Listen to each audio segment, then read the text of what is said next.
Lin Fan found himself transported to a fantastical realm, becoming the powerless heir of a family deemed worthless. He faced ridicule from his kin and humiliation at the hands of cruel servants. However, fate took a turn when he unexpectedly awakened a scanning system capable of analyzing everything around him. He could scan people, beasts, and treasures, discerning flaws and potential modifications in others' martial techniques with a mere glance. From that moment on, a host of divine kings, emperors, and celestial beings flocked to him, eager for his guidance. The extraordinary encounters and miracles of others became transparent to him in an instant. "What is this place?" Lin Fan exclaimed, bewildered as he surveyed his surroundings. The ancient room, filled with a sense of antiquity, featured a dilapidated wooden table and a rickety wardrobe. A faint musty odor lingered in the cramped space, exuding an air of decay.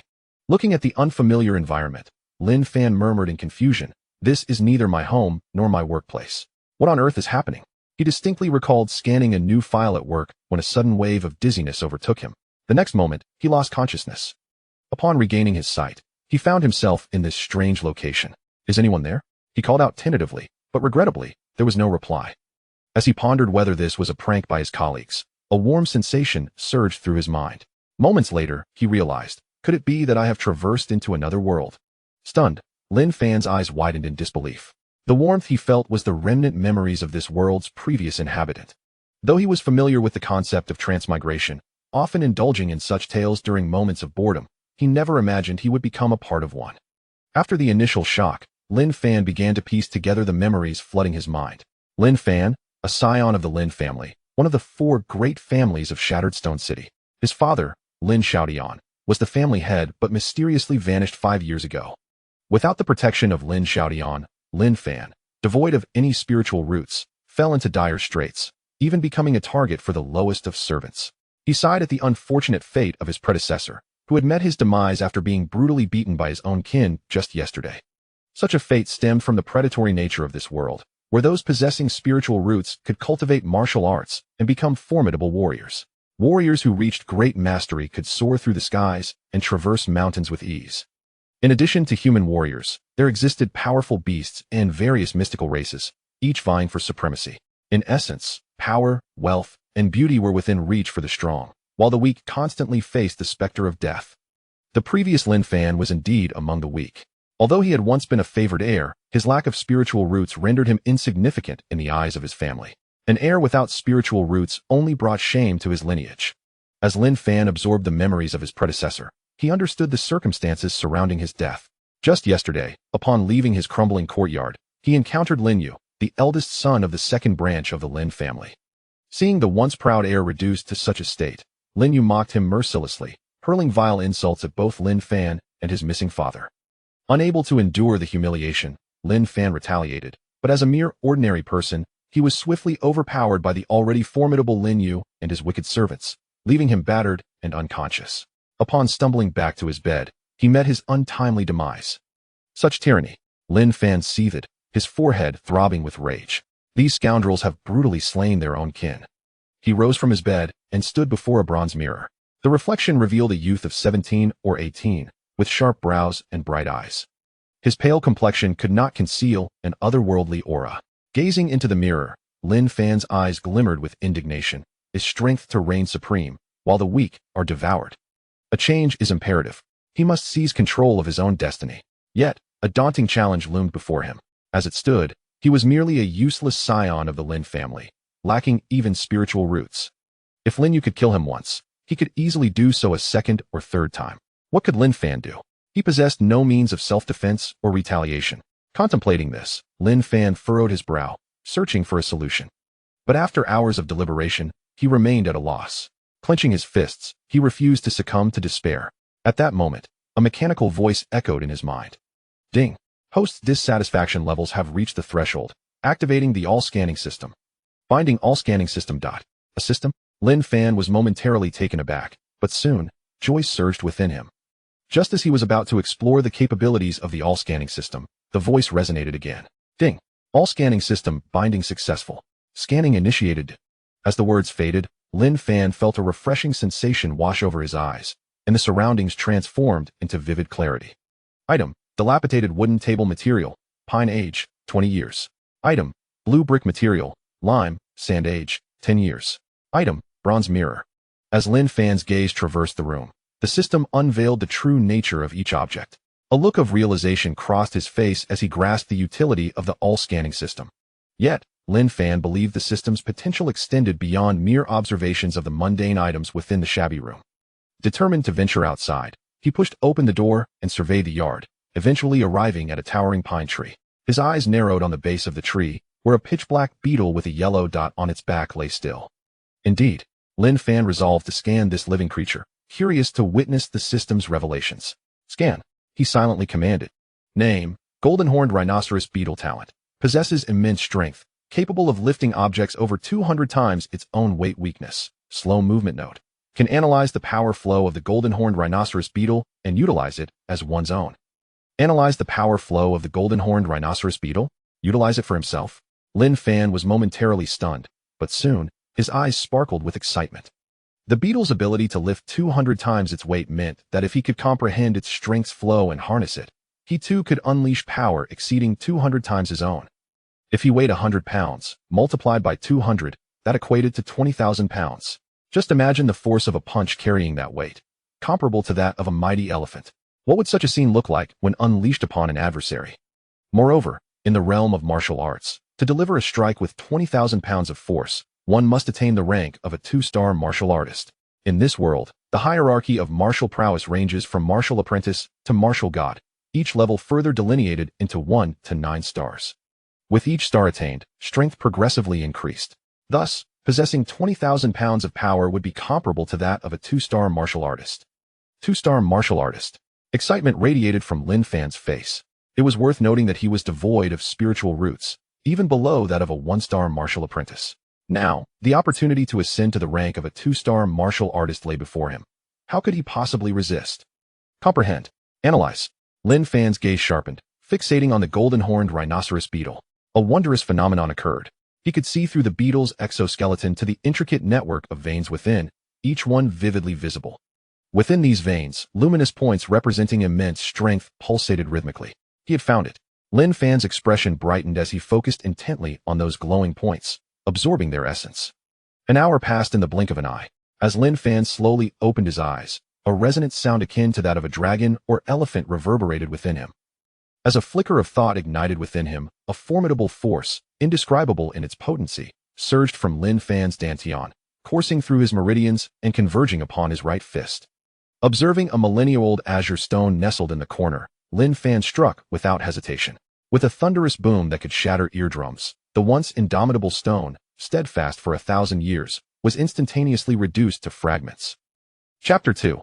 Against all odds, I possess 12 spiritual roots amidst the swirling debris and dust. Lin Fan stood unmoving, seemingly entranced. Once the particles settled, he gazed at the chaos surrounding him, scarcely able to believe his own eyes as he murmured, "The power of this technique is astonishing." Just a few hours prior, he had been an ordinary individual devoid of spiritual roots, yet in that brief span, he had attained strength comparable to that of a 2-star martial artist. It was, without a doubt, a surreal experience. After a moment of quiet contemplation, Lin Fan appeared to have an epiphany and directed his gaze inward, initiating a scan of himself. Unsurprisingly, the system was capable of scanning even the individual. Name, Lin Fan. Realm, mortal. Cultivation technique, none. Spiritual artifacts, none. Spiritual roots, metal, weak. Wood, weak. Water, weak. Fire, weak. Earth, weak. Upon reviewing the scanned information, Lin Fan's expression was one of confusion. I now possess the strength to exert over 20,000 pounds. Why am I still classified as a mere mortal? However, he did not dwell on this matter for long, instead focusing intently on the section detailing his spiritual roots. Contrary to his previous belief of being devoid of any roots, he discovered he actually possessed them. Counting carefully, he found 1, 2, 3. Not only did he have spiritual roots, but an astounding total of 12, each representing every attribute. Lin Fan was utterly dumbfounded. What could possibly explain this phenomenon? Wasn't he just an ordinary person without any roots? How could a mere scan reveal such an abundance? According to the norms of this world, possessing even a single spiritual root enabled one to cultivate as a martial artist. Those endowed with 2 roots were considered prodigious. The rarity of spiritual roots was staggering. 1 in 10,000 ordinary individuals might possess even a single root. Thus, they were exceedingly precious, which contributed to the esteemed status of martial artists. As for those who held 2 roots, they might emerge from the ranks of 1 in 100,000. Individuals with 3 roots could perhaps be found among millions. Meanwhile, those with 4 or 5 roots were deemed monstrous talents, often groomed as successors by prestigious sects and powerful dynasties. Such beings were exceedingly rare, even within an entire nation. As for those boasting 6 or more roots, they had scarcely been seen in this realm. And now, here he was, blessed with a full complement of 12 spiritual roots. How could he not be astonished? Left in a state of bewilderment, as time trickled by, it took Lin Fan a considerable while to regain his composure from the overwhelming revelation. In that moment of clarity, he finally understood why his predecessor had possessed 12 extraordinary spiritual roots, yet had been regarded as a waste. The truth was simple. Those roots were far too weak to exhibit any significant power. They were so feeble that they could not even absorb a modicum of the world's spiritual energy. Setting aside the hidden nature of those roots, each of the 5 elemental roots, metal, wood, water, fire, and earth, was in a state of weakness.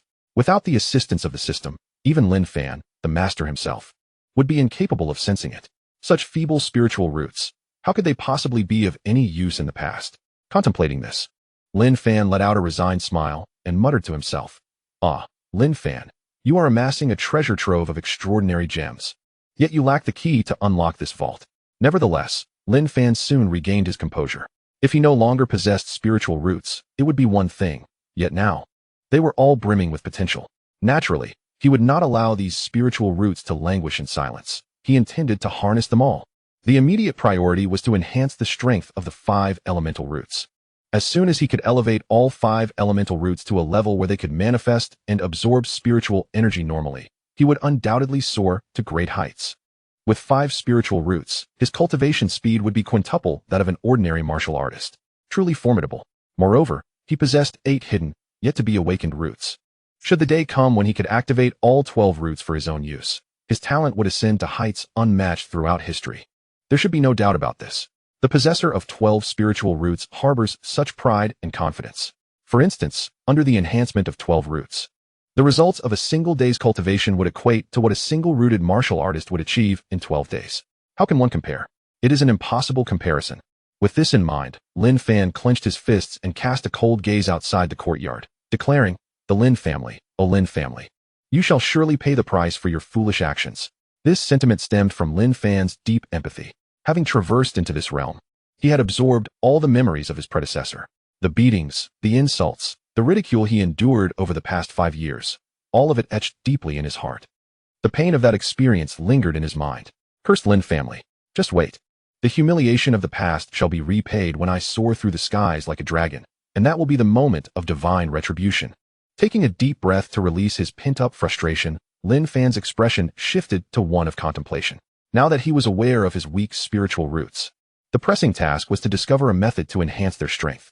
Surveying the dilapidated courtyard, he realized that here, he would find no opportunities for such enhancement.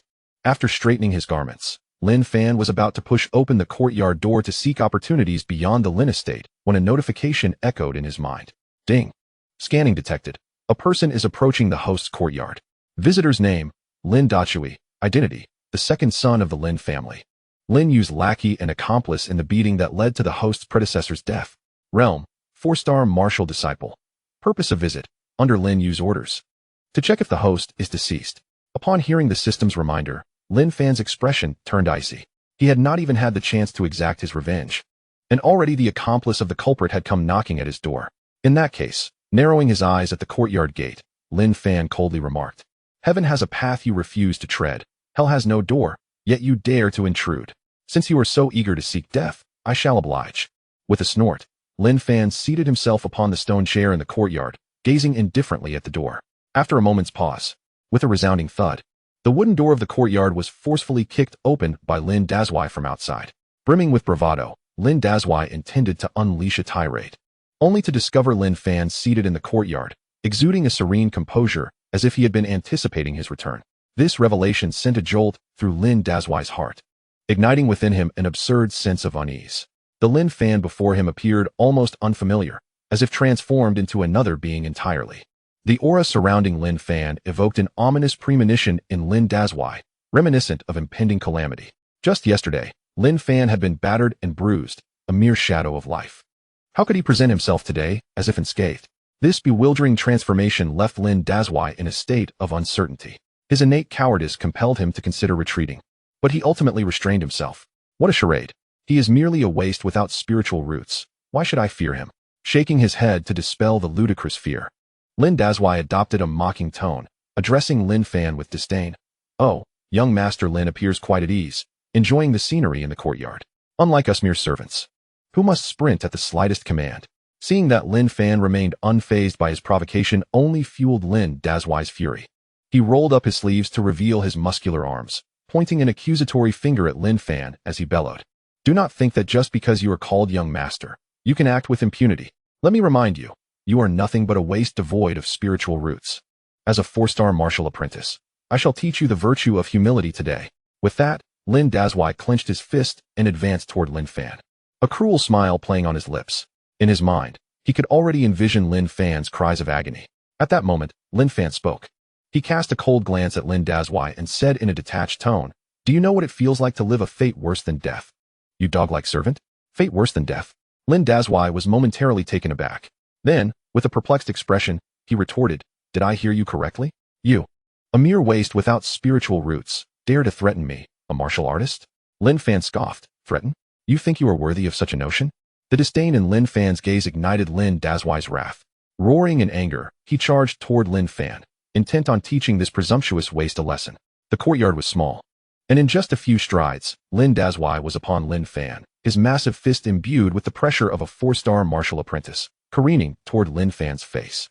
If it landed, Lin Fan's visage would undoubtedly bear the consequences of a brutal assault. Lin Dazhuai's audacity was palpable as he sought to dominate his master. Yet, Lin Fan stood his ground, unflinching in the face of Lin Dazhuai's aggression. He had long since surpassed his former self. A 4-star martial apprentice? Merely a featherweight. As Lin Dazhuai's fist descended with glee, Lin Fan made his move. With a calm smile, he slowly raised his own fist, directly confronting Lin Dazhuai's assault. Upon witnessing Lin Fan daring to retaliate, Lin Dechue's face instantly contorted in disbelief. The ordinarily timid and cowardly Lin Fan had the audacity to fight back? The last time he stood against Lin Yu was out of sheer desperation after being relentlessly bullied. Yet now, he had the audacity to act so brazenly. Lin Dechue's anger surged unexpectedly, and he bellowed furiously, I merely intended to teach you a simple lesson, but since you are so oblivious, do not blame me for showing no mercy. As a 4-star martial apprentice, his punch could exert a force of 4,000 pounds. In a state of rage, his entire strength surged forth, and as the veins on his forehead and arms bulged, his power escalated. Ultimately, he reached his peak, a punch of 4,900 pounds. A sinister grin spread across Lin Dechue's face. This time, Lin Fan would either be dead or severely injured. The next moment, with a resounding bang, Lin Fan's and Lin Dechue's fists collided violently. Lin Dechue, filled with pride, declared, Lin Fan, how could a worthless wretch like you possibly stand against me? Crack! Before he could finish his boast, a sharp sound of bones fracturing echoed. The once self-satisfied Lin Dechue's expression froze in shock. His bone had broken. Indeed, it was his own bone that had shattered. The power unleashed from Lin Fan's fist struck down upon him like a colossal hammer, and as a 4-star martial apprentice, he felt his fist crumble as if it were made of paper against Lin Fan's overwhelming strike. Lin Dechue's forehead broke into a cold sweat as he stared at his limp arm, then glanced at the still composed Lin Fan with an expression of utter disbelief. Only then did the excruciating pain wash over him like a tidal wave. The agonizing torment rendered Lin Dechue unable to remain standing. He clutched his broken arm, collapsing to the ground and rolling in agony. In his frenzy, he instinctively began to crawl towards the gate of the courtyard. At that moment, a singular thought consumed Lin Dechue: escape. He needed to flee to the side of young Master Lin Yu. Terrified, he cast a furtive glance at Lin Fan, his mind a whirlpool of shock and confusion. Could it truly be Lin Fan who had so decisively injured him? How could he have transformed into such a formidable opponent in just one night of cultivation? No matter how he pondered, it eluded him. All he could do now was pray that Lin Fan would not pursue him, allowing him to make a safe exit from this courtyard. Then, a glint of malice flickered in Lin Dechue's eyes as he resolved, if only he could escape, he would summon young Master Lin Yu to personally exact revenge on Lin Fan, ensuring that the one who had caused him pain would suffer a fate worse than death. As he neared the gate, elation surged within Lin Dechue, believing he was almost free. Just then, Lin Fan's icy voice pierced the air. Did I say you could leave? The frigid tone devoid of any emotion sent chills down Lin Dechue's spine.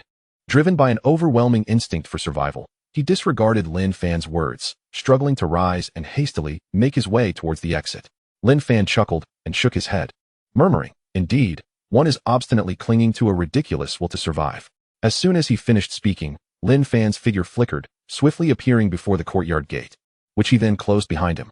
You gazed in astonishment at Lin Fan, who was now just a short distance away, and the firmly shut gate. In the next moment, a chilling occurrence unfolded before Lin Dechue's eyes. Lin Fan raised his fist once more, this time aiming directly at his dantian. Instinctively, Lin Dechue attempted to evade the incoming blow, but alas, Lin Fan's speed was akin to lightning, rendering any attempt to escape futile. A piercing scream escaped Lin Dechue's lips as Lin Fan's fist struck his dantian, creating a sound reminiscent of a bursting balloon, and it caved in entirely, shattered beyond repair. At the instant of the dantian's destruction, a metallic taste surged in Lin Dechue's throat, and he spewed forth a mouthful of blood. Subsequently, propelled by the overwhelming impact, he staggered back several steps before collapsing onto the ground. The intense pain coursing through his body, combined with the waning of his spiritual energy, left Lin Dechue, who was accustomed to wielding power, utterly feeble, his face devoid of color. Feeling his weakened form, Lin Dechue trembled as he addressed Lin Fan. You have actually crippled my dantian." Upon uttering this, he began to spiral into hysteria. "Impossible, absolutely impossible. This is all a deception. You, Lin Fan, are merely a worthless individual without spiritual roots. How could you possess such immense strength?" He fixed a wild gaze upon Lin Fan, shouting in a frenzied state. "Who are you? Who on earth are you?" In Lin Dechue's eyes, the figure before him could not possibly be Lin Fan. Setting aside the fact that he had effortlessly subdued Lin Fan just the day before, the sheer ferocity of Lin Fan's 2 punches had rendered him a mere shell of a man. Such overwhelming power surely transcended the realm of a martial apprentice, reaching the heights of a martial master. Upon further reflection, it was evident that such formidable strength could not possibly be matched by even the young master Lin Wuchuan of their clan. Yet, how could this be? Lin Fan had been an ordinary person without spiritual roots since childhood, a fact acknowledged throughout the entire household. Therefore, the individual before him must undoubtedly be an impostor. In response to Lin Dechue's inquiries, Lin Fan remained unmoved. The disparity between them was vast. He had no obligation to explain himself to an insignificant insect. Moreover, was crippling a dantian the end of it? Lin Fan scoffed. "You are utterly naive." He advanced steadily towards the prostrate Lin Dechue. The soft yet ominous sound of his footsteps echoed like the drumbeats of death, reverberating within Lin Dechue's ears, leaving him dizzy and on the brink of despair. He had initially intended to utter some harsh words to compel Lin Fan to retreat, but in that final moment, fear overcame him. Complete and utter fear. Lin Fan was a devil he could not confront. As Lin Fan drew nearer, Lin Dechue immediately surrendered. "Lin Fan, no, young Master Lin. This is not my doing. It was all orchestrated by young Master Lin Yu. He was the one who instigated everything yesterday. Spare me, I beg you, I no longer dare." Under the shadow of death, he pleaded desperately. However, Lin Fan remained unyielding, coldly retorting, "Rest assured, Lin Yu and those hypocritical, filthy members of the Lin family will all pay the price. As for you," Lin Fan cast a fleeting glance at him, stating nonchalantly, "I previously mentioned letting you experience the taste of a life worse than death. I cannot go back on my word." Chapter 4. Your techniques? Wrong, they are mine. A life worse than death. Lin Fan's voice, reminiscent of a hellish echo, made Lin Dechue tremble uncontrollably. He cried out in despair, "Master Lin Fan, my dantian is shattered. I am but a cripple now. Please, show mercy." "Show mercy? What about the one you bullied for 5 years, who ultimately met his demise? Did you show him mercy?" This thought echoed silently in Lin Fan's mind as he unsheathed a small knife from his robe. "A knife? What do you intend to do?" Lin Dechue shouted in terror, desperately inching towards the door. But Lin Fan would not grant him such an escape. With lightning speed, he seized Lin Dechue by the ankle and hurled him onto the ground. Lin Dechue coughed violently, spewing blood, with chunks of flesh mingling within. Before he could plead again, Lin Fan approached him and deftly severed the tendons in both of his arms with the knife. He then proceeded to do the same to his legs. Finally, with a brutal kick, he shattered Lin Dechue's lumbar and cervical. Lin Fan disregarded the gold and silver, instead focusing on the spirit stones. Their diamond-like form shimmered with a gentle glow reminiscent of flowing water. With such a meager amount of currency, acquiring a decent 5-element spirit item proved to be a formidable challenge. Lin Fan mused, furrowing his brow. In the mundane world, gold and silver serve as circulating currency. However, In the realm of martial artists, spirit stones are the true medium of exchange. Whether one seeks to purchase elixirs, spiritual artifacts, or martial techniques, spirit stones are indispensable. Ordinary gold and silver? Utterly insufficient. Spirit stones are classified by grade and attribute, ranked from low to high based on the amount of spiritual energy they contain.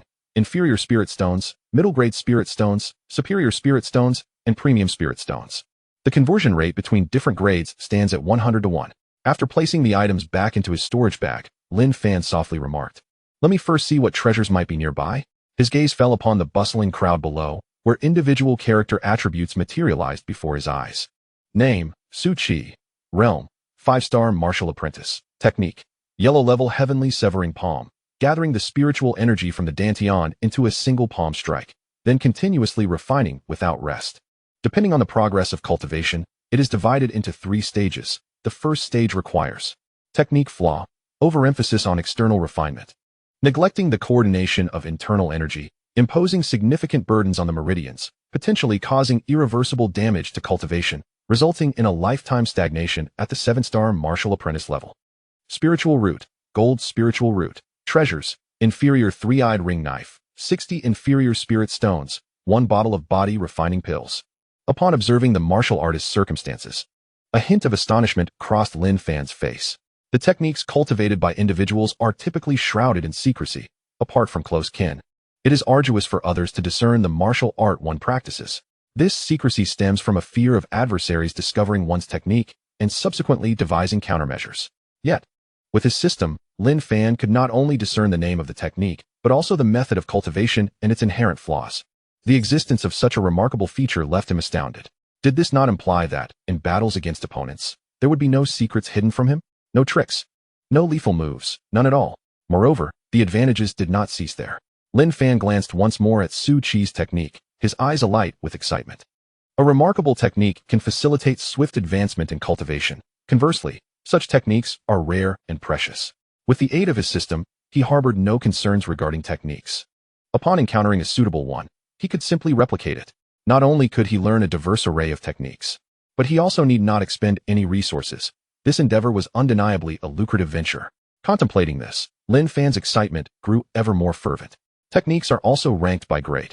From low to high, yellow level techniques, profound level techniques, earth level techniques, heaven level techniques, and divine level techniques. The most rudimentary yellow level techniques are quite common, typically practiced by unsponsored wanderers and small families.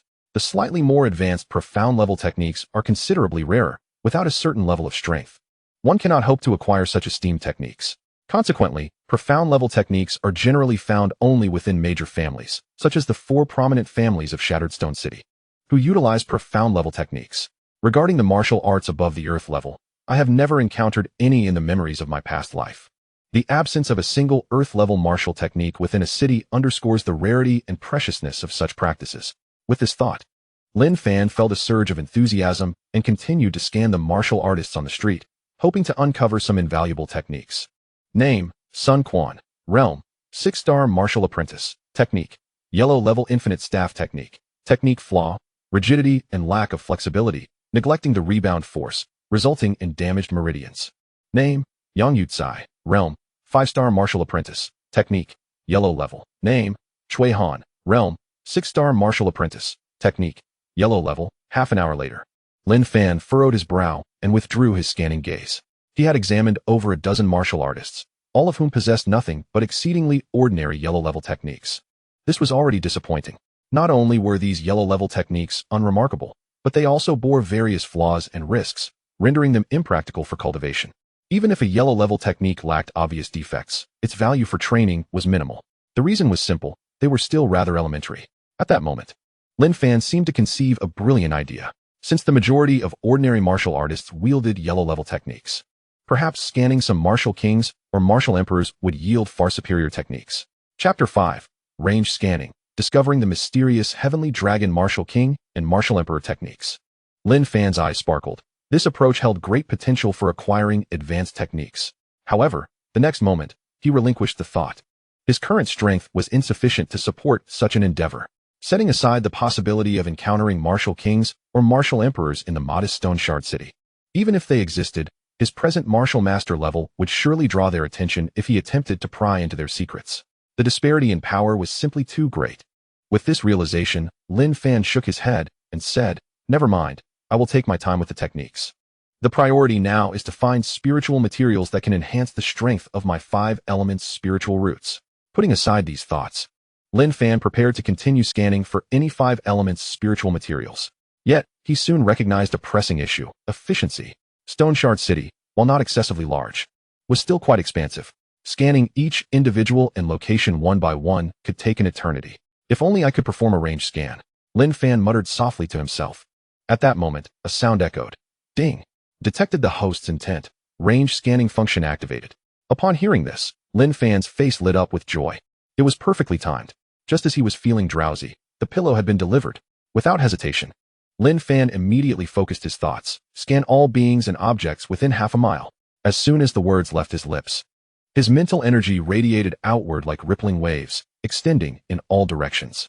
Soon, a series of scanning results emerged in his mind. At the corner of the street herbal pavilion, there lies a grade 1 calming herb, priced at 10 spirit stones. Note: the neck of the calming herb contains a drop of wood spirit liquid. Wood spirit liquid, grade 5 spiritual medicine. Consuming it can aid in enhancing wood attribute spiritual roots, and it significantly improves the comprehension of the natural wood spiritual energy. The value: 15,000 low-grade spirit stones. A 5th grade wood spirit liquid. Upon seeing this scanning result, Lin Fan was utterly taken aback. Spirit herbs and elixirs are classified into grades, ranging from 1 to 9. The most common are naturally the 1st grade spirit herbs, such as the calming herb, which can be purchased for just a few spirit stones. However, this merely pertains to low-grade spirit herbs. As the grade of the spirit herbs increases, so does their value exponentially. Those above 5th grade require a minimum of 10,000 low-grade spirit stones, and even then, they are rarely available in the market. 5th grade and higher spirit herbs are considered heavenly treasures, obtainable only through great fortune and countless perilous explorations. Anyone who acquires them typically keeps them for personal use, seldom offering them for sale. For while spirit stones can be earned anew, these precious herbs are irreplaceable. With 10 low-grade spirit stones, one can obtain spirit herbs worth 15,000 spirit stones. Lin Fan was nearly overwhelmed by this stroke of fortune. Truly, when luck arrives, it is unstoppable. Just as he finished marveling internally, a new scanning result appeared. Upon reviewing the second scan, Lin Fan could not help but beam with joy. Another windfall. In the west, at the Divine Armory, a dusty iron sword, priced at 5 spirit stones. Note: the rust is merely a facade. Upon removing the surface rust with spiritual energy, one will find a supreme grade flying sword within. Value: 20,000 low-grade spirit stones. Just when he was in need of a suitable spirit weapon, fortune smiled upon him. With successive good news, Lin Fan's spirits soared even higher.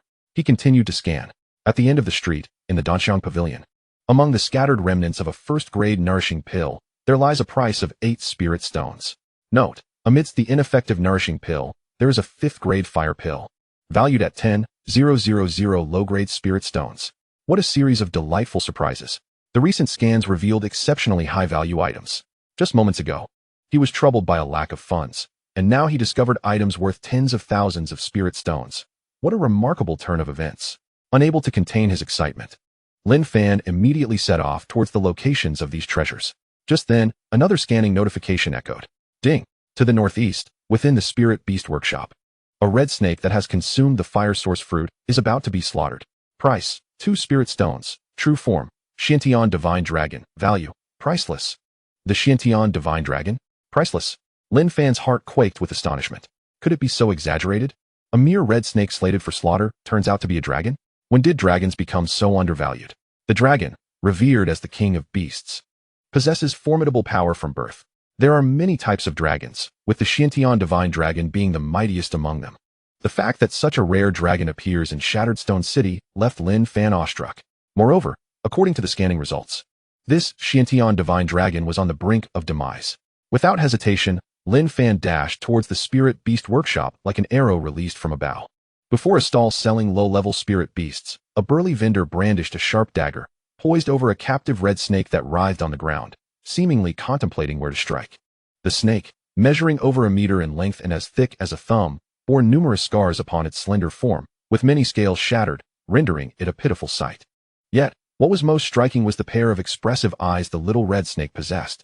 However, at that moment, those eyes reflected not a yearning for life, but rather an overwhelming sense of fear and sorrow. Was this to be her fate? Despair filled the little red snake's gaze, the profound sadness threatening to spill forth like a torrent. Memories of the past flooded her mind, each one whispering that her life was nearing its end. Since the dawn of her recollection, she had lived a solitary existence in the forest, devoid of kin, elders, or companions. The life within the forest was brutally savage, where a moment's carelessness could lead to becoming prey for other spirit beasts or a slave to human warriors. To evade such a grim fate, the little red snake scurried and hid, perpetually haunted by the dread of imminent annihilation. Each night, a heavy sense of helplessness would wash over her. Survival was a daunting struggle. In those moments, she longed for a companion, someone to stand by her side, to fight against the darkness together. Thus, she prayed daily, calling out in hopes of divine favor, yearning for a partner with whom she could share both honor and disgrace. Yet, disappointment was her constant companion. Today, she could endure no longer. Having consumed a spirit fruit, she fell into the hands of a human warrior. Just then, the vendor's furious voice pierced the air. Damn it! After all my efforts to find a fire source fruit, you wretched creature had to snatch it first. The fire source fruit, once consumed, could not be regurgitated, and when offered for sale, had seen its price plummet, ultimately leaving even 2 spirit stones unclaimed. Living was futile. If that were the case, then perish you shall. The vendor proclaimed in indignation, raising the dagger high, aimed directly at the little red snake's vital point. Chapter 6. A New Turmoil. Someone intervenes for the little red snake. The dagger in the vendor's hand was no ordinary blade, but a genuine low-grade spirit weapon. Its sharp tip glinted ominously, a testament to its lethality. The vendor, a martial artist of the 8th star, had acquired this dagger through relentless hunting and had been its companion for many years. Not only was it capable of slicing through iron effortlessly, but its remarkable durability had left it unmarred after years of use, attesting to its formidable nature. Today, dispatching a first-tier spirit beast in captivity was a trivial task, easily within reach. A sinister smile crept across the vendor's face as the spirit weapon descended swiftly. The dagger, hurtling downward, sliced through the air with a whistling sound. As the dagger loomed larger in her vision, the little red snake felt as if her heart had turned to ash. It was over. Today marked her end. The little red snake relinquished its struggle, slowly closing its eyes. Perhaps death is preferable. I cannot bear to linger in this frigid world for even a moment longer. Yet, there lingers a pang of regret. For until the very last breath, I awaited a companion to share my existence. Alas, so it shall be, arriving alone, departing alone. With tightly shut eyes, I cannot contain the torrent of tears that spills forth. The little red snake wept sorrowfully. This was the sole remnant of her presence in this cold world. At that moment, a sharp crack echoed above her head, the sound of metal striking metal and shattering. Silence followed. Yet the anticipated pain and the sensation of her body being torn apart never came. What had transpired? With a heart full of doubt, the little red snake slowly opened her eyes, only to discover that the dagger hovering above her had merely broken in half, the other sharp end resting nearby. Beside it lay a small, round stone. In a flash of realization, the little red snake understood the circumstances. Someone had saved her. The thought ignited a wellspring of emotion, and she felt an overwhelming urge to cry. The sensation of being rescued, of being cared for the first time, enveloped her in warmth. Who could it be? Who was her savior? As she scanned her surroundings, a sudden shout startled her. Who dares to cause such disturbance? A robust vendor hurled the broken blade to the ground, his eyes glinting with malice as he gazed toward the source of the stone. Simultaneously, an overwhelming aura of power emanated from his form, causing the little red snake, unable to move, to tremble in fear. In a moment, a tall and striking young man approached him. Indeed, it was Lin Fan. The vendor quickly realized that the earlier stone was the handiwork of this individual. His eyes widened, fixating on Lin Fan. What enmity exists between us that you would shatter my spirit tool? Suppressing his fury, the vendor refrained from attacking outright, and instead inquired about Lin Fan's intentions. This unusual behavior piqued the curiosity of the onlookers. What has come over Xiao Laosen today? He is unusually polite, almost like a timid woman. Indeed, in the past, he would have already resorted to violence. Such peculiar behavior left everyone baffled. The spectators' comments reached the vendor's ears, and irritation flared upon his face. Nevertheless, he still hesitated to strike. For from the moment the young man appeared, a weighty sensation, both palpable and elusive, pressed upon him, making it difficult to breathe. This feeling was one he had only experienced in the presence of martial masters. Upon reflection, the vendor felt a tremor in his heart. Could the young man across from him be a martial artist? Surely not. He appeared far too youthful. Yet, to shatter one's spiritual weapon with merely a pebble, in the presence of an 8-star martial apprentice, was undoubtedly an extraordinary feat. Thus, he dared not act recklessly. As the vendor pondered in uncertainty, the little red serpent on the ground gazed at Lin Fan with its bright, sparkling eyes. In that fleeting moment, it experienced an inexplicable sense of familiarity. How could a spirit beast recognize a human? The answer was, of course, that it could not. The sense of familiarity for the little red serpent stemmed from a shared circumstance. It seemed to see a reflection of its past self in the young man, a solitary figure, out of place in this world. Casting a glance at the intact little red serpent, Lin Fan felt a wave of relief wash over him. He had hurried and finally managed to arrive in time. With his spirits lifted, Lin Fan smiled gently at the vendor and declared, "I shall purchase this little red serpent." The vendor, relieved that Lin Fan was not there to cause trouble, felt a surge of joy. The reason he had considered disposing of the little red serpent was due to its inability to sell, now that he had a buyer. There was no need for such drastic measures. With this thought, the vendor rubbed his hands together in a display of courtesy and stated, "The little red serpent is worth 2 spirit stones. My dagger, being a low-grade spiritual weapon, is valued at 30 spirit stones, making a total of 32. Upon hearing this, Lin Fan did not hesitate. He promptly retrieved the requisite spirit stones from his storage bag and tossed them to the vendor. As the spirit stones were received, the vendor's face lit up with delight as he released the binding on the little red serpent and extended it towards Lin Fan. Just as Lin Fan reached out to accept it, a hand suddenly interjected, snatching the little red serpent away. A frivolous voice then chimed, "This little red serpent is mine." At this assertive proclamation, Lin Fan's brow furrowed in discontent as he turned to face the newcomer. A young man clad in splendid attire, wearing a mocking expression, stood before him. In that instant, Lin Fan sensed a profound malice emanating from this individual. Deep within his eyes lurked a bloodthirsty coldness. Moreover, the young man was not alone. He was accompanied by 6 guards, all clad in dark, formidable attire. Their scarred faces bore witness to their violent pasts, and their very presence radiated an intimidating aura. After assessing the newcomer, Lin Fan's gaze turned frigid, fixating intently on the young man across from him. He recognized him all too well. He was none other than xuanhuan, a direct descendant of one of the 4 prominent families of Shishir City. Chapter 7. A blow for a blow, decimating with ease. Oh, if it isn't the esteemed young Master Lin. What brings you to this humble spirit beast market? Surely, it is beneath your dignity. I suggest you return whence you came. Though xuanhuan addressed Lin Fan with a veneer of respect, the underlying mockery and disdain were palpable to any discerning listener. The two shared a complicated history, one fraught with animosity.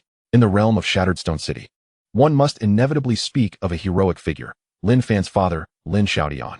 In his prime, as the foremost expert in Shattered Stone City, Lin Xiaodian swiftly propelled the Lin family beyond the other 3 prominent clans, establishing it as the unequivocal leading family of the city. Before such undeniable strength, all signs of Shattered Stone City relied upon Lin Xiaodian's favor for their existence. With such a formidable father, Lin Fan, as the sole heir, naturally bore an aura of distinction, becoming the object of adulation among all family scions, including xuanhuan, who was no exception. Moreover, he was among the most fervent in his flattery of Lin Fan, presenting spirit stones, spirit artifacts, and even beautiful women as mere appetizers. In his pursuit to stand out amidst the throng of sycophants vying for Lin Fan's favor, xuanhuan discarded any semblance of pride associated with being a direct descendant of one of the 4 great families. He openly declared himself to be Lin Fan's servant, attending to him closely, never straying far from his side. Xuanhuan's fervor did not go unnoticed by Lin Fan, who began to regard him with increasing favor, which filled xuanhuan with pride and a sense of superiority for quite some time. However, this fortunate period was not to last. 5 years ago, Lin Fan's father, Lin Tianxiao, mysteriously vanished, leading to a precipitous decline in Lin Fan's status, plummeting from heights of glory into the depths of obscurity. While Lin Fan struggled to accept this sudden turn of fate, there was one individual who found it even more intolerable, xuanhuan.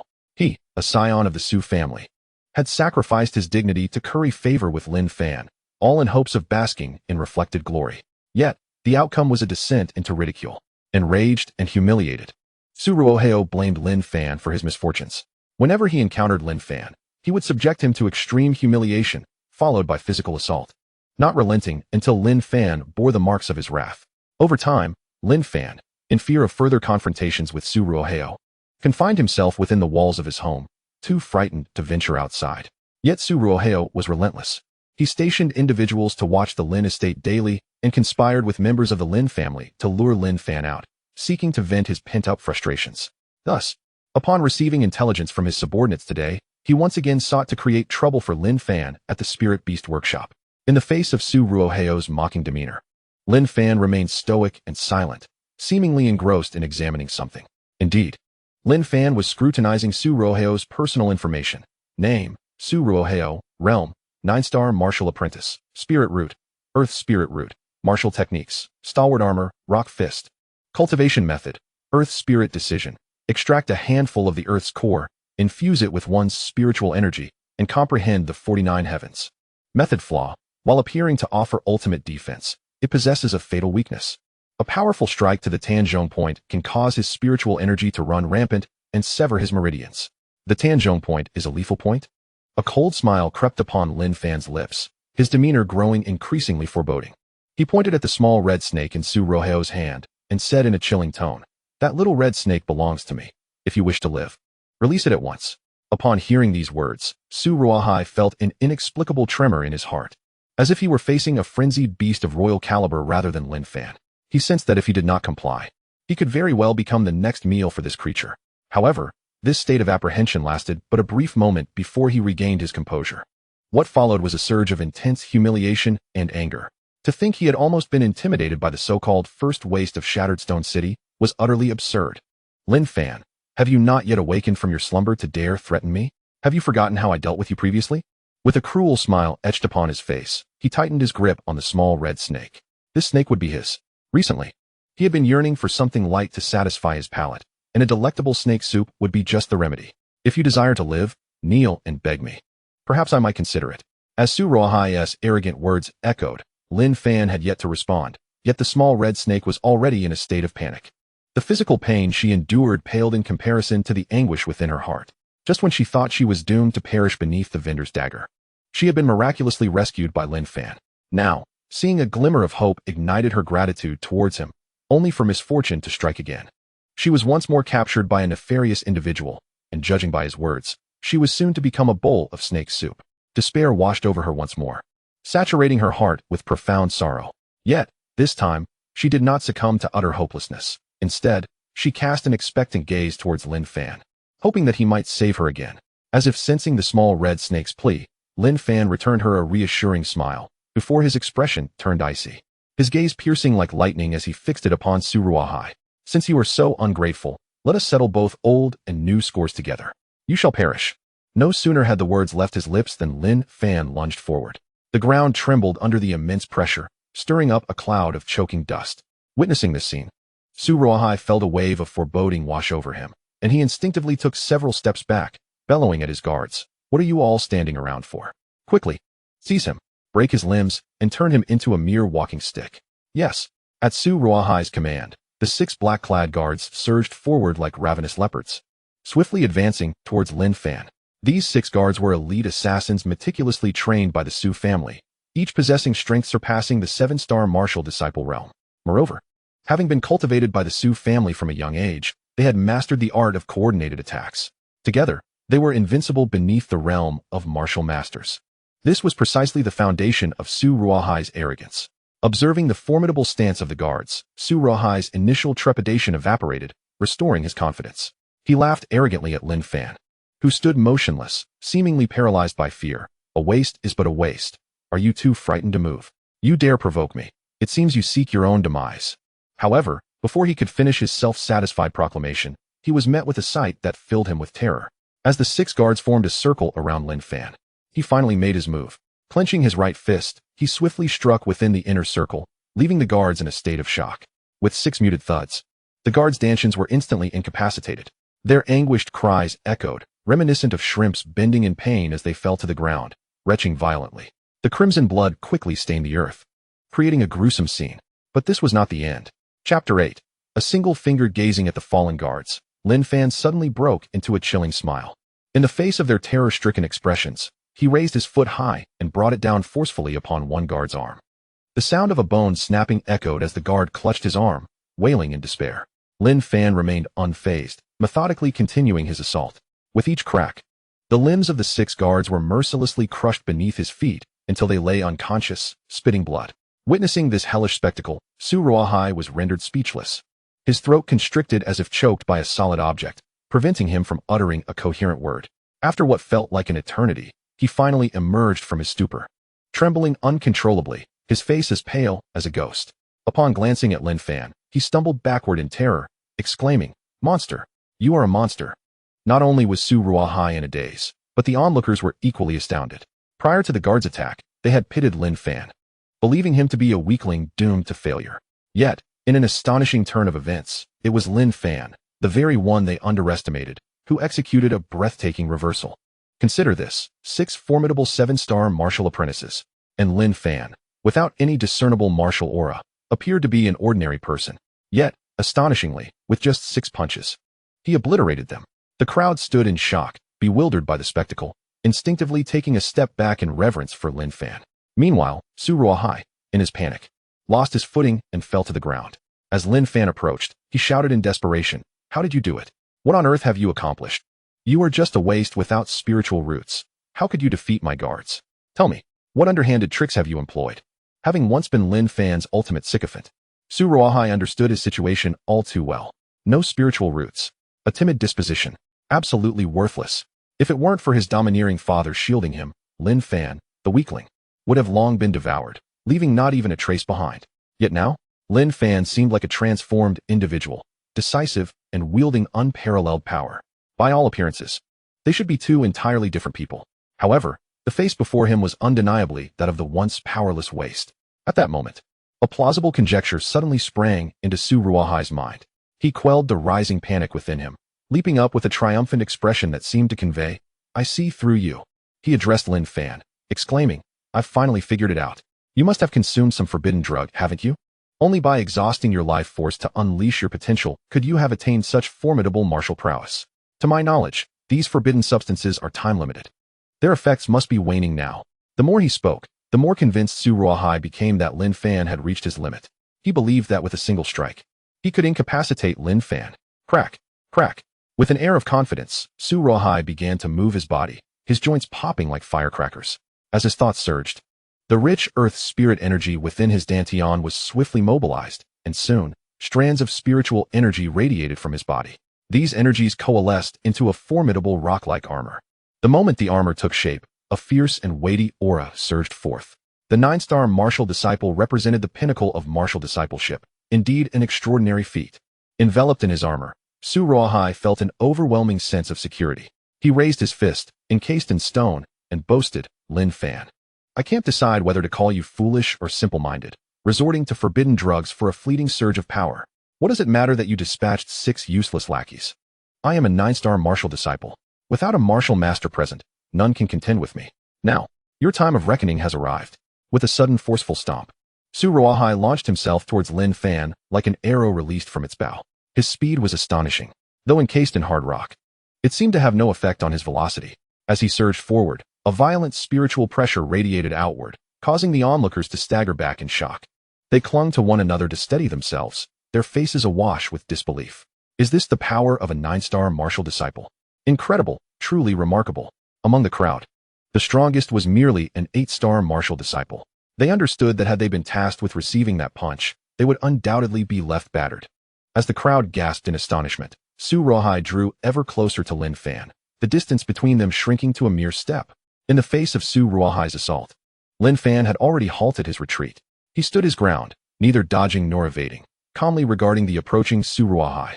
Lin Fan's composure suggested he possessed confidence in handling Su Ruohai. However, to the spectators, it appeared as though Lin Fan had been rendered dumbstruck by Su Ruohai's overwhelming presence.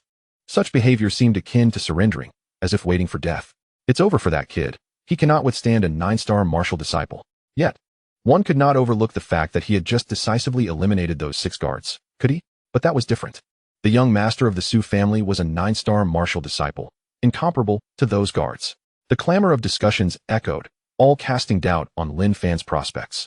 Xuanhuan was filled with overwhelming joy and confidence, unable to restrain himself as he shouted at Lin Fan, "Lin Fan, believe me. The greatest regret of your life will be provoking me. In your next life, you may lament this." With that, he unleashed a ferocious punch, the rock fist. A thunderous crash echoed as his iron fist hurtled towards Lin Fan's face with blinding speed. Should it connect, Lin Fan's head would undoubtedly explode like a ripe watermelon. Just as Xiaoheo's fist was a mere inch away from Lin Fan's forehead, Lin Fan made his move. Not with a punch or a kick, but simply by extending a single index finger. A single finger? To counter my rock fist. Xiaoheo was taken aback, a hint of absurdity creeping into his thoughts. Could Lin Fan possibly be paralyzed by fear? Had he resigned himself to defeat? Yet, in the next moment, Xiaoheo felt his very soul tremble. Whoosh. He clearly saw that instead of clashing with his fist, Lin Fan nimbly dodged and pointed his finger directly at his chest. This spot was all too familiar to Xiaoheo. Meticulously protected, for it was the Danzhong acupoint, the fatal flaw of his technique. Chapter 9. The groveling Xiaoheo, impossible. Just as Lin Fan's finger was about to touch the Danzhong acupoint, a shrill scream erupted from Xiaoheo's lips. Confusion, astonishment, and terror intertwined in his heart. Though his sturdy armor and rock fist boasted formidable defense and strength, they bore a critical flaw, the Danzhong acupoint. Yet, this vulnerability was known only to the Su family, practitioners of this technique, a closely guarded secret from outsiders. How did Lin Fan come to know of it? He wished to inquire, but time was no longer on his side, for Lin Fan's finger was poised to strike. At that moment, a sliver of hope remained in Xiaoheo's heart. After employing the defense of his armor, the thick layer of rock on his exterior granted him substantial protection. Perhaps Lin Fan, in his arrogance, would fail to breach his defenses with just a finger. Yet he miscalculated. Crack. The sound of shattering rock echoed as a hole was punctured in Xiaoheo's outer armor. But that was only the beginning. The force behind Lin Fan's finger remained relentless, striking with unmatched power directly at Xiaoheo's Danzhong acupoint. With a sickening crack, the sound of shattering resonated. In the next heartbeat, as if triggered by some internal mechanism, cracks began to spiderweb across Xiaoheo's rock armor, soon following with a catastrophic shatter. Boom, boom, boom. In mere seconds, the once proud armor that adorned Xiaoheo disintegrated, shards flying in all directions, knocking the stunned onlookers off their feet amidst their cries of pain. While the spectators were left in shock, the bearer of the burden, Xiaoheo himself, was in a far worse state, utterly devastated. The moment Lin Fan pierced the Danzhong acupoint, the vital meridians within him shattered instantaneously. The ethereal energy, devoid of a place to manifest, erupted within him like a volatile powder keg, obliterating both his spiritual roots and Dantian in one cataclysmic explosion. With a sound akin to thunder, Su Ruo was propelled several meters away by the relentless force, while crimson blood gushed forth from his mouth as if it were free of cost. Ultimately, he came to a halt only after colliding with several onlookers.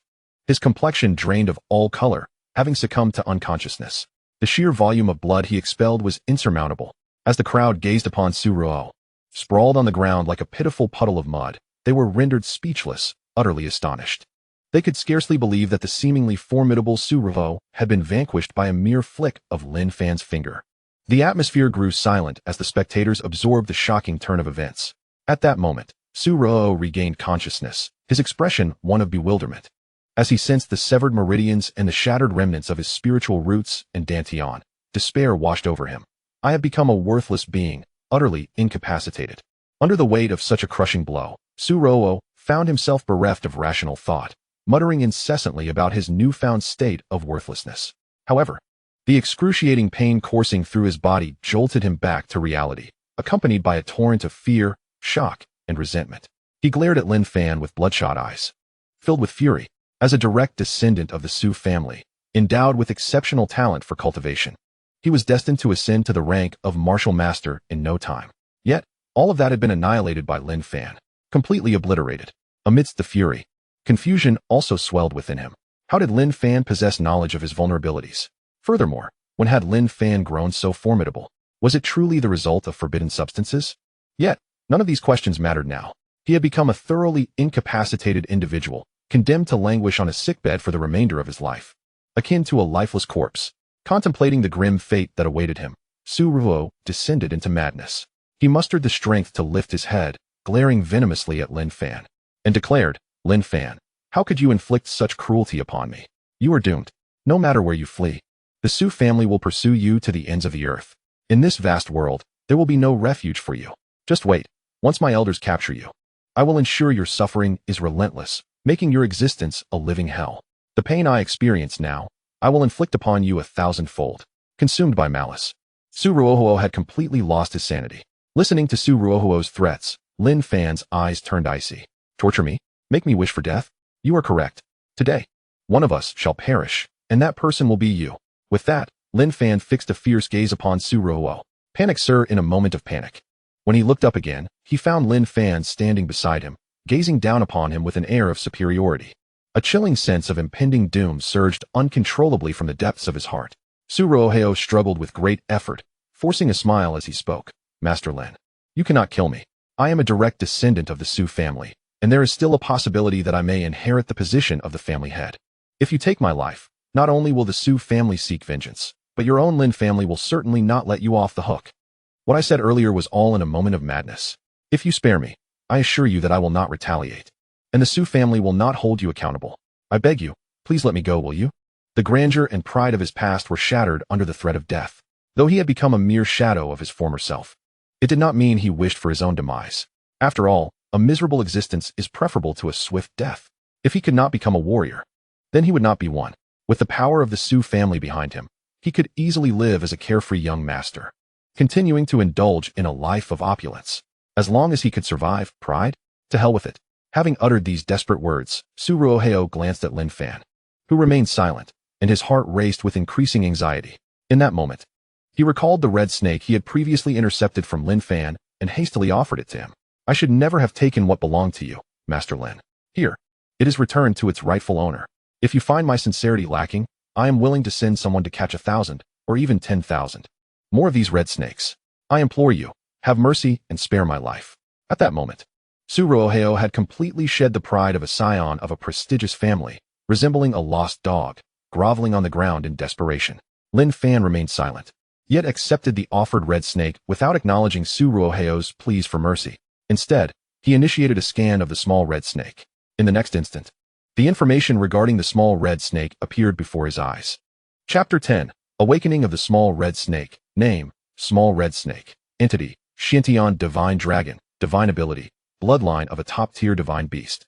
Capable of evolving to its utmost potential, able to soar to the heavens and plunge into the seas, living in harmony with the world, competing with the sun and moon for brilliance. Realm, none, unawakened. Awakening condition, requires the establishment of a soul bond contract with the counterpart to awaken the power of the divine dragon. Soul bond. Lin Fan's brows furrowed in intrigue. He had heard of this soul bond contract. It is a means by which humans control spirit beasts, rendering them into spiritual companions. There are various types of spiritual companion contracts, but the soul bond is undoubtedly one of the most prestigious. Spirit beasts typically yearn for freedom and would not willingly submit to becoming a human's companion. This is where the function of the spiritual companion contract becomes evident. High-level human warriors choose spirit beasts they can subdue and then forcibly bind them to a master-servant contract. The human becomes the master, while the spirit beast is relegated to the role of a servant. Although this approach may yield assistance from the companion during battles, it carries a significant risk. Not to mention whether a coerced spirit beast can genuinely assist its human counterpart. The most crucial aspect is that once the spirit beast's power surpasses that of its master, it possesses the capability to break free from the seal and turn the tables. This is not mere alarmism. The countless examples of fallen humans attest to the peril of forcibly enslaving spirit beasts. However, the human race, endowed with exceptional intelligence, swiftly re-engineered a safer contract beyond the conventional one. This is the soul chain. Unlike the coercive enslavement of spirit beasts, this contract necessitates the voluntary consent of the spirit beast for a successful binding. The advantage lies in the fact that once signed, even if the spirit beast's power surpasses that of its master, it will not retaliate. Instead, it will offer greater protection to its master. Upon reflecting on this, Lin Fan felt a twinge of hesitation. Would the little red snake agree to a voluntary contract? After pondering for a moment, he resolved to seek the little red snake's opinion. Holding the little red snake before him, Lin Fan offered a warm smile and softly said, "Little red snake, allow me to introduce myself. My name is Lin Fan. I can see the wisdom in your lively eyes, and I have an idea that requires your decision. If you agree, simply nod. If you disagree, shake your head." The little red snake gazed intently at him, indicating her understanding. Lin Fan nodded. "Excellent. Then I shall proceed. I wish to take you as my spirit companion. This world is fraught with danger, and many challenges lie ahead. I require a partner to stand shoulder to shoulder with me. If you are willing, we must sign the soul chain contract. If you decline, I will ensure you are placed in a safe environment. What is your decision?" Before the little red snake could respond, a cacophony of astonishment erupted around them. Could it be? Lin Fan was actually proposing a contract with an ordinary grass snake. It was utterly reckless. Signing a spirit beast contract is not a matter of whim. It is bound by strict limitations. One can only bind a single spirit companion of the same elemental affinity. This leads warriors to exercise extreme caution when entering into spirit beast contracts. After all, who wouldn't desire a spirit beast that could enhance their strength? Yet, Lin Fan had chosen a seemingly weak spirit beast as his companion. It was akin to madness. Hearing the murmurs of the crowd, Lin Fan couldn't help but scoff internally.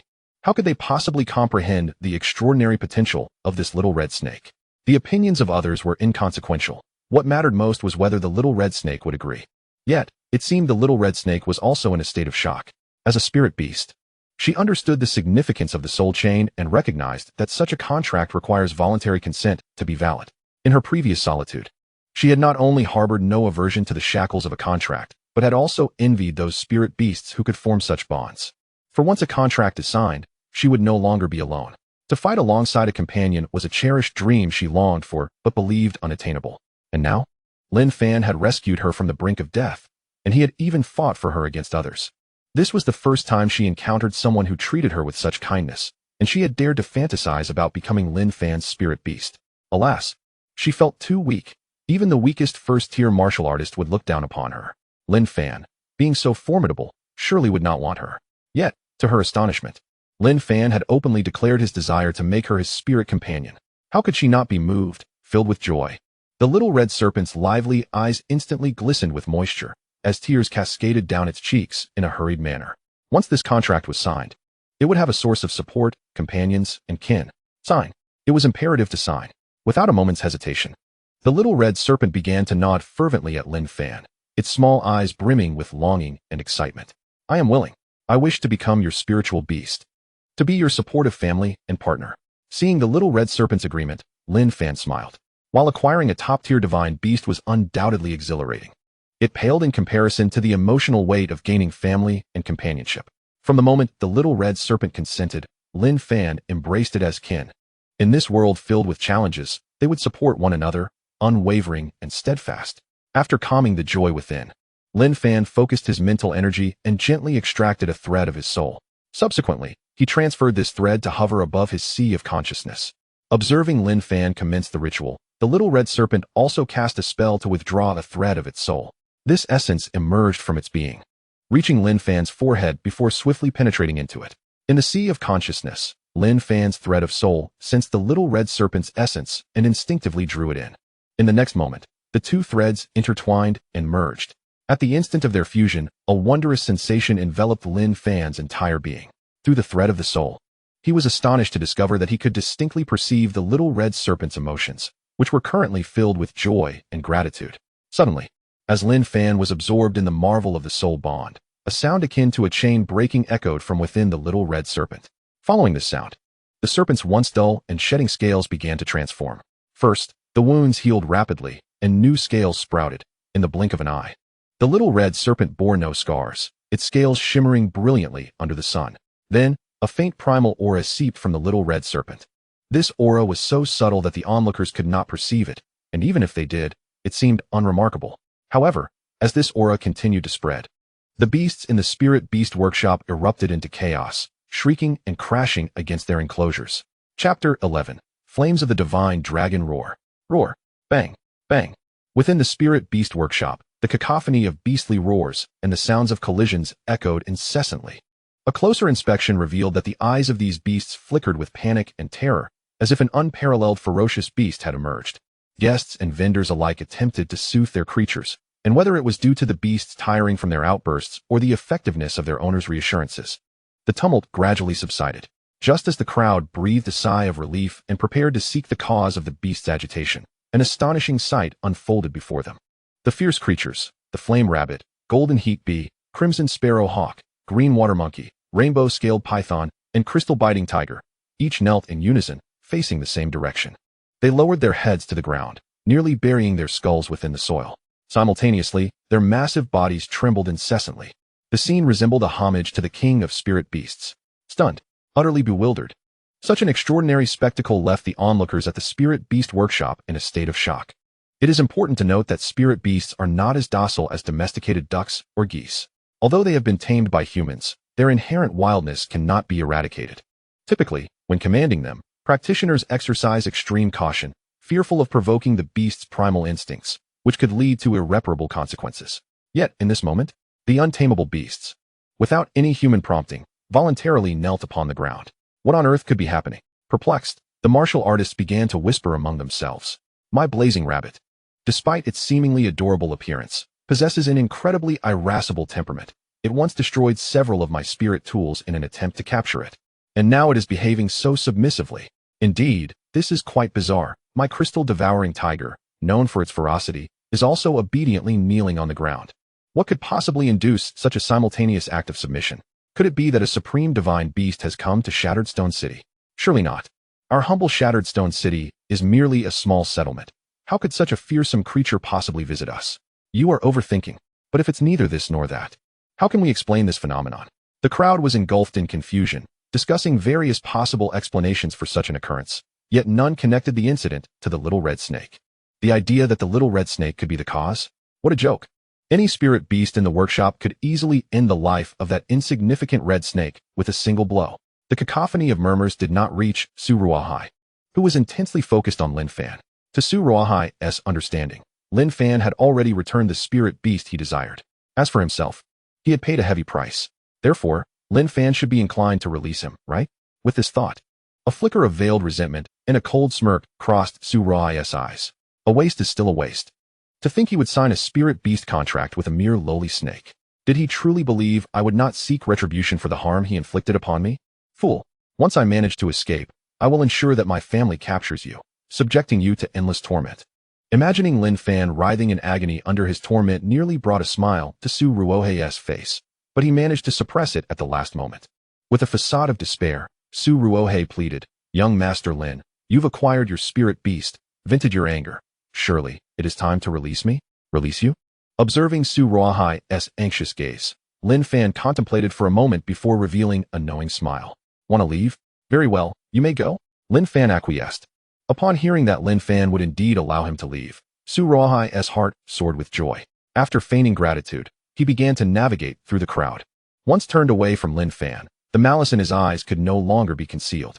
Lin Fan, just you wait. Wait for me to return to the Su family and bring reinforcements. You are doomed. Just then, Lin Fan's voice echoed from behind. Little red snake.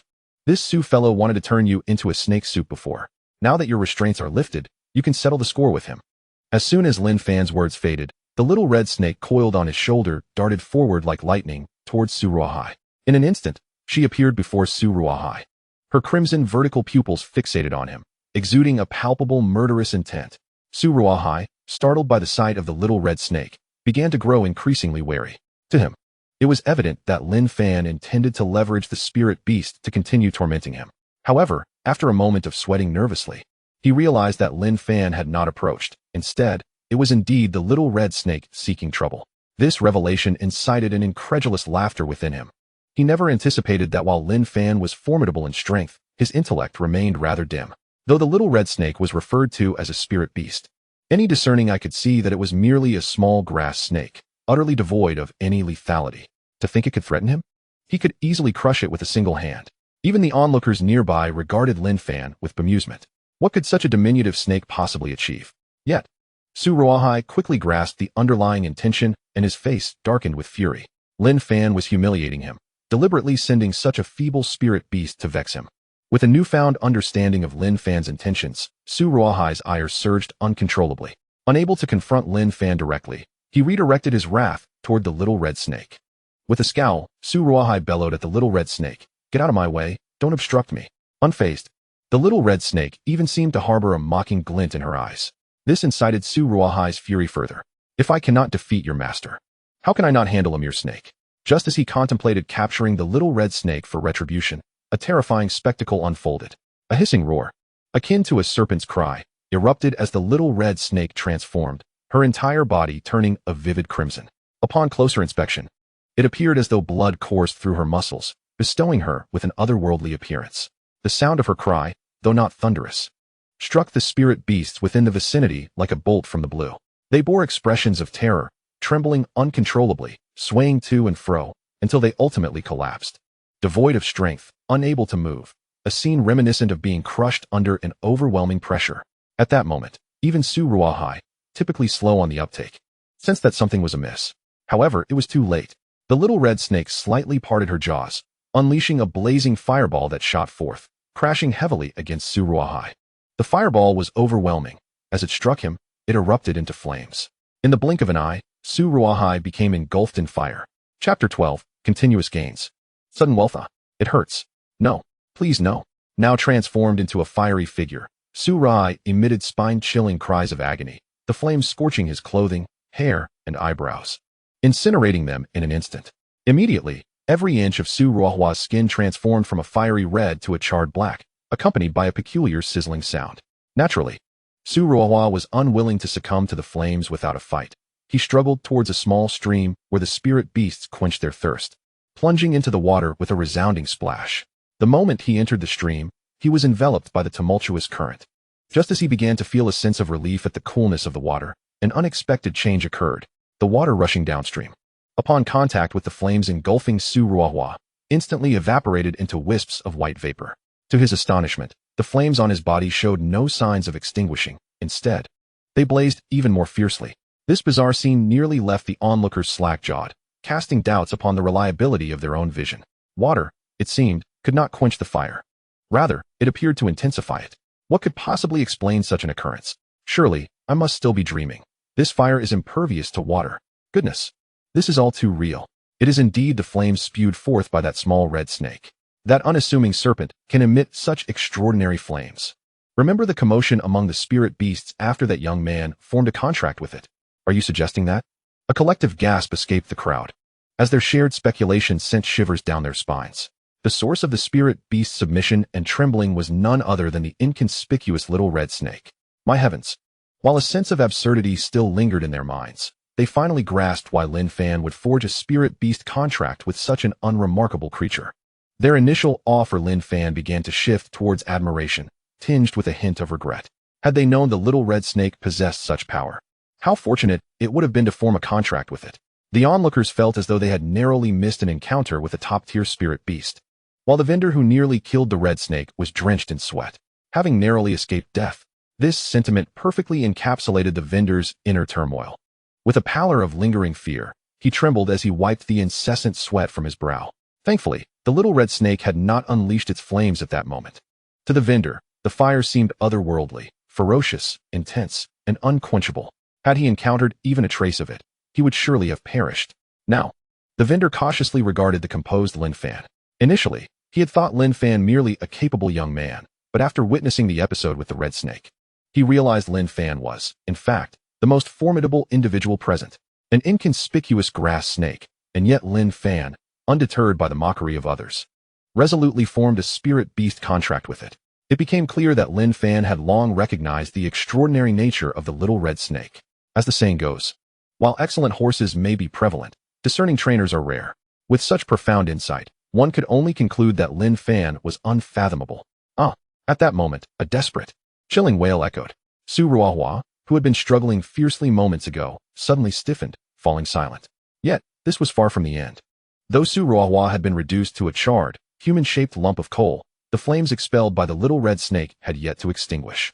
The fire continued to consume flesh, sinew, and bone, igniting them bit by bit, inch by inch. In a fleeting moment, xuanhuan's body was incinerated to the point that not a speck of ash remained. Yet, the flames persisted.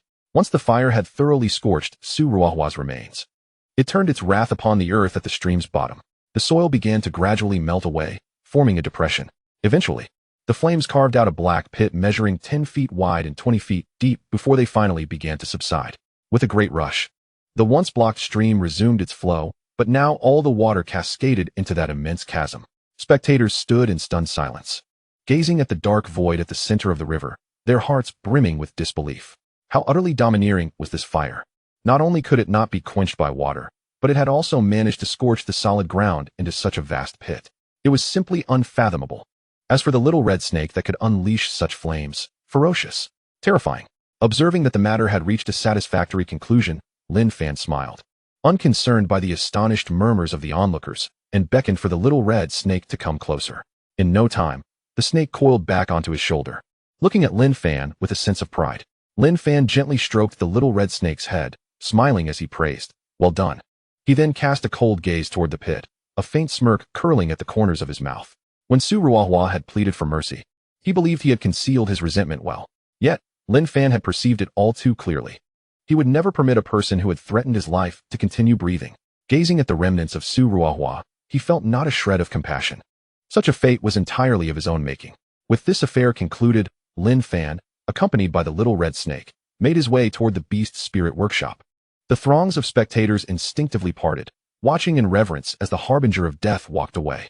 In the bustling merchant street of Shattered Stone City, Lin Fan proceeded toward the treasures he had previously detected after exiting the beast spirit workshop. Along the way, he scanned the little red snake once more, discovering that her information had undergone a transformation.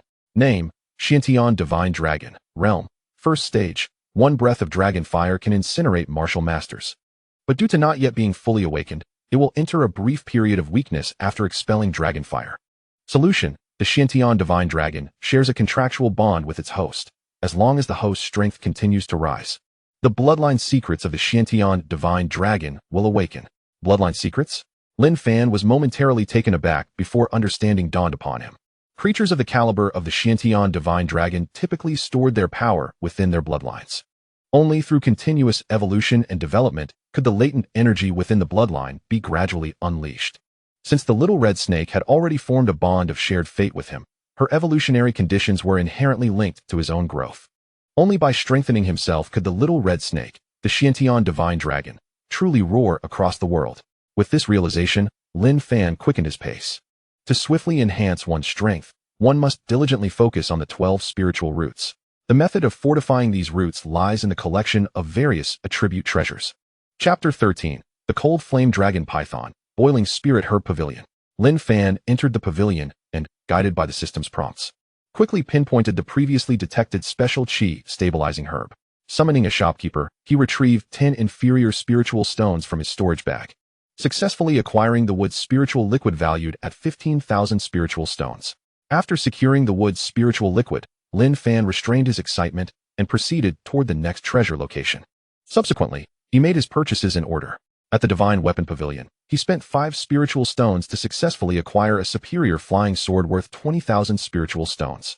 Then, at the Alchemical Fragrance Pavilion, he spent 8 spiritual stones to obtain the Blazing Fire Pill, priced at 10,000 spiritual stones.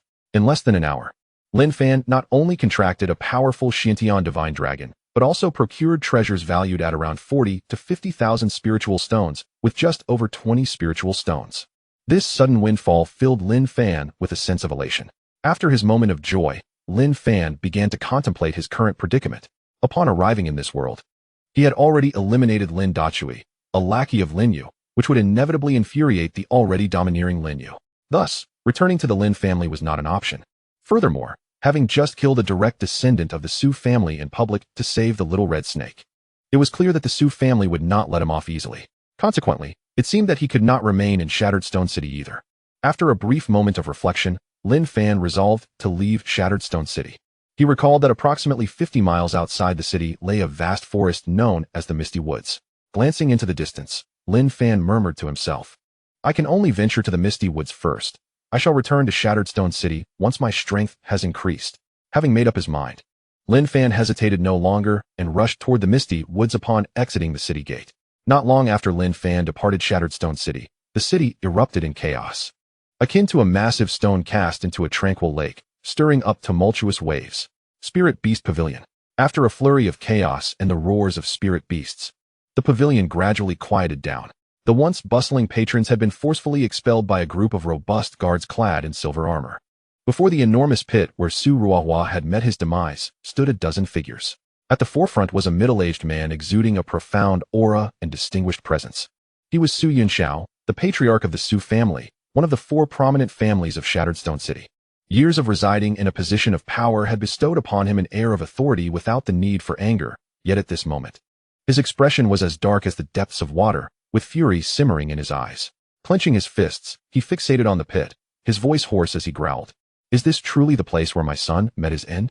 As soon as he spoke, A bruised and battered man fell to his knees before him. It was the very vendor who had nearly killed the little red snake. Trembling with fear, he stuttered as he knelt. "Why yes, Patriarch Su. This pit is indeed where young Master Su perished. However, this matter has nothing to do with me." Just as he was about to express his thoughts, a powerful iron hand descended upon his head with unyielding force. With a dull thud, the vendor's skull burst open like a ripe watermelon, scattering crimson and ivory matter across the ground. Subsequently, the headless corpse collapsed, standing rigidly before falling to the earth. It is likely that the vendor left this world without ever comprehending why a mere inquiry led to such a tragic fate. Drip, drip, blood trickled from Su Yunxiao's palm, pooling on the ground, his scarlet hand appearing particularly dreadful under the sunlight. Yet, Su Yunxiao remained unperturbed, as though he had merely squashed an inconsequential ant. Accepting a towel from a guard, he wiped the blood from his hand and apathetically inquired of a white-haired elder beside him. "Uncle, what do you perceive to be the origin of this flame? It not only reduced Hauer's body to ashes, but also created such a vast pit in the ground. It is truly bizarre." Upon hearing this, the elder of the Su clan stepped forward, channeling his spiritual energy to summon a wall of earth that dammed the stream above. Then, the clan elder crouched beside the pit, picking up a handful of charred soil, scrutinizing it closely. After a while, by examining the scorched earth, he concluded that the power of the flame was immensely formidable. Once ignited, this flame could even claim the lives of martial masters. What? Even martial masters cannot withstand it? Even the composed Su Yunxiao was momentarily taken aback. From prior inquiries, he knew that a red grass snake had incinerated his son, hardly a spiritual beast.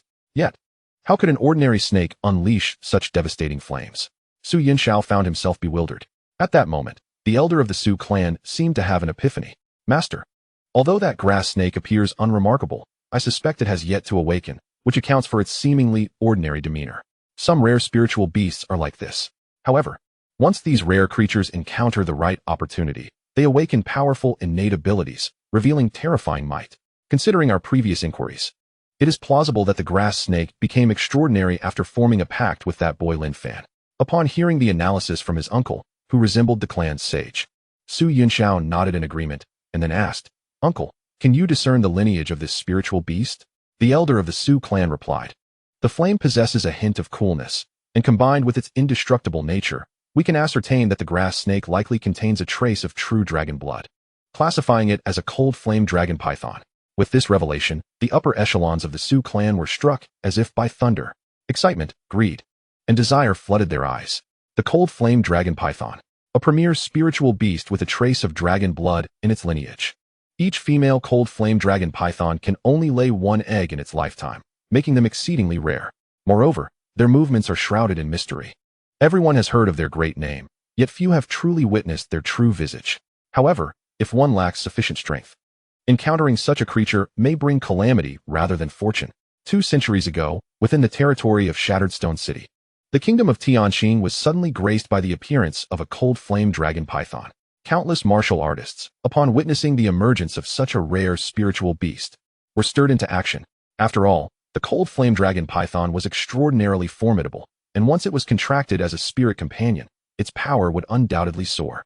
Soon, a martial king took the initiative, believing victory to be assured. Yet, to his astonishment, a mere breath from the cold flame dragon python reduced him to ashes. Nonetheless, the demise of a martial king did not deter other powerful figures from their resolve to subdue the beast. If one could not succeed, they would come in throngs. It was assumed that the cold flame dragon python would falter under the relentless assault of numerous human martial artists. Contrary to expectations, it not only endured but launched a ferocious counterattack, claiming the lives of over a dozen martial kings and 3 martial emperors. Ultimately, it was only when the long-absent martial ancestor of the Tianqing kingdom intervened that the cold flame dragon python was slain. The thought of the cold flame dragon python's rarity left the members of the Su family breathless with anticipation. Chapter 14. The Envy of Lin Yu. A decree was issued. Regardless of their pursuits, all members of the Su family ceased their activities and devoted themselves to the relentless pursuit of Lin Fan. The fate of Lin Fan was inconsequential to the patriarch.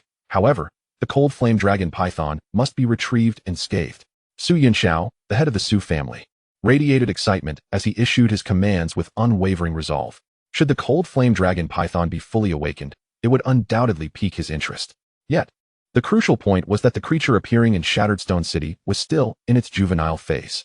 This represented an extraordinary opportunity for the Su family.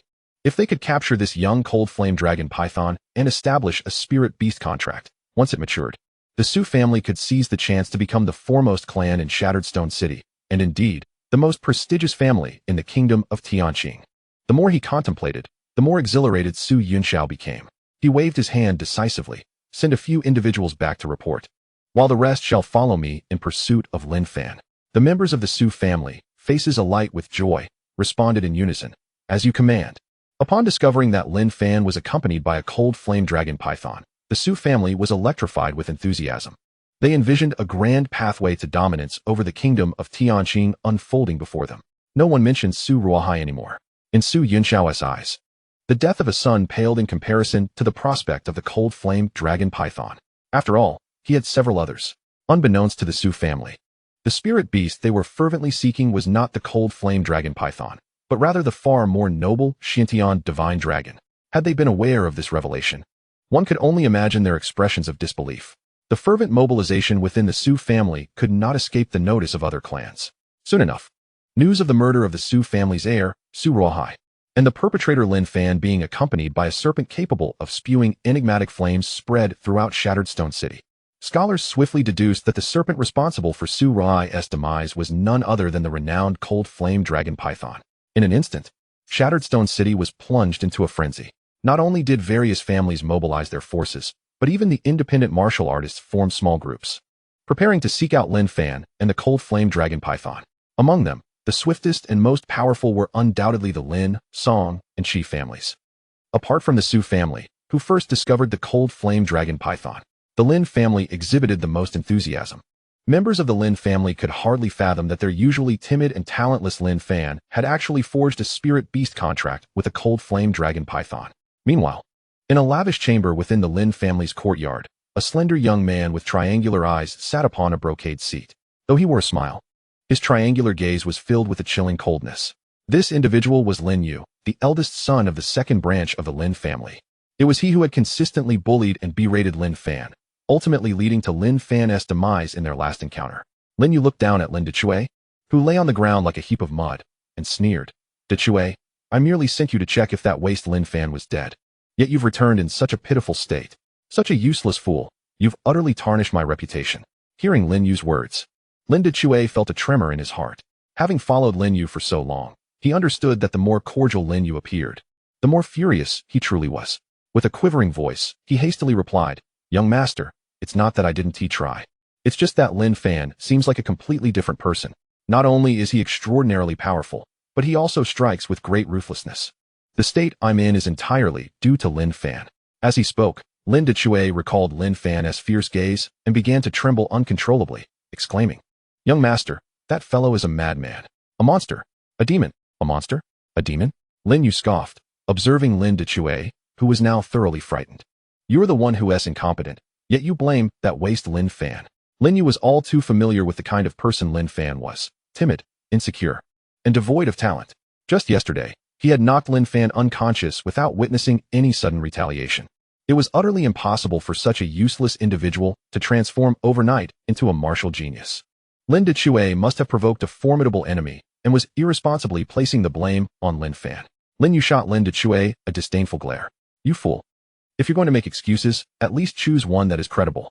Lin Dechui, observing his young master's demeanor, realized that Lin Yu did not believe him at all.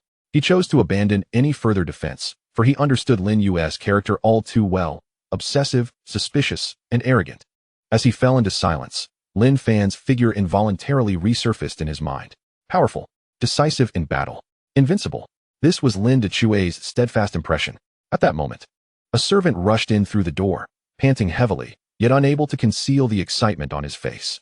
Upon entering and seeing Lin Yu, he quickly reported, Young master, there has been an incident. An incident? Lin Yu paused, but soon his brows furrowed in concern. Why such a commotion? Have you forgotten the rules I established? The servant, startled by Lin Yu's reprimand, took a moment to steady his breath before hurriedly replying, Young master, I just returned from outside the manor, and there are rumors circulating that Lin Fan has killed Su family's eldest son, Su Ruohao. What? Lin Fan killed Su Ruohao? Lin Yu's expression was one of disbelief. However, he quickly regained composure. This was utterly impossible. As one of the 4 prominent families in Shuidi City, Lin Yu not only knew Su Ruoheo but also maintained a good relationship with him.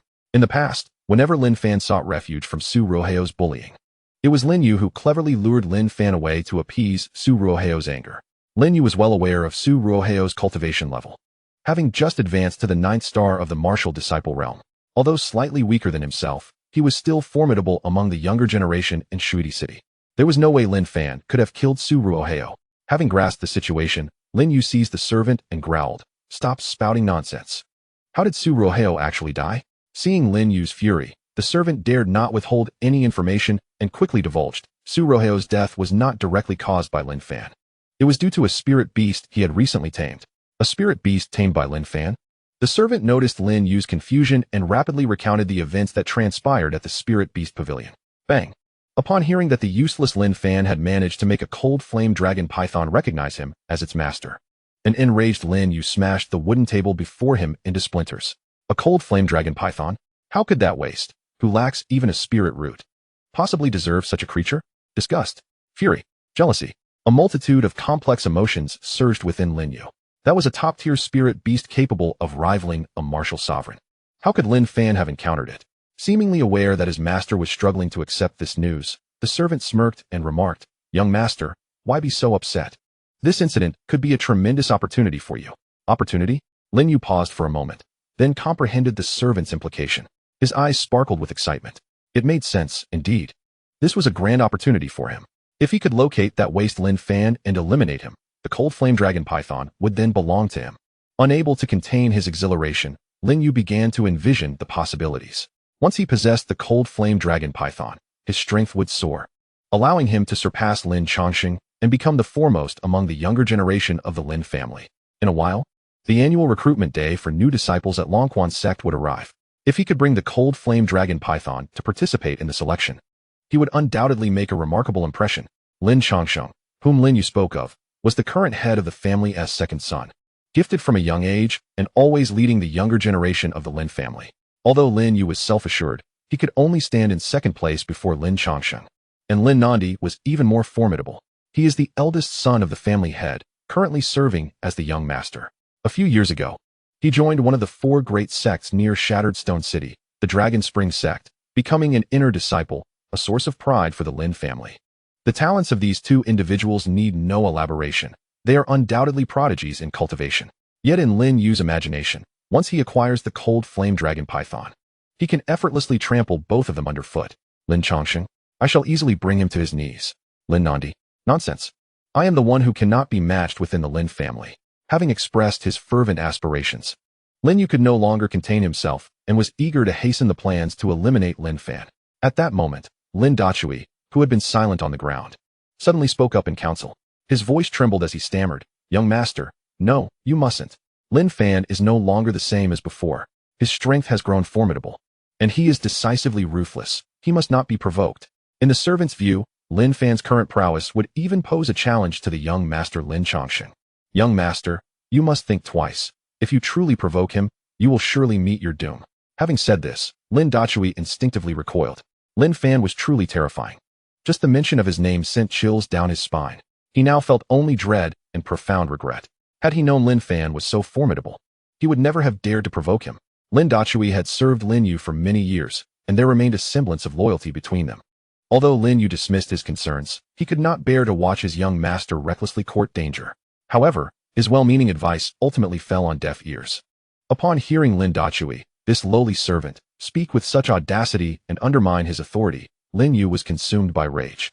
"You insolent servant! I am on the verge of soaring to greatness, and you dare to curse me? Prepare to meet your end." As the words left his lips, a cruel expression crossed Lin Yu's face as he swiftly seized Lin Dachui by the throat, lifting him violently. Lin Dachui's face contorted in horror as he attempted to speak. But with a sharp crack, his head tilted at an unnatural angle, and he sputtered blood before succumbing to death, his eyes wide open. Unable to find peace in his final moments, Lin Dachui could not comprehend why his loyal counsel had led him to such a fatal outcome. In truth, the moment he dared to acknowledge Lin Fan's strength, his fate was sealed. Lin Yu was far too arrogant. He resolved not to allow the one he had always humiliated to receive such high regard. With a dismissive gesture, Lin Yu cast Lin Dachui's lifeless body to the ground, treating it as casually as one might crush an ant. Disdainfully wiping his hands on the clothes of the messenger, Lin Yu commanded with fierce intent. Go inform my father to dispatch all his men. We must ensure we eliminate that worthless Lin Fan before anyone else and retrieve the cold flame dragon python intact. The messenger promptly complied. Understood, young master. He then hurried toward Lin Yu's father's quarters. Wait. As if struck by a sudden realization, Master Lin Yu instructed his messenger to convey an important directive. Entrusting his father with the Lin family's manpower felt somewhat precarious. Thus, he declared, go to the storeroom and retrieve all my spirit stones. Then, issue a bounty for Lin Fan in Shattered Stone City. Anyone who can uncover his whereabouts shall be rewarded with 5,000 spirit stones. 5,000 spirit stones. In pursuit of the cold flame dragon python. Lin Yu was indeed investing heavily. This sum had taken him 4 or 5 years to amass. However, in Lin Yu's eyes, acquiring the cold flame dragon python justified every sacrifice. Seeing that Lin Yu had no further instructions, the messenger dashed outside, forcefully kicking the corpse of Lin Dazue into the street. Contentedly seated upon his ornate throne, Lin Yu suddenly burst into laughter. Lin Fan, oh Lin Fan. What extraordinary luck you must possess to encounter a cold flame dragon python. Yet, his expression darkened, and he coldly declared, how could a useless wretch like you be worthy of such a divine beast? The cold flame dragon python is mine, and you? You shall perish. Although several hours had passed, the news of Lin Fan, the Lin family's misfit, having obtained a cold flame dragon python, was still reverberating throughout Shattered Stone City. The citizens, observed as warriors from the 4 major families, typically serene at their doorsteps, began to assemble in droves. Under the command of their respective leaders, they formed groups, some remaining within the city while others ventured outward. The warriors within the city received orders to meticulously scour every street and alley, leaving no corner unexamined. Not even the most repugnant latrines. Those outside were tasked with searching every village and hill within a 5-mile radius, leaving no trace unexamined. Yet, the family's belief that they had woven an impenetrable net was ultimately futile. Lin Fan was no longer the defenseless ordinary person he once was, comparable to a martial artist. He had already reached the dark mist forest, situated 50 miles away, long before the families could seal off the area. The dark mist forest, vast and boundless, was home to towering ancient trees that stretched skyward, their dense canopies obscuring the sun. Serene, tranquil, and rich in spiritual energy. Such an ideal place for cultivation could not be overlooked by human warriors. The 4 major sects, including the Dragon Spring sect, had established their mountain gates within the dark mist forest. Their might was formidable, and apart from the spirit beasts residing there, no warrior dared to act recklessly within its confines, unless, of course, they wished to court death. Threads of sunlight filtered through the gaps in the leaves, cascading onto the thick, soft layer of fallen leaves, vines, and weeds, creating a verdant spectacle. At this moment, within the concealed hollow of a 1,000-year-old dead tree, Lin Fan sat cross-legged. Chapter 16. The Seed of the World Tree, a plant infused with spirit liquid, an exquisite flying sword, a 5th-grade spirit medicine, the fire essence pill. Together, these 3 treasures amounted to an astonishing 40 to 50,000 spirit stones. A mere mortal possessing even one could become immensely wealthy overnight, yet Lin Fan possessed all 3. Gazing at the items before him, Lin Fan revealed a knowing smile as he meticulously examined the exquisite spirit sword. The spirit sword measures 3 feet and 4 inches. Its blade a delicate shade of azure adorned with intricate golden patterns along the edges. Lin Fan infused it with a trace of spiritual energy. With a crisp, melodious hum, the sword trembled like ripples upon water, a sight both extraordinary and enchanting. After a moment of contemplation, Lin Fan exclaimed, "What a splendid spirit sword! From this day forth, it shall be named the Azure Dragon Sword." Having secured the Azure Dragon Sword, Lin Fan turned his attention to the second item, the Fire Essence Pill. About the size of a thumb, the Fire Essence Pill radiated a gentle warmth in his palm, accompanied by an aromatic fragrance that wafted through the air. Lin Fan had already devised a plan for the pill's use on his journey through the misty forest. He intended to present the Fire Essence Pill to Longer, the name he had given to the small red snake. Whenever he called her Longer, she would affectionately nuzzle against his face, clearly enamored with the name. The reason for administering the Fire Essence Pill to Longer was her innate ability to conjure dragon flames. The Xiantian dragon flames, possessed by the Xiantian divine dragon, were far more formidable than the Fire Essence Pill. Thus, Lin Fan concluded that he need not consume the pill himself. Instead, he could harness Longer's Xiantian dragon flames to enhance his own fire attribute spiritual root. As his thoughts flickered, Lin Fan communicated his intentions to Longer and placed the Fire Essence Pill before her. Upon seeing the pill emanating a rich medicinal aroma, Longer unconsciously swallowed. After all, It was a fifth-tier pill, worth 10,000 spirit stones. Such a precious elixir, and Lin Fan was offering it to her, overwhelmed with emotion. She felt that meeting Lin Fan was the greatest blessing of her life. However, despite his insistence, she hesitated to consume it, believing it too precious to be taken by herself. Noticing Longer's uncertainty, Lin Fan, attuned to her feelings, gently reassured her, "This item holds no value for me. Keeping it would be a waste. It is meant for you. Rest assured, as our strength grows, we shall have as many fire essence pills as we desire. Grow stronger?" Hearing Lin Fan's words, Longer was momentarily taken aback, but then resolutely swallowed the fire essence pill. Yes, she must grow stronger to protect Lin Fan. Anyone who dared to bully him would face her wrath. As the fire essence pill slid into her abdomen, a surge of potent medicinal power erupted within her. Bathed in this overwhelming energy, a gentle flame enveloped Longer. Though seemingly unremarkable, Lin Fan, as her master, understood the terrifying heat concealed within that flame. While Longer absorbed the pill's energy with closed eyes, Lin Fan shifted his gaze to the third item, the calming herb. He carefully unwrapped the calming herb, and a droplet of emerald-like with spirit liquid floated before him. Captivated by the liquid's breathtaking beauty, he couldn't resist scanning it once more with the system. To his astonishment, Lin Fan nearly leaped with joy upon confirming the information through repeated scans. With a smile of delight, he exclaimed, "Fortune has graced me. It is truly unstoppable." Currently, the latest status of the wood spirit liquid is as follows. Name, wood spirit liquid. Source, it is the essence of life from the world tree. Evolution, after being refined by the xuanhuan dragon flame, it can evolve into a seed of the world tree, which can grow and evolve into the world tree itself. The world tree. Indeed, Lin Fan's exhilaration stems from this very world tree. It is said that when the universe was first formed, the space between heaven and earth was tumultuous and unstable, even posing a risk of refusion of the heavens and the earth. In this critical moment, the world tree came into being, directly propping up the faltering sky.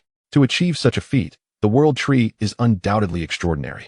The world tree possesses a longevity that matches that of the heavens, and every branch and leaf conceals tremendous power, making it a treasure in its entirety. As Lin Fan recalled the wonders of the world tree, his astonishment only grew.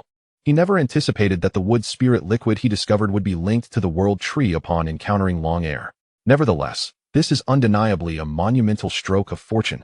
The evolution of his fire spiritual root can absorb Long Air's xuanhuan divine flame, while the wood spiritual root can utilize this world seed. With the assistance of these two marvelous entities, his fire and wood spiritual roots would surely unleash astonishing power. At this moment, Long Air had completely absorbed the effects of the fire essence pill, and her aura had become increasingly profound. Without further hesitation, Lin Fan summoned the wood spirit liquid into his hand and called out to Long Air, "Long Air, use your dragon flame to refine this drop of wood spirit liquid." With a hissing acknowledgement, Long Air stood upright and exhaled a breath of xuanhuan dragon flame towards Lin Fan's palm, which held the wood spirit liquid. Instantly, Lin Fan's hand was enveloped by the xuanhuan dragon flame. His expression turned tense as he quietly circulated his spiritual power, preparing to protect his palm. After all, he had witnessed the terrifying power of the xuanhuan dragon flame on Suruahai. It was indestructible by water and possessed extreme heat. Yet, a miraculous phenomenon occurred. The hand enveloped by the xuanhuan dragon flame indeed felt warmth, but it was not the scorching kind. Rather, it was a gentle, soothing heat, causing no harm to his palm whatsoever.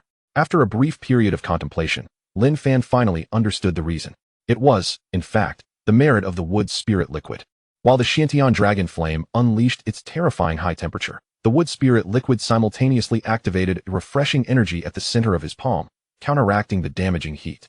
Lin Fan let out a sigh of relief and began to fully concentrate, carefully sensing the interplay of the two energies, one hot and one cool.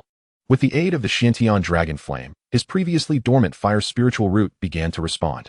Just as Lin Fan intended to probe further, the wood spirit liquid in his palm finally underwent a transformation under the refinement of the xuanhuan dragon flame. He observed as the drop of wood spirit liquid emitted a hissing sound, gradually thickening and solidifying. In the next moment, with a cracking sound akin to breaking a shell, the wood spirit liquid finally transformed into a seed. At the instant the seed took shape, another extraordinary phenomenon unfolded. Sensing the presence of the tree species, the surrounding wood attribute spiritual energy surged forth like a tempest, overwhelming the area. The tree species, unyielding in the face of such immense energy, devoured everything that drew near. Empowered by this colossal influx of spiritual energy, The tree species became increasingly resplendent and brimming with vitality. As it took shape, Lin Fan's body began to undergo a profound transformation. Chapter 17. A surge in power, instantly slaying a second-order spirit beast. Boom. Under the activation of the World Tree Seed and the xuanhuan dragon flame, Lin Fan's fire and wood's spiritual roots were instantly awakened. At this moment, the fire and wood's spiritual roots were enveloped in flames and the essence of wood's spirit energy, respectively. The two spiritual roots, previously dull and lifeless, began to shimmer with translucence as they absorbed the dragon flame and wood's spirit energy. When the roots resembled exquisite jade, they suddenly erupted with a powerful attraction. This force not only voraciously absorbed the fiery power from the dragon flame and the emanating wood spirit energy from the tree species, but also continuously drew in external fire and wood spiritual energy. Under the nourishing influx of spiritual energy, Lin Fan's aura began to rise dramatically. 3-star martial artist, 4-star martial artist, 9-star martial artist. The cavern could no longer contain the overwhelming aura unleashed by Lin Fan's soaring realm. This terrifying presence spread from the cave entrance, permeating the forest. The avian creatures and fierce beasts of the dark mist forest fell silent upon encountering Lin Fan's aura, paralyzed with fear. Some spirit beasts, unable to withstand such pressure, perished on the spot. This dreadful aura led these creatures to believe an unparalleled beast had awakened. The once boisterous forest was suddenly shrouded in an eerie silence. 2 days later, in the southern part of the dark mist forest, on a vast expanse of green grass, several cloud-shadowed deer, each over 2 meters long, grazed leisurely. Suddenly, the leader of the cloud-shadowed deer perked up its ears, anxiously scanning the surroundings as if sensing impending danger. After a moment of stillness and finding no threat, the deer began to relax. Yet at that moment, a figure as swift as lightning dashed into the herd, its gaping maw instantly claiming the life of the strongest leader. The remaining cloud-shadowed deer, upon seeing the shadow that had slain their leader, were gripped by terror and began to scream. The purple thunder leopard, the jungle's assassin. Its speed was elusive, appearing and vanishing without a trace. Though the cloud-shadowed deer were not slow in their escape, they were no match for the purple thunder leopard. The herd, now leaderless, bolted deeper into the forest. Observing the panicked flight of the deer, the purple thunder leopard's eyes glinted with mockery. With a fierce roar, the purple thunder leopards appeared before, to the left, and to the right of the fleeing deer, blocking their escape routes. With the one that had emerged from behind, they were utterly trapped. The hunt commenced. For formidable purple thunder leopards charged into the cloud-shadowed deer herd. Crimson blood, mangled limbs, and shattered entrails. In an instant, a dozen cloud-shadowed deer fell victim to the merciless slaughter of 4 purple thunder leopards. As second-tier spirit beasts, the purple thunder leopards possessed strength rivaling that of a first-star martial artist among humans. Naturally, the first-tier cloud-shadowed deer stood no chance against them. Beholding the spoils strewn across the ground, the 4 blood-soaked yet unscathed purple thunder leopards exchanged glances, let out joyous calls, and commenced their feasting. Suddenly, while engrossed in their meal, the leopards halted, their senses heightened as they scanned their surroundings. A sense of impending danger loomed. As time passed, and no threat materialized, impatience began to brew in one of the leopards. Thump! It stomped the ground in agitation and took off at a furious pace, scouring the nearby grasslands in search of the hidden foe. The leopard that had slain the cloud-shadow deer leader, being the alpha of the group, became flustered at its companion's recklessness. In such uncertain circumstances, unity to withstand the unknown was paramount, rather than heedless wandering. Just as the leader opened its mouth to call back the errant leopard, peril struck. Whoosh! A soft chime resonated as a resplendent spirit sword materialized above the frenzied leopardess head. Sensing the chilling aura and overwhelming intent to kill emanating from the sword, the leopard's body tensed, its heart racing. An emotion known as death flooded its mind. Flee! With no thought of resistance, it channeled all its strength into its 4 limbs, desperate to escape. Yet, such efforts were destined to be futile. As the leopard's body attempted to move, the spirit sword descended with lightning speed, piercing through its skull. A piercing howl erupted, and the leopard met its end. A heavy shroud of death enveloped the hearts of the 3 remaining leopards. The quickest to react was the leopard leader, witnessing the ease with which a mere sword had dispatched one of its kin from the darkness. It understood that their adversary's strength was unfathomable. Roar! Roar! Roar! Retreat! Scatter! The leopard leader commanded frantically. The 2 leopards, already gripped by fear, dared not hesitate and darted in opposite directions. The leader too chose a path and fled with fervor, all the while keeping an eye on the fates of its comrades. As it observed its companions growing distant, a sigh of relief escaped its heart. No matter how formidable the flying sword, It could not possibly slay foes in different directions simultaneously, could it? Yet, to its horror, a terrifying scene unfolded once more. The flying sword erupted into a dazzling azure light, instantaneously appearing behind the leopard to the east, swiftly piercing through it. Then, the sword veered westward. And as the head of the purple thunder leopard rolled on the ground, Gulu's heart shattered with anguish, and with all the strength he could muster, he fled without a backward glance. Could he escape? Naturally not. In an instant, the elusive spirit sword appeared behind him, and with a swift motion, it cleaved the purple thunder leopard in two. From beginning to end, the entire encounter lasted but a few breaths, and all 4 of the second-tier spirit beasts perished. At that moment, a figure leapt down from the crown of a distant tree, landing gracefully on the grass. It was Lin Fan, adorned in azure robes and exuding an air of effortless elegance. With a wave of his hand, the suspended azure dragon sword transformed into a streak of light, vanishing into his storage pouch. Observing the lifeless bodies of the purple thunder leopards, Lin Fan nodded in satisfaction. In an instant, 4 second-tier spirit beasts have met their demise. Quite impressive. With a gentle gesture, 3 beast cores floated from the corpses and landed in his heart, which he then placed into his storage pouch after a brief appraisal. The spirit beast core embodies the essence of a spirit beast. Lin Fan collected these cores because they are invaluable for alchemy and crafting spiritual artifacts. Many human warriors wander the misty forest for the sole purpose of hunting spirit beasts to acquire and sell their cores. Of course, if one's strength is lacking, they might end up as the prey instead. Warriors regard spirit beasts as treasures, while spirit beasts view warriors as potential meals. After all, the vast life force contained within the bodies of warriors is something most spirit beasts cannot compare with. Consequently, the relationship between humans and spirit beasts is exceedingly convoluted. Returning to the present, Lin Fan had managed to evade the perceptive purple thunder leopards thanks to the significant role played by his wood spirit root. The dense wood spiritual energy allowed him to merge flawlessly with the treetop. Not even 4 purple thunder leopards, or even 4 9-star warriors, could detect the cleverly disguised Lin Fan. Suddenly, a small fireball materialized at Lin Fan's fingertip.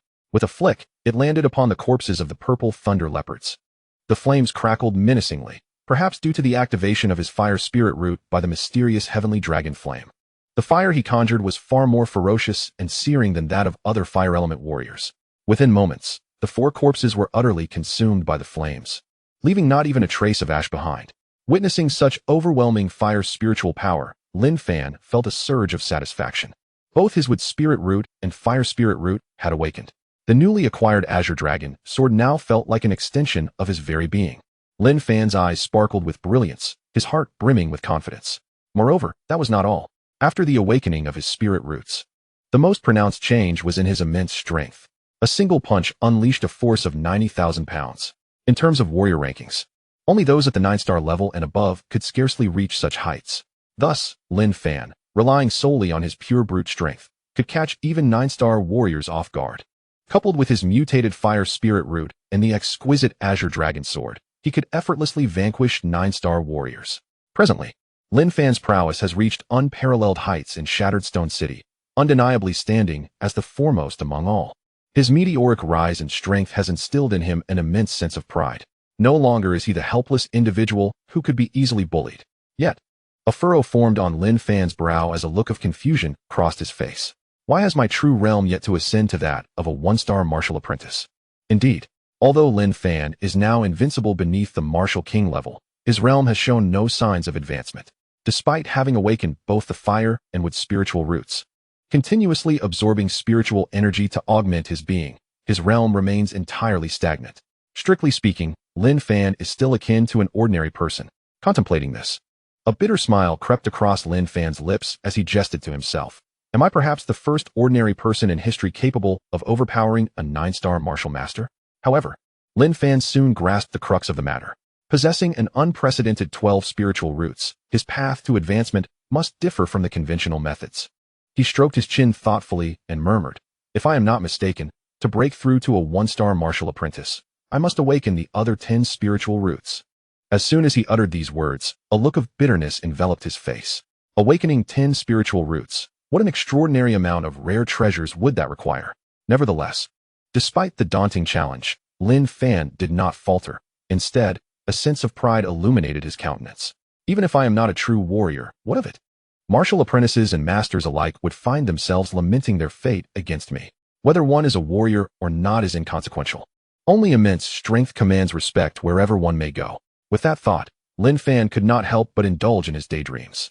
With just 2 awakened spiritual roots exhibiting such ferocity, what magnificent sights would await if all 12 were to awaken? Quickly regaining his composure, he reminded himself that he was not one to reach for the unattainable. Striving in the present is the true path. His presence here is not mere happenstance. He is diligently scanning throughout the misty fog forest, searching for any fortuitous treasures hidden within this vast expanse. Scanning, he silently recited, activating the range scan once more. Ding! At the roots of an ancient tree 1,000 meters away, 3 pieces of green fluorescent stone are present. Value, 1,000 spiritual stones. Ding! Among the weeds 500 meters to the west, a red crystal fruit is growing. Value, 800 spiritual stones. Ding! As the range scan commenced, valuable items in the vicinity came into view. However, Lin Fan was somewhat dissatisfied with the results. Alas, he sighed in resignation, exclaiming, "Is this truly all I can find, such mundane items? It is rather disheartening."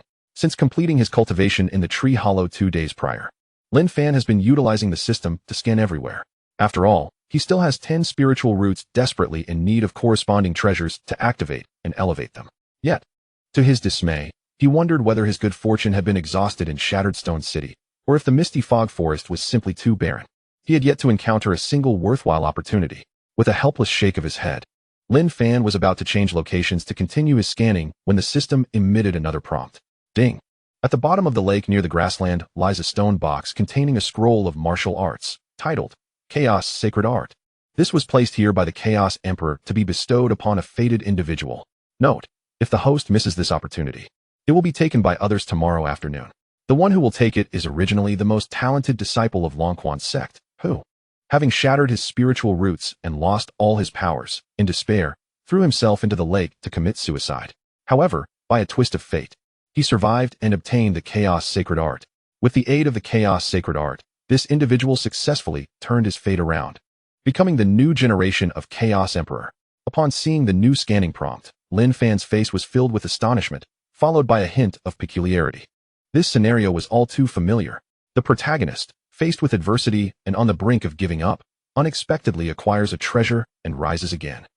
Chapter 19. The fated protagonist seeking death. How cliched. Lin Fan, at this moment, wore a look of speechless incredulity, never anticipating that in his quest for fortune, he would become entangled with the so-called fated protagonist. However, in an instant, a triumphant smile spread across Lin Fan's face. Heaven does not take, but rather brings calamity upon itself. This Chaos Emperor's martial art was destined to be his. Regardless of whether one is a fated protagonist or a child of fortune, they could all step aside. Approaching the lakeside, Lin Fan turned his head to glance at the drowsy dragon on his shoulder and said, "Dragon, it's up to you now." Instantly alert, Dragon swiftly descended from Lin Fan's shoulder. With a splash, Dragon plunged into the depths of the lake. Moments later, when Dragon resurfaced, it triumphantly held a square stone box in its mouth. Receiving the stone box from Dragon, Lin Fan affectionately patted its head, praising, "Well done." Dragon joyously spun in place. After a playful moment with Dragon, Lin Fan directed his gaze towards the stone box. With a crisp snap, he opened the stone box. As the box opened, a soft white light illuminated the surroundings, and upon closer inspection, Lin Fan discovered it was a jade slip. Is this the Chaos Sacred Art? Lin Fan's expression grew solemn as he cautiously extracted the jade slip. The moment he unfurled it, the characters inscribed on the slip sprang to life like swimming fish, streaming up his palm, along his arm, shoulder, and neck, ultimately diving into the center of his brow. Once all the characters entered his brow, the jade slip exploded into fine dust, scattering with the wind. "Ah!" Lin Fan clutched his head, exclaiming in pain. Seeing this, Dragon, concerned, rushed to him in alarm. Lin Fan chuckled and waved his hand, reassuring Dragon, "Don't worry, I'm fine." The reason for his earlier exclamation of pain was the overwhelming content contained within the jade slip.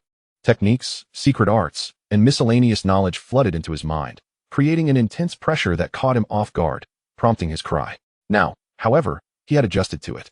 Leaping atop a towering treetop, Lin Fan sat cross-legged, releasing the spirit power of wood. In a moment, he merged his essence with the entire tree. Once prepared, he closed his eyes and turned his gaze inward, beginning to peruse the sacred law of chaos. As he opened the first page of the sacred law, a dazzling golden light flickered, and Lin Fan's primordial spirit found itself in a vast, misty expanse. In this ethereal realm, an imposing figure, towering 1,000 feet high, emerged, its visage obscured, exuding an aura as formidable as mountains and oceans. As Lin Fan curiously surveyed this unfamiliar domain, a voice resonated. Akin to the sound of the celestial Tao, in the beginning of heaven and earth, there was only chaos. All things yet to exist, chaos giving birth. It governs the harmony of yin and yang, the cycles of sun and moon. Truly, the sacred law of chaos is a divine legacy from antiquity. Each word that entered Lin Fan's mind bestowed upon him an enlightening revelation, as if he were transported to the dawn of creation itself. There were no flora or fauna, no sentient beings or mystical beasts, only silence, only chaos. He could not discern how long this state persisted, but soon, the chaos began to transform. Sun and moon, mountains and rivers, day and night. Lin Fan was entranced. As he cultivated within this mysterious space, his corporeal form underwent astonishing metamorphosis. From the moment he commenced his practice with the first character, the spiritual energy within him surged wildly. As Lin Fan continued his cultivation, his body felt as though it had morphed into a colossal black hole, voraciously absorbing the spiritual essence from the heavens and earth. The essence of fire ignited brilliantly. The once dim fire spirit energy now coalesced into radiant orbs of flame, each glowing with fervent intensity.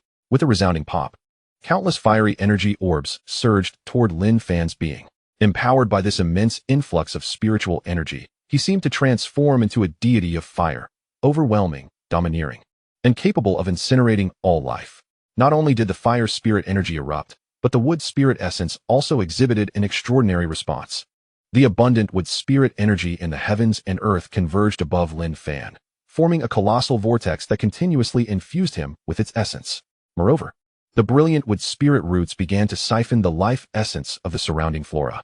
Towering ancient trees, centuries and millennia old, withered from vibrant foliage to stark desolation. Vast expanses of weeds and vines turned to mere dust. 1 mile, 2 miles, 5 miles, 10 miles. In an instant, save for the ancient tree beneath Lin Fan, all the life energy within a 10-mile radius had been completely drained. Desolation, silence, a lifeless wasteland. It was as if the harbinger of death had descended to enact divine retribution. The scene was utterly chilling. After 2 hours, Lin Fan slowly opened his eyes. In that moment, it was as if bolts of lightning flashed, captivating and awe-inspiring. He surveyed the world with a gaze that seemed to look down upon all beneath him. After a brief period of acclimation, he regained his usual composed demeanor. Observing the desolate landscape around him, Lin Fan momentarily lost himself in thought, murmuring, "The sacred law of chaos is indeed terrifying." Regaining his focus, Lin Fan felt a fervent excitement within his heart. Truly worthy of the emperor's legacy. This technique was astonishingly formidable. As he gracefully descended from the trunk, Lin Fan casually tapped the massive tree. With a resounding boom, the tree withered instantaneously, transforming into a cloud of ash. Lin Fan smiled faintly, turning to gaze at the distant forest, contemplating the fate of the protagonist whose destiny he had usurped. It was only fitting that he should meet him, to ascertain whether he was worthy of assistance. This decision was neither born of altruism nor mere whim. It was the result of meticulous deliberation. He still possessed 10 dormant spiritual roots within him, and relying solely on his own efforts to seek out the corresponding treasures proved to be exceedingly inefficient. Therefore, he required a faction, a force that would pledge unwavering loyalty to him. With the support of such a faction, he could command subordinates to scour for the treasures needed to activate his spiritual roots, allowing him to concentrate solely on enhancing his own strength. After all, formidable power was the foundation for survival in this world, and the protagonist destined for greatness on the morrow would be his first subject of evaluation. The following afternoon, a youth appeared at the edge of the dark mist forest, his clothing stained with blood, his steps unsteady and faltering. His hair was disheveled, and his complexion was as pale as parchment. With each step, he erupted into violent fits of coughing. Each cough seemed to drain every ounce of his strength, as if his lungs were on the verge of being expelled from his body. Yet, there was no trace of pain upon his countenance, only a chilling indifference. A profound despair had consumed him, rendering him dispassionate about life itself. It was evident that he had relinquished all hope. Cough. Another violent spasm racked his body, and lowering his hand from his mouth, he revealed a pool of crimson blood. Blood? Internal injuries? Huh. The youth dismissed the blood with a flick of his wrist, nonchalantly casting it to the ground, as if it were not the life essence flowing from his own shattered abdomen. Such a callous disregard for life painted a truly tragic portrait of his existence. It was over, utterly over. 3 years prior, he, unable to cultivate, had plummeted from the heavens into the mire, becoming the laughingstock of all. His once respectful peers had taken to humiliating him through relentless challenges. Defeated by 10 core disciples, overpowered by 180 inner disciples, bested by 300 outer disciples. Ha! The youth suddenly erupted into maniacal laughter directed at the sky. Yet within that laughter lay an abyss of desolation and resentment. Wiping away a tear that had slipped from the corner of his eye, he continued to mutter to himself. Today was the day? Even the last-ranked outer disciple had easily cast him from the stage. An overwhelming sorrow enveloped him, as memories of the past cascaded through his mind. He had been born with a golden key. His family hailed as the preeminent clan in the Tianqing kingdom. Whether it was exquisite techniques, exceptional spiritual tools, or rare elixirs, whatever he desired was promptly provided by throngs of eager hands. His words held more weight than those of a prince. If all had gone according to plan, he would have ascended to lead this grand family, continuing to exert dominance over all factions within the Tianqing kingdom. However, calamity struck when he turned 9. Several lesser clans, long envious of his family's lofty status, had been plotting against him for some time. At the tender age of 9, he was abruptly awakened from his slumber by the cacophony of slaughter. Within the confines of his family estate, a cadre of martial artists and assassins unleashed a frenzy of carnage. That fateful night was drenched in blood, resembling a veritable hellscape. More brutally, to ensure his survival, his father fought valiantly to the bitter end, sacrificing himself. His mother, too, followed suit, meeting the same tragic fate. One by one, his uncles, brothers, and sisters, all his kin, transformed into mere bones that night, all in a desperate bid to protect him, the young master. Just a night prior, he had lost everything. With their dying breaths, his parents screamed, "Shinner, do not seek vengeance. Flee as far as you can." Yet, he did not heed their pleas. What purpose would his life serve if he did not avenge his family's grievances? Alas, at the tender age of 9, he was far too young to possess the means for retribution. He needed to bide his time, to amass the strength required for revenge. With no choice but to leave the kingdom of Tianqing, he wandered, begging for sustenance, until he reached the remote town of Shattered Stone. There, he concealed his identity and joined the Dragon Spring sect. Gifted with remarkable talent for cultivation and bolstered by a solid foundation laid before his 9th year, he swiftly ascended from an outer disciple to a core disciple within a few short years, ultimately becoming the sect's young master. However, even amid his resplendent achievements, he did not forget the vendetta of his family. After attaining the position of young master, he devoted himself relentlessly to his training, yearning for the strength to exact his revenge. Just as he glimpsed the dawn of retribution on the horizon, fate played a cruel jest upon him. His spiritual roots became obstructed. Following this blockage, his cultivation plummeted daily, until he found himself today as the lowest-ranked outer disciple, utterly incapable of even defending himself. Useless? He found no difficulty in accepting this label. What tormented him was the absence of hope. What of ridicule? What of humiliation? As long as he could continue cultivating, that sufficed. Yet he endeavored countless times, only to face failure, and more failure. The harsh reality dawned upon him. He had become a complete and utter failure. Today's defeat was the final straw that broke his spirit. He knew it was time to give up, time to embrace death. Now standing before the lake, gazing into the reflection of his woeful visage, he laughed and wept simultaneously. "Father, mother, kin, Shinner has disappointed you. I have failed to avenge you," he whispered. "Wait for me. I will find you and bow in repentance." Despair, unwillingness, guilt, and hatred, an intricate tapestry of emotions culminated in a bittersweet smile.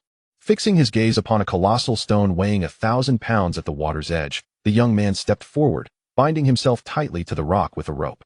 Once secured to the point of being unable to escape, he murmured, "Farewell, wretched world." With that, he moved gently, and the stone plummeted into the depths of the lake. But just then, an unforeseen change occurred. With a deafening boom, the stone tethered to the young man shattered into a myriad of pieces. At the moment the youth was struck with astonishment, he felt a chill at his neck.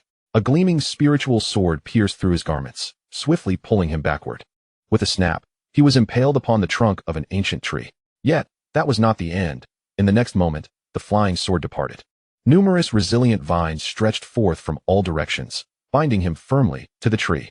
What is happening? Bewildered by this dazzling turn of events, the youth was at a loss. Who was it that saved him? If they had rescued him, why bind him so tightly? Just as he was racking his brain, a voice resonated from behind the ancient tree. "Such a coward. As a man, how can you seek death over a mere setback? Your parents sacrificed their lives to secure your survival, And this is how you repay them? Who would be most pleased by your demise? Your enemies. With your death, they would revel in the tranquility, enjoying the spoils they obtained from slaughtering your entire clan. Is this what you truly wish to see? You are utterly hopeless. Boom. Hearing the resounding words, the youth felt as though he had been struck by lightning. Indeed, to perish so foolishly was beyond comprehension.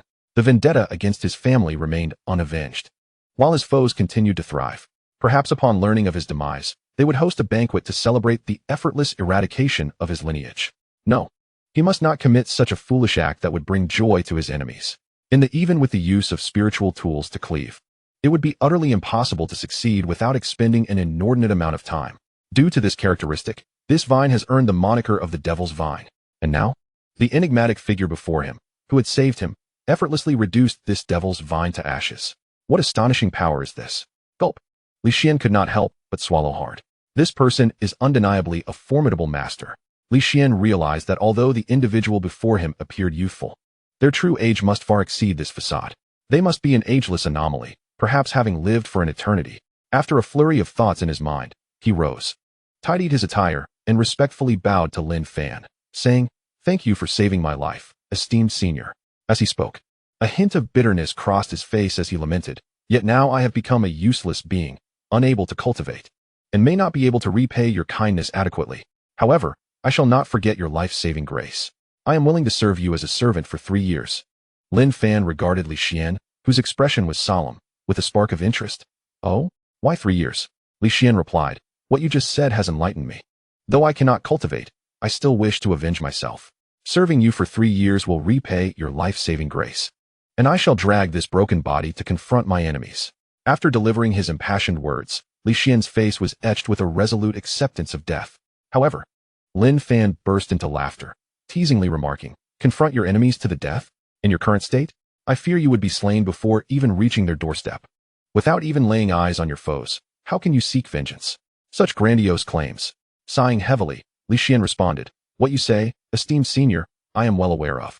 However, my spiritual roots are blocked, rendering me incapable of further cultivation, reduced to a mere shell. Rather than clinging to life, I would prefer to repay your kindness and take a desperate gamble." Observing the unwavering determination on Li Xian's face, Lin Fan silently praised him. Even amidst suffering, he remembers to express gratitude and repay kindness. Acknowledging the certainty of death, yet still resolved to seek vengeance, his spirit is steadfast. It appears that this young man is indeed worthy of cultivation. With this thought in mind, Lin Fan looked at Li Xian with a knowing smile. "Now, regarding your spiritual root issue, is it truly insurmountable? Metal, wood, water, fire, earth. You possess exceptional 5-element spiritual roots. With such talent, you still consider yourself a waste. How then should other martial artists fare?" Boom. Li Xian felt as if a thunderclap had erupted in his mind. The senior had seen through his 5-element spiritual roots at a glance. It was a secret that no one, save for his parents, had ever known throughout his life. This was his greatest secret, and now, it had been unveiled by a stranger he had just met. The shock within Li Xian multiplied exponentially, reaching a peak of overwhelming astonishment. However, after a moment, as if struck by a thought, a fervent hope ignited in his eyes. If the senior's power is indeed so formidable, could it be that his spiritual root blockage might be resolved? With this thought, Li Xian's heart surged with fiery anticipation. With a heavy thud, Li Xian fell to his knees, his voice trembling as he inquired, "Elder, your strength is profound and unfathomable. Do you possess a solution to my inability to cultivate?" A whirlwind of emotions, tension, excitement, and anticipation swept through his heart.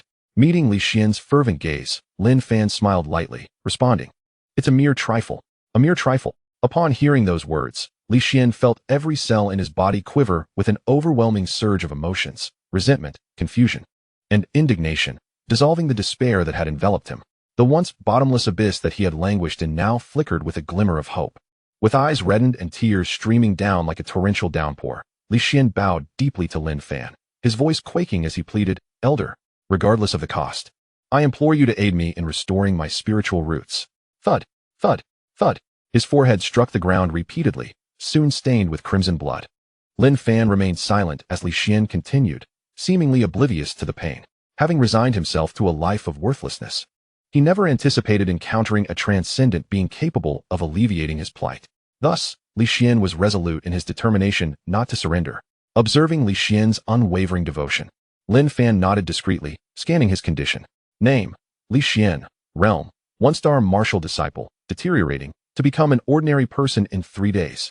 Spiritual roots: gold, blocked; wood, blocked; water, blocked; fire, blocked; earth, blocked. Cultivation technique: Dragon Spring Sword Art. Note: a prodigious talent, rare in a century. Though not yet possessing the chaotic holy law, he embarks on a new path of body refinement, ultimately purging the impurities from his spiritual roots upon reaching great success. He shall attain the status of an emperor. Glancing at Li Xian's information, Lin Fan couldn't help but marvel. The destined protagonist was indeed extraordinary. Even at such a dire juncture, a turn of fate remained possible. To miss such a genius would be a grave injustice. In a fleeting moment of contemplation, Lin Fan unleashed a strand of spiritual energy, lifting the persistently bowing Li Xian into the air. Observing the mix of hope and trepidation in Li Xian's eyes, Lin Fan stated, "If you desire my assistance, I require something from you." Chapter 22. The Master is a millennia-old tree demon. Could a single item restore his former talents? Could it erase the humiliations he had endured? Could it grant him the chance to avenge his enemies? Li Xian's gaze was resolute, devoid of hesitation. He fixed his eyes upon Lin Fan and declared, "Elder, whatever you desire from me, I shall provide, even my life. As long as you allow me to avenge my enemies, I am willing to end my life before you." His voice trembled with emotion. Watching Li Xian's fervent plea, Lin Fan shook his head, saying, "What would I want with your life? What I seek is quite simple, your loyalty." Loyalty? Li Xian was taken aback. Did the elder wish for him to become a servant? After a moment of contemplation, he resolved to acquiesce. What of being a servant? As long as his spiritual root can be restored to its former strength, he is willing to invest any amount of effort. Moreover, the individual before him is undoubtedly a revered senior. Serving him is not a disgrace. Resolving his thoughts, Li Xian was about to speak, expressing his desire to be the senior's servant, when he noticed Lin Fan wave his hand, saying, "Not a servant, but my disciple." Lin Fan affectionately patted Longer's head and continued, "At present, apart from Longer, I have no other kin. By becoming my disciple, we shall become family, supporting each other through thick and thin." Disciple? Family? Li Xian was profoundly shaken by Lin Fan's words. Family. Since the age of 9, he had been without kin. As for his master, upon entering the xuanhuan sect, he had a mentor who valued him greatly. But this was only prior to the troubles with his spiritual root. When his spiritual root became blocked, and he could no longer cultivate, his once affable master transformed completely. Not only did he strip Li Xian of all sect privileges, but he also relegated him to the outer disciples, leaving him to fend for himself. His family had perished in order to protect him. His master had callously abandoned him. After enduring successive blows, he had long ceased to hope for such a precious bond. And now, Lin Fan not only saved him without asking for anything in return, but he also wished to take him as a disciple, offering him protection. No longer would he have to suffer humiliation in this indifferent world. Overwhelmed with emotion, tears welled in his eyes. He cried out in anguish, as if attempting to release all the grievances he had endured through countless tribulations. Observing the heart-wrenching cries of Li Xian, Lin Fan sighed, feeling a pang of sorrow. Born into prominence with unparalleled talent, yet beset by unending suffering, his entire family annihilated, and his master mercilessly cast him aside. A genius driven to the brink of suicide. How tragic. Through his observations, Lin Fan understood Li Xian's character, loyal and righteous. Such a person should not continue to languish in despair. With this thought, Lin Fan addressed Li Xian with a serious tone. "From now on, follow me. Become my disciple, and I shall protect you.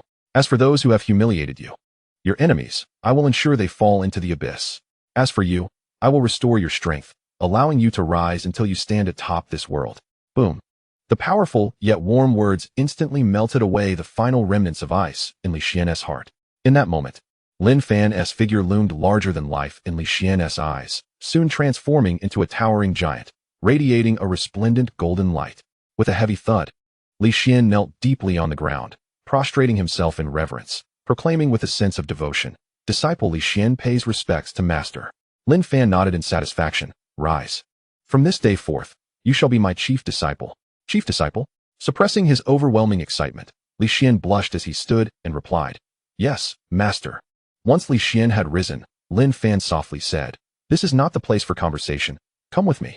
Let us first restore your spiritual root." Restore the spiritual root? Li Xian's heart burned with fervor, and he promptly agreed, respectfully following behind Lin Fan, as the master and disciple made their way forward.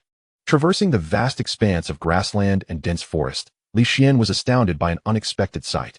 The grass, trees, and flowers appeared withered, devoid of any hint of green, resembling a desolate wasteland. Master, what has transpired here? Li Xian could no longer contain his curiosity and inquired. This, Lin Fan casually glanced and nonchalantly replied, "It is nothing. It was merely a mishap during my training." "What? This devastation was caused by my master?" Li Xian exclaimed in disbelief. "Good heavens! This wilted forest stretches for at least 10 miles. What kind of powerful technique must his master be practicing to achieve such dominance?" Contemplating this, Li Xian felt an even greater admiration for his master swell within him.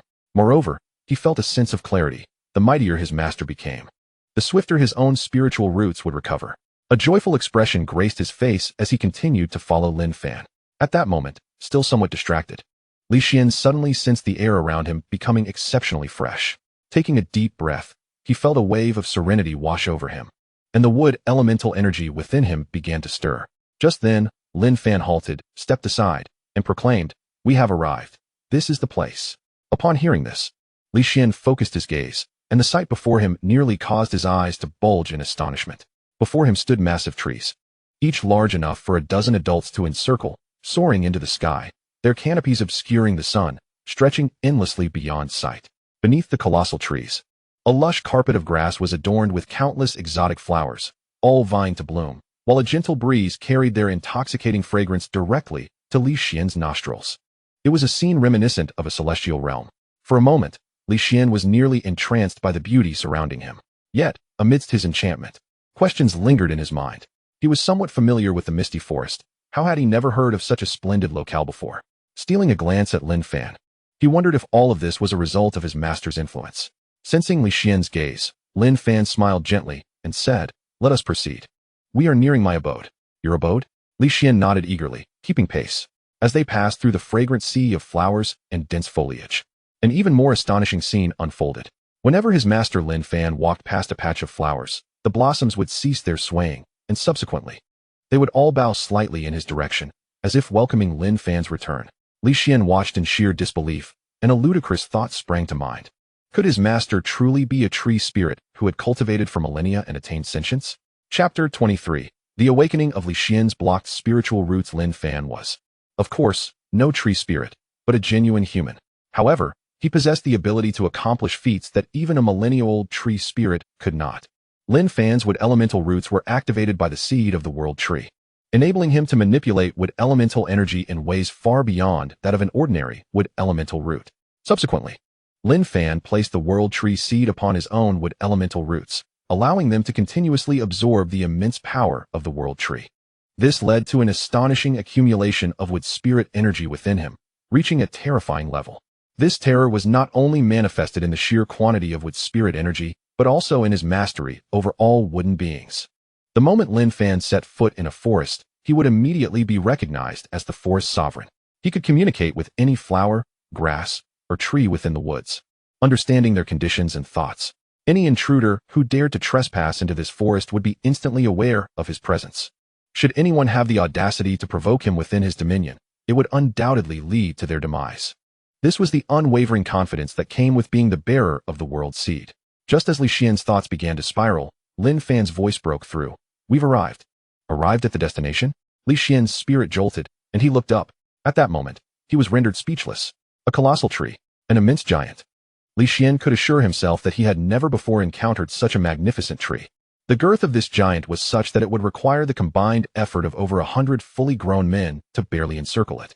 Its trunk soared into the clouds, with its crown obscured from view, completely shrouded by the white mist. An odd thought surged into his mind. Could this giant tree be his master's true form? Moreover, didn't his master mention that they had arrived at his dwelling? Where, then, was the house? As Li Xian pondered these questions, the giant tree began to transform. With a creaking sound, steps emerged from the broad trunk, winding upward from the roots. This spectacle left Li Xian utterly astonished. He could swear that the appearance of these stairs was not conjured by his master Lin Fan, but rather manifested by the tree itself. How utterly unfathomable. The tree had somehow created steps of its own, surely indicating that it had attained sentience. Lin Fan ascended the steps and called back to Li Xian, who remained rooted in place. "What are you dawdling for? Come on up." "Oh yes, coming," Li Xian responded. A mixture of trepidation and excitement as he cautiously stepped onto the stairs, his mind racing with the thought, am I truly walking upon my master's true form? After ascending the steps for a short while, Li Xian noticed that his master had stopped ahead of him, just as he was about to inquire why he had halted. He beheld two grand doors materializing upon the trunk before Lin Fan. With a calm demeanor, Lin Fan stepped through the doors, meeting Li Xian's astonished gaze. Seeing his master enter, Li Xian hurriedly followed suit. To his surprise, the interior of the tree hollow was not the dark void he had envisioned. Upon entering, he found himself on a broad, flat platform. Several small paths branched out in different directions from this platform. As he gazed toward the ends of these paths, he discovered exquisitely crafted, magnificent rooms. With eyes wide in amazement, Li Xian followed Lin Fan toward the central main house. Upon entering, he was struck by the sight of wooden beds, wooden tables, wooden stools, and wooden teapots and cups. Everything in this place resembled a normal room, yet possessed an extraordinary charm of its own. Seated on a wooden stool, Lin Fan sipped his spiritual tea while observing the somewhat apprehensive Li Xian. He gestured for him to take a seat. Once Li Xian settled down, he could no longer suppress his curiosity and inquired, Master, is this colossal tree your essence, your true form? My true form. Lin Fan was momentarily taken aback, then found himself both amused and bewildered by the sheer absurdity of the question. It was evident that Li Xian had misinterpreted something, likely due to the extraordinary sights he had encountered along the way. After a moment of contemplation, Lin Fan replied, I am of the human race. There is no need for you to be overly concerned. As for the giant tree and the dwelling, Lin Fan surveyed his surroundings and continued, these are manifestations of my capabilities. In truth, this grand tree was the very one Lin Fan had resided beneath when he first entered the misty forest. The transformation from an ordinary tree to the towering giant it now was entirely due to the essence of the world tree seed he possessed. Each time Lin Fan practiced his cultivation, the aura of the world tree seed would emanate from within him, nourishing the tree. The world tree seed is remarkably wondrous. Under the gentle nurturing of these ethereal threads of tree essence, the tree underwent a second phase of growth and evolution. Having reached its current stature, the tree had already given birth to a tree spirit. This spirit, having developed an affinity and dependence on its creator, found it effortless to carve out a living space within the trunk. Upon hearing his master clarify that he was not a tree demon, Li Xian felt a bit sheepish. He had foolishly imagined his master as some sort of monster. However, when he learned that both the giant tree and the dwelling were creations of his master's own abilities, he was left utterly astounded. The prowess of his master was simply beyond belief. To achieve such a miraculous feat was truly astonishing. Li Xian's eyes sparkled with exhilaration. How fortunate he was to have such an extraordinary master. Lin Fan leisurely savored his spiritual tea, allowing his enthusiastic disciple to gradually regain his composure. After a while, Li Xian, realizing his exuberance had gotten the better of him, quickly apologized. Master, I have acted rather unseemly. Lin Fan smiled and waved his hand, saying, no harm done. However, it is time to attend to serious matters. With that, a waft of the world tree seed's essence was ignited within him, mingling with the rich aura of wood spirit energy, and soon gathered at his fingertips.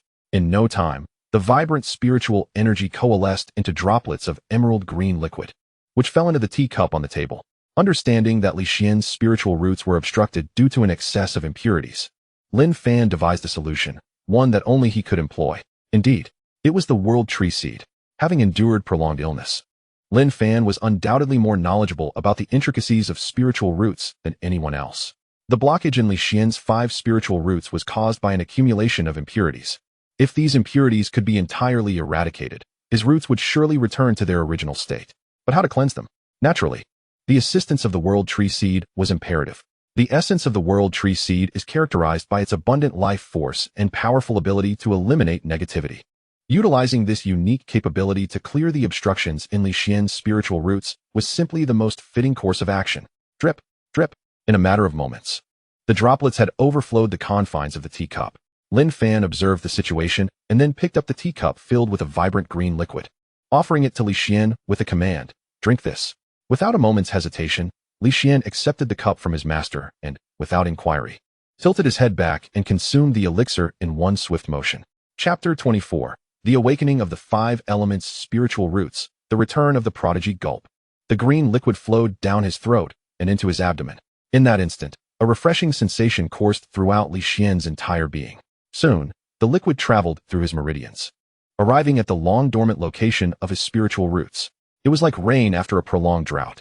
Li Xian's face lit up with exhilaration as he distinctly felt the moment the green liquid arrived. His 5 elemental roots began to stir with vitality, eagerly yearning for the infusion of the elixir. The liquid, aware of its purpose, swiftly identified the blockages within each of the 5 roots. With a surge of energy, it rushed toward the obstructions. Crack, crack.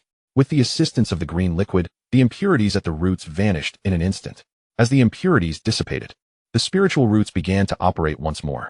Boom. The wood root awakened. The metal root awakened. The water root awakened. With each root fully revived, the spiritual energy in Li Xian's dantian surged forth once again after years of dormancy. With tears welling in his eyes, he trembled as he exclaimed, "It's restored.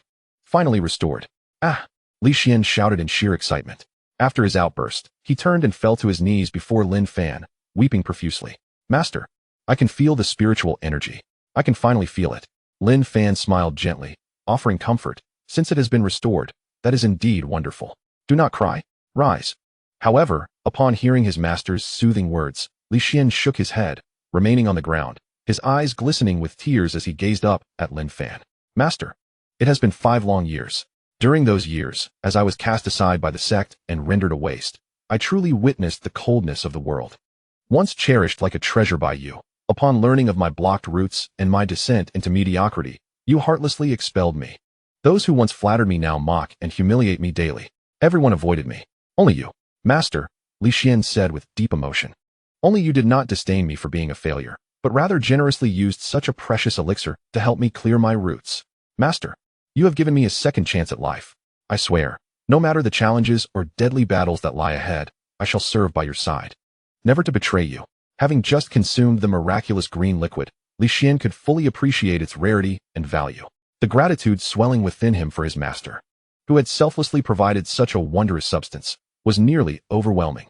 With that, he bowed deeply to Lin Fan once more, as if this gesture alone could convey the depth of his respect. Seeing Li Xian so moved, Lin Fan could only smile wryly. This manner of bowing was quite taxing on the body. "Enough," Lin Fan said, his expression turning serious as he lifted Li Xian with his spiritual power. "You are my first disciple, and I have high hopes for you. Rest assured, the dignity and glory you once lost will be reclaimed by your master. Whoever dares to take what belongs to you shall face dire consequences. My disciple, no one shall humiliate you."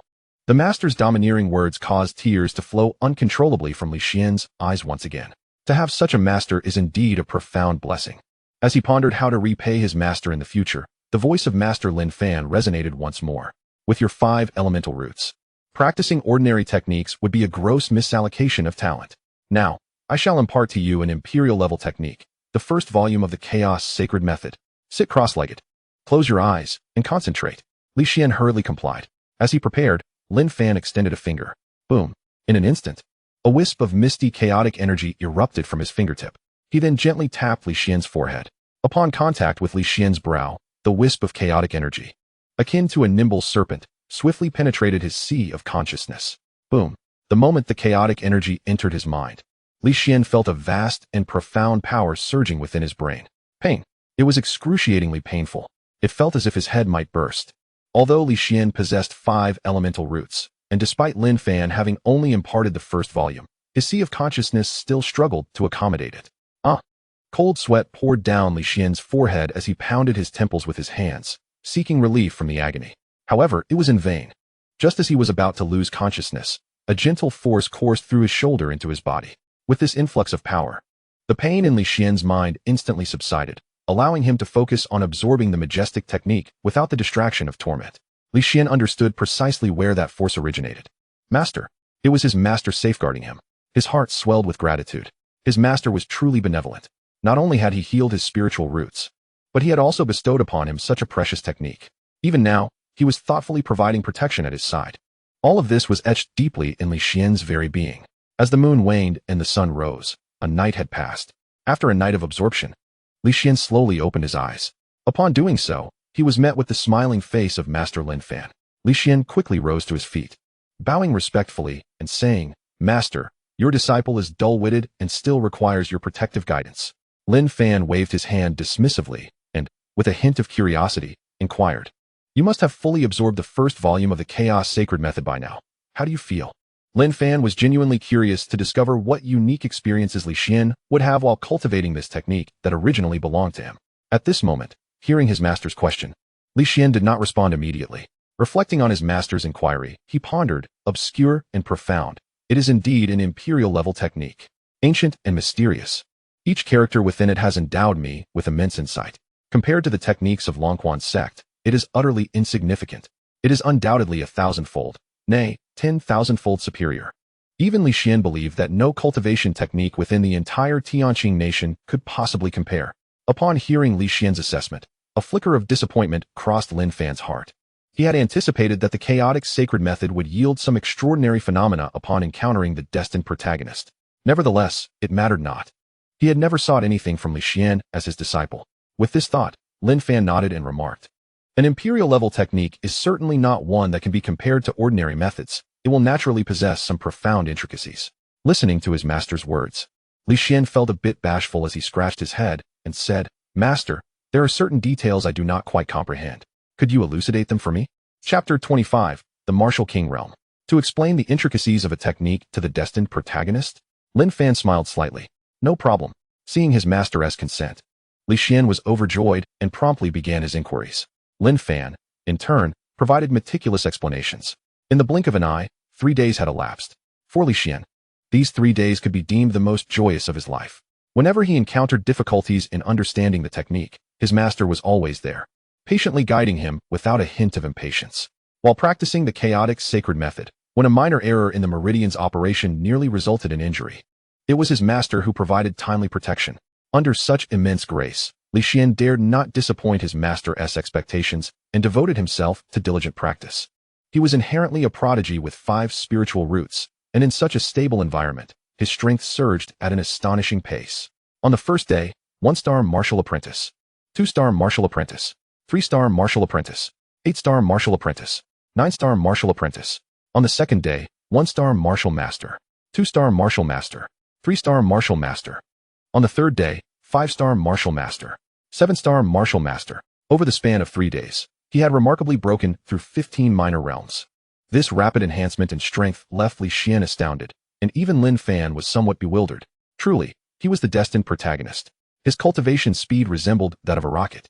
After a moment of astonishment, Lin Fan felt a surge of satisfaction. He had indeed taken on a prized disciple. By the 4th day, Li Xian's cultivation pace began to stabilize to a more ordinary rate. Observing Li Xian rise, brimming with combat spirit, Lin Fan's face radiated profound satisfaction. And then he spoke with a serious demeanor. "Today is the day you reclaim your glory. Are you prepared?" Li Xian immediately responded with fervor, "Master, I am ready. Today at xuanhuan sect, I shall vindicate my past disgrace and uphold your esteemed reputation." "Excellent." Lin Fan patted Li Xian on the shoulder. "Since you are ready, then go forth." "Understood."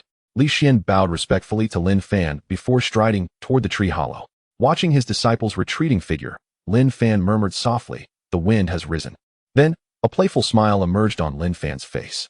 If memory serves correctly, the pride of the Lin family, the first genius Lin Nandi, is an inner sect disciple. Is he not? Lin Nandi, the foremost among the younger generation of the Lin family, a name synonymous with unparalleled talent, gifted from a young age. He swiftly ascended to become an inner disciple of the xuanhuan sect. And what of Lin Fan?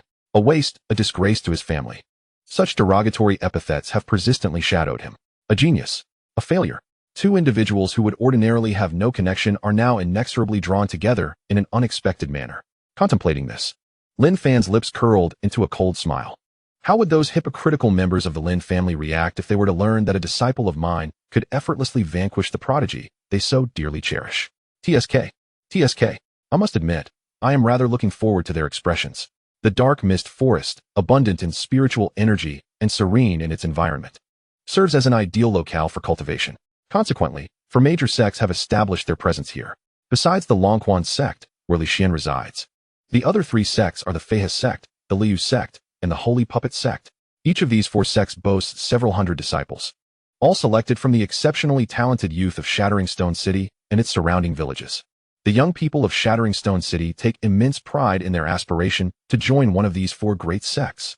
There are even rumors that within these sects, there exists a master at the Martial King level. Martial King. It is said that once a warrior transcends to the Martial King realm, not only does their strength undergo a profound transformation, but their lifespan is significantly extended as well. An extended lifespan. Who among warriors does not yearn to live longer? Perhaps even attain immortality? After reaching the realms of martial disciple and martial master, although their bodies become exceptionally robust, there is no notable change in their lifespan. At best, they may live a mere decade or so longer than the average person. Such a slight difference, in the eyes of warriors, appears almost negligible. After toiling for years in their cultivation, merely to gain a few additional years of life, that simply will not suffice.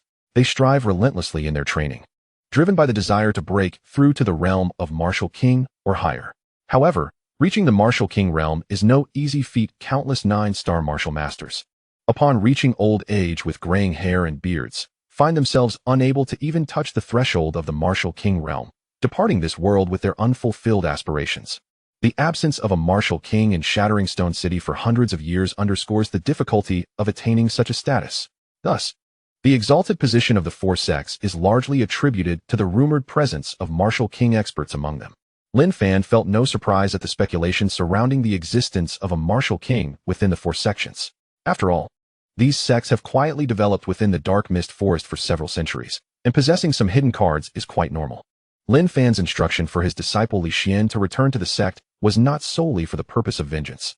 It also served as an opportunity to gauge the strength of the various sections. After all, this is crucial for his future endeavors.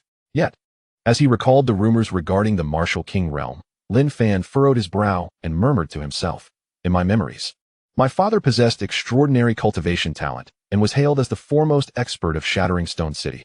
I wonder if he ever broke through to the martial king realm? Alas, my father has long since vanished, leaving me unable to ascertain the truth." The circumstances surrounding his disappearance have led to a plethora of speculations within the Lin family. There are whispers suggesting that he has evaded familial responsibilities. Others claim he is being pursued by enemies, and some assert, with unwavering conviction, that he has eloped with a young and beautiful maiden. In any case, his disappearance is shrouded in mystery.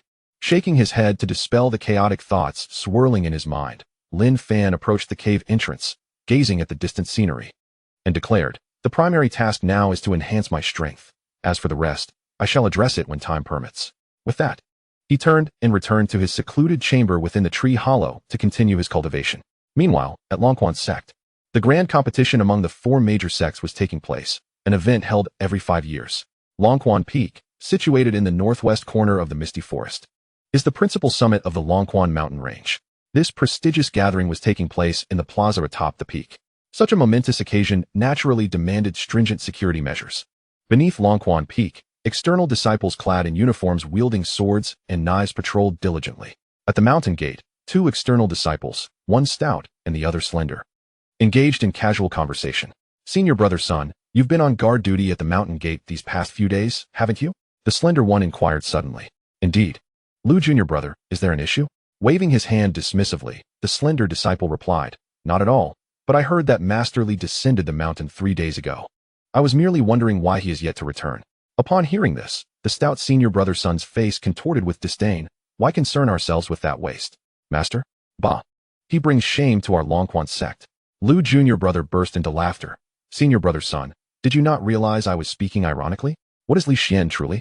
Not even worthy to stand alongside Master Yin Bei Wang." Spit. Their words dripped with contempt and mockery. When a dazzling genius falls from grace, those at the lower echelons of disciples revel in a perverse sense of satisfaction.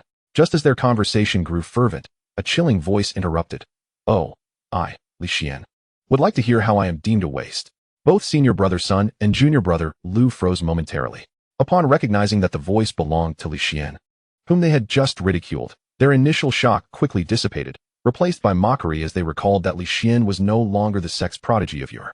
Junior brother Lu stepped forward, scrutinizing Li Xian with a condescending gaze, taunting, "Oh, is this not our great genius, Li? I thought you were too embarrassed to remain in the sect and had buried yourself somewhere. Yet, it appears your skin is thicker than I imagined. Returning here with such audacity." Spit. Days prior, when the last external disciple challenged Li Xian, he had been present, deriving sadistic pleasure from witnessing the former genius fall from the stage, bloodied and defeated. A genius? More like a failure. He did not see any fault in his own mediocre talent or lack of effort. Rather, he believed Li Xian's demeanor was overly ostentatious. As Lu's words pierced through the air, Li Xian clenched his fists tightly. Indeed, he had attempted to take his own life, but fortunately, his master had saved him. Thinking of his master, Li Xian's initial fury gradually subsided. With a frigid tone, he commanded, "Step aside. Good dogs do not obstruct the path." "What? Upon hearing Li Xian's scolding, Lu Shidi was immediately filled with rage. Pointing an accusing finger at Li Xian's nose, he bellowed, "What do you think you are? How dare you insult me? Do you still consider yourself the senior brother of the sect?" After Lu Shidi finished his tirade, his companion, Sun Shixiao, approached with an equally furious expression, glaring at Li Xian as he admonished, "Li Xian, you have truly become insufferably arrogant. Daring to insult Lu Shidi is utterly outrageous. Apologize at once." Li Xian, confronted by the righteous reprimand from Sun Shixiao, nearly found himself chortling in disbelief. While he could tolerate insults from others, it was particularly galling to be attacked by this Sun disciple, who he had once saved from peril. Years ago, upon returning from a mission outside the dark mist forest, Li Xian had fortuitously encountered this Sun disciple besieged by a golden-striped tiger. Without hesitation, he had intervened, slaying the beast. At that moment, the Sun disciple was battered and exhausted. Had Li Xian arrived any later, he would surely have perished. Grateful for his life, the Sun disciple had prostrated himself in thanks, weeping with gratitude. Upon returning to the sect, he had boasted to others that Li Xian had saved him, adopting a position of entitlement as his junior. Behind the scenes, he had exploited this status to engage in numerous unscrupulous acts. However, when Li Xian's spiritual roots faltered and he was humiliated in the inner sect, forced to the outer sect, this once loyal supporter had turned against him. He was the first among the outer disciples to challenge Li Xian, and on the arena, despite Li Xian's evident incapacity to retaliate, the Sun disciple had mercilessly inflicted harm, leaving him bedridden for 3 days. Reflecting on this, Li Xian felt that his previous kindness had been utterly misplaced. Disillusioned with everything about Lonquan's sect, he resolved to extend no further goodwill to these petty individuals. His purpose for being here was to exact vengeance and erase the humiliation he had endured. With these thoughts in mind, he cast a cold glance at Sun Shixiao and declared, "Apologize? Does he even have the right? Besides, you were merely a dog I saved. You dare speak to me standing? Kneel. A dog." Sun Shixiao was instantly struck at his most vulnerable point. His complexion flushed crimson, and the fury within him threatened to erupt. Clang! His sword was drawn. In a fit, the patrolling disciples, upon witnessing the confrontation aimed at Li Xian, gathered around with laughter and mockery. These individuals were of the same ilk as senior brother Sun and junior brother Lu, having often bullied Li Xian, the once prominent genius now fallen from grace. Observing Li Xian, who stood alone, they unabashedly ridiculed him, eager for the spectacle that was to unfold. Today promises to be entertaining. "That waste of space, Li Xian, has long been an eyesore to me." One sneered, "You've fallen behind. I've already had my share of fun beating him a few times." Another chimed in, "Is that so? Senior brother, you truly strike swiftly. Just wait. If either senior brother Sun or Lu leaves Li Xian with any breath, I'll join the fray." "That sounds splendid. Let's go together." As they eyed the advancing sword strikes aimed at his vital points, Li Xian smiled, a smile that was cold and cruel. Looking at these oblivious fools, he declared, "Had I been in my previous state, perhaps you would have succeeded in your schemes. However, thanks to my master's guidance, I have undergone a transformation. Today, you shall reap the consequences you deserve." "Master? Transformation?" Hearing Li Xian's words, senior brother Sun and junior brother Lu exchanged glances, halting their actions before bursting into laughter with the onlookers. "Li Xian, has your mind truly gone awry? You are no longer the esteemed young master. The sect leader has cast you out." They jeered. "Master? What nonsense are you spouting? Impudent! How dare you show disrespect to your own master?" Li Xian's eyes burned with murderous intent. He had intended merely to incapacitate them, but their disrespect towards his master was intolerable. His master was his Achilles heel. Tread there, and one would meet their end. In an instant, a spiritual sword manifested in his hand. Cold. A chilling aura seeped into the very marrow of their bones. Sun and Lu, along with the gathered disciples, were rendered speechless. Wasn't Li Xian supposed to be a mere shell of a man? How could he summon such formidable power? Senior brother Sun recovered first, wearing a mocking expression. "Fear not. He is merely putting on a show." But before he could finish, Li Xian struck. Whoosh! The sword sliced cleanly through senior brother Sun's throat. Gurgle! His head tumbled to the ground, the expression frozen in a mockery that would never fade. Silence. The sound of a pin dropping could be heard. "Ah!" A sudden scream shattered the stillness, originating from junior brother Lu, who stood aghast as Sun's head rolled to his feet, horror overtaking him. Pointing tremblingly at Li Xian, junior brother Lu stammered, You actually dared to kill? Why would I not dare?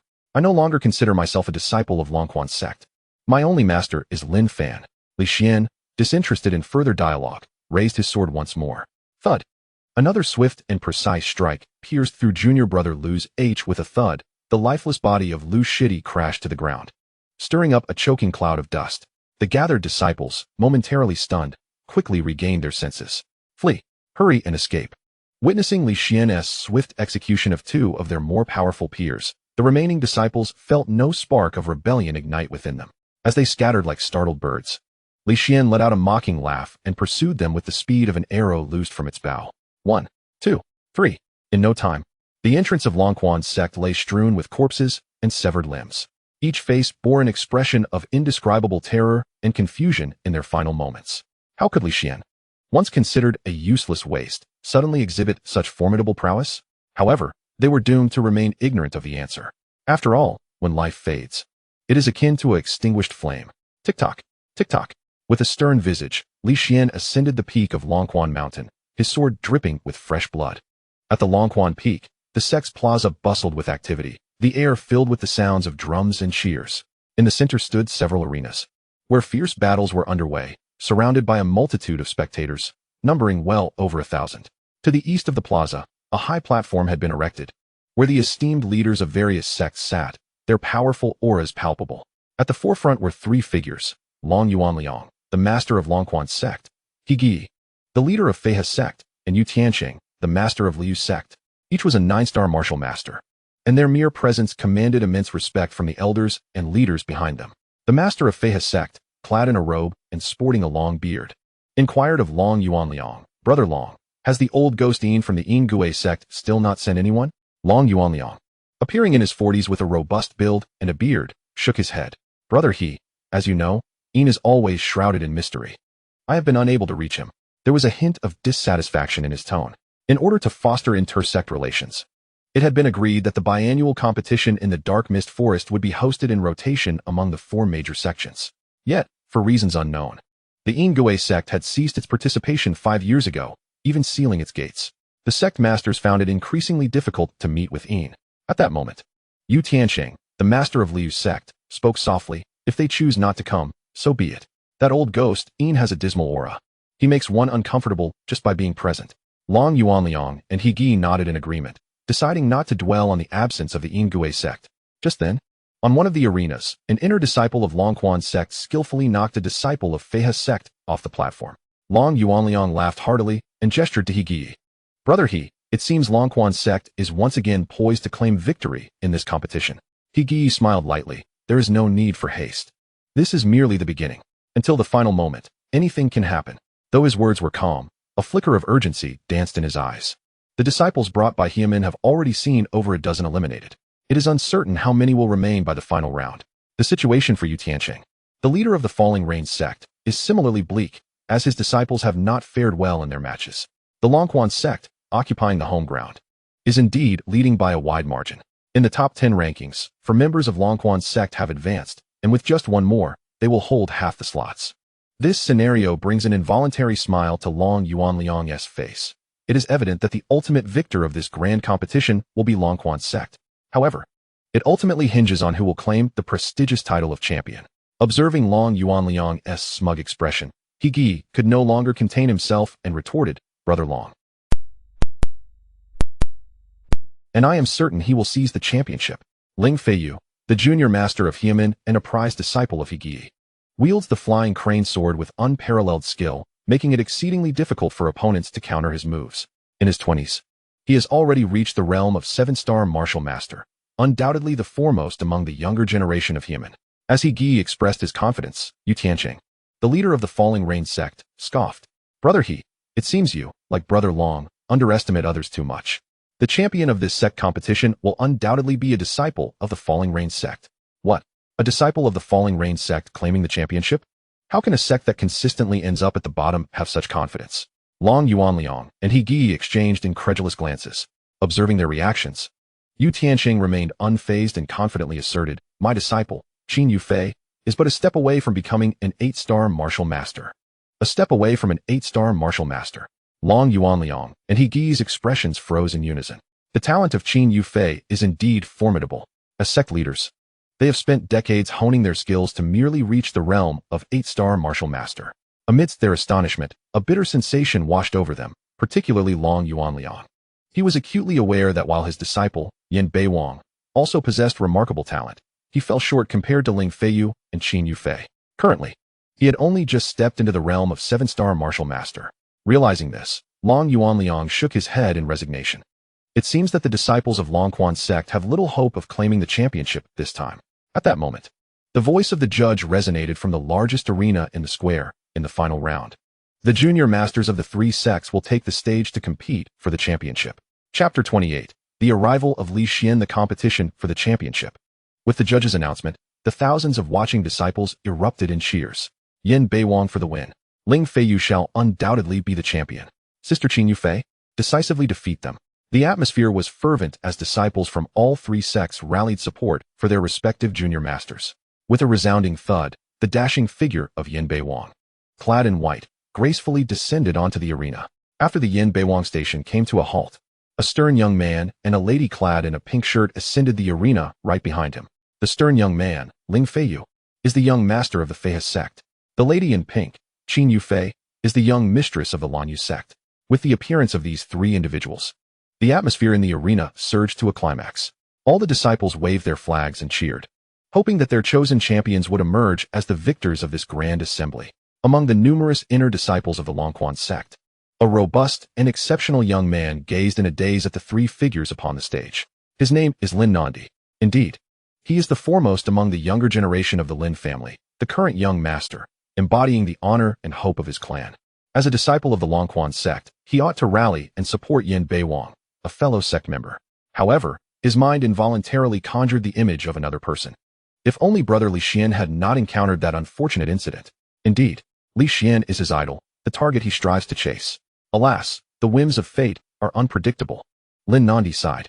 He still vividly recalled the sect competition 5 years ago, where Li Xian, as the young master, effortlessly defeated Ling Feiyu and Qin Yufei with nothing but a sword. And now, with the unfortunate incident befalling brother Li Xian, the once mightiest young master of the Longquan sect has inexplicably become the weakest among the 3 great sections. After reflecting on Li Xian's tragic fate, Lin Nandi could not help but draw parallels to his own situation. Since advancing to the inner disciples, he had not dared to slacken his efforts, practicing diligently until dawn each night. Yet, what was the result? He could not even earn the qualification to participate in the sect competition. Relegated to the role of a mere spectator, yearning as he watched his fellow disciples engage passionately in combat upon the stage. As he was lost in thought, a voice resonated from the arena. The soon-to-be 9-star martial master, Qin Yufei, was the first to speak. After casting a glance at Yin Beiwang and Ling Feiyu, her gaze fixed upon Yin Beiwang, laced with a hint of mockery, she remarked, "Junior brother Yin, it would be wise for you to concede gracefully at this point. After all, swords are blind, and one must avoid undue injury." With a prolonged tone and a charming smile, Qin Yufei added, "Indeed, not just any disciple of the Longquan sect can aspire to be Li Xian." Mockery, unadulterated mockery. Upon hearing Qin Yufei's words, Yin Beiwang's handsome visage flushed with fury, resembling the color of liver. His fists clenched tightly, and his eyes blazed with anger, an overwhelming jealousy threatening to erupt from within. Li Xian. Once again, it is Li Xian. Why does he haunt me so persistently? Each time he hears that name, he cannot help but feel a surge of uncontrollable rage. In the past, when Li Xian's spiritual roots were unblemished, he was surrounded by admirers, brimming with confidence. Countless supporters at his beck and call. Yin Beiwang was naturally among them.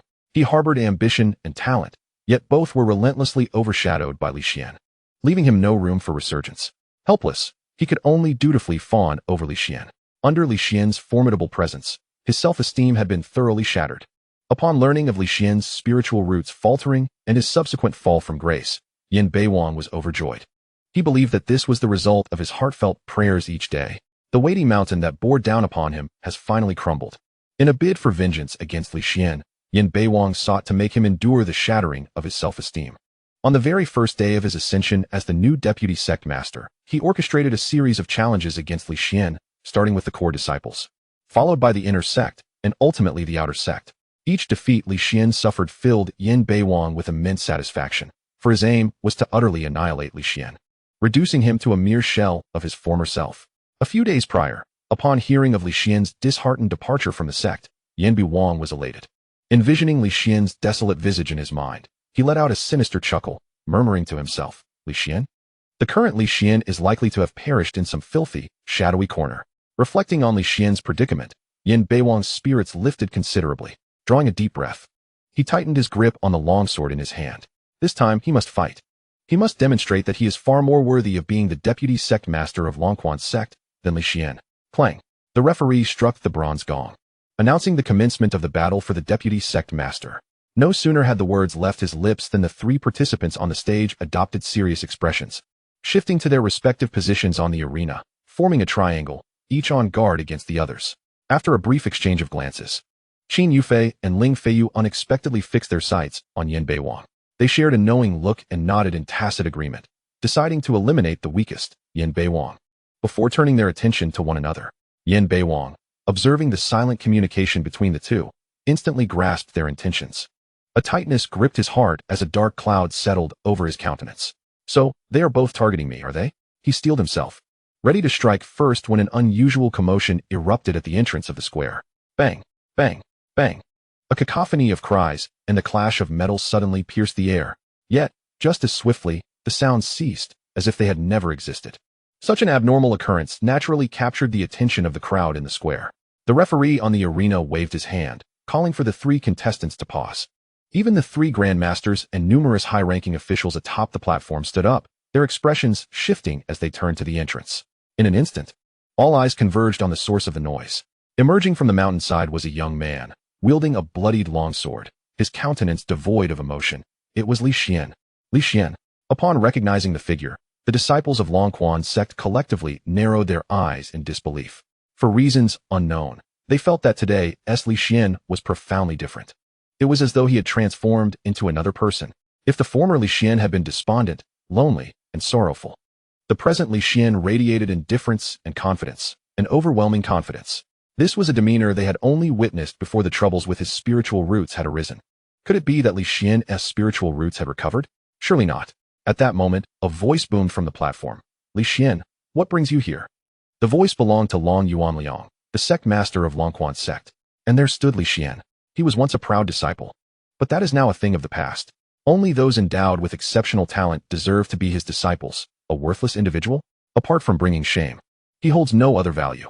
It is only just to strip Li Xian of his elixirs, techniques, and spirit stones. After all, how can a failure be worthy of enjoying the resources of the sect? Today, witnessing someone who had long been abandoned suddenly appear at the sect's grand competition, disrupting the proceedings, Dragon Yuanliang felt a surge of anger and disdain. He had expected Li Xian to meekly explain his intentions, but to his astonishment, Li Xian outright ignored him. Thud, thud, thud. Unfazed, he strode onto the arena with his long sword in hand. Sensing the hushed atmosphere, he cast his gaze over Yan Beiwang, Qin Yufei, Ling Feiyu, and all the disciples participating in the sect's competition. Li Xian smiled, and then proclaimed loudly to the crowd, "My master has commanded me to reclaim the lost glory and dignity." What? In an instant, everyone who heard these words was taken aback. Had Li Xian truly grasped his current situation? He was no longer the once celebrated genius of Lonquan's sect, but rather a cultivator who could not practice. How could someone who could not even defeat the last-ranked outer sect disciple claim he would regain glory at the competition? It was absurd. Yet, as they pondered this, they realized another pressing question. Who was the master Li Xian referred to? The dragon sect leader? All eyes turned towards Dragon Yuanliang on the high platform. Feeling the collective gaze, Dragon Yuanliang was momentarily stunned. But after a brief pause, his expression darkened. Pointing at Li Xian, he berated, "Li Xian, what nonsense are you spouting? You are no longer my disciple. You are merely seeking to draw attention. Get down at once." Dragon Yuanliang was on the verge of exploding with rage. He had no concern for Li Xian's fate. However, the audacity of Li Xian to publicly humiliate him at the sect's grand competition was utterly intolerable. Were it not for the large crowd, he might have killed Li Xian with a single strike. He had assumed Li Xian would retreat upon seeing his fury. To his surprise, Li Xian merely cast him a disdainful glance and scoffed, "Master? You dare claim that title? A true master would not abandon their disciple in times of peril, allowing them to wither away. My master is a genuine, unparalleled powerhouse, while you, compared to my master, you are nothing but an ant." Wow. As Li Xian's words echoed, the crowd erupted in shock. What had they just heard? Li Xian had the audacity to openly insult Dragon Yuanliang in front of so many people, a blatant mockery. He must be mad. How could he speak such words? Did he not wish to live? Indeed, when Dragon Yuanliang heard Li Xian's insults, an overwhelming killing intent ignited in his eyes. His entire being surged with fury, and the immense spiritual pressure made his garments flutter violently. An ant? Today, this arrogant ant shall be crushed. In a fit of rage, Dragon Yuanliang began to channel his spiritual energy, preparing to leap from the high platform to strike down Li Xian. However, at the last moment, he refrained. There was no other reason. Long Yuanliang observed the peculiar expressions of He Gi, the leader of the Flying Crane sect, and Yu Tianqing, the head of the Falling Rain sect. Their gazes seemed to convey disbelief. Could it be that the Longquan sect had to resort to its leader personally intervening to address the missteps of a mere disciple? Realizing the impropriety of his actions, Long Yuanliang suppressed the simmering anger within him and bellowed at Li Xian. Li Xian, how dare you speak such audacious words in front of so many? It appears you have found yourself a new patron. If that is the case, let us all witness what you have learned under your so-called master that emboldens you to speak so recklessly. With that, Long Yuanliang turned his attention to Yin Beiwang, who appeared somewhat bewildered since Li Xian's arrival, and commanded, Beiwang, someone dares to insult my teachings. Go and discipline him. Furthermore, a hint of coldness flickered across Long Yuanliang's face as he added, Beiwang, remember, fists and feet are indiscriminate. Exercise caution. The implication was unmistakable. Long Yuanliang had already harbored intentions to eliminate Li Xian, but due to his status, he could not act directly. Instead, he covertly urged Yin Beiwang to take care of the matter, to kill Li Xian. A look of uncontainable exhilaration spread across Yin Beiwang's face. How splendid! Previously, he had refrained from delivering a fatal blow to Li Xian due to sect rules and his own standing. Now, with the leader's unequivocal command, he could finally rid himself of this bothersome waste. After cracking his knuckles, Yin Beiwang raised his spiritual sword, pointing it menacingly at Li Xian's figure. Li Xian, perceptive of the murderous intent and insinuations in Long Yuanliang's words, felt no fear. Instead, he found the situation somewhat amusing. Observing the eager Yin Beiwang, Li Xian remarked with a faint smile, You wish to kill me? You are not worthy. Moreover, there is no need for such theatrics. Let all of you come at me together. Together? The moment these words escaped Li Xian's lips, not only was Yin Beiwang taken aback, but even Qin Yufei and Ling Feiyu, who were merely spectators, were left stunned. What business do we have in the affairs of the Longquan sect? The typically taciturn and stern Ling Feiyu finally spoke up. Li Shixiao, your current state is far from what it once was. Confronting Yin Shidi poses enough peril. Why invite us into this fray? Let it be. Qin Yufei, her brow furrowed, added softly, Li Shixiao, I shall pretend I did not hear your earlier words. You should focus earnestly on dealing with Yin Shidi. Their entreaties stemmed from a mutual respect for Li Xian, who had previously triumphed over them. Yet, that camaraderie had diminished. After all, Li Xian was now but an ordinary individual incapable of cultivation. The balance of their relationships had irrevocably shifted. In the martial world, strength reigns supreme. Listening to their words, Li Xian smiled faintly. You misunderstand. I am not referring to you. The moment he uttered this, everyone fell silent again. Have you surrendered? Have you so readily capitulated? Qin Yufei and Ling Feiyu, along with others who still felt a twinge of sympathy for Li Xian, could not reconcile the sight of him yielding so swiftly and without fight. Even Lin Nandi, who viewed Li Xian as an idol and goal, wore an expression of helpless resignation. Disappointment surged uncontrollably within him. It seemed that Li Xian had truly been crushed. As the crowd around them grappled with their complex thoughts, Li Xian's next utterance left everyone utterly bewildered. He extended his finger, pointing at Qin Yufei, Ling Feiyu, Yin Beiwang, and all the participating disciples from Longquan sect, Feihe sect, and Luoyu sect. What I mean is, all of you combined, come at me together. Chapter 30. The resurgence of a genius amidst the dust boom. Li Xian's words reverberated like a thunderous clap, shocking everyone in the arena to their core. Everyone, together? Has Li Xian lost his mind? After a moment of stunned silence, the disciples in the square erupted into fervent discussions. It was clear, Li Xian had indeed gone mad. No sane person would propose such an absurd challenge. This useless Li Xian was nothing short of a disgrace to Longquan sect, spouting such foolishness. How embarrassing, truly embarrassing. Once, Li Xian had basked in glory. How had he fallen to such a pitiful state? Useless, foolish. Someone should expel this nauseating individual from the sect at once. The chorus of ridicule and censure against Li Xian rose and fell, a unified consensus emerging among them. Li Xian was undoubtedly courting death. With over 1,000 disciples participating, a single spit from each could drown him. And yet, together, it was utterly nonsensical. Not only did the disciples below erupt in outrage, but even the expressions of Qin Yufei, Ling Feiyu, and Yin Beiwang on the platform grew increasingly grim, contemptuous, arrogant. They must remember that the current Li Xian was merely an incapable waste, while the three of them were esteemed young masters of their respective sects. Yin Beiwang, who had long harbored resentment towards Li Xian, took the lead in attacking. He pointed at Li Xian, Enraged yet amused, Li Xian, I once thought your issue was merely with your spiritual roots, but it seems your mind has also gone awry, since you wish for death so eagerly. Allow me to facilitate that. As soon as he finished speaking, Yin Beiwang, grinning menacingly, thrust his spirit sword with lethal precision toward Li Xian. He intended to eliminate Li Xian and solidify his position as the young master of Lonquan sect. Buzz. The spirit sword in Yin Beiwang's hand emitted a chilling hum as it darted toward its target, Li Xian's brow. Swift. It was alarmingly fast. The sword left a trail of indistinct shadows, mere inches from Li Xian's forehead. Gasp. Witnessing this, everyone involuntarily inhaled sharply. The outcome was about to be revealed. Just as the sword tip was about to pierce Li Xian's brow, and Yin Beiwang's face lit up with triumph, Li Xian moved. He raised his palm in a flash, extending 2 fingers to gently pinch. The fierce sword, poised to strike his brow, was abruptly immobilized in midair, held firmly in place. Wow! Everyone stared in disbelief at the spirit sword effortlessly pinched by Li Xian, collectively engulfed in astonishment. Turning their gaze back to Yin Beiwang, his mind felt as if it had been struck by a colossal hammer, leaving him in a state of blankness. How could this be possible? The power of this sword strike was clear to Yin Beiwang.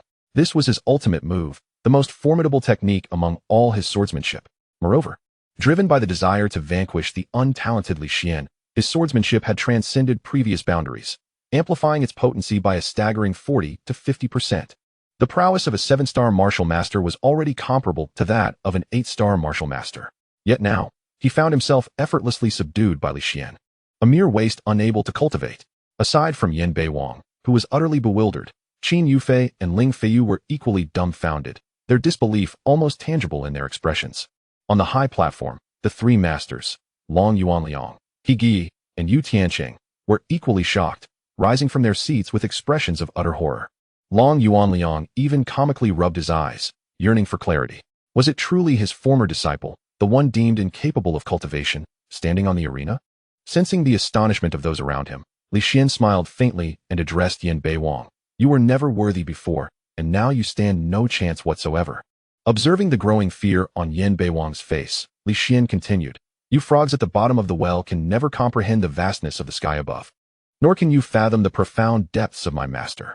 With that, Li Xian's fingers, still gripping Yin Beiwang's spiritual sword, gently twisted. With a crisp snap, the sword shattered into 2 pieces. Casually tossing the broken sword aside, Li Xian began to dash toward Yin Beiwang like a bolt of lightning. Panic surged through Yin Beiwang's heart.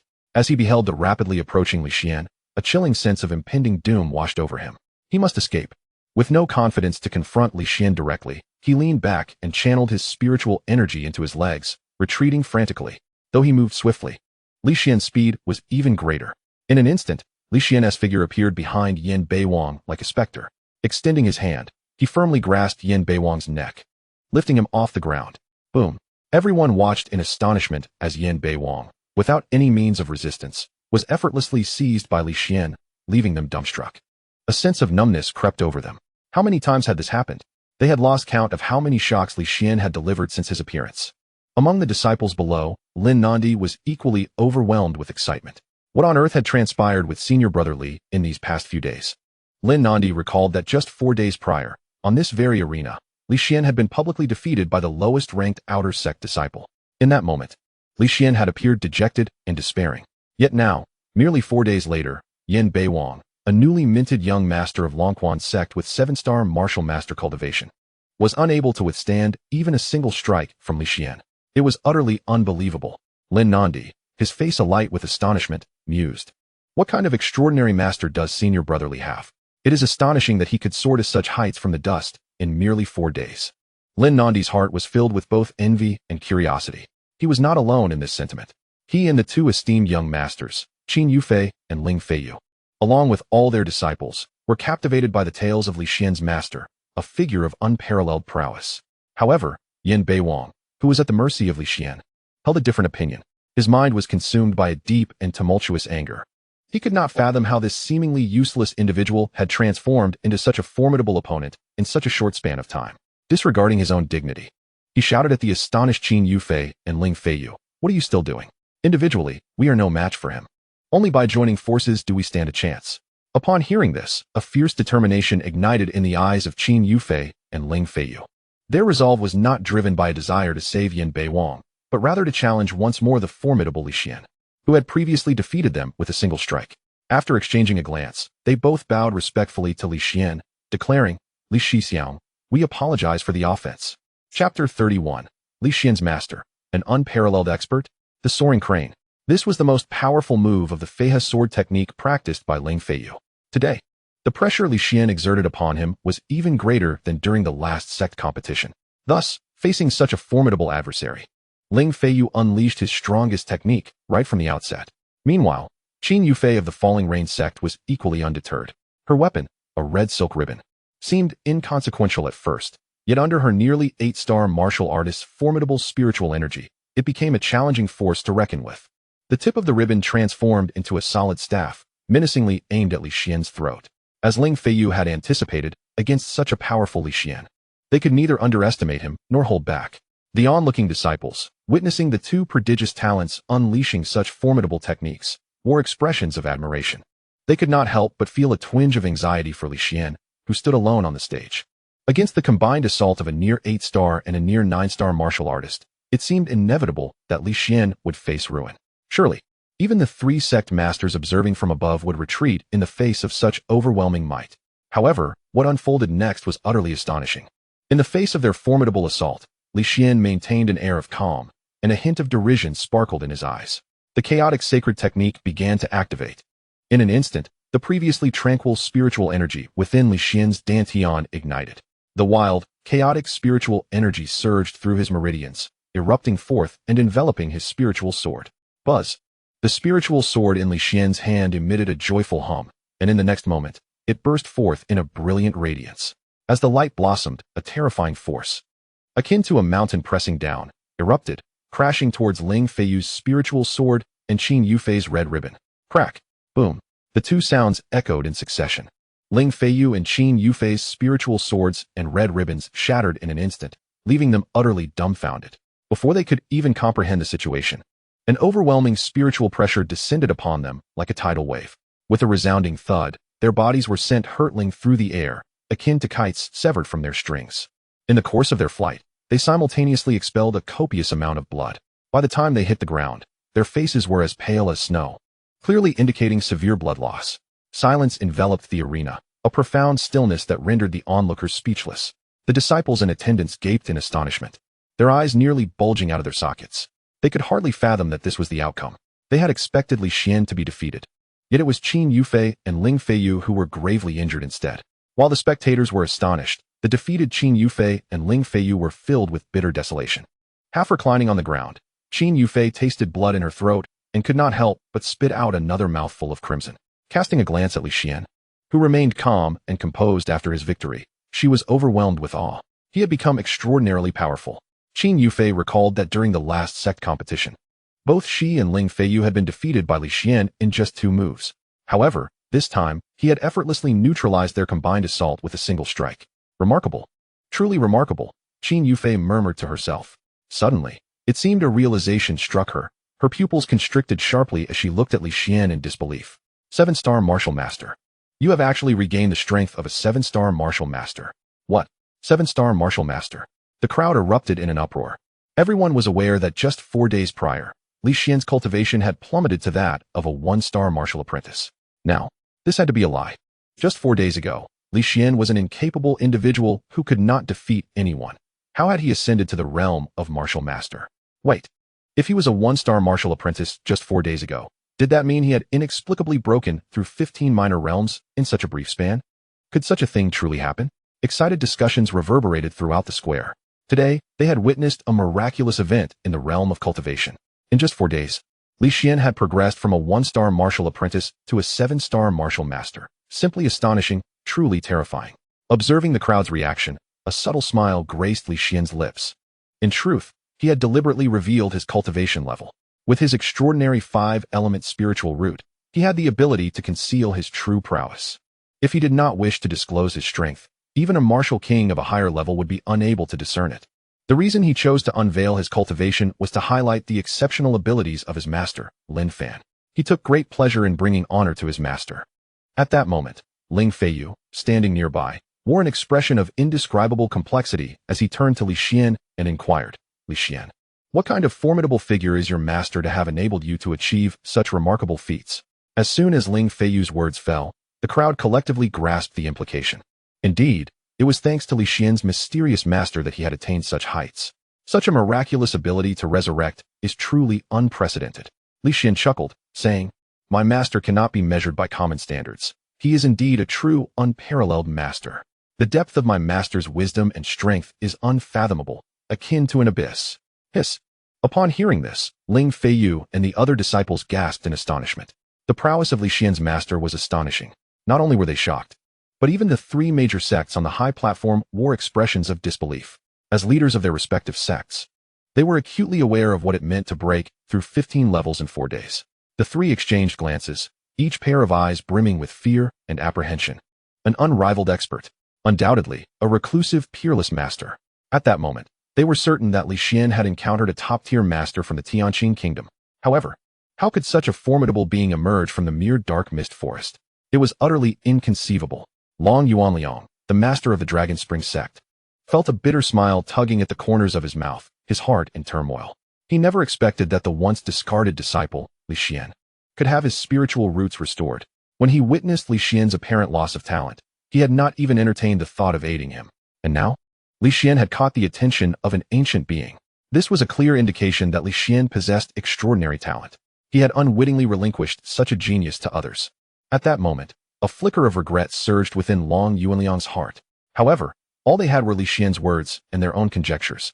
The techniques Li Xian employed were unfamiliar to them, and his speed rendered them unable to discern clearly. They needed to ascertain whether the master Li Xian spoke of truly existed. Contemplating this, the three sect leaders exchanged knowing glances. Let all remaining disciples join together for a more thorough test. Chapter 32. The Insufficient Challenge. Testing the Truth. If Li Xian's claims regarding his master were false, they would certainly find a way to deal with him. Yet, from their perspective, the likelihood of reaching such a level of cultivation without the aid of a higher being was exceedingly low. Conversely, if Li Xian's master was indeed real, they would need to handle Li Xian with caution and strategize to avoid bringing calamity upon their sections. After all, the temperament of unparalleled experts can be quite peculiar, and they could not afford to offend such a figure. The bottom line for this test was that Li Xian must not be harmed. If he were to defeat all the disciples, then he must not be antagonized. The three sect leaders reached a consensus, and He Gi decisively commanded, "This time, all disciples shall join the fray." With that command, the participating disciples from the three major sects displayed eager expressions. After all, such an opportunity to besiege a single individual with thousands was likely a once-in-a-lifetime occurrence. They must seize it. 1, 10, hundreds. Soon, hundreds of disciples ascended the stage, while more waited below. Given the limited space of the arena, they could only enter in batches. Their strategy was simple, a chaotic battle. Despite Li Xian's formidable prowess, he remains but a solitary individual, susceptible to fatigue like any other. In stark contrast, his adversaries number in the thousands. When one group falters, another seamlessly takes their place. The relentless tide could easily wear Li Xian down. On the arena, several hundred disciples formed a tight circle, enclosing Li Xian at the center. Such a grand spectacle would surely intimidate an ordinary martial artist, causing them to tremble in fear. Yet, Li Xian exhibited an entirely opposite reaction. Rather than fear, his countenance radiated with exhilaration. To him, these thousands were not ferocious beasts, but rather a crucible to test his regained strength. However, prior to this grand confrontation, there was a minor matter that required his attention. With a playful smile, he regarded Yin Beiwang, who resembled a helpless chick in his grasp, and spoke, "My dear junior brother, your care over these years has rendered my existence unbearable. Logically, I should harbor a deep-seated resentment towards you. Yet I find that I do not. If it were not for you, I would not have encountered my master, nor would I have grasped the true essence of strength. Thus, I owe you my gratitude." Upon hearing Li Xian's unexpected words of forgiveness, Yin Beiwang's heart inexplicably eased. Did this imply that he might be spared? Nonetheless, even if he managed to evade this calamity, Yin Beiwang resolved never to provoke Li Xian again. It was not merely Li Xian's might that instilled fear, but the presence of his master looming behind him, a figure against whom he could not muster even a shred of defiance. For days, 15 minor realms. Such an extraordinary feat could only be accomplished by a transcendent being, who could extinguish his life with the same ease as crushing an ant. With this thought, Yin Beiwang prepared to utter words of submission when Li Xian's voice, now resonating like a death knell from the depths of hell, pierced the air once more. With a slight exertion of his grip, he observed Yin Beiwang's face contorting in agony as he coldly declared, "My master has decreed that his disciples are his pride. None shall insult them. Unfortunately for you, you have violated my master's golden admonition. Therefore, you shall meet your demise." No. As the sinister words echoed in his ears, Yin Beiwang's heart screamed in despair, his body trembling. Just as he attempted to plead for mercy, a sickening crack resounded, the sound of his cervical vertebrae fracturing. The young master of Lonquan's sect, once resplendent, now lay lifeless, his head lolling to the side. With a casual motion, Li Xian discarded Yin Beiwang's lifeless form onto the ground. Arrogant, dominant, Li Xian's demeanor was nothing short of spectacular. Yet, before the multitude witnessing this act, not a soul dared to admonish him. Even Yin Beiwang's master, Long Yuan Liang, remained silent, for they knew that Li Xian's master was a force they could not contend with. Observing the hesitant disciples, Li Xian flashed a grin at the encircling crowd. "Fear not. This wretch deserved his fate. You are different. You are my testing stones. Rest assured, I shall not strike with lethal intent. Do not hold back. Come at me with all your might. My master has instructed me to defeat you all. Yet he also commanded that I spare your lives. Defeat them all? Spare their lives?" Once these words were uttered, expressions of indignation surfaced on the faces of all the disciples. How utterly arrogant. 1,000 against 1. The outcome remains uncertain, yet you respond with such certainty? Presumptuous. Provoked by Li Xian's taunts, the gathered disciples could no longer contain themselves. "Fellow brothers, hold nothing back. We must teach him a lesson." Indeed, with such boastful words, does he not fear his tongue might falter in the wind? Let us battle, fiercely. Those who severely wound Li Xian shall gain renown among the 4 great sects. Attack. At the command of the leading disciple, all the disciples on the stage sprang into action. Swords, halberds, axes, and hooks. A myriad of spiritual weapons surged forth with an unstoppable momentum, striking fiercely at the center where Li Xian stood. Not only the inner and core disciples joined in. Even Qin Yufei and Ling Feiyu, having regained some strength, rallied to the fray. They could hardly believe that, amidst such a multitude, Li Xian could possibly prevail. Boom, bang, clang. Under the relentless assault of various spiritual weapons, the arena transformed into a scene of unparalleled carnage. The solid bluestone ground began to crumble and shatter. Dust and debris mingling with chaotic spiritual energy, spiraling upward to form a tornado. This battlefield, akin to a meat grinder, would make even the most seasoned 9-star martial masters feel a chill run down their spines, compelling them to retreat. At the center, Li Xian's face flushed with excitement. His chaotic spiritual energy erupting like that of an ancient beast, charging defiantly towards the most concentrated area of attack. "Master, this battle shall establish your disciples' name in glory." Faced with a multitude of spiritual weapons, Li Xian neither flinched nor evaded. A formidable protective shield of chaotic energy enveloped him. With no concerns to hinder him, he wielded his spiritual sword with deft precision, sending core and inner disciples flying one after another. Since the first disciple fell from the stage, the onslaught had not ceased. 10, 50, 200. The scenario imagined where Li Xian would struggle to withstand the onslaught never materialized. He charged forth like a tiger among sheep, launching a ferocious attack that gradually turned into an overwhelming force. Half an hour later, the first batch of hundreds of disciples on the stage lay wounded, cast down beneath the arena, leaving only Qin Yufei and Ling Feiyu struggling to hold on. Yet their condition remained dire, teetering on the brink of collapse. Observing this scene, Li Xian flicked the remnants of blood from his spiritual sword and, addressing the stunned disciples yet to join the fray, chuckled, "Why are you still not coming up? With so few, it's simply isn't enough for a proper fight. Not enough for a fight." Hiss. The disciples who had yet to engage collectively gasped in shock. Witnessing their fallen comrades, they hesitated to step onto the stage. Li Xian discerned their trepidation. A helpless smile graced his face. "I promise to defeat all of you to bring honor to my master. Yet since you are so uncooperative, I shall take the initiative." Without further ado, he leaped down from the stage, disregarding the panic of the hundreds of disciples still on the sidelines. As Li Xian exhibited such an aggressive demeanor, the several hundred disciples in the audience, who had previously hesitated, were ignited with fervor. They thought, "To hell with it, let us fight." Surely, he must have exhausted considerable energy on stage, and perhaps he was now at the end of his strength. Indeed, brothers, let us battle. This rallying cry stirred the remaining 400 to 500 disciples, who brandished their weapons and charged fiercely towards Li Xian. However, their efforts were destined to be futile. With his spiritual sword, Li Xian nimbly maneuvered, and in mere moments, dozens of disciples lay injured upon the ground, unable to even engage him effectively. After half an hour, all the remaining disciples writhed on the ground in agony. Even Qin Yufei and Ling Feiyu, who rushed to support from the arena, were swiftly knocked unconscious by Li Xian's kicks.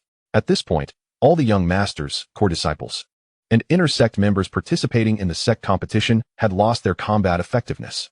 Meanwhile, Li Xian had merely expended some spiritual energy, suffering not a scratch. 1 against 1,000, the victor was Li Xian. A complete and utter domination.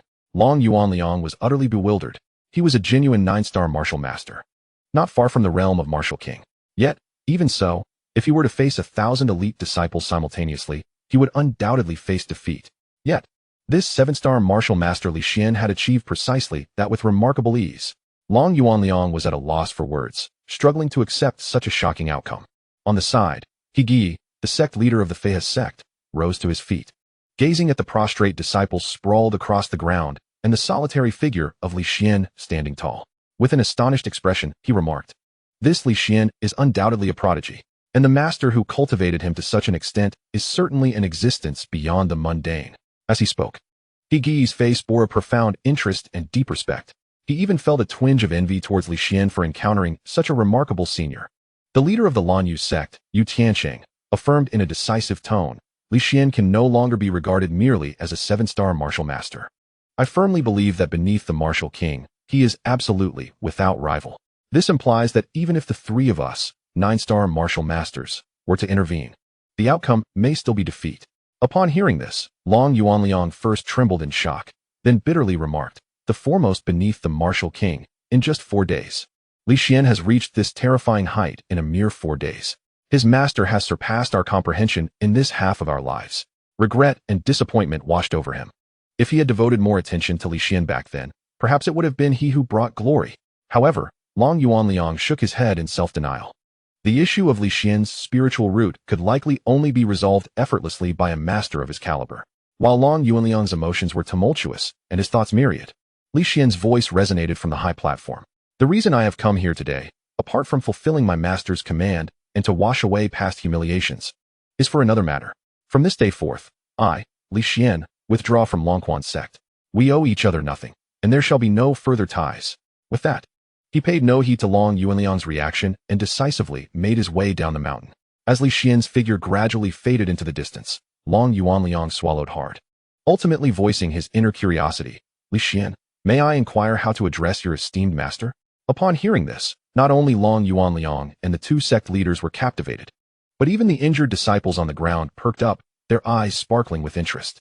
The identity of the individual capable of nurturing Li Xian into such a prodigious talent sparked intrigue in everyone's hearts. How should one address the master? Li Xian paused, contemplating. The prowess of his master was indeed difficult to gauge, even if he had not yet reached the pinnacle of martial prowess. It was certain that he would in the future. Li Xian held this belief with unwavering confidence, reflecting on the realm that symbolized the glory and legend of martial artists. He smiled proudly and declared, "My master is the divine Emperor Lin." Having spoken, he did not linger, but rather floated away with grace. The mere mention of divine Emperor Lin conveyed that his master was undoubtedly among the world's foremost powerhouses. Long Yuanliang, He Gi, and Yu Tianqing exchanged glances, each discerning the shock mirrored in the other's eyes. After a prolonged silence, Yu Tianqing, with a hint of bitterness in his tone, remarked, "It seems we have misjudged. To bear the title of divine emperor, Li Xian's master is surely more than just a top expert within the Tianqing realm. Perhaps he is one of the prominent overlords across the Jiuzhou continent." He Gi nodded in agreement. At that moment, Long Yuanliang managed a bitter smile, realizing, no wonder, in such a brief period, Li Xian was able to transform from a damaged spiritual root into such an extraordinary figure. Just hearing the title makes one acutely aware of their own insignificance. He was utterly convinced. Today, Li Xian had caused a stir during the sect competition, slaying his closed-door disciple Yin Beiwang. If there were any lingering grievances before, hearing the name of Li Xian's master left him with no room for resentment whatsoever. Not only Long Yuanliang, but even He Gi and Yu Tianqing shared the same sentiment. They could not afford to offend Li Xian, and even less so his master. A mere title had instilled such fear among the sect leaders. Yet they remained oblivious to the fact that the title Divine Emperor stemmed from Li Xian's admiration for Lin Fan. Nevertheless, Li Xian felt no sense of wrongdoing. Possessing a 5-element spiritual root, his master had guided him with the ambition of reaching the martial emperor realm. If his aim was martial emperor, what then of his master? Above the realm of martial emperor lies the yet unseen domain of martial god. Truly, His master is a martial god, the divine Emperor Lin, undoubtedly deserving of the title. In the silent square, Lin Nandi, who had witnessed the events unfold from beginning to end, felt a tumultuous mix of excitement and fervor within. Brother Li's master is simply awe-inspiring and invincible, he mused.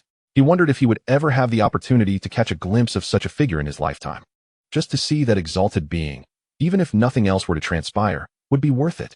However, what expression would he wear if he were to discover that Li Xian's master was his own seemingly worthless cousin, Lin Fan? At that moment, the sect leader of the Feihe sect, He Gi, turned to Long Yuanliang and Yu Tianqing, stating, "Brother Long, Brother Yu, it appears we each must pay a visit to our ancestors." Ancestors. Long Yuanliang and Yu Tianqing were initially taken aback, before dawning with sudden realization. Yu Tianqing remarked, "Indeed, it is imperative to seek out the ancestor. After all, the emergence of such a formidable being within our sect warrants clarification from the elders. It is rumored that the 4 major sects are each guarded by a martial king, and this is no mere speculation. It is a reality. The ancestor spoken of by the 3 is indeed a martial king. However, due to the rarity of martial kings, each sect possesses only one. Yet, it is precisely because of this singular martial king that several sects can dominate the enchanting dark mist forest, ruling over hundreds of miles of territory. The martial king has transcended the mundane realm. The claim that one could annihilate an entire city is no jest. Observing the consensus reached between He Gi and Yu Tianqing, Long Yuanliang shook his head. How could the all-seeing ancestor remain unaware of the chaos surrounding the sect competition? Just as Li Xian departed, our Longhorn ancestor sent me a message indicating that he had already arranged for you, the Flying Crane ancestor, and the Falling Rain ancestor, to follow Li Xian. Oh, I see. With the ancestors already aware of the situation, there was no need for further reports. Long Yuanliang gazed into the distance and softly said, "Let us await news from the ancestors. Soon, we shall discern whether Li Xian's master is merely a charlatan or a true figure of significance." In the dark mist forest, atop the canopy where Lin Fan's treehouse resided, Lin Fan sat cross-legged with his eyes closed, channeling the chaotic sacred law within. Under the overwhelming gravitational pull, the spiritual energies of wood and fire from the surrounding atmosphere coalesced into 2 distinct columns of energy, one crimson, the other verdant. As these 2 streams of energy approached Lin Fan, they swiftly surged into his body through his mouth, nose, and every pore. With the influx of such immense spiritual energy, Lin Fan's aura grew increasingly profound. Lin Fan was not alone in his cultivation. Long Air was diligently training upon his shoulder. As Long Air practiced, wisps of the mysterious Xiantian dragon flame emanated from his body. Lin Fan, recognizing the value of this precious flame, seized the opportunity to absorb it rather than allow it to dissipate into the surrounding spiritual energy. Now, bolstered by the Xiantian dragon flame, his fire spiritual root had undergone a remarkable metamorphosis. The flames he wielded were no longer ordinary. They were the authentic Xiantian dragon flame. Although it was peculiar for a human to harness the Xiantian dragon flame, fate is often unfathomable, devoid of reason. In addition to his fire spiritual root reaping immense benefits, his wood spiritual root also achieved a rare evolution. At this moment, a seed of the world tree rotated elegantly at his brow. As the seed spun, threads of the unique and profound energy of the world tree seeped into Lin Fan's being, gradually transforming his wood spiritual root. With this profound energy's enhancement, his wood spiritual root not only absorbed the wood's spiritual essence at an accelerated pace, but also became imbued with the essence of the world tree seed, shimmering with brilliance and transcending the realm of ordinary spiritual roots. With the dual empowerment of the world tree seed and the Xiantian dragon flame, Lin Fan's aura soared to new heights. Suddenly, a resounding thud echoed from Lin Fan's heart, akin to the sound of a colossal hammer striking a drum. Then, Lin Fan's body trembled as he slowly opened his eyes. In that fleeting moment, a mesmerizing flash of lightning surged forth.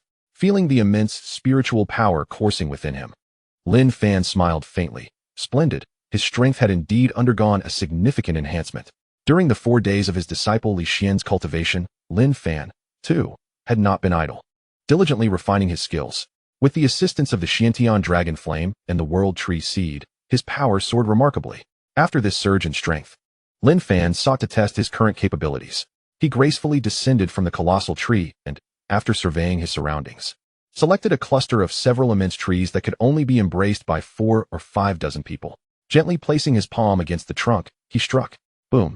What appeared to be a feeble hand met the tree trunk, and astonishingly, the cluster of giant trees erupted as if they were mere balloons, bursting one after another. Paying no heed to the flurry of wood chips and leaves cascading around him, Lin Fan's gaze fell upon the empty space where the last tree had shattered. To his astonishment, the once barren space began to ripple like the surface of a lake, creating concentric waves. As these waves spread, the surrounding space and the earth began to sway. The space trembled. Observing this phenomenon, Lin Fan nodded in satisfaction. Based on his recent strike, he estimated that his strength had risen to a level comparable to a 2-star martial king. Shaking his head, he mused. Fortunately, he had chosen a row of trees as a buffer. Otherwise, he could have easily created a spatial rift. If that had happened, it would have posed quite a dilemma. The martial king realm was indeed fearsome.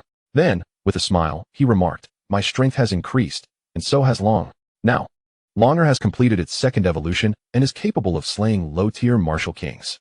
With Longer by his side, even high-tier martial kings would not stand without a fight." Excellent. Truly excellent. In fact, it was more than just excellent.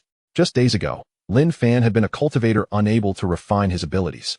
In such a short span, he had transformed into a formidable martial king. If news of such rapid cultivation were to spread, it would undoubtedly astonish the entire Jiuzhou continent. At that moment, Lin Fan's brow slightly furrowed, but it soon relaxed. It appeared that Li Xian had successfully avenged himself. Unsurprisingly, the ancient masters of the 3 sects had also emerged. The eternal purple gold in their possession was now his. Eternal purple gold. Indeed, previously, Lin Fan had sent Li Xian back to the Lonquan sect, not only to clear his name, but also to acquire this extraordinarily precious eternal purple gold. During his prior scanning of the dark mist forest, he had not discovered any rare treasures or opportunities, so he had set his sights on several sects within the forest. This scanning had indeed revealed valuable finds. He discovered that among the Lonquan sect, Famine, and Liu sect, all 3 possessed a remarkable item known as eternal purple gold. Moreover, this eternal purple gold was precisely what he urgently needed. Lin Fan couldn't help but reminisce about the results of his scan of the 3 major sections. Name: eternal purple gold. Attributes: not of the Jiuzhou continent. It is a unique top-tier metallic treasure brought by a meteorite that fell from the heavens 1,000 years ago. Chapter 35. The harrowing return of the 3 great martial kings at long last. They have returned. Li Xian gazed upon the territory of his master, a genuine smile illuminating his face. With swift strides, he approached the treehouse where his master resided, only to find him standing at the entrance. A warm smile gracing his features as he regarded Li Xian. A sense of warmth enveloped Li Xian's heart. His master had been concerned for him all along. Moreover, for reasons unknown, after merely half a day's absence, Li Xian felt that his master had grown even stronger. Arriving before Lin Fan, Li Xian bowed respectfully, his voice imbued with excitement. "Master, your disciple has not brought shame upon you. I have avenged all humiliations and earned glory for myself." Upon uttering these words, tears nearly welled in his eyes. 5 years had passed, 5 entire years. It was thanks to encountering his master that he had not only regained his former prowess, but had ascended to new heights. Lin Fan, observing Li Xian's bloodstained attire, expressed his satisfaction. "You have done exceedingly well." Upon hearing his master's praise, Li Xian's heart surged with elation, and he was about to respond when he noticed a sudden seriousness wash over Lin Fan's face. Coldly, his master admonished him, "Though you have avenged yourself, do not let pride cloud your judgment. You have been followed without your knowledge." What followed? The revelation rendered Li Xian momentarily speechless. Just as he was about to inquire further, Lin Fan's figure vanished into thin air. When he reappeared, he was several hundred meters away, concealed among dense thickets. Without a moment's hesitation, Lin Fan unleashed a tremendous punch towards the seemingly empty underbrush. Boom! The force of his fist was as swift as lightning. The pressure akin to a mountain, the ferocious wind generated by the punch reduced the thick foliage to mere dust in an instant. This strike was executed with no restraint. With a staggering force of 200,000 pounds, it continued unabated, crashing down upon the hidden figures within. Discovered. A thunderous roar erupted as 3 silhouettes soared into the air. The trio, now thoroughly terrified, had never anticipated that their carefully concealed forms would be uncovered before they could gather any intelligence. To make matters worse, the individual who had found them was astonishingly formidable. Without uttering a word, he had launched a cataclysmic punch in their direction. The terrifying force of 200,000 pounds left them aghast, as if they were mere saplings in a tempest, nearly uprooted by the onslaught. "Block it! We must block it!" they shouted in unison, desperately channeling their entire spiritual energy. Fists and feet striking out in defiance. Bang! Bang! Bang! The resounding explosions echoed like thunderclaps. In an instant, the 3 figures were struck as if by a high-velocity projectile. blood erupting from their mouths as they were sent spiraling uncontrollably backward. Thud! The three figures landed simultaneously, stirring up clouds of dust. As the dust settled, a slightly dazed Li Xian regained his composure, turning his gaze to the fallen trio.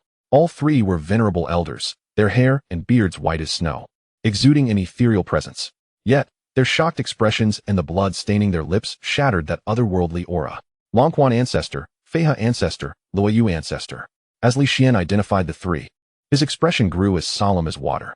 As the former young master of the Longhwan sect, he was undoubtedly aware of the existence of martial kings within the sect.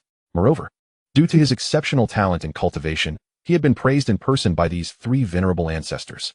However, he never anticipated that it would be these very three who were tailing him. Observing the grim expressions of Li Xian and the unfriendly demeanor of Lin Fan, the Longhwan ancestor hastily exclaimed, "Do not be agitated. It is a misunderstanding. It is all a misunderstanding." Beside him, both the flying crane ancestor and the falling rain ancestor nodded in agreement, casting wary glances at Lin Fan, fearful that a single misstep might provoke him into action against them. Unexpectedly, their fears materialized, although Lin Fan made no further movements. A small serpent of vibrant crimson hue rose up upon his shoulder. It was none other than Long Air. The sight of this spectacle left the three ancestors bewildered. A small snake? What could be its purpose? Just as they pondered Lin Fan's intentions, a scene filled with dread unfolded before them. With a low roar, Long Air slightly parted her jaws, and a flickering red light began to emanate from her mouth, accompanied by waves of intense heat. In the next moment, the dragon flame took form, forcefully expelled from Long Air's mouth, enveloping the three. Though the flames had yet to make contact, the trio was already drenched in sweat. The heat, an unbearable intensity. It felt as though their very skin would crack under the scorching pressure. This sensation of impending doom was a long-lost feeling for the three martial kings who had lived for centuries. Gazing at Long Air and feeling the terrifying temperature, the flying crane ancestor suddenly seemed to recall something, and he shouted in haste, "Cold Flame Dragon Python! It is the legendary Cold Flame Dragon Python! Flee! We must escape at once!" With that, he darted towards a vacant area. Upon hearing the name of the illustrious Cold Flame Dragon Python, both the Longhwan ancestor and the falling rain ancestor felt their scalps tingle with fear. In a state of panic, they hastily followed the flying crane ancestor, desperate to evade the fiery onslaught. Yet, they had ultimately underestimated the situation. Although they managed to evade the flames to some extent, they were not entirely successful, and tendrils of fire still landed upon them. The pain. It felt as if they were being mercilessly scorched to the point of melting. The trio cried out in agony, frantically swatting at the flames that clung to them. However, contrary to their hopes, the flames did not extinguish. Instead, they blazed even more fiercely. The three were sent into a frenzy, jumping about in torment, rolling on the ground in agony. Realizing their inability to quell the flames, they cast aside their dignity as martial kings. With a thud, they fell heavily to their knees, pleading for mercy in despair. "Senior, please spare us. We harbor no ill intentions. Please, grant us mercy." At that moment, the Longhwan ancestor felt as though he might choke from sheer terror. The flames upon him were incredibly sinister. As a martial king, he had just attempted to suppress them with his spiritual energy. To his shock, it was akin to pouring oil on fire. The flames that were initially manageable now blazed with renewed vigor. He was not alone in his suffering. The flying crane ancestor and the falling rain ancestor were likewise tormented. The legendary flames emitted by the cold flame dragon python proved to be insurmountable, and a shared thought arose within their minds. Should they allow this inferno to continue, they would undoubtedly meet their demise in the flames. Even the remnants of their bones may not remain. They begged frantically, hoping that Lin Fan would show mercy and spare their lives. Initially, Lin Fan paid them no heed. Just as the three, battered and bruised, were on the verge of exhaustion, he finally acted. The wood spirit root within him flickered to life, and the power of wood spirit surged into the fingertips he extended. Observing the green light shimmering at his fingertips, Lin Fan smiled slightly and flicked his finger towards the air above the three. With a rustle, drops of wood spirit essence began to fall, cascading onto their bodies. As the refreshing aura enveloped them, the incessant dragon flames scorching their forms were extinguished in an instant. Chapter 36. Desperate pleas and treasures offered for life. The three ancient ancestors, witnessing the flames snuffed out, gasped for breath, relieved to have survived. They wiped the cold sweat from their foreheads while casting furtive glances at Lin Fan, whose expression remained impassive, their fear and anxiety escalating. At that moment, an unexpected turn of events occurred. With a rustling sound, thick vines, as robust as an infant's arm, suddenly emerged from all directions, slithering towards the trio. The speed of the vines was astounding. Before they could react, they found themselves ensnared, wrapped tightly in a mass of vines, effectively becoming living bundles. The vines then coiled around the high branches, hoisting the three into the air. Panic-stricken, they summoned their unique martial king powers, attempting to break free from the bindings. However, the more they struggled, the tighter the vines constricted. Creak, creak. The vines continued to tighten, gradually making it difficult for them to breathe. Realizing the peril, the three refrained from further reckless movements, their expressions a mix of confusion and disbelief as they stared at the vines. What manner of entrapment was this? That even those at the martial king level could not escape? How could this be possible? By this point, the three ancient ancestors were just beginning to comprehend Lin Fan's formidable prowess. A single punch could severely wound them. His spirit beast's breath nearly incinerated them. Now looking back, these ordinary vines from the misty forest, under Lin Fan's control, not only captured them effortlessly but rendered them incapable of escape. The strength was overwhelming, incomprehensibly powerful. At this moment, the three felt an overwhelming sense of dread akin to an ant gazing up at an elephant. Their insignificance left them utterly oblivious to Lin Fan's limits. Much like ants unable to perceive the entirety of an elephant. After a series of crushing blows, the three ancient ancestors were left with no doubt. Although Lin Fan appeared youthful, he was undoubtedly an ancient being who had lived for millennia, unmatchable, invincible. The bewildering display of Lin Fan's prowess not only astonished the three ancient ancestors, but also left Li Xian, who stood nearby, wide-eyed in shock, powerful and swift. From the moment his master unmasked the three ancient ancestors' hidden forms to the instant they were suspended in midair, it scarcely took but a few breaths. What kind of formidable strength was this? Li Xian was utterly astounded. Prior to this, he had never witnessed his master engage in battle.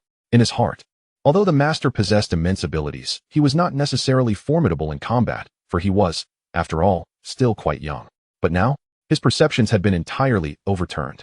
The venerable ancestors of Xuanhuan, Feihe, and Liu, each a renowned martial king with a legacy spanning centuries, could effortlessly obliterate a city and dominate hundreds of miles around. Such formidable figures, under the master's command, were rendered powerless, left to passively endure blows and plead for mercy. This overwhelming strength was indeed terrifying. This was my master, omniscient and invincible. At that moment, Li Xian's face brimmed with profound pride. How fortunate he felt to be accepted as a disciple by such a master. While Li Xian reveled in his thoughts, Lin Fan spoke. Observing the three venerable ancestors suspended from the tree, Lin Fan sneered. Now, tell me, why have you been trailing my disciple? You have 10 breaths to respond. Dare to delay? Death awaits. Those who hesitate shall perish. Upon hearing this, the three ancestors were instantly gripped by fear. Had anyone else uttered such words, a mere slap would suffice to silence them. Yet, in the face of Lin Fan, they felt no anger, only an overwhelming sense of helplessness. They were utterly trapped. Without hesitation, their faces ashen, they spoke in haste. Senior, we are the ancestors of Xuanhuan, Feihe, and Luoyu. We have come solely to pay our respects upon hearing of your arrival. Indeed, we harbor no ill intentions. We merely wish to witness your grandeur. Precisely. We are not afraid of you. We are simply curious as to how you transformed Li Xian from a mere 1-star martial apprentice to a 7-star martial master in just 4 days. We came uninvited, hoping for your guidance. Under the immense pressure exerted by Lin Fan, the three ancestors earnestly explained themselves. Fear and humility were unabashedly etched on their faces, as they feared that a moment's delay might lead to their demise at Lin Fan's hands. After listening to their hurried confessions, Lin Fan nodded indifferently. Their words, while seemingly sincere, were laced with duplicity. They knew their predicament and were testing the waters. Paying respects? Merely a pretty facade. Lin Fan was acutely aware of their ulterior motives. Should they perceive him as a charlatan lacking in true strength, they would undoubtedly strike, without mercy. Conversely, if he were indeed powerful, then the current scenario would unfold as it did, pleading for mercy and offering justifications. Though the trio's intentions were not entirely pure, Lin Fan remained unconcerned.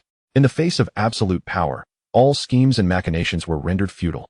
What mattered more to him was the eternal purple gold they possessed. Nevertheless, it was imperative to intimidate them internally. Contemplating this, Lin Fan smiled faintly and said, "As you can see, I am here. Therefore, finish your last words. I shall send you on your way." What? Last words before departing? Must we truly face death? The three venerable ancestors nearly lost control in terror. Though they reside in the exalted realm of the martial kings, they are, at their core, mere mortals with their own desires and fears. Being human, they possess vulnerabilities and a dread of death, and they are no exception to this. having lived for over a century, accustomed to the luxuries of life. They are particularly terrified of the end that awaits them. They cannot bear to part with all they currently possess. They plead for mercy, begging for their lives. Death extinguishes existence, and only by remaining alive can one savor the joys of the present. In their desperation for survival, the three elders resort to extraordinary means. First, the ancestor of xuanhuan hastily addresses Li Xian, saying, "Esteemed elder, I possess a scroll of earth-level martial arts which I am willing to offer you in exchange for my life." The ancestor of xuanhuan is determined to do whatever it takes to survive. This earth-level martial skill was painstakingly acquired by him in his youth from a perilous secret realm, a feat that nearly cost him his life. Yet it is precisely this scroll that has enabled him to establish himself in the misty forest, founding the xuanhuan sect.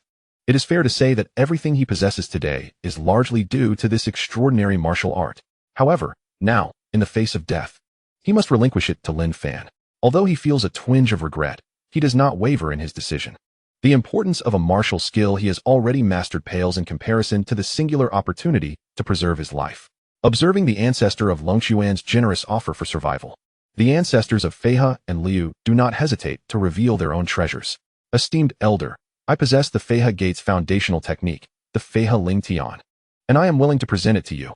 Esteemed elder, within the Liu sect, I have a supreme spiritual artifact known as the Liu Needle, which I too wish to bestow upon you, solely in hopes of preserving my life." Chapter 37. The hidden ailment of the xuanhuan ancestor degraded. At a loss, as Li Xian gazes upon the three elders, pleading for their lives, he cannot help but feel a sense of nostalgia for the past. In his youth, he joined the xuanhuan sect not to learn martial techniques, but to hear tales of the heroics of the xuanhuan ancestor. These tales were not singular, rather, they were a tapestry of stories. Although each narrative differed, they all culminated in the same conclusion. The formidable xuanhuan ancestor triumphed over every challenge, emerging victorious. Under the influence of these stories, Li Xian regarded the xuanhuan ancestor as an idol and a goal to strive towards. And now, the figure he once revered as divine has shed his former majesty and dignity, resembling a lost dog, desperately wagging its tail for mercy from his own disciple. This stark contrast evokes a tumult of emotions within Li Xian. Yet, he quickly regains his composure. His master is Lin Fan, and he is no longer tied to the xuanhuan sect. With this realization, a proud smile graces Li Xian's face. His master is undeniably powerful. With a mentor of such caliber, he is certain to grow increasingly formidable himself. His master is his true idol and guiding light. Looking towards Lin Fan, as he listens to the successive offerings and pleas from the three elders, Lin Fan smiles with amusement. "Let me discern the treasures you possess for myself." In an instant, the personal information of the three elders materializes before his eyes. Name: xuanhuan Laozu. Realm: one-star martial king. Technique: xuanhuan Ju. Martial skill: xuanhuan sword technique. Earth level. Drawback: years of diligent practice of the xuanhuan sword technique have neglected the forging of internal meridians, causing sword energy to invade the body, resulting in excruciating pain from meridian rupture on rainy days. Wealth: the storage bag contains 30,000 low-grade spirit stones, 1,000 mid-grade spirit stones, and a piece of eternal purple gold. Name: Feihe Laozu. Realm: one-star martial king. Technique: Feihe Ju. Martial skill: Feihe Ling Tian. Earth level. Drawback: 20 years ago, he suffered severe injuries in a battle with heretical cultivators, leading to permanent corrosion of several bones, leaving him unable to recover. Now, he is on the brink of exhaustion, with only 3 months left to live. Wealth: the storage bag contains 20,000 low-grade spirit stones, 200 mid-grade spirit stones, and a piece of eternal purple gold. Name: Liu Laozu. Realm: technique: martial skill. Drawback: Luoyu's focus on refining qi has led to a neglect of physical training, resulting in a frail physique that is nearing the brink of being unable to contain internal spiritual power, almost to the point of bodily explosion. Wealth: the storage bag contains 20,000 low-grade spirit stones, 200 mid-grade spirit stones, and a piece of eternal purple gold. With a single glance, Lin Fan discerned the techniques, martial skills, wealth, and drawbacks of the three venerable ancestors with clarity. After gaining this understanding, Lin Fan addressed the three venerable ancestors, stating, "It is evident that you are eager to preserve your lives. Coincidentally, I am not unreasonable. However, what you have mentioned sounds rather trivial." Hearing a hint of leniency in Lin Fan's tone, the trio's faces blossomed with ecstatic joy. xuanhuan Laozu exclaimed, "Senior, you truly possess a broad-minded disposition, which I greatly admire. As long as I can preserve my life, You may take all that I possess. I'm of the same mind, interjected another, observing their keen awareness. Lin Fan nodded in satisfaction. Since you were so perceptive, I shall let you go. However, I have no interest in your techniques or martial skills. Leave the storage bags behind, and you may depart. What? You desire only the storage bags, forsaking the techniques and martial skills? The three venerable ancestors were perplexed, yet pleasantly surprised. They had anticipated Lin Fan to demand exorbitant prices, but he was surprisingly reasonable. In their storage bags lay merely some spirit stones and an inconsequential stone of low value. Conversely, their martial skills and techniques held immense worth to their sect. Spirit stones could be earned again, but the leakage of techniques could jeopardize the foundation of their sect. Agreement was imperative. With a thought, the trio's storage items were drawn away by vines, gracefully landing in Lin Fan's possession. A smile crept across Lin Fan's lips. Eternal purple gold is now within reach. He remained true to his word, gently lifting his hand. The sturdy vines binding the three venerable ancestors relaxed. Thud! The three fell to the ground. Upon regaining their freedom, they hurriedly expressed their gratitude before nervously making their exit. Lin Fan was simply too powerful. They could not afford to provoke him. However, just as they had taken a few steps away, Lin Fan's calm voice resounded behind them. Ah, wait a moment. Wait, what? The three ancient ancestors immediately felt their expressions darken, a tremor coursing through their hearts. Was the elder about to renege? Should they flee at once? Yet, could they truly escape? Why would such an enlightened being as the elder go back on his word? Ah, indeed. Some old monsters, having lived for so long, often possessed the most peculiar temperaments. A fierce internal struggle ensued within the three, their backs drenched in sweat within moments. Ultimately, they remained obediently still. Before Lin Fan, escape was not an option. With a mix of trepidation, the dragon spring ancestor gritted his teeth and regained his composure, forcing a smile as he spoke. Elder, do you have any further instructions? They were respectful. They were humble. Upon hearing this, the flying crane ancestor and the falling rain ancestor cast eager, obsequious glances at Lin Fan, fearful that he might choose to eliminate them in the next instant. Observing the trembling trio, Lin Fan smiled knowingly. Fully aware of the source of their fear, yet he remained unfazed. In their presence, he casually held their original storage bags, and a flicker of the mysterious heavenly dragon flame emerged from his palm. With a muffled sound, the restrictions on the three storage bags were instantly incinerated by the flame. At that moment, as the restrictions were dismantled, the three sensed it, their faces betraying intense astonishment. Although they understood that Lin Fan possessed such formidable power, rendering the dismantling of the storage bags trivial, the speed and ease with which he accomplished it was astonishing. It was as if the restrictions were made of mere paper. Truly, he was an ancient recluse, his methods unfathomable. Lin Fan's casual display of power rendered the three ancestors increasingly apprehensive. They held their breaths, fearing that even the slightest sound might disturb him. Lin Fan grasped 3 pieces of eternal purple gold in his palm, channeling the chaotic sacred law. In an instant, the precious metallic energy within the eternal purple gold was drawn into his body, strand by strand. Suddenly, the golden spiritual root flickered with a radiant light, gradually awakening. As he absorbed the energy from the eternal purple gold, his gaze shifted towards the dragon spring ancestor. You were afflicted by sword energy on rainy days. You must endure the torment of your meridians being violently torn. With the sky now shrouded in thick clouds, you must be feeling a swelling sensation within your meridians, yes? The words of Lin Fan momentarily stunned the flying crane ancestor and the falling rain ancestor, leaving them perplexed. However, within the mind of the dragon spring ancestor, it was as if a thunderclap had erupted. He was dumbfounded, staring at Lin Fan as if rendered incapable of thought. How did Lin Fan know? This was his most closely guarded secret, one unknown even to his esteemed disciple, Xuanhuan, the master of the Dragon Spring sect. Due to this hidden ailment that flared up on rainy days, he had been sequestered in meditation, attempting to suppress the encroaching sword energy. Yet, despite his efforts, there had been no effect. He dared not let his guard down for an instant, for failing to suppress the sword energy could easily lead to his demise. In light of this, the Dragon Spring ancestor gazed at Lin Fan in disbelief. Though the two had only recently met, how could Lin Fan, the stranger, possess such profound knowledge of his hidden affliction? Could it be?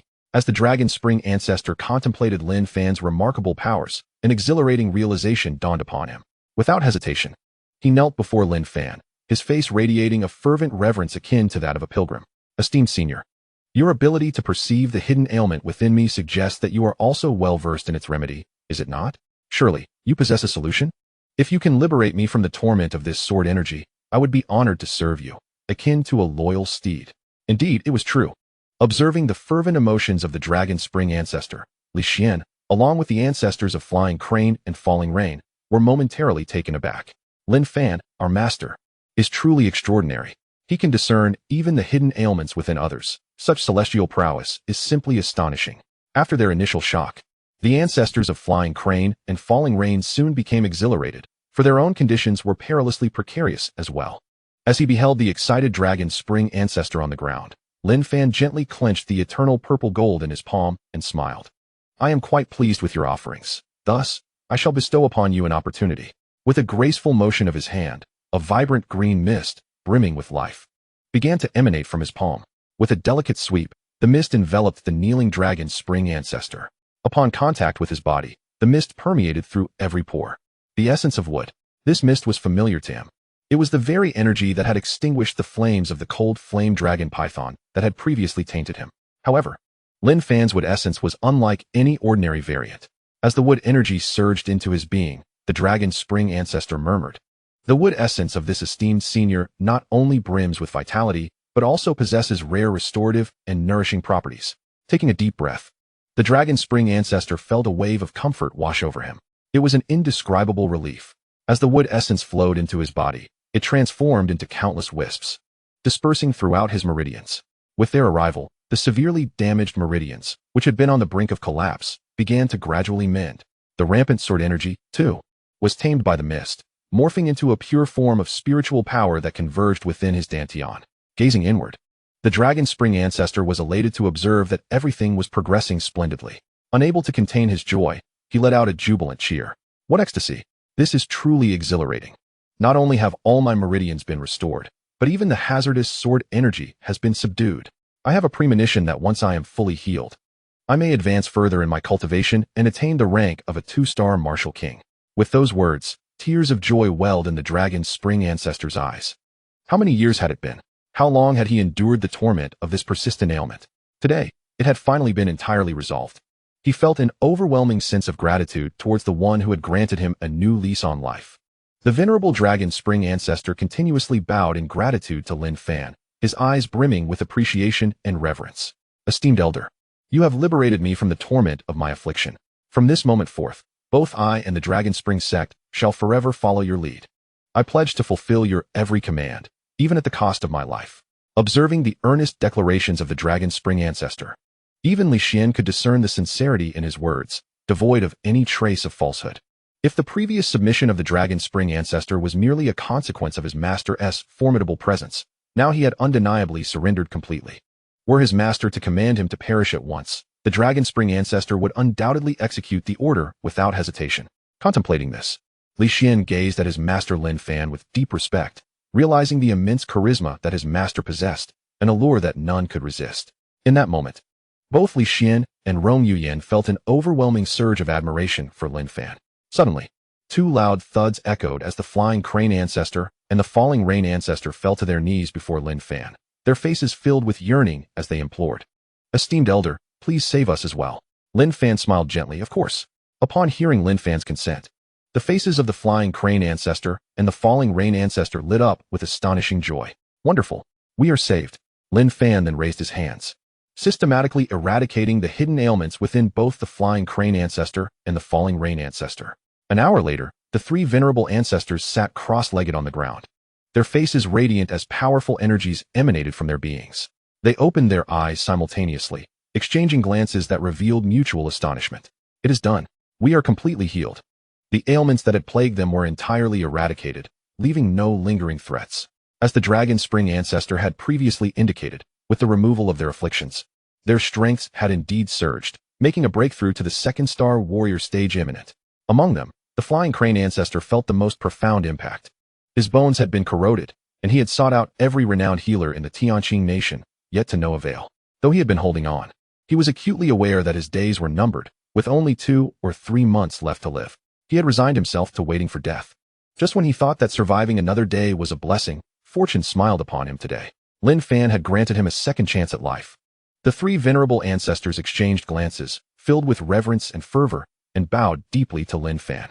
"Esteemed elder, from this day forth, whatever your bidding may be, we shall not hesitate, even unto death." Witnessing their fervent pledges, Lin Fan nodded in acknowledgement, though he maintained a respectful distance. The cycle of cause and effect dictated that, having received the invaluable eternal purple gold from them, he would not hesitate to bestow upon them some benefits in return. It was but a simple gesture. At that moment, a cracking sound emanated from his palm, and 3 pieces of the absorbed eternal purple gold transformed into grains of golden dust that cascaded to the ground. Chapter 39. A single palm transformed into ashes? The 3 venerable ancestors gazed in disbelief as the eternal purple gold, after a brief moment in Lin Fan's grasp, disintegrated into ashes before their very eyes.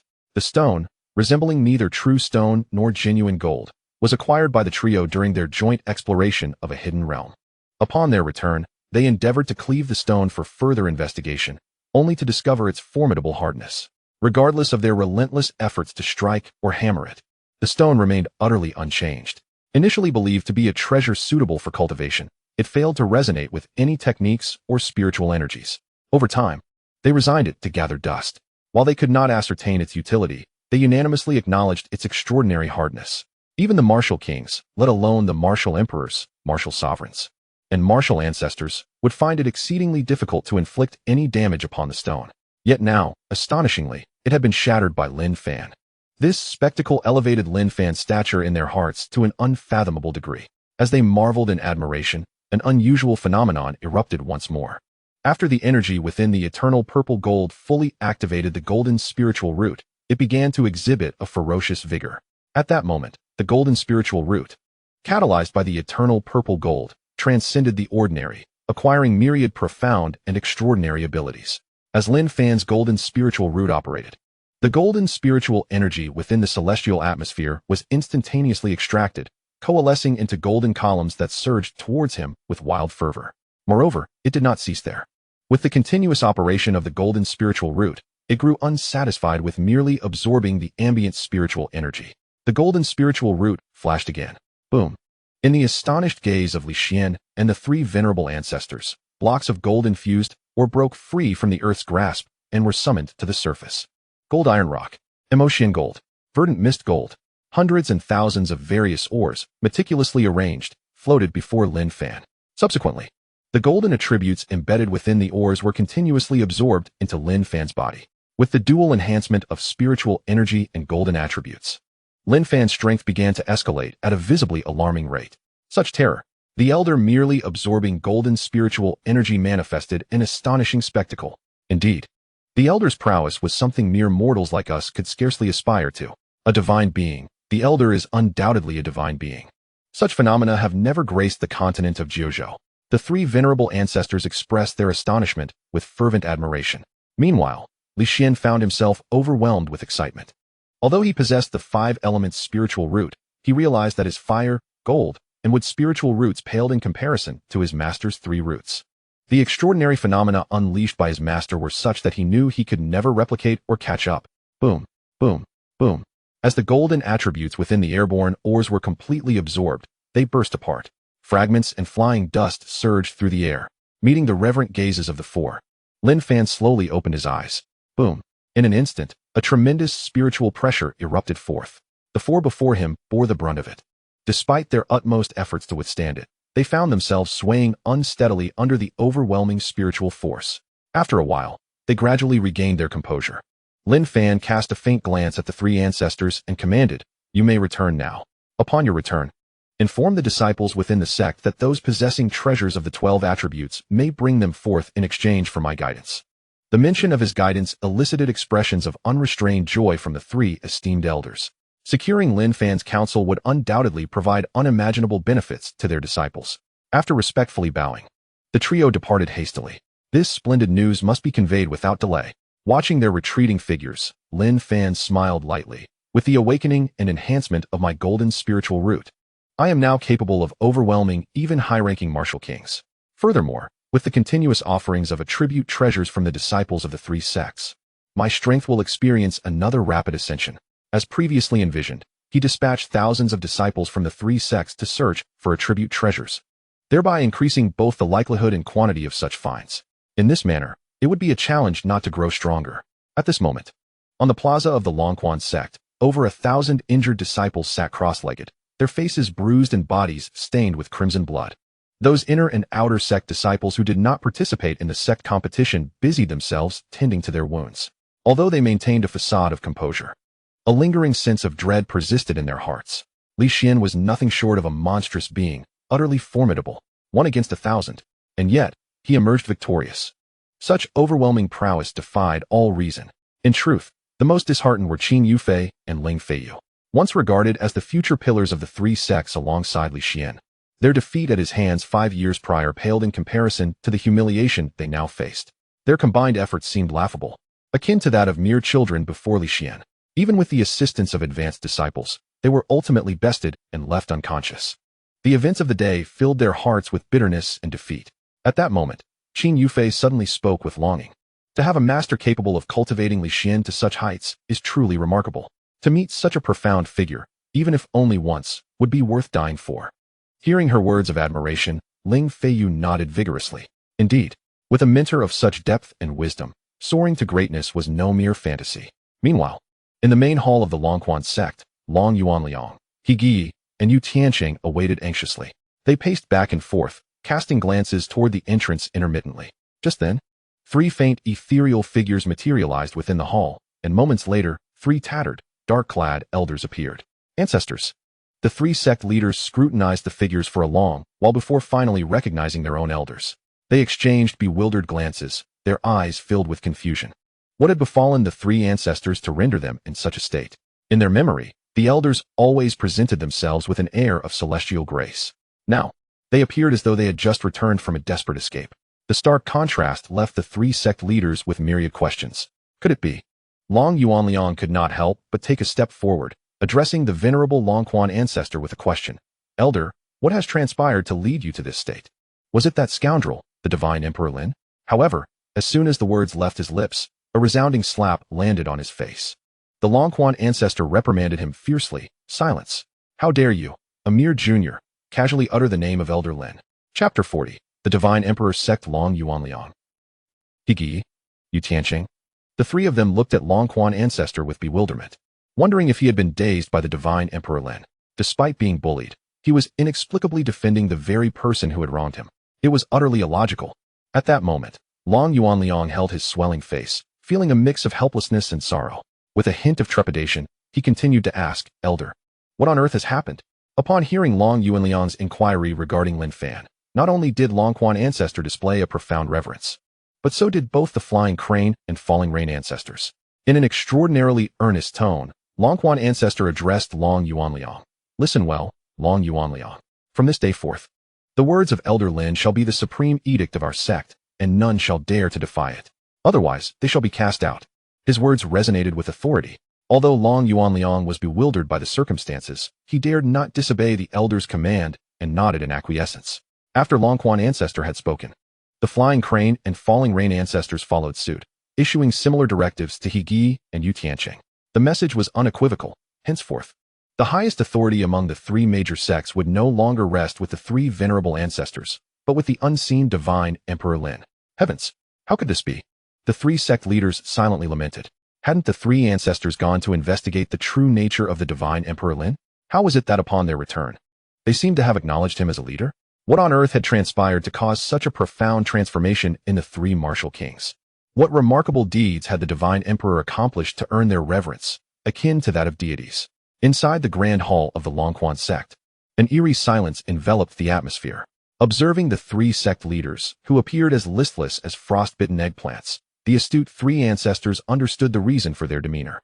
A faint smile graced Longquan ancestor's lips as he spoke. I am aware that you 3 harbor many questions. However, his expression turned solemn as he declared, I must inform you that Elder Lin's strength far exceeds your wildest imaginations. Why? The 3 sect leaders perked up, their attention fully captured.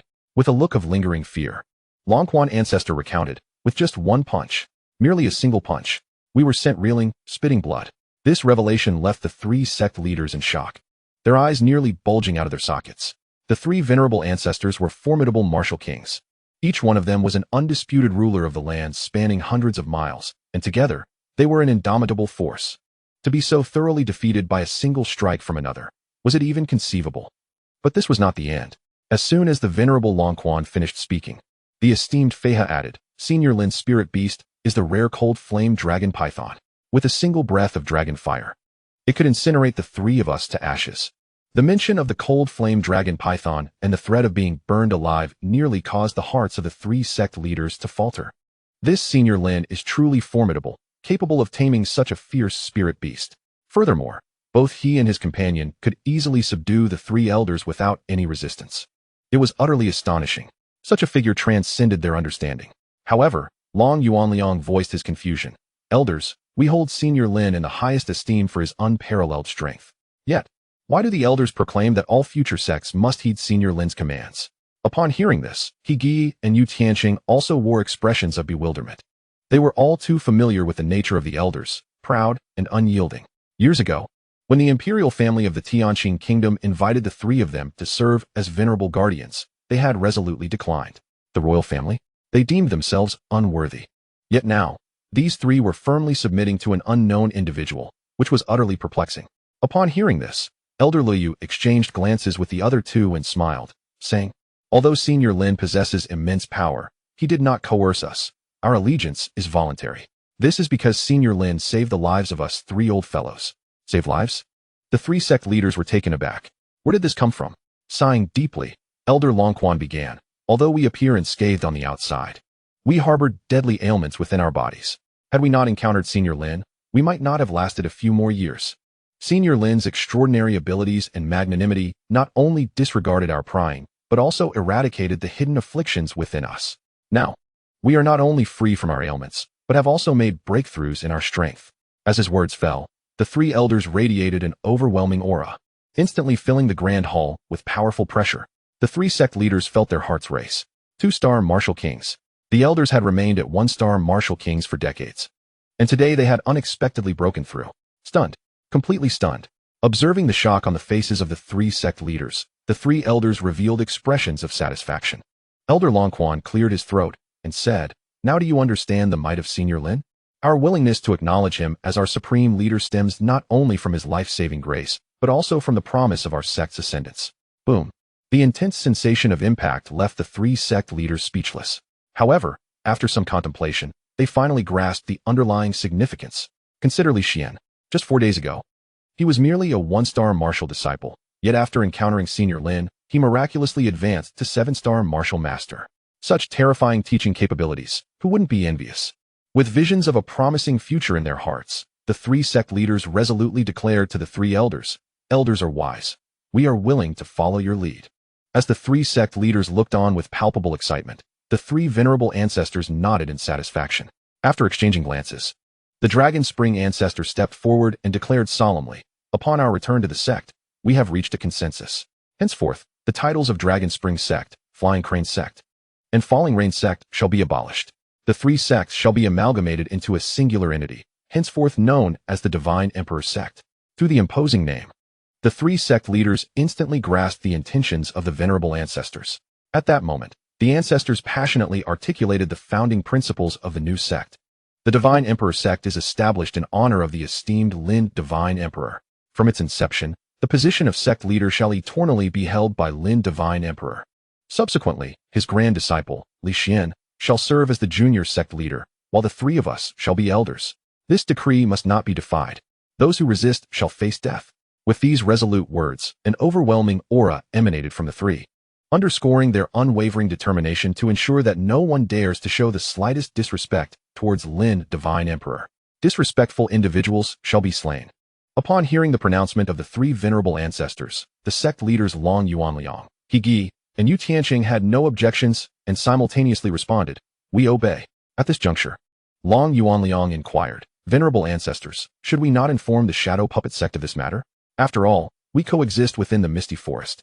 Upon hearing this, the three venerable ancestors exchanged glances, and the Dragon Spring ancestor, with a hint of schadenfreude, remarked, isn't the Shadow Puppet Sect a reclusive sect that does not engage with us? In that case, we shall refrain from disturbing them. Following this, the three ancestors erupted into hearty laughter. They had always held the Shadow Puppet Sect in disdain and would not foolishly share such a monumental opportunity with them. The three sect leaders, witnessing this exchange, came to a realization. This approach was indeed prudent. The three venerable ancestors and the three sect leaders then deliberated further on the specifics of establishing the new sect, ultimately reaching a conclusive agreement. To the astonishment of the disciples from the three former sects, the three sects were transformed into halls, named Dragon Spring Hall, Flying Crane Hall, and Falling Rain Hall. The hall masters would remain Long Yuanliang, He and Yu Tianqing. After several days of adjustments and harmonization, the Divine Emperor sect was officially established. Soon after, the first decree of the newly formed sect was announced. All disciples of the Divine Emperor sect may carry treasures of the 12 attributes to pay respects at the treehouse of the sect leader and receive guidance in their cultivation. The issuance of this decree ignited an explosive fervor throughout the Divine Emperor sect, with the illustrious example of Li Xian, who had achieved a breakthrough of 15 realms in just 4 days. No disciple could maintain their composure. In the martial world, power reigns supreme. Who would not aspire to become an unparalleled martial artist, shaking the very foundations of the 9 provinces? With such thoughts in mind, all disciples possessing treasures of the 12 attributes flocked to the cultivation site of Lin Fan, hoping to receive his teachings and transform like a carp into a dragon. Is this truly the sacred ground of the sect leader's cultivation? At the entrance to Lin Fan's domain, Long Yuanliang, Yu Tianqing, and He, the leaders of the 3 halls, accompanied by core disciples such as Qin Yufei and Ling Feiyu, arrived as the first batch of disciples to pay their respects to Lin Fan. Upon stepping into the territory, they could not help but take a deep breath. The reason was simple. The aura of wood was overwhelmingly rich. Just one inhalation made them feel completely relaxed and remarkably refreshed. As they trod upon the lush, soft grass, they gazed at the towering giants of trees that reached for the heavens, and at the vibrant, swaying flowers and exotic plants that danced in the breeze. They were profoundly astonished. At that moment, many disciples were surprised to discover that these seemingly ordinary flowers were far from mundane. Each one possessed considerable significance. Heavens! Am I seeing this correctly? Those clusters are actually frost petal flowers. In the outside world, a single one could fetch 1,000 spirit stones, yet here, there are so many. Oh, and this flower is the phoenix claw flower, but didn't the text say it was extinct? Hiss, look at this. A rare 4th-grade spiritual herb, the 2-heart leaf, said to be occasionally found only in areas rich with flourishing vegetation. The disciples felt as if they had entered a realm of immortals, continually uncovering various precious and rare flowers and plants seldom seen in the outside world. Moreover, among the disciples, those with spiritual roots found their previously stagnant cultivation beginning to gradually advance in this bountiful environment. This revelation sent waves of elation through the disciples possessing with spiritual roots. This place was simply an exceptional cultivation ground for wood attribute warriors. In stark contrast to the awestruck demeanor of the disciples, Long Yuanliang and the other 2 hall leaders were equally dumbfounded. He surveyed the surroundings, murmuring in bewilderment. I have some recollection of this place, but it did not appear like this before. Yu Tianqing replied. This transformation must surely be the work of the sect master. Only he possesses the power to craft such an extraordinary locale. Listening to their words, Long Yuanliang nodded emphatically, affirming, indeed. After exchanging glances, the 3 men saw mutual admiration reflected in each other's eyes. At this moment, Long Yuanliang noticed the disciples' fascination with the extraordinary flowers and plants, and he promptly admonished, mind your hands and feet. These spiritual herbs and plants may have been cultivated by the sect master. At this declaration, all disciples were instantly startled. Hastily distancing themselves from the flora, they decided it was best not to covet the master's creations. If they inadvertently offended the sect master, they might miss the chance for guidance, and that would spell their doom. Continuing onward, they finally arrived before an exceptionally majestic giant tree. There stood a young man with a serene demeanor. Long Yuanliang, the 2 hall leaders, and the gathered disciples quickly bowed in greeting. Greetings, young sect master. Indeed, the young man was Li Xian. He nodded, not imposing any difficulty upon them, and said, follow me. The master is already aware of your arrival. With that, Li Xian walked beneath the giant tree, and the group promptly followed. Watching Li Xian's retreating figure, Long Yuanliang sighed, feeling a tumult of emotions within. Once a disciple was cast out from his master, he unexpectedly took Lin Shindi as his new mentor and ultimately ascended to become the current young sect master. As for himself, he found himself reduced to a subordinate of Li Xian. It must be said, fate indeed plays its tricks. Not only Long Yuanliang, but also Qin Yufei and Ling Feiyu found themselves in a similar state of lamentation. They had once stood on equal footing with Li Xian, yet now he had leapt into prominence, becoming a disciple of the sect master, Lin Shindi. Meanwhile, they remained stagnant, increasingly distanced from Li Xian, seemingly with no opportunity to catch up. After all, their master was not the extraordinary Lin Shindi with his profound talents. As the crowd mulled over their complex feelings, they arrived beneath a towering tree, its trunk reaching around 2 meters in diameter, adorned with 2 grand wooden doors. This must be the residence of the sect master. Long Yuanliang and the others thought to themselves.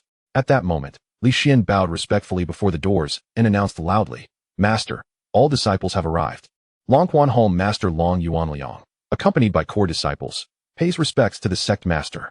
Feiha Home Master He Gi, accompanied by core disciples, pays respects to the sect master. Luyu Home Master Yu Tiancheng, accompanied by core disciples, pays respects to the sect master. Beneath the great tree, Long Yuanliang and the others bowed in reverence. Just then, a calm voice emanated from within the wooden doors. "You may rise." "How are the attribute treasures prepared?" Long Yuanliang hurriedly replied, reporting to the sect master, "Everything is ready." Upon his command, the gathered disciples placed the collected attribute items on the ground. Inside the tree house, Lin Fan sat cross-legged, sending out a wisp of consciousness to examine the offerings. Broken blades, ancient paintings, green bamboos, stone tablets, each contained a semblance of attribute energy. However, Lin Fan subtly furrowed his brow. While the items were indeed commendable, they predominantly represented the fire, metal, and wood attributes, with others virtually absent. In truth, Lin Fan's assertion was somewhat absolute. There were indeed other attributes present among the items, and quite a few at that. However, the energy contained within them was too sparse and mundane for Lin Fan's discerning eye. It was only natural. Lin Fan's fire spiritual root had been activated by the dragon flames of the Xiantian divine dragon, possibly unique across the entire Jiuzhou continent. The wood spiritual root was even more formidable, activated by the world tree seed. As for the metal spiritual root, it was awakened by the eternal purple gold from beyond the heavens. Its preciousness speaks for itself. The powerful and rare attribute treasures not only activated Lin Fan's spiritual roots, but also endowed them with unique abilities and formidable strength. Thus, Lin Fan would never settle for just any item to awaken his spiritual roots. He sought only the finest. Nevertheless, although the attribute spiritual objects contributed by the disciples fell short of Lin Fan's expectations, they were better than nothing. Considering this, Lin Fan addressed Long Yuanliang outside the door. "Yuanliang, I am already aware of your situation. Your cultivation has stagnated at the 9-star martial artist level for 6 years now, hasn't it?" Upon hearing this, Long Yuanliang's expression lit up with excitement, filled with admiration. The sect master was indeed remarkable. Through the wooden doors, without asking a single question, he had discerned his cultivation state with clarity. Without hesitation, he promptly replied, "Master, you speak nothing but the truth." After a moment of uncertainty, he asked, "Master, may I inquire why I find myself in such a predicament?" Lin Fan responded, "The reason for your current situation is not rooted in complexity. Rather, it is due to your inadequate aptitude." Inadequate aptitude. Upon hearing these words, Long Yuan felt a profound bitterness within. He knew the master was correct, and he had long been aware of this fact. His achievements to date were not a result of exceptional talent and cultivation, but rather the fruit of relentless effort. While other disciples dined, he practiced. While others frolicked, he continued to cultivate. Even at night, he would carve out time to train, forsaking sleep. He refused to live his life as an inconsequential ordinary person. He aspired to grow stronger. He firmly believed that with sufficient effort, he could bridge the gap of innate talent. Fueled by this conviction, he indeed made rapid progress in his early cultivation, surpassing his peers. However, this momentum gradually waned as he advanced further in his training. After enduring countless hardships to reach the rank of a 9-star martial master, his cultivation came to a complete standstill. No matter how hard he tried, there was not the slightest change. Years passed, and in despair, he ultimately conceded defeat. It was then that he comprehended a harsh truth. One cannot compensate for poor talent solely through effort. Yet, after witnessing the miraculous feats of Master Lin Fan and observing how he healed the hidden ailments of several elders, the desire to break through and grow stronger reignited within him. Approaching it with a spirit of trial, he came to this place. But still, was it futile? With this thought, Long Yuan felt a wave of despondency wash over him, and in a tone tinged with disappointment, he said, "Master, I understand your meaning. I shall take my leave." He respectfully bowed towards the wooden door and turned to exit. At that moment, Lin Fan's voice resonated unexpectedly. "When did I say that this issue of aptitude is insurmountable?" What? A mere whisper, yet it rendered Long Yuan as if ensnared by a spell, frozen in place. But that was not the end. Lin Fan continued, "The dragon spring art you cultivate, while appearing flawless, harbors a significant hidden danger." "The dragon spring sword technique has a flaw?" Long Yuan turned back in bewilderment, just about to inquire further. At that instant, Lin Fan commanded, "Focus your breath and begin to operate the dragon spring art." Long Yuan, not daring to be negligent, promptly seated himself cross-legged. Following Lin Fan's instructions to close his eyes and channel the dragon spring art, Lin Fan proceeded, as your spiritual energy rises from the dantian, disperse it as it passes through the yutong acupoint. Subsequently, gather the energy at the zigong acupoint. Lin Fan's words resonated like the voice of the Tao, guiding Long Yuan to cultivate according to the revised pathway. Soon, Long Yuan, adhering to Lin Fan's teachings, completed a full cycle of the technique. Buzz. A sudden humming reverberated within Long Yuan's body. Then, an astonishing spectacle unfolded before the onlookers. Long Yuan's form seemed to transform into a miniature black hole, emanating waves of suction, devouring the ambient spiritual energy. Boom. A long-awaited downpour after a drought. Long Yuan Liang, akin to a parched sponge, gradually became more robust under the lavish cascade of spiritual energy. His aura soared exponentially. Half an hour passed, with a crack reminiscent of a severed chain. Long Yuan Liang's aura finally reached its zenith. When the onlookers cast their gazes anew, they were astonished to discover that he had ascended to the rank of a one-star martial king. At that moment, all spectators were left utterly dumbfounded. Long Yuan Liang, whose talents were deemed mediocre and who had languished for 6 years at the 9th-star martial master level, had, under the guidance of the sect leader, transcended to the martial king realm in a mere half-hour. Was this a miracle? Yu Tiansheng and He Gi exchanged incredulous glances, their hearts tumultuous, nearly overwhelmed by the waves of emotion. Over the years, the bond among the three had deepened, and they were well aware of Long Yuan Liang's cultivation journey. Not only was he older than both of them, but he was also constrained by his lackluster aptitude. Reaching the 9th-star martial master level was already the pinnacle of his capabilities. They had often consoled and encouraged him in his struggles. But now, the very Long Yuan Liang, whom they believed would remain at the 9th-star martial master level for his entire life, had actually broken through. He had surpassed them, ascending to the rank of martial king. As their shock subsided, an intense fervor began to ignite within them. Chapter 43. The Bitter Struggles of Lin Nandi in Truth. It was not solely Yu Tiansheng and He Gi who were taken aback. Even Qin Yufei and the other disciples were rendered speechless. The martial king realm. It was the coveted pinnacle that every martial artist yearned for. Who among them did not spend their entire lives praying for the chance to enter the martial king realm? However, the martial king realm was also known as the barrier realm. An aspiring martial artist could achieve the martial master realm with a modicum of talent. But reaching the martial king realm was an arduous feat. A staggering 99% of martial artists faltered at this final threshold. And now, in the span of half an hour, a new martial king had materialized before them, all thanks to the mere guidance of the sect leader. Astounding. Truly astonishing. They finally understood why Li Xian, who had recently become an ordinary person, had miraculously advanced to the 7th-star martial master level. All of this was the result of the sect leader's masterful intervention. In that moment, Lin Fan became a deity in the hearts of all the disciples. While the onlookers were in utter disbelief, the protagonist, Long Yuan Liang, was overwhelmed with emotion. Drip. A single tear suddenly slipped from the corner of his eye. Only he understood the depth of pain and hardship that this solitary tear represented. 6 years. A full 6 years. Each day during this span felt like an eternity as he explored every conceivable method he knew. He exhausted decades of savings in pursuit of any possible solution to his aptitude dilemma, striving to ascend to the martial king realm. Yet, each endeavor ended in disappointment. When he sought guidance from the sect leader, he harbored little expectation, having faced too many letdowns. However, he never anticipated that the sect leader would indeed possess the means to alleviate his plight. He had succeeded, ascending to the realm of the martial king. He accomplished this feat in merely half an hour. As Long Yuan Liang pondered this remarkable achievement, his excitement grew exponentially, ultimately overwhelming him with gratitude. In the astonished gaze of those around him, he burst into tears like a child. The tears, cascading to the ground, vanished without a trace, symbolizing the eradication of all his past sufferings, hardships, and sorrows. Long Yuan Liang, disregarding his appearance, wept inconsolably, yet no one mocked him. Instead, envy filled the air. Surely, if tears alone could elevate one to the martial king realm, no warrior would refuse such a fortune. After his cathartic outburst, Long Yuan Liang gradually regained his composure. He knelt before the grand wooden door of the ancient tree, bowing deeply in reverence, and proclaimed, "Master, I cannot repay the grace of your rebirth. I vow to follow you for the remainder of my life, ready to serve your command."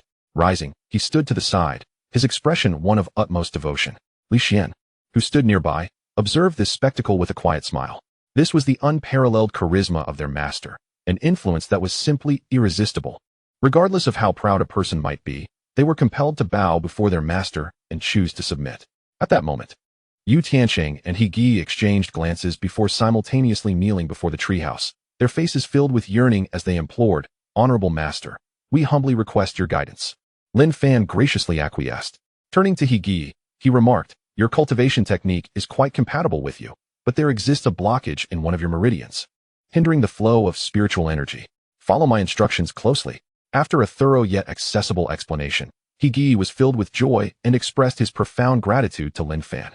Subsequently, Lin Fan proceeded to instruct Yu Tiansheng and the other core disciples in succession. Boom, boom, boom. Underneath Lin Fan's treehouse, the disciples sat cross-legged with closed eyes, and the sounds of breakthroughs echoed from within them, creating a truly magnificent scene. Waves of ecstatic cheers erupted. "Thank you, Honorable Master. I have finally broken through to the 4-star Martial Master level. Wah, after 3 years, I have finally ascended from the Martial Apprentice realm to the Martial Master realm. You are a divine being, Master. Ha! I have broken through 3 stars in such a short time. Master, you are an omnipotent deity, and I am willing to serve you for a lifetime." 3 days later, in the Divine Emperor Sect's training hall, Lin Nandi found himself in a state of agitation. Unable to focus on his cultivation due to the continuous sounds of breakthroughs resonating from the surrounding training rooms, Lin Nandi understood that these fellow disciples had all received guidance from the Master. 3 days. In just 3 days. Not only had all the core disciples of the sect made breakthroughs, but even some inner disciples, after presenting attribute treasures, had reaped unimaginable benefits. Such a scene made the Master appear as if he were a celestial deity descended to earth. Lin Nandi's face bore an expression of envy and admiration. Yet a bitter smile tugged at the corners of his lips. In the past, he had been regarded as an above-average talent among the inner disciples. However, as more and more disciples improved under the Master's tutelage, he found himself nearing the bottom of the inner disciple hierarchy. In light of the current situation, Lin Nandi felt both envious and anxious. He also wished for Zong to offer him some guidance, for he had lingered in his current realm for quite some time. Yet, the dilemma lay in the absence of any attribute treasures in his possession. Alas, just as Lin Nandi was about to surrender with a deep sigh, a particular item suddenly surfaced in his mind. "No, I do possess an attribute treasure. If it is that item, it must surely suffice." A look of delight spread across Lin Nandi's face as he eagerly rummaged through his storage pouch. Soon, he extracted a wooden box from within. With a soft click, he opened the box, revealing a pale blue jade pendant that shimmered before his eyes. Simultaneously, upon contact with the surrounding spiritual energy of the world, the pendant began to emanate a rich aura of water. Gazing at the pendant, Lin Nandi's eyes glazed over with nostalgia. 5 years prior, during the Lin family's martial competition for the younger generation, he had emerged victorious. The then head of the family, the now missing Uncle Lin Xiaotian, had awarded him this jade pendant, imbued with water spiritual energy, to nurture his water spiritual root. Moreover, whenever he encountered perplexities in his cultivation, Lin Xiaotian had patiently instructed him. Lin Xiaotian, a majestic figure emerged in Lin Nandi's mind. He was the person Lin Nandi had idolized since childhood. With extraordinary talent, he had propelled the previously inconspicuous Lin family to become the foremost family in Shattered Rock City. Alas, ever since Lin Xiaotian's disappearance, the Lin family's circumstances had deteriorated each day, never to reclaim their former glory. It had been 5 years since he last returned home. His father had written to inform him that shortly after he joined the xuanhuan sect, Uncle Lin Xiaotian had vanished. He wondered how his cousin Lin Fan was faring. However, Lin Nandi furrowed his brow. Lin Fan, unable to cultivate, was likely leading a rather difficult life. Reflecting on the past, Lin Xiaotian's magnificent figure solidified his resolve. As the sect would soon recruit new disciples in Shattered Rock City, he would pay a visit. Chapter 44. The Blue Condensation Pendant. Xiao Fan. Wait for a few days. Your brother shall come to see you. Lin Nandi murmured softly to himself. He had made up his mind. Upon returning, he would bequeath all his accumulated worldly possessions to Lin Fan, for these treasures were crucial to someone unable to cultivate. At the very least, they could ensure a life of comfort and abundance. Should Lin Fan's situation prove dire, he could bring Lin Fan to the Divine Emperor sect, where he would look after him. In doing so, he would also express his gratitude for Lin Xiaotian's kindness.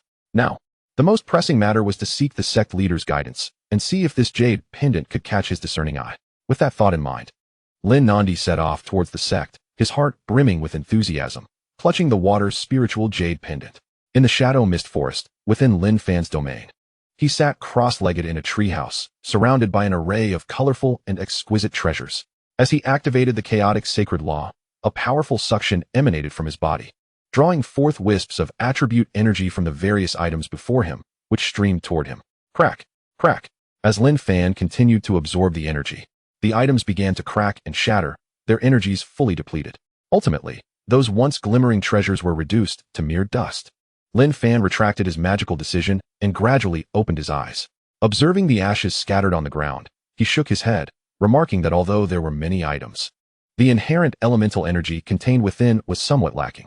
Nonetheless, even so, Lin Fan's fire, wood, and metal spiritual roots had undergone substantial enhancement, resulting in a significant elevation of his power. As he gently clenched his fist, it emitted a series of cracking sounds. With a faint smile, Lin Fan expressed his satisfaction, declaring, "Now, the force of my punch can reach an astonishing weight of 500,000 pounds. Excluding other factors, I could easily vanquish a 5-star martial king with mere fist strength." As Lin Fan closed his eyes, intending to enter a meditative state, he was interrupted by the sound of approaching footsteps, none other than Li Xian. Li Xian had not neglected his training and had now ascended to the realm of a 9-star martial master, merely a step away from becoming a martial king himself. Coming to a halt before the tree gate, Li Xian respectfully bowed and softly announced, "Master, intersect disciple Lin Nandi seeks an audience with you." Lin Nandi. Lin Fan was initially taken aback, but then he smiled and instructed, "Let him come in." Li Xian complied and soon returned, escorting Lin Nandi to the base of the treehouse. Lin Nandi immediately knelt before the treehouse, proclaiming, "Disciple Lin Nandi pays respects to the esteemed sect master." At this moment, Lin Nandi trembled slightly, his excitement palpable and beyond words. The sect master was a figure of celestial stature. Disciples who had received guidance from the sect master within the sect had all reaped unimaginable benefits. Now, he too was about to heed the teachings of the sect master. This was undoubtedly a fortuitous opportunity that one could scarcely wish for. Lin Nandi was resolute that under the profound guidance of the enigmatic sect master, he would undoubtedly break free from his current predicaments. Yet, in his fervent anticipation, he remained unaware that within the treehouse, Lin Fan observed him with a peculiar expression. Lin Nandi, the pride of the Lin family, an unequivocal champion among the younger generation, the first in the Lin family to become an inner sect disciple of Lonquan's sect before the age of 20. Such an exceptional talent as Lin Nandi had naturally garnered high hopes from the Lin family. Following the disappearance of Lin Xiaodian, he was viewed as the hope for the Lin family's resurgence. Should Lin Nandi flourish, he would undoubtedly lead the Lin family to once again dominate Shattered Stone City, much like Lin Xiaodian did in the past. As for Lin Fan, merely a worthless individual incapable of cultivation, his mere presence in the Lin family was a source of continual disgrace. A genius versus a waste. Today's circumstances had utterly reversed. Lin Fan fell into contemplation, his silence causing Lin Nandi, who remained kneeling, to feel increasingly anxious. Why did the sect master not speak? However, in the next moment, Lin Nandi regained his composure and produced the water spirit jade pendant, respectfully offering it. "Sect master, this pendant contains water attribute energy. I humbly request your guidance for your disciple." His emotions were a tumultuous blend of excitement, anxiety, and anticipation. Upon hearing these words, Lin Fan finally returned to the present. Observing the jade pendant in Lin Nandi's hand, a look of reminiscence crossed his face. He recognized this pendant. His father, Lin Xiaodian, had mentioned acquiring it from an ancient site. Moreover, this pendant was part of a pair, with the smaller piece in Lin Nandi's possession, while the larger one was claimed by Lin Yu's father, Lin Tianyuan. Lin Yu, Lin Tianyuan. Lin Fan's gaze instantly turned cold. These two individuals were the chief culprits behind his miserable existence in the Lin family. As he stared into the distance, Lin Fan coldly proclaimed, "Lin family, it is time to settle the score." He then directed his attention towards the jade pendant in Lin Nan's hand and began to scan it. Name, Blue Condensing Yuan Pendant. Material, headbone of the divine beast Qing Yuan. Origin, from ancient times. A powerful being extracted the headbone of the slain Qing Yuan and refined it into jade, which contains the pure water spirit power of both the powerful being and the Qing Yuan. This jade is unique in the world. What? Upon discovering the information about the jade, Lin Fan was immediately taken aback, rising to his feet in shock. He never anticipated that this seemingly ordinary pendant would possess such a remarkable heritage. Lin Fan murmured to himself, "I truly wonder what ancient relic my father visited to acquire such a treasure." A glimmer of joy flickered in Lin Fan's eyes. This pendant, being of the water attribute, would be immensely useful to him at this moment. However, Lin Fan furrowed his brow. After all, this artifact had been passed down from ancient times, and the water spirit power contained within had diminished significantly. rendering it incapable of activating the water's spiritual root. Yet, if he could acquire the jade pendant from the Lin family, he would undoubtedly be able to fully activate the water's spiritual root. A brilliant light erupted in Lin Fan's eyes. After all, each activated spiritual root would lead to a substantial increase in his strength. Without further hesitation, Lin Fan raised his hand, and the wooden door of the treehouse swung open. In the next moment, the blue condensing wand pendant in Lin Nan's grasp was drawn into the tree hollow by a powerful force. This ostensibly mundane action startled Lin Nan, who was on the ground. He had heard from familiar inner disciples that when they received guidance, the sect master had never opened the wooden door. Even the three hall masters, Long Yuan Liang included, had not experienced such a privilege. Unexpectedly, today, the sect master had made an exception for him. What an immense honor. Lin Nan felt a surge of excitement in his heart and instinctively peered into the treehouse. Within the shadows of the treehouse stood a figure, though the face was obscured. Yet, for some reason, despite the obscurity, a sense of familiarity surged within Lin Nan's heart. Chapter 45. The Talking Black Panther? After casting a glance, Lin Nan quickly lowered his head, yet his mind was awash with confusion. He had never seen the sect master before. From where did this sense of familiarity arise? It was truly peculiar.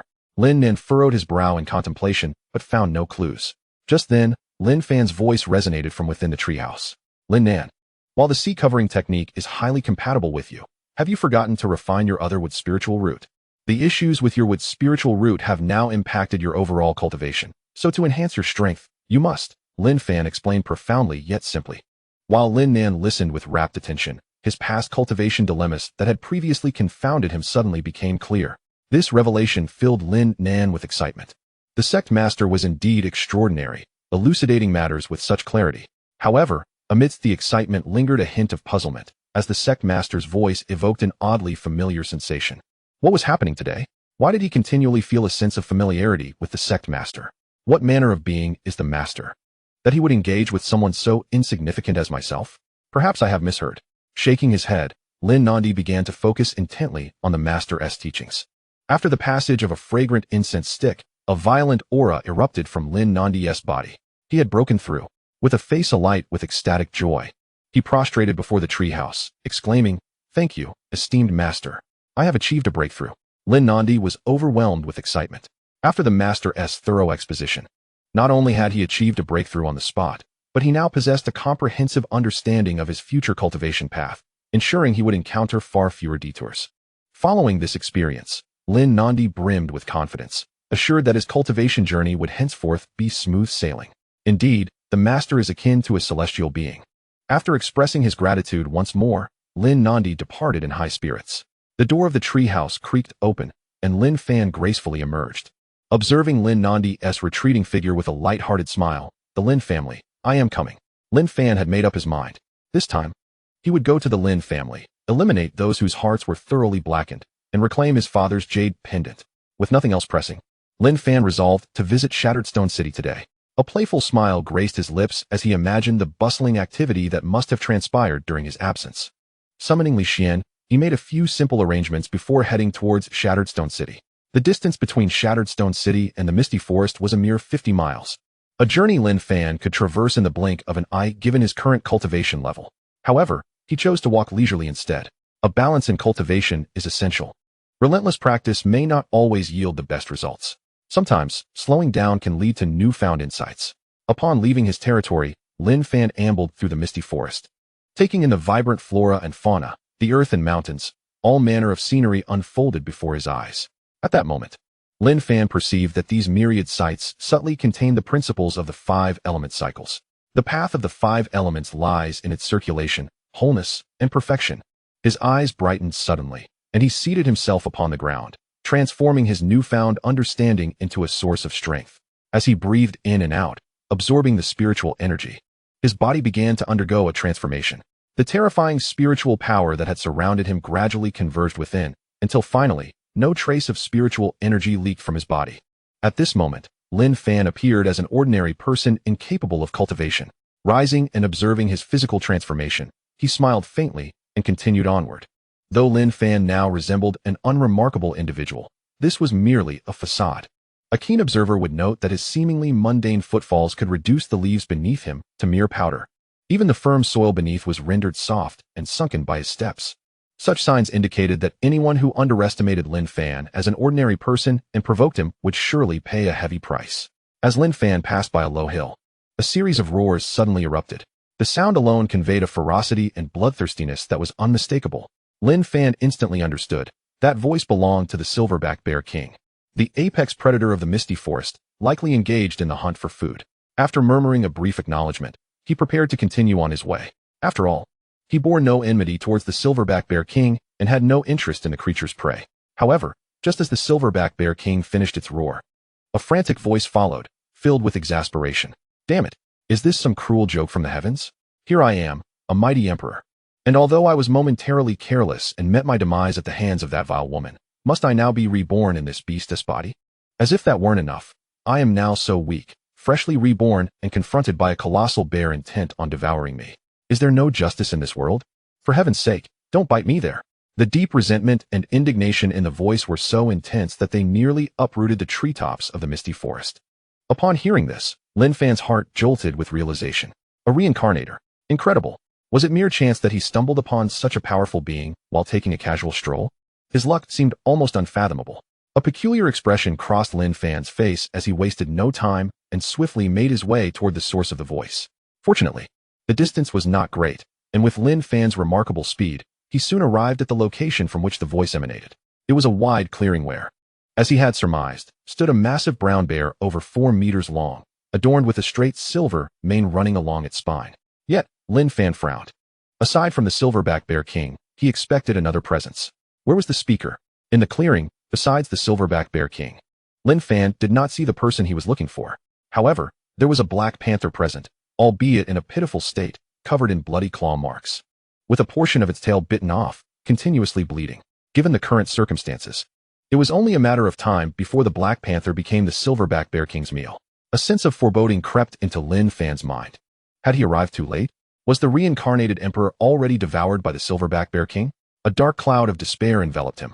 Just as he sighed and contemplated leaving, the barely conscious black panther suddenly roared toward the sky in human speech. I refuse to accept this.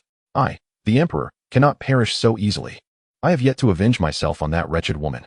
Damn the blind heavens. Chapter 46. The emperor's past. Lin Fan couldn't help but gasp, stunned in place. The black panther had spoken in human tongue. What an extraordinary occurrence. He had truly witnessed something remarkable.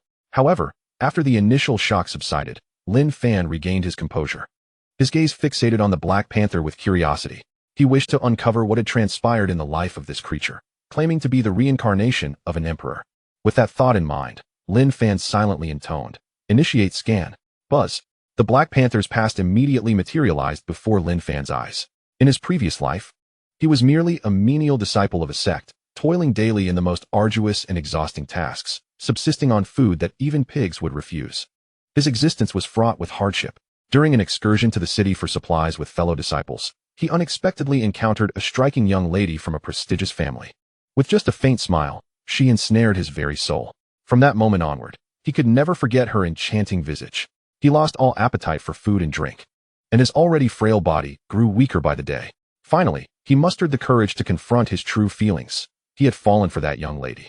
However, the chasm between their identities and statuses was insurmountable, so vast that anyone who beheld it would shake their head in despair. Yet he did not falter. Resolutely, he departed from the sect and joined her family as a servant.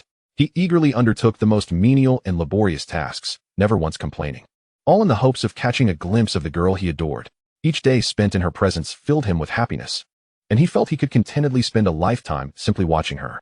Alas, fate is often unkind, and a sudden upheaval occurred. The girl possessed extraordinary talent for cultivation, endowed with 3 spiritual roots. Upon learning of her remarkable gifts, her family joyfully sent her to a prestigious sect. Stunned by this news, he refused to surrender his hopes. The mere thought of a day without seeing her gnawed at his heart like a swarm of ants, leaving him sleepless through the night. In desperation, he returned to his former path and made his way to the esteemed sect where she had gone, undergoing rigorous trials until he was finally accepted as a menial disciple. However, this sect was vastly different from her family. It was a place of strict hierarchy, where he, as a mere menial, could not even catch a glimpse of the girl who had become a personal disciple. Determined, he resolved to cultivate his abilities. Only by elevating his status within the sect could he genuinely stand before her and express his feelings. Yet, Alas, his innate talent was quite ordinary, leaving him struggling to grasp even the most basic of cultivation techniques. Frustration mounted as his progress remained painfully slow, leading him to make a reckless decision. He would venture into unexplored deathly realms. In his view, should he stumble upon a treasure within, his strength would undoubtedly surge. Despite the warnings from fellow menial disciples urging him against such reckless abandon, he pressed on, undeterred, and entered the perilous realm. Everyone assumed he was doomed. Yet to their astonishment, an unexpected turn of events unfolded. Not only did he survive, but he also emerged with a trove of rare treasures and elixirs. Upon entering the realm, he discovered an extraordinary and precise perception for locating hidden treasures and elixirs. It was this uncanny ability that allowed him to navigate perilous situations, returning each time with invaluable artifacts. With the aid of these treasures and elixirs, even with only a single ordinary spiritual root, his cultivation speed surpassed that of every disciple in the sect. The upcoming sect competition became his own grand performance. Outer disciples, a mere punch was sufficient. Inner disciples, he subdued them with a single strike. The core disciple executed his victories with remarkable precision. Within just a few fleeting years, he ascended to become the most resplendent legend within the sect, captivating countless disciples who idolized him, while numerous beautiful senior and junior sisters flocked to him. Yet, he remained oblivious to all of this, his heart steadfastly devoted to the girl from his past. Nonetheless, his extraordinary demeanor did indeed capture her attention. As their interactions grew more frequent, they gradually drew closer, their affection visibly igniting with fervor. Ultimately, they exchanged vows to remain together for a lifetime. They opted not for a conventional marriage, but rather acquiesced to the girl's suggestion to host a magnificent wedding once they both ascended to become emperors. Imagining the grandeur of such a celebration filled him with excitement, and from that moment forth, he recklessly ventured into perilous realms, driven by the desire to discover treasures that would enable him to attain emperor status. His fortune remained unwaveringly favorable. He frequently traversed hidden domains, emerging with a plethora of treasures and elixirs. With the accumulation of such vast resources, both he and the girl rapidly enhanced their prowess, their status rising in tandem. From mere chores and outer disciples to inner disciples and core members, he ultimately ascended to the position of deputy sect master. Before long, even the sect master abdicated, allowing him to claim the throne. He became the youngest sect master in the annals of the prestigious sect's history. Upon assuming this role, his abilities shone brightly. Under his leadership, the sect's influence burgeoned, expanding its dominion from a single nation to an entire province. On the very day he became the sovereign of a province, joyous tidings unfolded once more as he and the girl simultaneously ascended to emperor status, becoming the emperor couple. The occurrence of this timeless tale filled every living being within the province with genuine joy. People revered him, admired him, and supported him. They firmly believed that he and the girl would undoubtedly orchestrate a wedding that would evoke envy across the realms. As anticipated, he indeed celebrated his union with the girl in an extravagant manner. However, an astonishing spectacle unfolded. On their wedding night, amidst the revelry, he, overwhelmed with joy, indulged in copious amounts of alcohol. When he was assisted into the bridal chamber, he was already inebriated beyond recognition. As he dreamt sweetly, exchanging tender words with the girl, excruciating pain jolted him awake. Upon opening his eyes, he was left in utter disbelief. His dantian lay shattered. His cultivation was obliterated.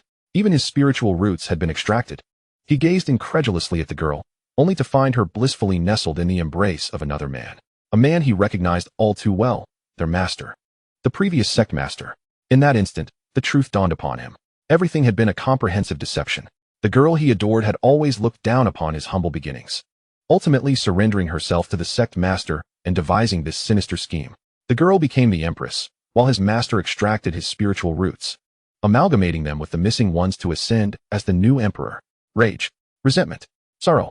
He could hardly believe that the woman he loved so deeply was, in fact, a venomous vixen. To avoid further humiliation, he chose to take his own life.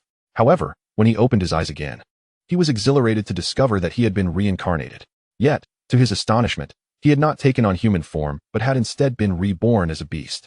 In Chapter 47, To Live or Not to Live, Lin Fan shook his head in resignation as he beheld the richly experienced Black Panther Emperor. A devoted admirer, he mused, ends up with nothing in the end. The life of this Black Panther had indeed been quite constricted. Nevertheless, the creature's treasure-hunting abilities stirred Lin Fan's heart with ambition. Such unique perceptive skills could elevate him from an inconspicuous servant disciple to a formidable emperor. Would it not be delightful to harness this power for himself? With this thought in mind, Lin Fan cleared his throat. Huh. In the tranquil clearing, the sound of his cough resonated sharply. Startled, both the Silverback Bear King and the Black Panther turned their attention, having previously focused solely on each other, completely unaware of Lin Fan's presence. Upon sensing that Lin Fan was merely an ordinary human, the Silverback Bear King immediately let down its guard, an expression of derision filling its eyes. Meanwhile, the Black Panther urgently warned, "Young man, do not approach. This beast is exceedingly ferocious. Do not seek your demise." The Black Panther knew it could not escape its fate, but it did not wish to drag a young man down with it. Lin Fan remained unfazed. His nonchalant demeanor finally provoked the Silverback Bear King, which decided to temporarily abandon its intention to kill the Black Panther and instead feast upon the oblivious human. With a thunderous roar, the Silverback Bear King beat its chest fiercely and charged toward Lin Fan. Its massive jaws gaped wide, revealing sharp teeth stained with fresh blood and flesh. A truly terrifying sight. Sighing deeply, the Black Panther closed its eyes, unable to bear the scene. The next moment, a resounding tear echoed through the air. Although no screams were heard, the Black Panther knew that the young man had undoubtedly met his end. A bitter expression crossed its face as it opened its eyes, murmuring, "Young man, why did you not heed my warning? I am sorry, young one. It is my fault that you have suffered.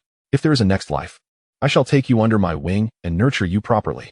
After a brief pause, Lin Fan continued, "Allow me to become your master." Master? The Black Panther was taken aback. How could this young man utter such words? After all, he was an emperor. Ignoring Lin Fan's proposition, the Black Panther curiously inquired. "The Silverback Bear King possesses formidable strength, rivaling that of a high-ranking martial king. How did you achieve this? You are merely an ordinary person. Surely, there must be some treasure involved." Ordinary person? Treasure?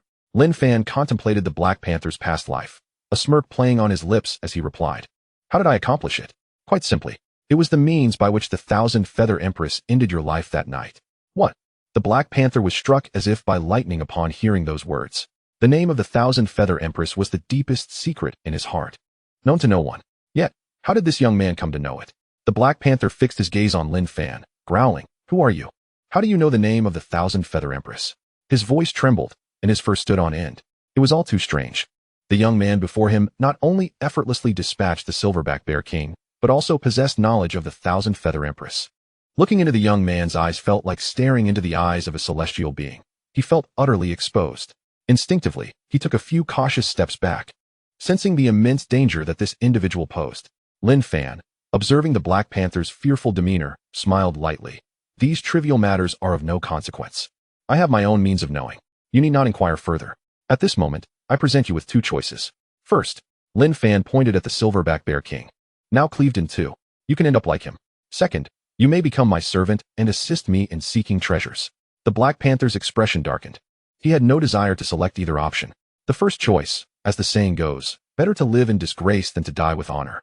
Once dead, all would be lost. However, he was even less inclined to choose the second. He had once been an emperor of a state, and despite his current predicament, his pride remained intact. Since he was unwilling to choose either, the Black Panther's eyes flickered with a thought. The solution was simple: temptation. Clearing his throat, he adopted an air of superiority, saying, "Young man, I am the reincarnation of an emperor and would never serve as another's hound. I possess 3 celestial-level techniques that I can offer you. Henceforth, we shall each follow our own destinies, shall we?" Upon finishing, a smug smile appeared on the Black Panther's face, and he felt a sense of assuredness within. A single celestial-level technique could establish a prestigious lineage. Its value was beyond measure. He believed that the young man before him would be unable to resist such a tremendous offer and would readily comply. Celestial-level techniques? 3. Lin Fan couldn't help but chuckle softly, leisurely responding, "You wouldn't be referring to the disenchantment technique, the indestructible body, and the eternal scripture, would you?" Boom. The Black Panther was left dumbfounded by Lin Fan's words. How could this young man know these techniques when he hadn't even mentioned them? You. The Black Panther felt a prickling sensation on its skin, its fur standing on end. The young man before him exuded an aura that instilled profound fear within him. He contemplated fleeing, yet sensed that his opponent had already locked onto him. To escape would mean certain death. Thus, he chose silence. As he observed the Black Panther's retreat into submission, Lin Fan lost his patience. "Your techniques, your secrets, are mere jokes in my presence. I will ask you one final time. Do you choose life or death?" A perplexing dilemma indeed, for he wished to live but refused to become a mere servant. At that moment, he longed to inquire if the young man possessed a third option. Just as he wrestled with his thoughts, the chilling sound of metal echoed. Lin Fan's expression turned icy as he drew forth a gleaming spiritual sword, his gaze fixed coldly upon the panther. Chapter 48, Little Black Shock. The Living World Tree Seed. Tick-tock. Tick-tock. Under Lin Fan's frosty stare, the Black Panther's fur became drenched, its drooping ears dripping with sweat. Paralyzed by fear, it dared not move, terrified that the ruthless young man before it would cleave it in two at any moment. The panther sought to buy time for greater persuasion, yet could not alter Lin Fan's resolve. As Lin Fan raised the spiritual sword slowly, the Black Panther finally grasped the gravity of the situation and hastily declared, You have won. This emperor is willing to serve as your servant and seek treasures for you. Upon uttering those words, the Black Panther nearly wept, feeling the sting of humiliation at being reduced from an emperor to a mere servant. Besides the disgrace, a deep sense of unwillingness welled within him. This was not at all aligned with his previous aspirations. Upon awakening to his rebirth, he had retained the knowledge of his techniques and felt a flicker of joy. He believed that with his emperor-level life experience, he would swiftly reclaim his former glory in this life. Any who dared to obstruct his path would be effortlessly swept aside. Ultimately, he would cultivate back to his human form, capturing Xuanhuan and her treacherous partner, subjecting them to days and nights of pleas for mercy and repentance. When he grew weary of their cries, he would employ the most merciless tortures to send them to their demise. However, before he could enact his plans, a young interloper had obliterated everything. It was no wonder he felt such discontent. Stealing a glance at Lin Fan, the Black Panther mused, You arrogant little brat. Let you revel in your triumph for now. Once I regain my powers, I shall teach you a lesson. Determined to endure, he resolved to procure some healing supplies from Lin Fan to mend his injuries, having been thoroughly bullied by that silverback bear king. His tail was even severed. With this thought in mind, the Black Panther swayed unsteadily before collapsing to the ground with a thud. Gasping for breath, he presented a pitiful sight as he addressed Lin Fan. You insufferable young master, I am gravely injured. If I do not receive timely treatment, I shall perish. Do you possess any miraculous elixirs? Quickly, apply them all to me. At this moment, I can hardly move, and I am utterly incapable of assisting you in treasure hunting. I must first recover. Observing the pretentious Black Panther, Lin Fan couldn't help but chuckle. This Black Panther, truly deserving of its imperial status, possessed a skin thicker than the walls of a fortress. Lin Fan raised his leg and playfully kicked him, jesting, You little cat dare to call yourself the emperor? Such audacity. The incessant self-proclamation of the Black Panther as the emperor irked Lin Fan, prompting him to bestow upon it a new name. After a moment of contemplation, Lin Fan's eyes brightened. Gazing at the woeful expression of the Black Panther, he declared, Given your inky hue, henceforth, you shall be known as Little Blackie. What? Little Blackie? Upon hearing this name, the Black Panther felt an overwhelming urge to leap up and bite Lin Fan's posterior. An imperial being capable of determining the fates of countless souls was being subjected to such a humiliating name. Utterly disgraceful, indeed. However, the Black Panther resolved, Master, this name you have chosen is truly splendid, simple, easy to remember, and unparalleled. Little Blackie vowed, From this moment on, I shall become your most devoted servant. Inwardly, the Black Panther harbored a desire to devour Lin Fan, yet his visage was adorned with flattering smiles. There was no other choice. At present, he was terribly weak. Having barely escaped being devoured by a beast in the dark mist forest, he concluded that it would be prudent to feign obedience to Lin Fan for the time being. Once he regained his strength, he would ensure that Lin Fan paid dearly for this humiliation. The Black Panther's duplicity did not escape Lin Fan's notice, but he paid it no mind. After all, subduing a mere untransformed beast was child's play for him. With a gentle wave of his hand, droplets infused with the pure energy of the world tree cascaded onto the Black Panther's wounds, swiftly mending them. The Black Panther involuntarily let out a soft exclamation of comfort. In the next moment, he recognized the source of this energy. His mouth agape in astonishment, he exclaimed, The essence of the world tree. This energy originates from the world tree. In his previous life, his rapid ascent had stemmed from perilous explorations of secret realms, amassing treasures over countless years, having traversed over 1,000 such domains. He had encountered the world tree on occasion. Once, he had ventured into a desolate realm filled with withered trees and discovered a seed of the world tree. Alas, that seed had long since perished. Nevertheless, attempting to absorb the energy from the withered seed had significantly enhanced his power. That poignant memory allowed him to immediately deduce the nature of this energy. Indeed, it was the essence of the world tree. The Black Panther felt an exhilarating sensation as his injuries healed rapidly and painlessly. Moreover, as he recovered, his original flesh and blood were being strengthened, a truly exquisite feeling. Due to the unparalleled comfort of this healing process, the Black Panther unknowingly closed his eyes, surrendering to the sensation. For a moment, he felt as if he were soaring through the skies, resting upon clouds, and then, as if basking in the warm sunlight, enveloped in a gentle warmth. Yet, in the next moment, the Black Panther, lost in enjoyment, abruptly opened his eyes. He gazed at Lin Fan with an expression of utter disbelief, a tempest of emotions surging within him. How could an ordinary human like Lin Fan wield such precious energy from the world tree? Could it be that I am trapped in a dream? Such a phenomenon is utterly impossible. After this mental outcry, the intensity of the Black Panther's gaze upon Lin Fan deepened with gravity. Meanwhile, Lin Fan's figure became increasingly enigmatic in his mind.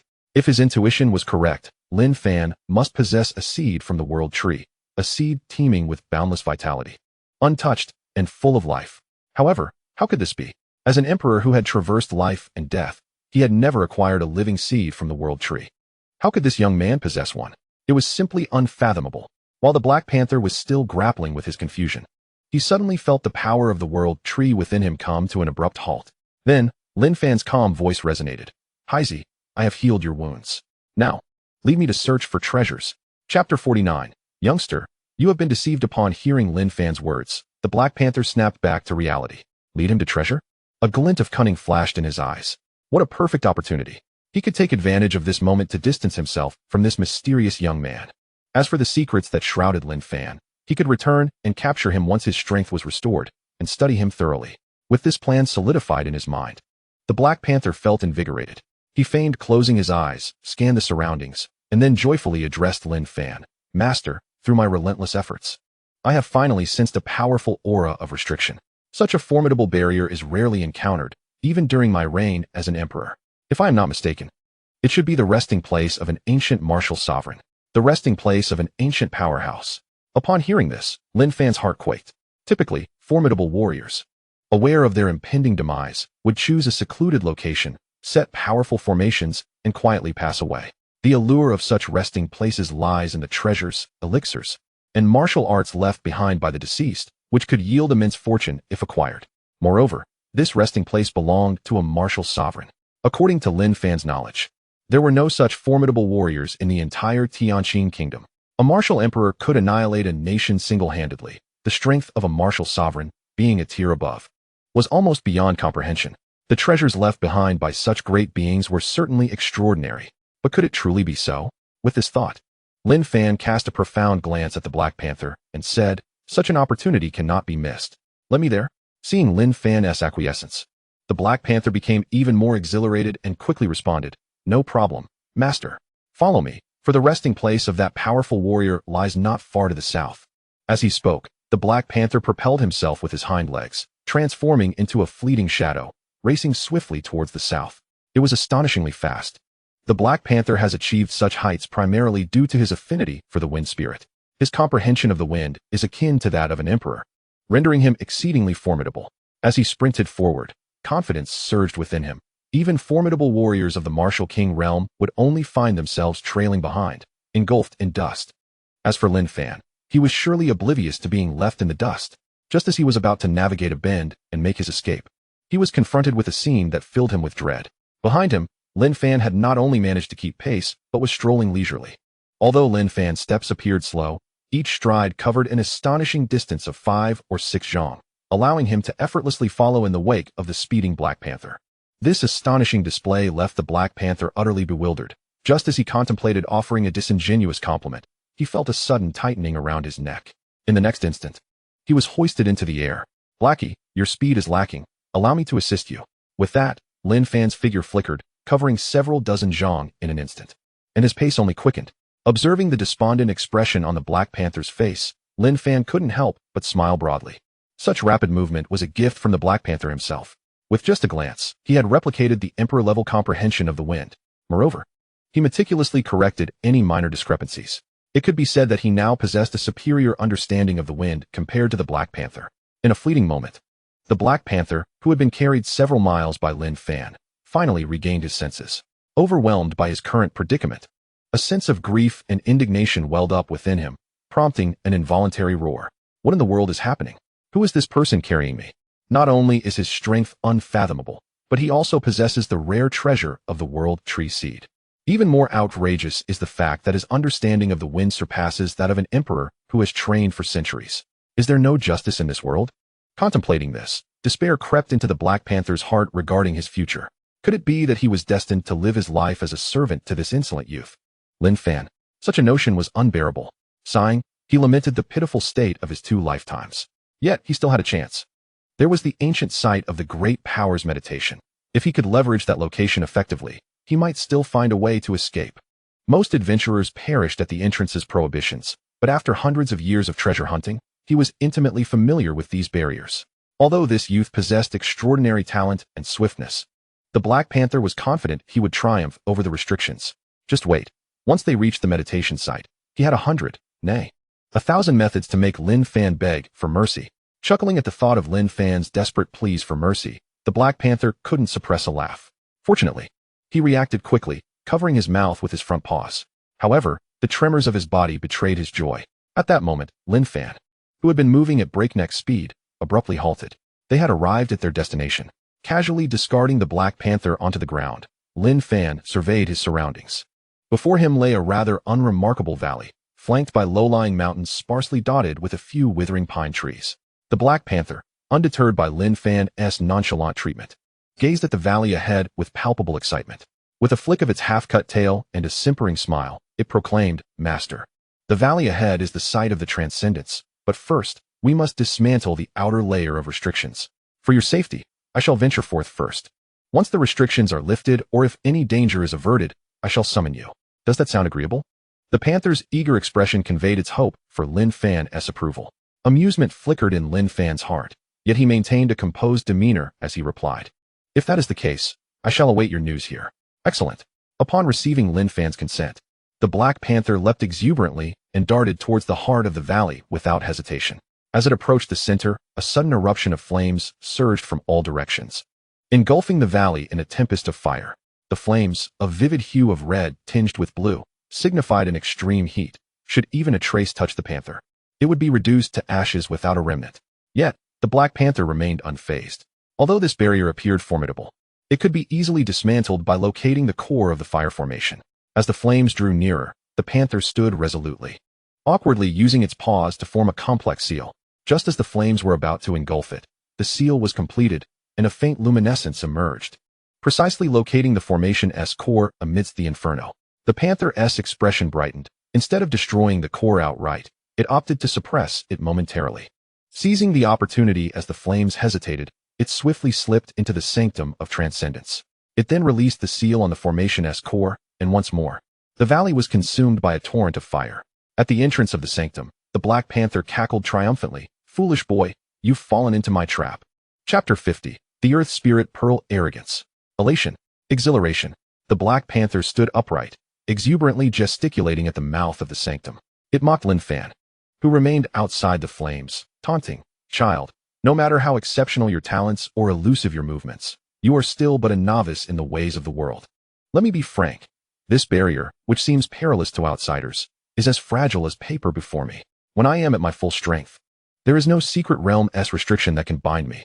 Currently, I am somewhat weakened, but once I recuperate within this sanctum, I shall seek you out. By then, you shall be my pet." Ha!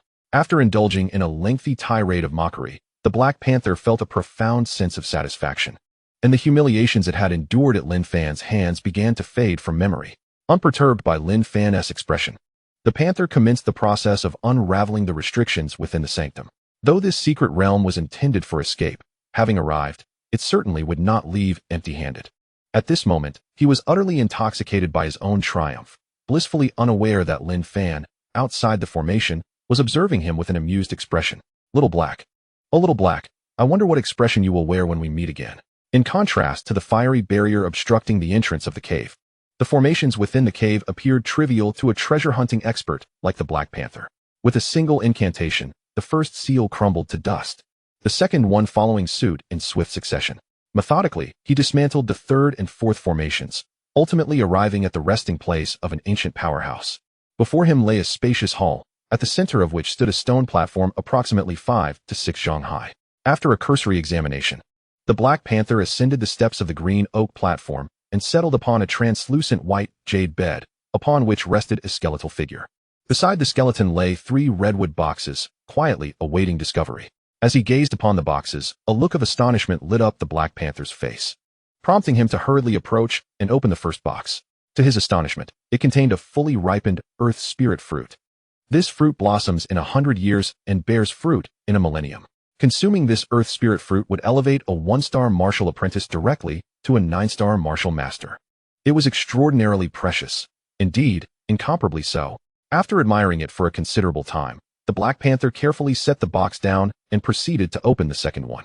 With a soft click, the second box opened, revealing its contents, causing the Black Panther to erupt in ecstatic exclamations.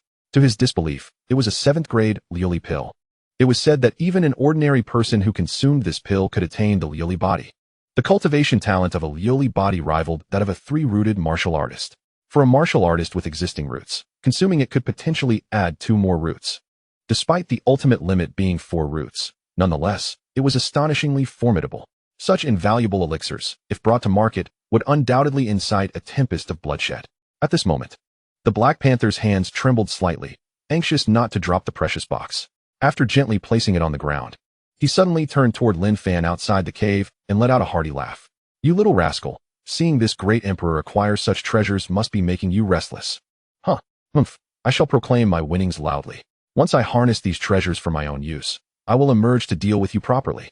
With an air of supreme confidence, the Black Panther reveled in his triumph, envisioning a future where, restored to his former glory, Lin Fan would grovel before him in supplication.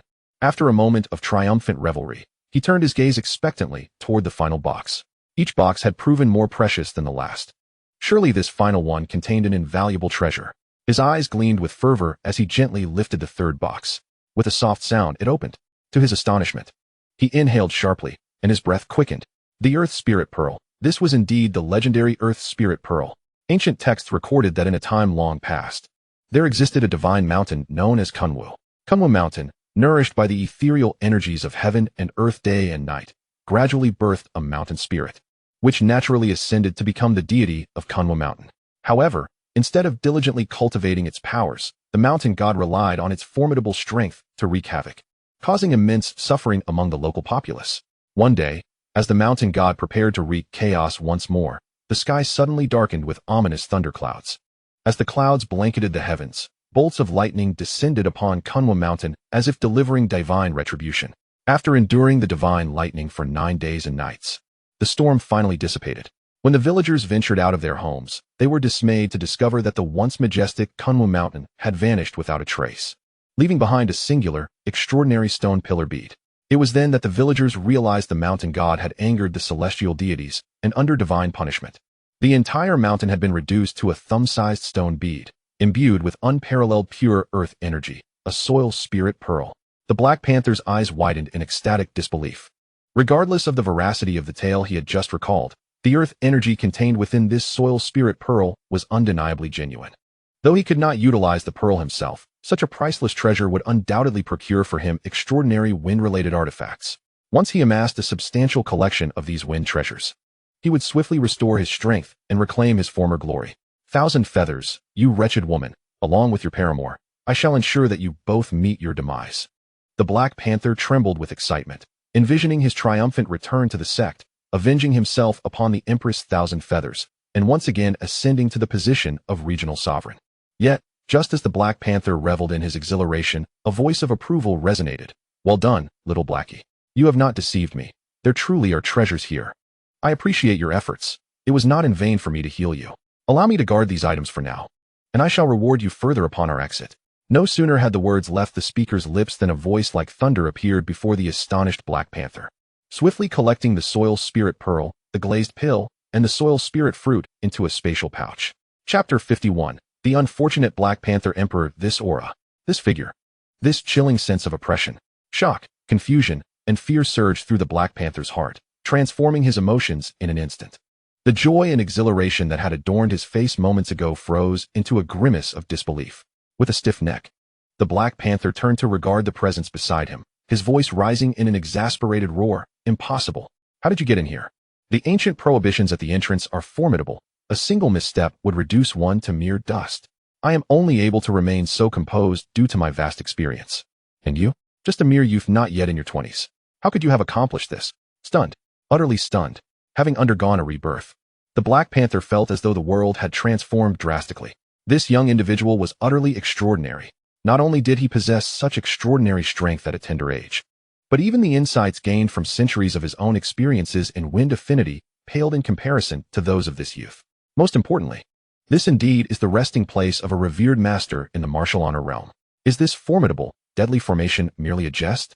Yet that young man has casually entered its confines. What is the meaning of this? Is there no longer any semblance of law? Observing the incredulous expression and horrified voice of the Black Panther, Lin Fan smiled faintly, saying, "Heisey, did I just hear a panther express a desire to keep me as a pet? Do you know who it was?" The Black Panther's countenance instantly shifted, a profound sense of crisis enveloping him. Recalling Lin Fan's prowess, the panther, fearing a beating, quickly adopted a stance of united animosity, waving his paw frantically. "What? How could such a thing occur? Who possesses the audacity to consider my master as their pet? Humph, let me encounter that individual. They shall learn the reason behind the flower's vibrant hue." After declaring this, the Black Panther cautiously glanced at Lin Fan, beads of cold sweat trickling down his forehead. With such overt loyalty, surely Lin Fan would not turn against him, would he? Lin Fan, with a playful smile, replied, "Ah, so that is the case. However," he fixed the Black Panther with an indifferent gaze, stating, "You truly do not know who it is? Just moments ago, I heard someone mention capturing me and giving me a thorough lesson. I, for one, abhor those who are arrogant and overbearing." Thump, thump. The Black Panther's heart raced, pounding so fiercely it felt as if it might leap from his chest. He keenly observed Lin Fan's eyes growing increasingly dangerous and malevolent. At that moment, fear surged within the panther. With a piercing cry, he sprang into action, transforming into a blur as he raced towards the cave's exit. Flee. First, distance himself from this terrifying individual. His speed surged to its zenith, surpassing his usual pace. It seems there is some truth to the notion that peril can awaken latent potential. As the Black Panther dashed forward, his speed intensified to the point that his silhouette began to fade.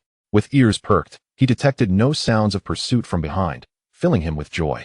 It appeared he had finally succeeded in eluding that young man.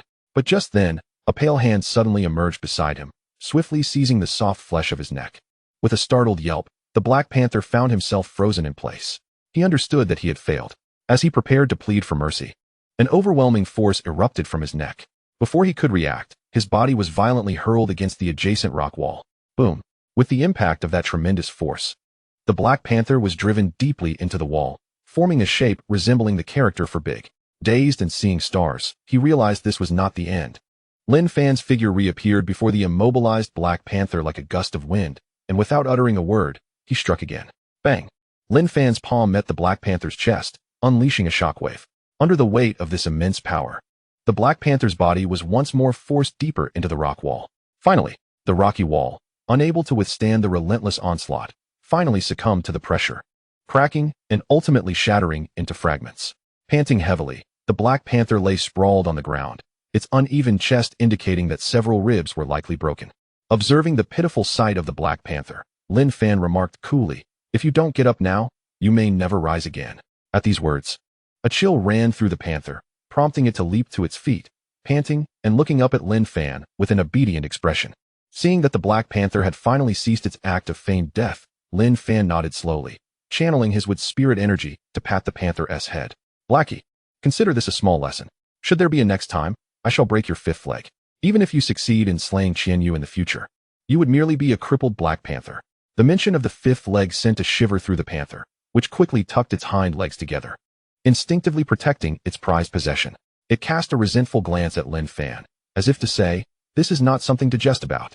After delivering this lesson, Lin Fan remained motionless, prompting the Black Panther to take a deep breath. However, his gaze soon fixated on Lin Fan's storage pouch, and a pain twisted in his heart. The Earth Spirit Fruit, the Lioli Pill, the Earth Spirit Pearl. Each of these treasures was exceedingly rare. He had hoped to elevate his strength with them, but now they were all in Lin Fan's possession. How tragic. His fortune had slipped through his fingers. Should he confront Lin Fan in a desperate bid? The Black Panther's heart screamed in frustration, feeling utterly vexed. Lin Fan couldn't help but chuckle at the despondent expression of the Black Panther, which resembled a frostbitten eggplant. After a moment's contemplation, he smiled at the panther and said, "Blackie, do you desire these treasures?" The Black Panther, initially steeped in sorrow, perked up at this question, its eyes gleaming with excitement. drool pooling at the corners of its mouth. Of course, it wanted them. How could it not want such precious items? Noticing the panther's unmistakable eagerness, Lin Fan withdrew the earth spirit pill, the least valuable of the three treasures, and with a pained expression, beckoned to the Black Panther. Here, in recognition of your loyalty, I shall grant you this earth spirit fruit. Chapter 52. The monstrous Black Panther stunned. The Black Panther's face lit up with surprise at the offer of the earth spirit fruit. Just when it thought it had lost the three treasures, a glimmer of hope appeared. Although it possessed a wind attribute spiritual root, which would diminish the fruit's effectiveness somewhat, the earth spirit fruit was certainly no ordinary item, and it would still yield significant benefits. At the very least, it could help the panther break through to a few minor realms. With this thought, the Black Panther could no longer contain its excitement and opened its mouth wide, ready to devour the offered earth spirit fruit. However, just as its mouth was a mere finger's breadth from the fruit, it inexplicably began to wither, transforming from its vibrant state into mere dust in an instant. A gentle breeze swept through, scattering the powder across the ground. At this moment, the Black Panther's wide mouth fell into a state of disbelief. What on earth is happening? How could a perfectly good earth spirit fruit transform into such a state without even being touched?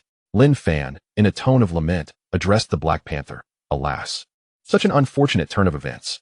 Surely, the passage of time since ancient times has caused the medicinal properties within to completely dissipate. Is that so? The Black Panther was momentarily taken aback. With a low, disappointed growl, it expressed its dismay. Sensing the Black Panther's sorrow, Lin Fan promptly said, "It's no matter that you missed out on the earth spirit fruit.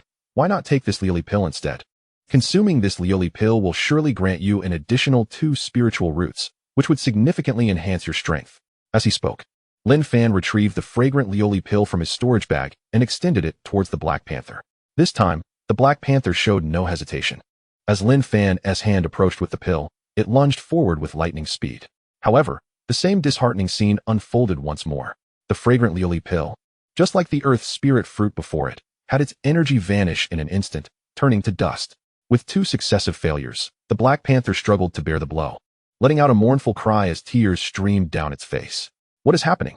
Everything seemed fine just moments ago. Seeing the Black Panther so despondent, Lin Fan felt a pang of sympathy and said, "With 2 consecutive mishaps, I, as your master, also feel a bit troubled.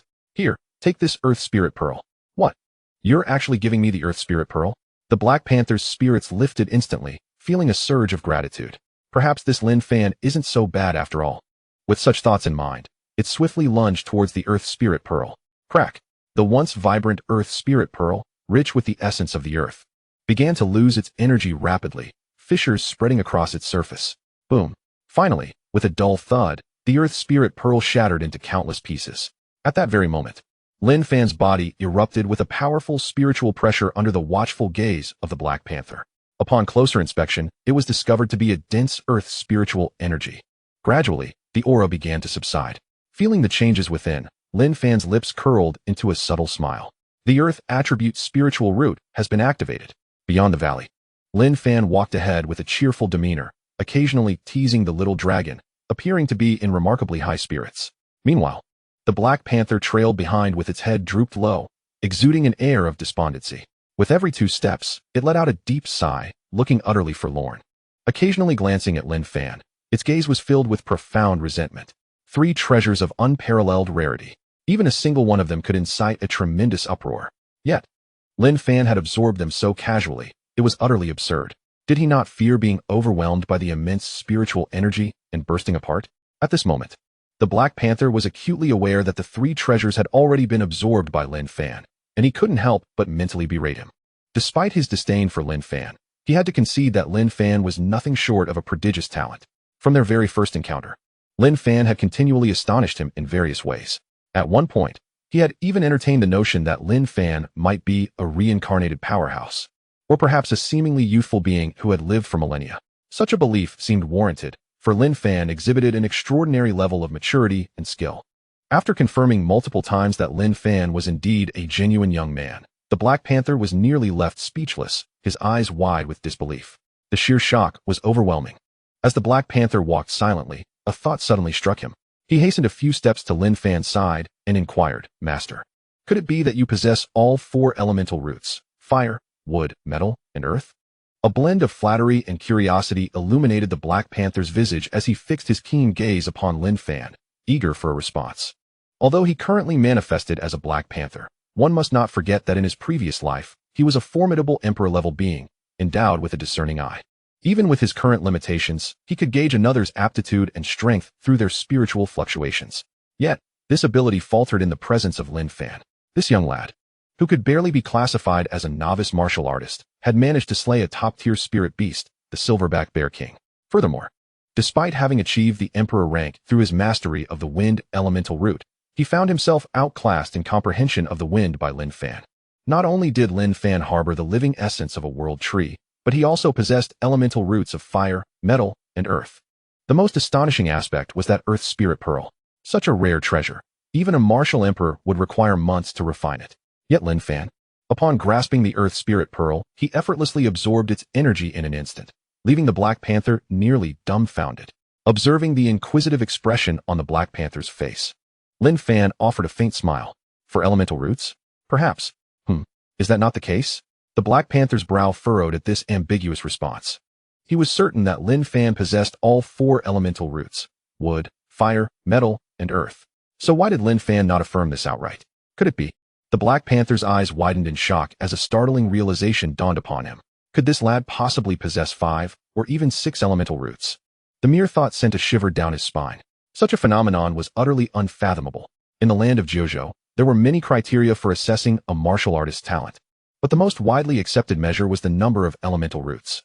1 elemental root was typical for an ordinary martial artist, 2 indicated extraordinary talent, 3 or 4 marked someone as a genius.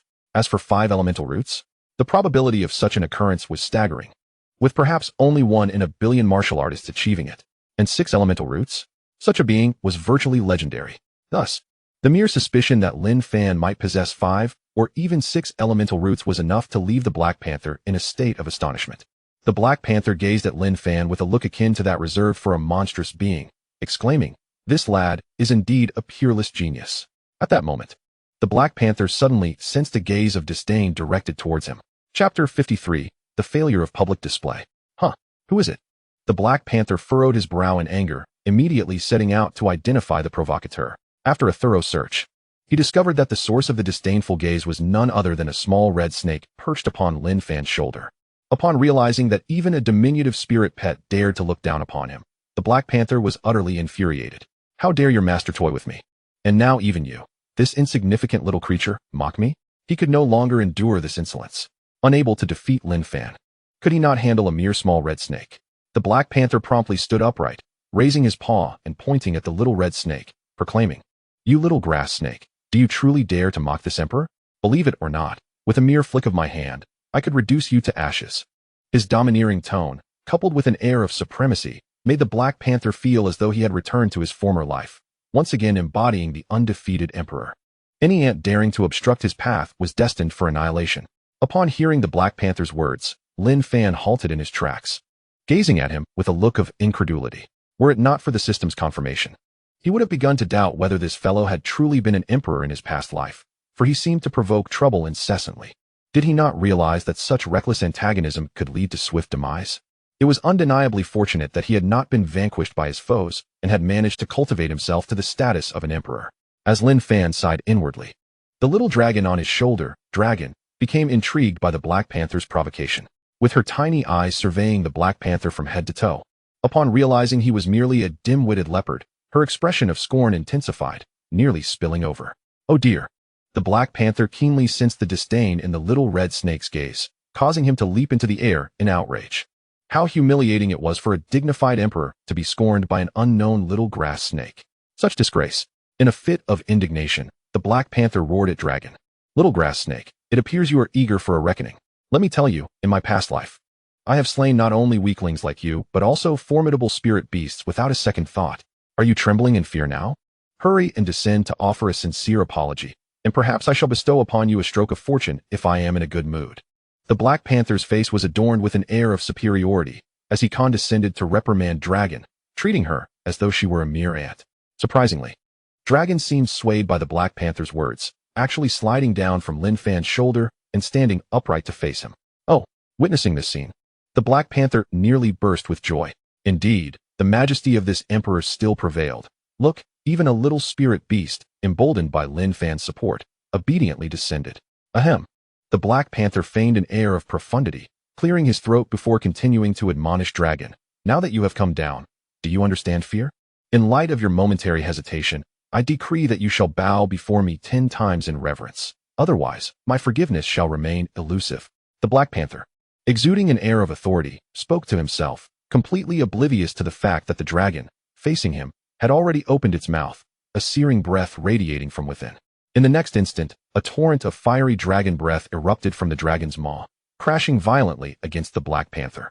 As the dragon flames met the panther's fur, they erupted into a chaotic dance of fire, engulfing the panther entirely. Howling in agony, the panther, now shrouded in flames, momentarily stunned, began to wail. What kind of fire is this? It is burning me alive.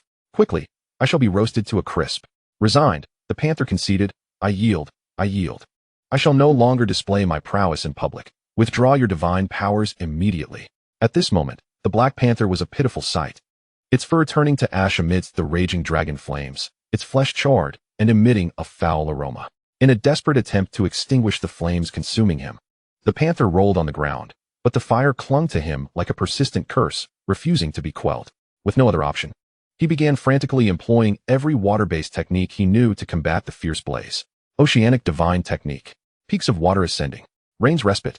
The panther repeated various water techniques, hoping for a glimmer of relief. Each technique he had mastered was a top-tier skill procured from numerous secret realms, capable of extinguishing most fires with ease. In the past, he had faced perilous situations engulfed by flames, but each time he had escaped unharmed through these elite water techniques. However, this time, he had miscalculated. As he unleashed his water techniques, instead of extinguishing the flames, they acted as accelerants, causing the fire to surge even more ferociously. My attempts at self-rescue have only fueled the flames. The panther now suffered not only excruciating pain, but also an unsettling anguish within his heart. What is this fire made of? Why is it so relentless? My water techniques are renowned masterpieces, yet they cannot quell this inferno. Frustration coursed through him. Amidst his furious roars, fear began to creep into his mind. He realized that the current intensity of the flames was only a fraction of their true destructive potential, perhaps merely half of their ultimate strength. Had that diminutive grass snake truly intended to kill him, he would have been charred to perfection the moment the flames first licked at him.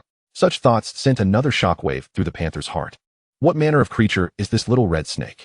How can its flames be so formidable? Could it be a cold flame dragon python? However, he quickly dismissed this notion, shaking his head. To outsiders, the cold flame dragon python may appear as an invincible beast, but to him, a former emperor, it was hardly a concern. In his previous life, he had slain more than one cold flame dragon python, and its flames had never instilled in him a sense of helplessness. Although the flames of the cold flame dragon python are exceptionally scorching, they can ultimately be extinguished by its water-based techniques. However, the flames encountered now seem impervious to any attempts at suppression, which serves as compelling evidence that this small red serpent is not merely an unawakened cold flame dragon python. At that moment, a formidable spirit beast's name surged into the mind of the Black Panther. He gazed at Long Air in astonishment, as if witnessing a ghost in broad daylight, tremblingly pointing at Long Air and exclaiming, I understand. You are not the cold flame dragon python, but the xuanhuan divine dragon. Chapter 54, The Shadow Puppet Sect. The ancient bloodline of the dragon clan, the xuanhuan divine dragon. Upon uttering these words, the Black Panther nearly lost his wits from the shocking revelation.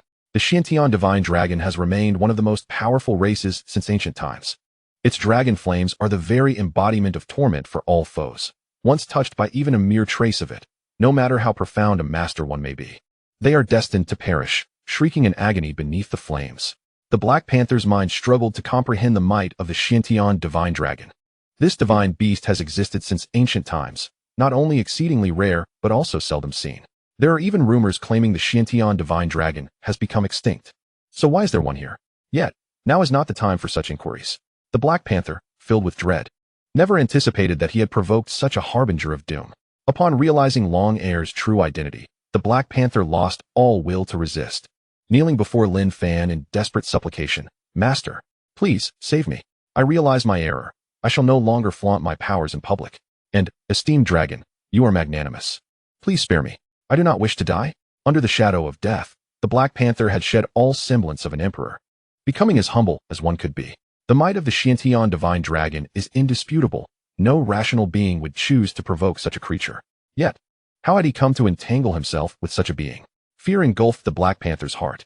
Lin Fan, observing the once arrogant Black Panther now reduced to a pitiful state, could hardly suppress a laugh. This fellow truly knows how to adapt, changing his demeanor with such swiftness.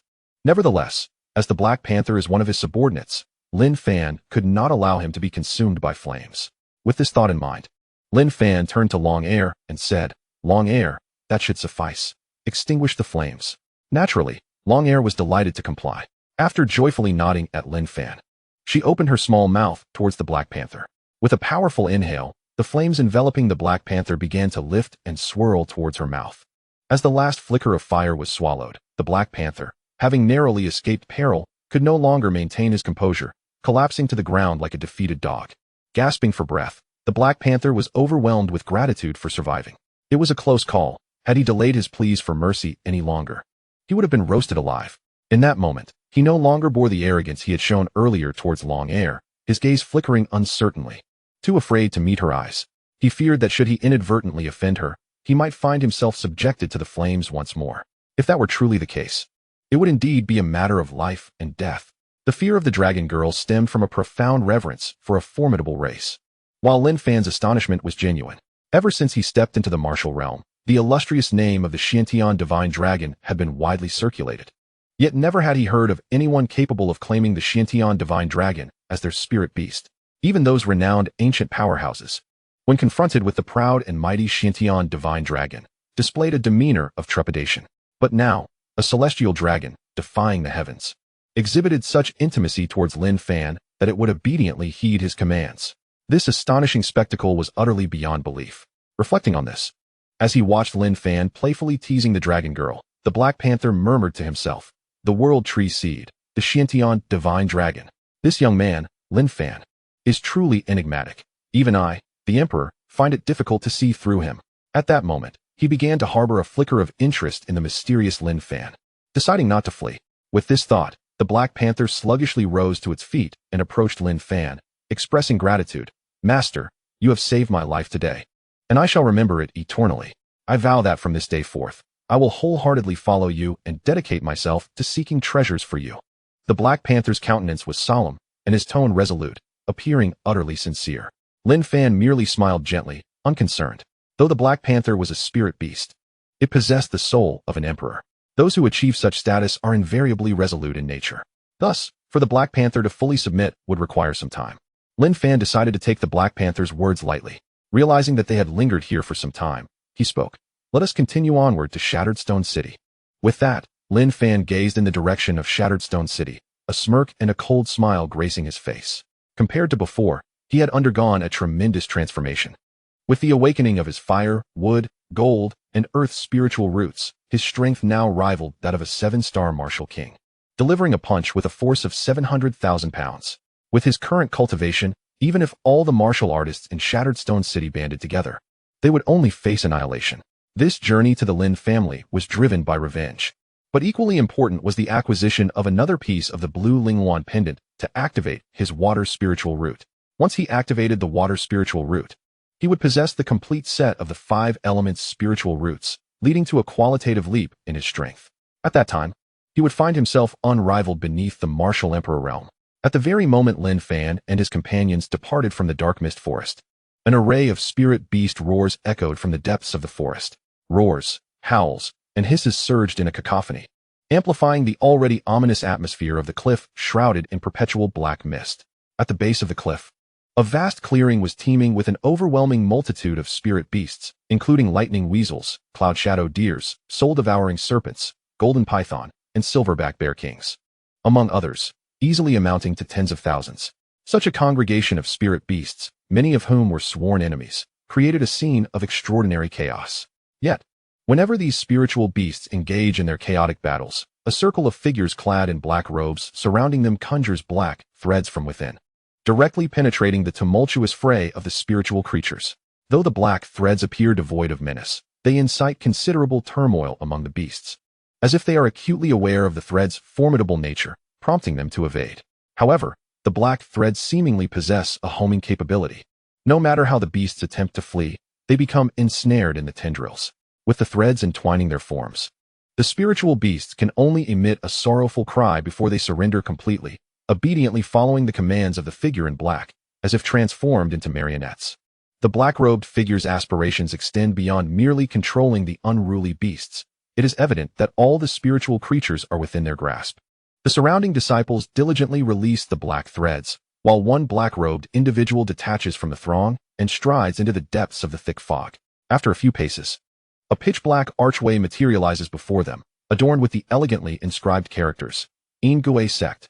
Indeed, at the base of this precipice lies the entrance to the Yin sect, one of the 4 major sects of the Dark Mist Forest. Initially, the sect's entrance was situated above ground, akin to the other 3 sections. However, for reasons unknown, 5 years prior, the sect leader, xuanhuan, decreed the closure of the entrance and rewarded the migration of the sect's headquarters to the base of the cliff.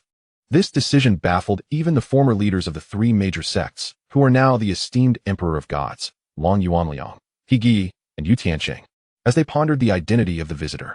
Just as the black-robed figure approached the entrance, 2 similarly clad sentinels emerged from the shadows.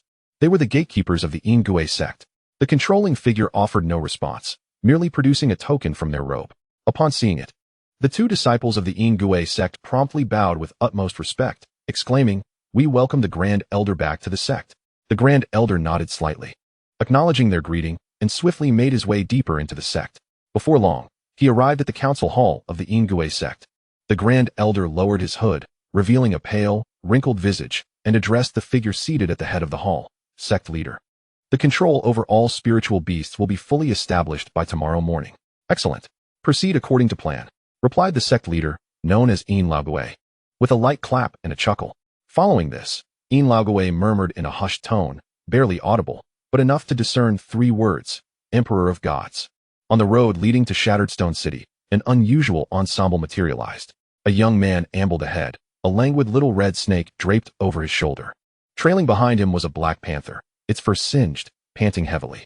Indeed, it was Lin Fan and his companions emerging from the Dark Mist Forest. At this moment, the panther had shed its former bravado, now adopting a submissive posture, with its rear raised and head held high. Ingratiatingly addressing the dragon perched on Lin Fan's shoulder, "Sister Long, Master's shoulder is too jarring. It disrupts your rest. Come onto my back. I'll carry you. And my fur is quite comfortable to lie upon." Upon finishing his statement, the Black Panther vainly spun around, showcasing his robust physique and sleek fur. Rest assured, he would find great comfort in repose. However, to his dismay, the dragon maiden remained aloof in response to his overtures. She cast a disdainful glance at the panther on the ground before gently shifting her position on Lin Fan's shoulder, her face lighting up with satisfaction. Despite his failed attempts at flattery, the Black Panther remained undeterred. His mindset had undergone a profound transformation. In the past, when Lin Fan had him under control, he was perpetually consumed by thoughts of escape. Yet now, even if Lin Fan were to dismiss him, he would not budge. Just look at their little team. A rare xuanhuan divine dragon is a member, albeit not yet fully awakened. However, once she does awaken, she will undoubtedly ascend to become one of the formidable powers of the Jiuzhou continent. At that point, the likes of the Thousand Feather Empress and her scheming consort, along with a legion of sycophants, would stand no chance. Bah! With a mere breath of dragon fire, Sister Long would send them straight to the underworld. But that is not all. The presence of a xuanhuan divine dragon is already terrifying, yet even more daunting is the enigmatic Lin Fan. The potential he has exhibited thus far rivals, if not surpasses, that of the xuanhuan divine dragon. Contemplating this, the Black Panther's heart swelled with elation. Leave? No way. Noticing his attempts to curry favor with the dragon maiden going awry, he promptly shifted his attention to Lin Fan, showering him with praise. "Master, why are we heading to Shattered Stone City? Could it be that you have a few hidden companions there? Truly, my master is of the same ilk as I. Master, where is the brothel in Shattered Stone City? Might you take me there? By the way, it's my treat," the Black Panther exclaimed with exuberance, utterly oblivious to Lin Fan's increasingly dark expression. Bang! Just as the Black Panther was about to continue his chatter, he was sent flying several meters away by a kick. Rising to his feet, he gazed at Lin Fan with a mournful expression, muttering to himself, "If we're not going, then we're not going. No need to resort to violence. How rude." Naturally, he dared not voice this thought aloud. Doing so would surely result in more than just a kick. As the Black Panther prepared to approach Lin Fan once more, a few ragged, blood-stained warriors suddenly emerged from the forest ahead. Judging by their appearance, they had just endured a fierce battle in the misty forest. What terrible luck! One of them exclaimed, "Not only did we fail to find that useless one, but we almost perished in there. You're lucky. I just lost a spirit tool that I spent dozens of spirit stones on, severed by those beasts. That was my hard-earned wealth, gone just like that. I can't fathom how that worthless one managed to cripple Lin the Hammer and even kill Su Ruoheo when he supposedly cannot cultivate. Enough with the lamenting. The Lin, Su, Li, and Su families have all issued hefty bounties. Let us put in the effort. If we can find that guy, we will never have to worry again." The warriors continued their fervent discussions.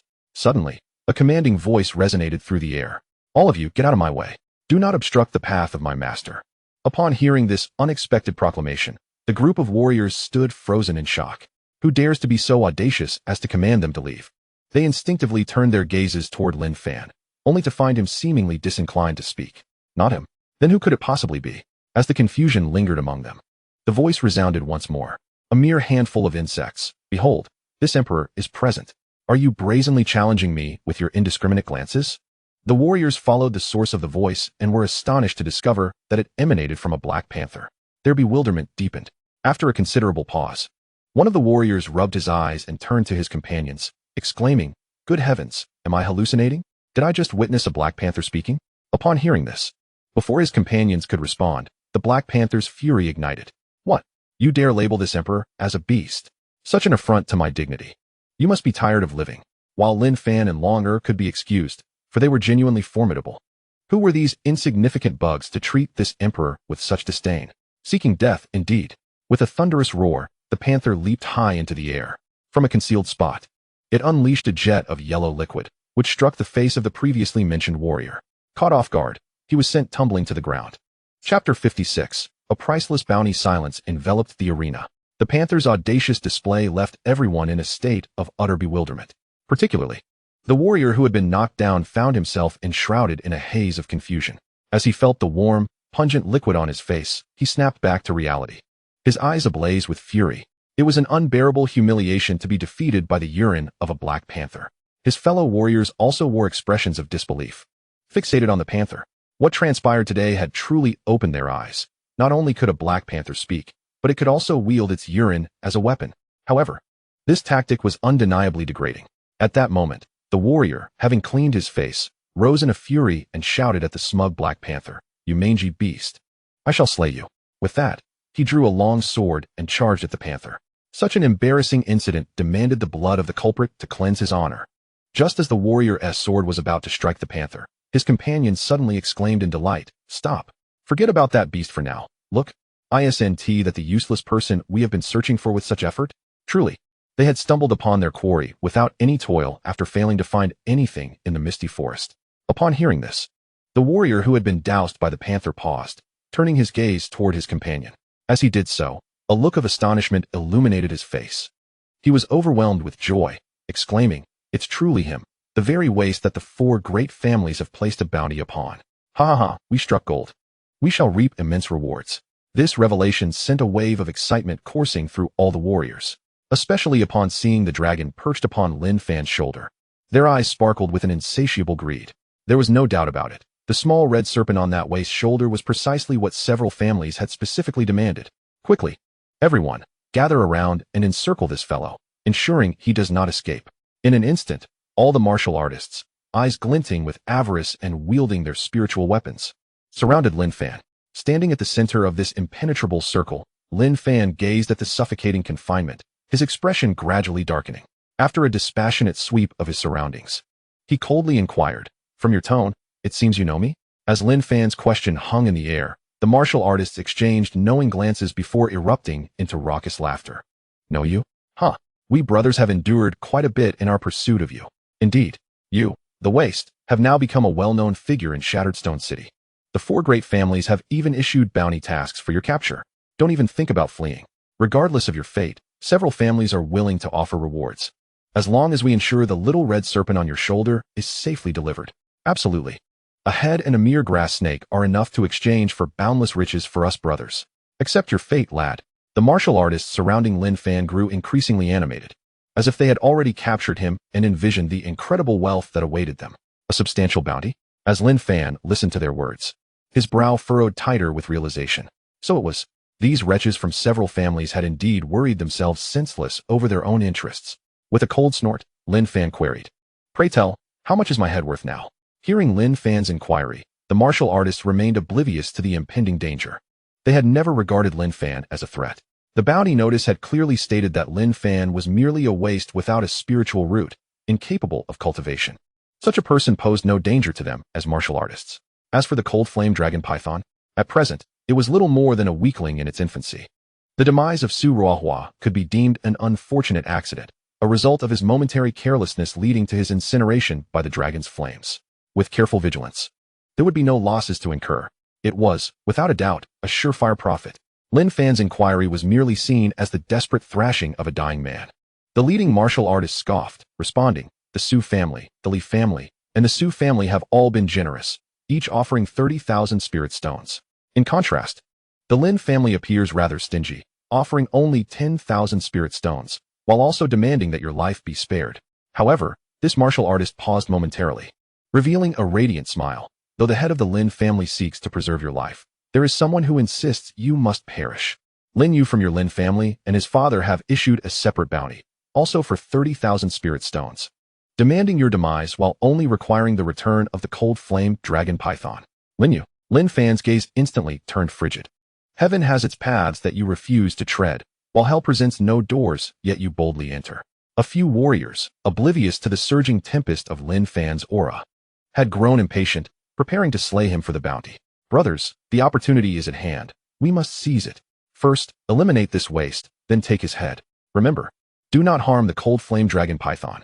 Indeed, brother, responded the leader, as the others eagerly rubbed their hands together, their faces adorned with bloodthirsty grins.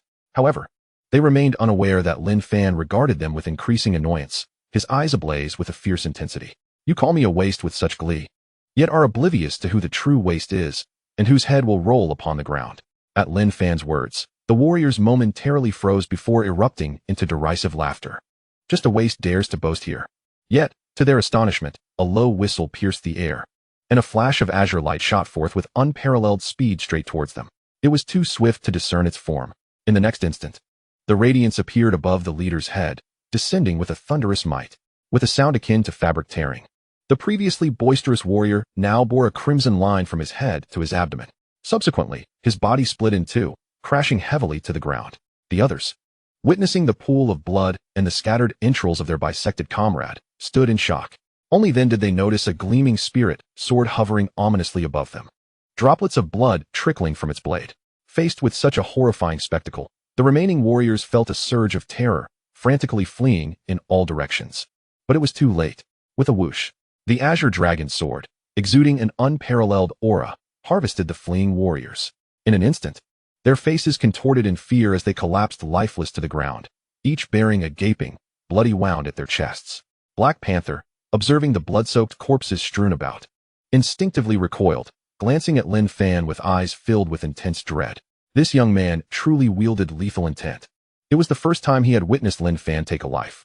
However, this scene of carnage offered Black Panther an entirely different experience. He could hardly fathom that a youth, who usually wore a warm smile, could be so ruthlessly decisive when provoked. The indifference and composure following his actions left even Black Panther, who prided himself on his worldly experience, shaken. In his previous life, though he held the title of emperor, he was not known for his ruthlessness and seldom took lives. Yet, unbeknownst to him, Lin Fan was not a bloodthirsty individual either. This instance marked his true initiation into the act of killing. Previously, Lin Dachui, who had provoked him, was merely incapacitated by him. As for Su Ruo, he met his demise at the hands of Long Air. Yet, although Lin Fan was not a person driven by bloodlust, it was unsurprising that he did not hesitate to take a life. Coldly gazing at the lifeless body on the ground, Lin Fan spoke softly. You people are utterly unreasonable. I, Lin Fan, have had no dealings with you, nor any enmity, yet you seek to claim my head in exchange for your own riches. I am not a bloodthirsty individual, nor do I kill indiscriminately. However, I will not permit others to trample upon me without cause. I have no desire to meet my end, hence I shall ensure that those who provoke me meet their demise. With these words, the complex emotions that accompanied the act of taking a life began to dissipate within him. He was not a malevolent being, but if someone sought his life, he would respond with fierce retribution. For the safety of himself and his companions, such actions were imperative. He did not wish to suffer irreparable losses due to a misguided sense of compassion or naivety. With this thought in mind, Lin Fan hesitated no longer and said calmly, "Let us proceed into the city." Stepping over the blood-soaked ground, Lin Fan walked towards the direction of Shattered Stone City with an air of indifference. The Black Panther behind him hurried to keep pace, its gaze towards Lin Fan a mixture of fear and reverence. In recent days, the long-silent Shattered Stone City erupted into unparalleled commotion.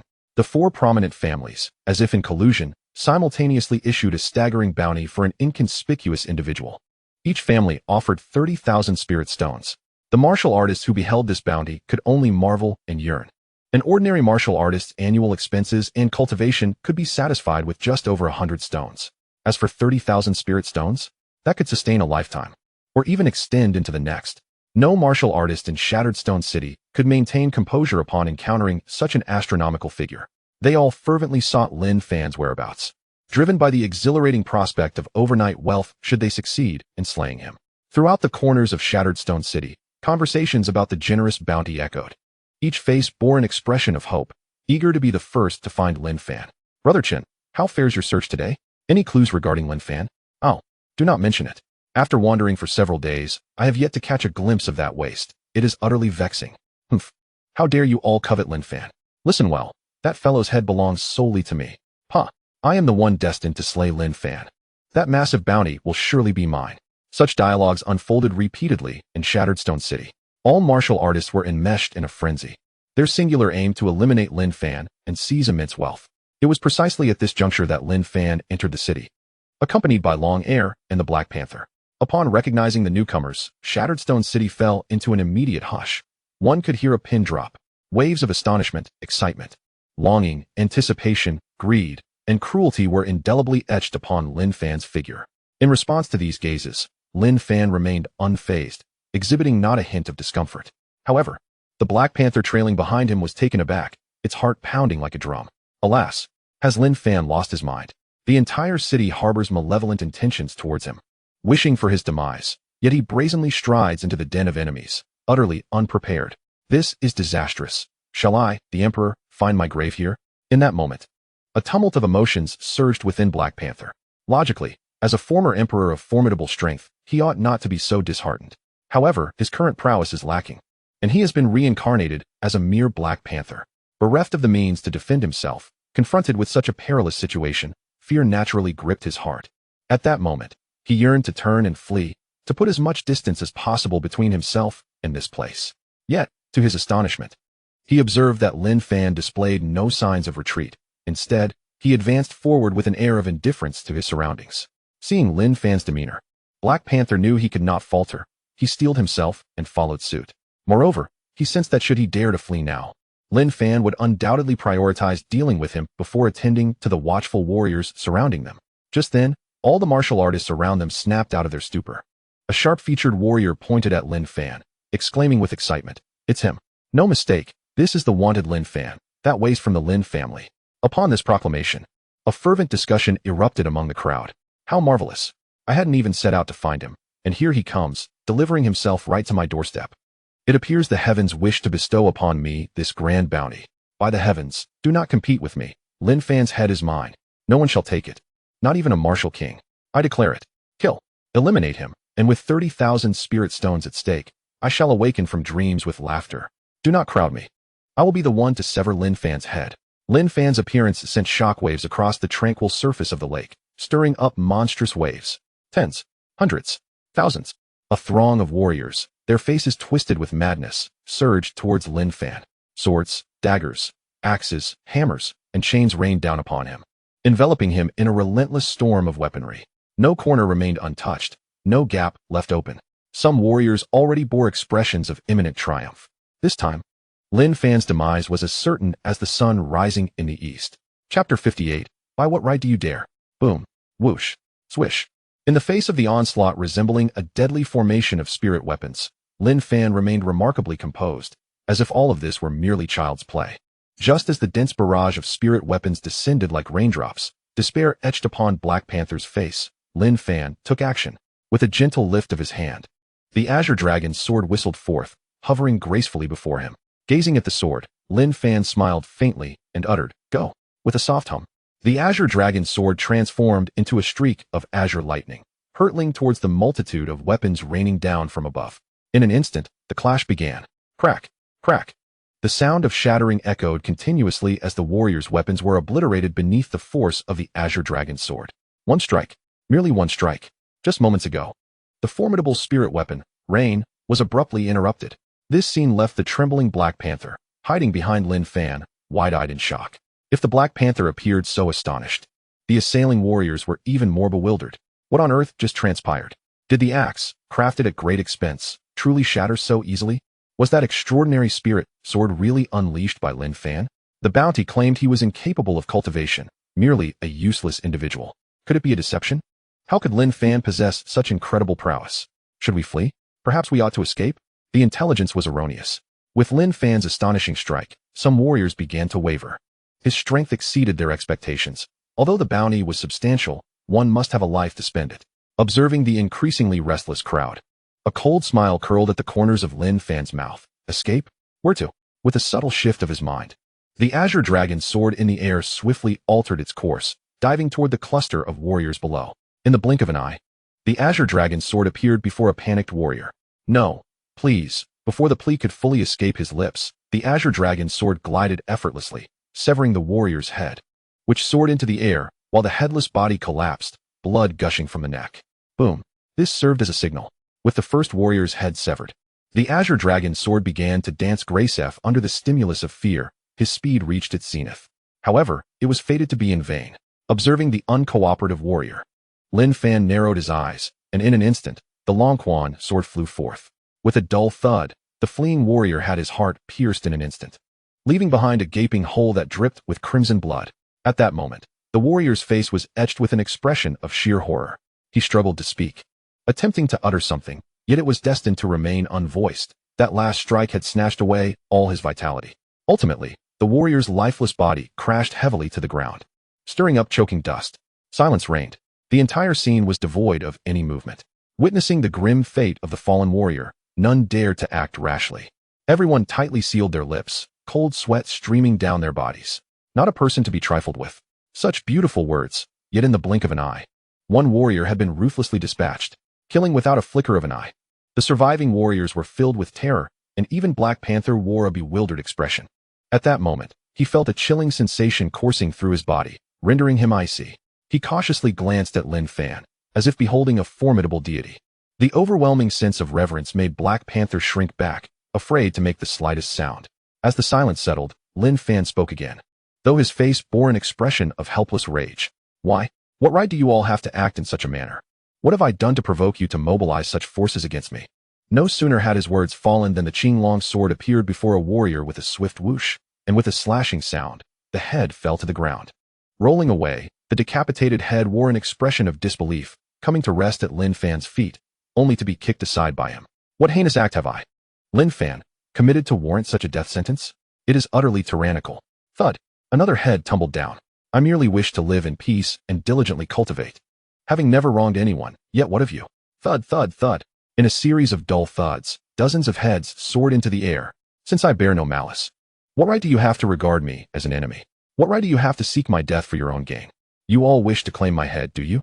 Very well, then I shall let you first experience the sensation of losing your head. You vile, greedy, and shameless wretches. To covet the lives of others to enrich yourselves is simply revolting. Thud, thud, thud. With each word spoken, more heads fell to the ground. Piles of severed heads formed into small hills, the air thick with a nauseating stench. The scarlet blood, under the sun's rays, emitted a chillingly horrific glow. And as for Black Panther, he now stood with wide eyes, his mouth agape, having fallen into a state of cognitive paralysis. Chapter 59, The Lin Family Competition. Oh my. Black, are you certain you do not wish to take a life? Those headless corpses strewn across the ground, are they not the result of some sinister force? The Black Panther, gripped by terror, pressed its claws to its wildly beating heart, feeling a suffocating dread. This Lin Fan is far more terrifying than any demon. The Black Panther could not fathom how such a seemingly refined exterior could conceal such a formidable aura of malevolence. You people truly take advantage of others. Lin Fan wore an expression of helplessness. I have always been low-key, benevolent, and never one to vie for attention. I merely desire a tranquil environment devoid of strife to quietly cultivate, to be an ordinary martial artist. Is this request too excessive? Why must you provoke me? Lin Fan earnestly inquired of the dwindling survivors. "Ah, I cannot endure this." Under the oppressive pressure, a martial artist was driven to madness, screaming and flailing. Tears and other unmentionable substances streaming down. What a cacophony! With a gentle sigh, the Qinglong sword swiftly pierced the throat of that martial artist. The remaining survivors, witnessing their comrade collapse lifelessly to the ground, began to weep and plead with Lin Fan, hoping he would show mercy and spare them. However, Lin Fan, who relished tranquility, would not allow them to persist in their clamor. With a swift motion, the Qinglong sword whirled, and the final few survivors met their grim fate. By sheer coincidence, a head that refused to close its eyes rolled ominously to the feet of the increasingly tense Black Panther. Their gazes locked. Aru! The Black Panther let out a wretched howl. Its body convulsed, legs kicked out, and it rolled its eyes back in a faint. Overwhelmed by repeated terror, the Black Panther finally succumbed. Observing the unconscious Black Panther, Lin Fan shook his head and sighed. "You brutish beings, not even sparing my spirit beast. After tormenting me, you have frightened my little Black into a faint. Truly, how detestable." At this moment, the Lin family was adorned with festive decorations, basking in an atmosphere of jubilation. Today marked a significant occasion. The clan's internal competition was being fervently held. Moreover, this was but one aspect. The second was that the most esteemed Divine Emperor sect would be accepting a disciple from the Lin family, and the champion of the competition would gain this monumental opportunity. At the entrance of the Lin family, 3 or 4 guards were engaging in animated discussions about the competition. It was indeed unexpected. Young Master Lin Yu's strength was astonishing, having forcefully advanced to the finals despite being merely at the martial master level. Who could have predicted it? Initially, it was believed that the competition's victor would emerge from young masters Lin Chongqing and Lin Shun, as they were both martial masters. Yet, young Master Lin Yu surged forth, decisively defeating young Master Lin Shun. With such an exceptional display, young Master Lin Chongqing is bound to face a fierce struggle now. One particularly well-informed guard chuckled mysteriously and remarked, "Do you know why young Master Lin Yu is so formidable this time? Why? Quite simply. It is said that the clan elder Lin Haoyin spent a considerable sum to procure yuan boosting pills to ensure young Master Lin Yu's entrance into the Divine Emperor sect. After Master Lin Yu consumed the potion, he directly broke through from the martial apprentice realm to the martial master realm.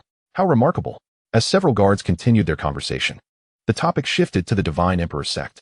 One of the guards, with a look of admiration on his face, exclaimed, "The master of the Divine Emperor sect, Lin Shindi, is simply extraordinary. He managed to unite the 3 major sects all by himself. Indeed, such a formidable leader, it would be a privilege to meet him." They all agreed, acknowledging that even a brief encounter with such a personage would undoubtedly yield immense benefits. Upon mentioning Lin Shindi, the guards seemed invigorated, filled with fervor and reverence. This enthusiasm stemmed from Lin Shindi's renown, which had spread across hundreds of miles. Within 4 days, he elevated his disciple Li Xian from a 1-star martial apprentice to a 7-star martial master. The elders of the martial king realm from the 3 major sects could not withstand even a single move in his presence. Moreover, disciples of the Divine Emperor sect could receive guidance simply by presenting attribute spirit objects. After such guidance, each individual's strength would experience rapid growth. These miraculous events firmly etched Lin Shundi's might into the hearts of all. At that moment, the well-informed guard appeared to ponder an unspeakable matter. And with a helpless expression, he said, "I heard that the family head's reason for placing a bounty on Lin Fan is not to punish him or seize his cold flame dragon python." "Oh, why is that?" another guard inquired, puzzled. The informed guard replied, "The family head, against the consensus, has decided to let Lin Fan, that waste, take the cold flame dragon python and join the Divine Emperor sect himself. He believes that considering the extraordinary nature of the cold flame dragon python, even Lin Fan, who lacks spiritual roots, will receive preferential treatment within the Divine Emperor sect." What? Upon hearing this, the other guards immediately turned grim. Such manipulation is utterly absurd. One guard angrily exclaimed, "A waste is a waste. Even with the cold flame dragon python, he will only be discarded." Indeed, another guard chimed in, "Having such a rare beast in the hands of Lin Fan is a sheer waste. It should rightfully belong to Master Lin Yu." Belong to Master Lin Yu? The eyes of the other guards lit up in agreement. Absolutely. Rather than letting it fall into the hands of Lin Fan, who cannot cultivate, it would be far better to entrust it to the formidable Master Lin Yu. With that, Master Lin Yu would undoubtedly carve out a remarkable path within the Divine Emperor sect.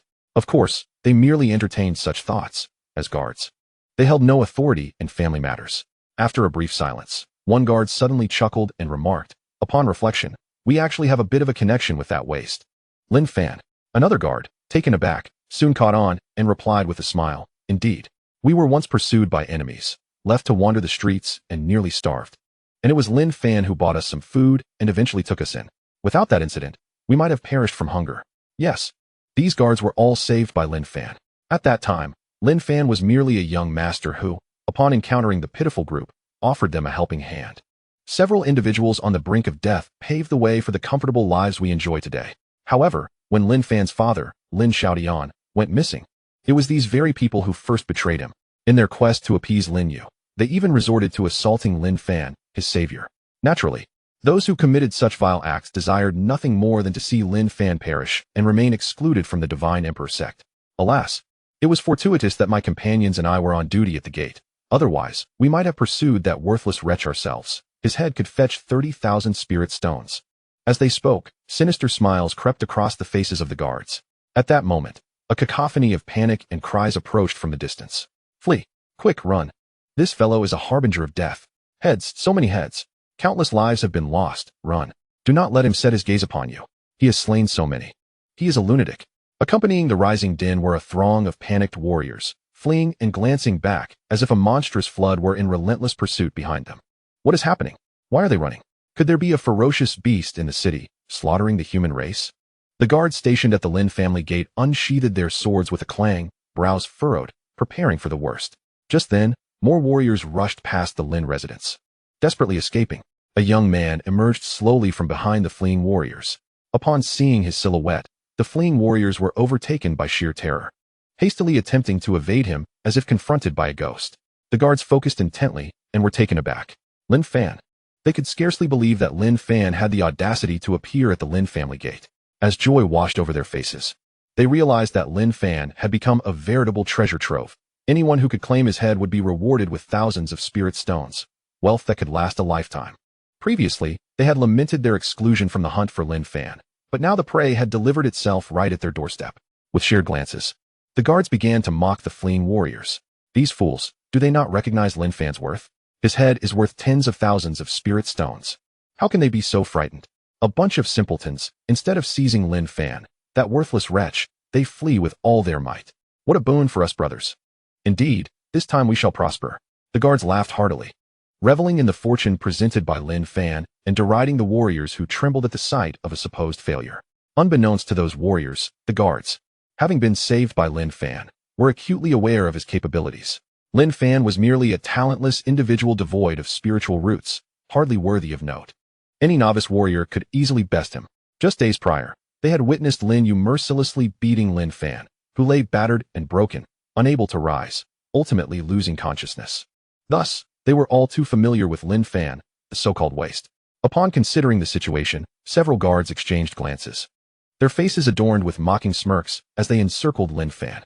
Approaching him, they pretended to assess him, their voices dripping with sarcasm. "Ah, a rare visitor. Is this not our esteemed young Master Lin? I never anticipated you would dare return to the Lin residence. The appearance of young Master Lin truly illuminates this place. Shall we step inside for a discussion? Indeed, we must. Our young Master Lin's worth is quite substantial, and we must ensure his safety. Quickly, we must inform the household." Though they were well aware of Lin Fan's significant value, the guards were not so easily swayed by greed. Setting aside the question of whether they could successfully claim the bounty for Lin Fan's demise, they understood that the head of the Lin family was intent on preserving Lin Fan's life. Should they kill him at the entrance, they would undoubtedly face severe retribution from the family patriarch. Yet, witnessing Lin Fan's acceptance into the Divine Emperor sect did not align with their interests.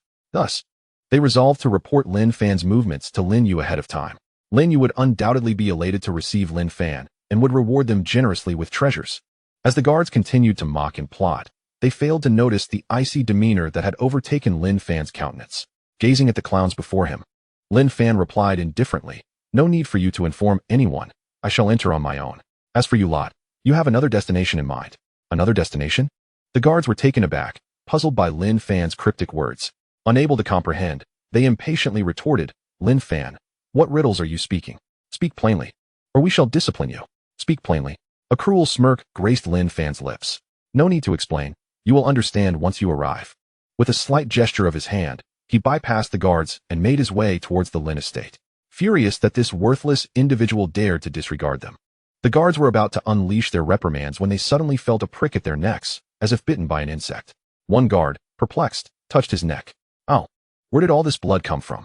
Staring at the crimson on his hands, he was left dumbfounded. Just as he intended to question the other guards, he noticed their heads had separated from their bodies, tumbling towards the ground. As their heads hit the earth, their necks revealed smooth, clean surfaces. The guard was stunned. Before he could grasp the situation, darkness enveloped him, and he lost consciousness. In the next moment, with a resounding thud, a round head fell to the ground. Thus, the guards met their demise, never to uncover the identity of their assailant. After securing the returning azure dragon sword, Lin Fan paused, casting a glance at the fallen heads of the guards. To repay kindness with malice, to possess a heart as treacherous as a wolf's, such vile creatures are a blight upon this world. You inquired where you were headed? Allow me to enlighten you. Your destination is none other than hell. With that, he turned and strode purposefully towards the Lin estate. The martial artists who had narrowly escaped their fate gazed in astonishment as Lin Fan refrained from pursuing them further and instead entered the Lin residence. One by one, they collapsed onto the ground, gasping for breath. Wasn't Lin Fan considered the waste of the Lin family? How could he possess such formidable strength? Regardless, it was evident that the Lin family alone could no longer contain him. It was logical. The most prudent course of action now was to notify the Su family and the other two great clans to unite against him. Upon hearing this, the eyes of the martial artists lit up, and they clamored in unison. Let us go together. Let us go. Under the combined efforts of the four great families. No matter how powerful Lin Fan was, his demise was inevitable. Meanwhile, in the backyard of the Lin family, the family competition was drawing to a close. At this moment, two young men stood facing each other on the stage, Lin Chongsheng and Lin Yu. Chapter 61, Heart of a Wolf, Lung of a Dog. Bang, bang, bang. In an instant, Lin Yu and Lin Chongsheng exchanged dozens of ferocious blows. The intensity was overwhelming. Both individuals were exceptionally talented, standing out among the younger generation of the Lin family, and both possessed the cultivation of a martial master, making the fight a breathtaking spectacle. Neither held back. This family competition was crucial for selecting candidates to become disciples of the Divine Emperor sect, and neither wished to relinquish their chance. After all, it was the Divine Emperor sect, the strongest sect within hundreds of miles, with its master, the Divine Emperor Lin, akin to a deity, whose mere guidance could transform one's fortunes. With another thunderous punch, Lin Yu and Lin Chongsheng were forced to retreat several steps. The next moment, both furrowed their brows and resumed their fierce struggle. Surrounding them were the young disciples of the Lin family, their faces alight with excitement, cheering for the two combatants and fantasizing about becoming as powerful as Lin Yu and Lin Chongsheng, thereby entering the Divine Emperor sect. Not only the young members of the Lin family were enthralled, the senior members watching from the observation platform wore expressions of satisfaction, nodding in approval. Among them, a serious middle-aged man with streaks of gray in his hair displayed particular enthusiasm. Each time Lin Yu gained the upper hand in the battle, he would rise from his seat, cheering loudly. Indeed, this man was Lin Yu's father, Lin Fan. Behind him stood several high-ranking members, fawning over him, which only served to enhance the pride on Lin Fan's face. At this moment, the head of the Lin family, the vigorous Lin Bingtian, observed Lin Fan's demeanor with growing displeasure. Having presided over the family for 5 years without error, he took great pride in his son, Lin Nandi, and Lin Chongsheng, who were exemplary among their peers. Yet, he felt a sense of helplessness regarding Lin Fan. Lin Bingtian frowned slightly and addressed Lin Fan, second brother. It seems you have invested considerable effort in ensuring Yuer enters the Divine Emperor sect, even procuring precious elixirs like the Xuanhuan Dan. It appears that there is a significant chance for him to succeed. As the head of the family spoke, the high-ranking members who had been flattering Lin Fan fell into an immediate silence. The relationship between Lin Bingtian and Lin Fan is rather sordid. The root of the problem primarily lies with Lin Fan. After Lin Fan's father went missing, Lin Fan competed with Lin Bingtian for the position of family head, but ultimately suffered defeat. This matter has lingered in Lin Fan's mind, leading him to covertly challenge Lin Bingtian, who now holds the title of family head. For instance, regarding the fate of Lin Fan, Lin Fan heeded the opinions of his son, Lin Yu, advocating for Lin Fan's assassination to acquire the cold flame dragon python and strengthen Lin Yu's standing within the Divine Emperor sect. However, Lin Bingtian, as the family head, held a differing perspective. Though Lin Fan lacks spiritual roots and is merely an ordinary individual, he remains a part of the Lin family, and fratricide among family members is a grave taboo. Furthermore, the most crucial aspect is his close relationship with Lin Fan's father, Lin Xiaodian. Naturally, he cannot stand idly by as Lin Fan faces execution. Over the past 5 years, had it not been for his protection alongside his 2 sons, the frail Lin Fan might have succumbed to bullying in the very year Lin Xiaotian vanished. Huh, the family head jests.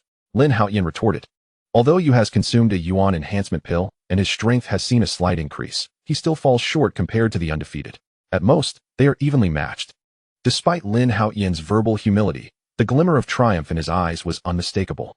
Upon hearing this, Lin Bingtian, disinclined to engage in further debate, allowed his countenance to darken as he declared, "It seems you are not only preoccupied with the sect's grand competition, but also quite invested in Lin Fan's affairs.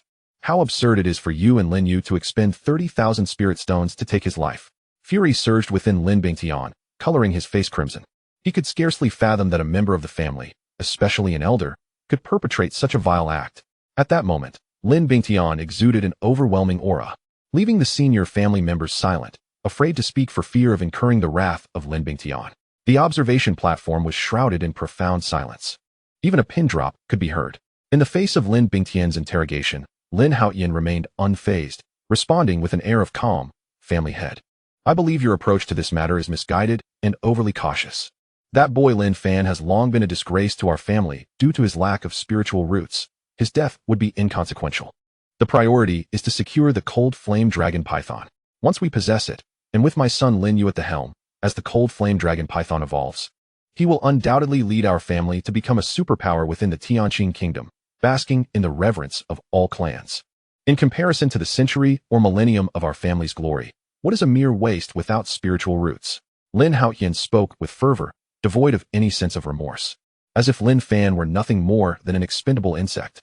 As Lin Bingtian prepared to rebuke Lin Haoyan, he was taken aback to find that the previously silent senior members and clan elders began to rally in support of Lin Haoyan. "Family head, regarding the handling of Lin Fan, although the second elder's actions may seem extreme, they stem from a place of goodwill. Indeed, the second elder is willing to shoulder some blame to aid our family's rise. I deem this course of action to be quite sagacious. Lin Fan, that wretched lad, is nothing but a useless burden. Not only does he contribute nothing to the family, but he also brings shame upon us at every turn. In the entirety of Stone Fragment City, who does not know that the Lin family harbors a cultivator incapable of advancing? As the saying goes, what is not cut off will only lead to further chaos. Rather than allowing a useless individual to drag the Lin family down, it would be far wiser to sacrifice him and bestow the cold flame dragon python upon Lin Yu. Under Lin Yu's leadership, our family shall undoubtedly regain its former glory, perhaps even surpass it.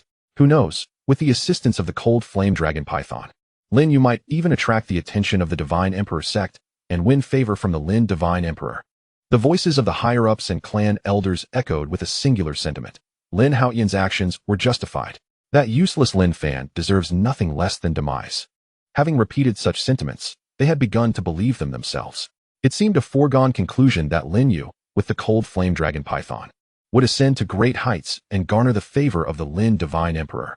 The Divine Emperor sect is, without a doubt, a formidable entity. The Lin Divine Emperor is a figure of immense power, akin to a deity. Should Lin Yu indeed capture the attention of the Lin Divine Emperor, who would dare challenge the Lin family within a radius of several hundred miles? At this moment, the countenance of the family head, Lin Bingtian, darkened profoundly, and a torrent of fury filled his eyes.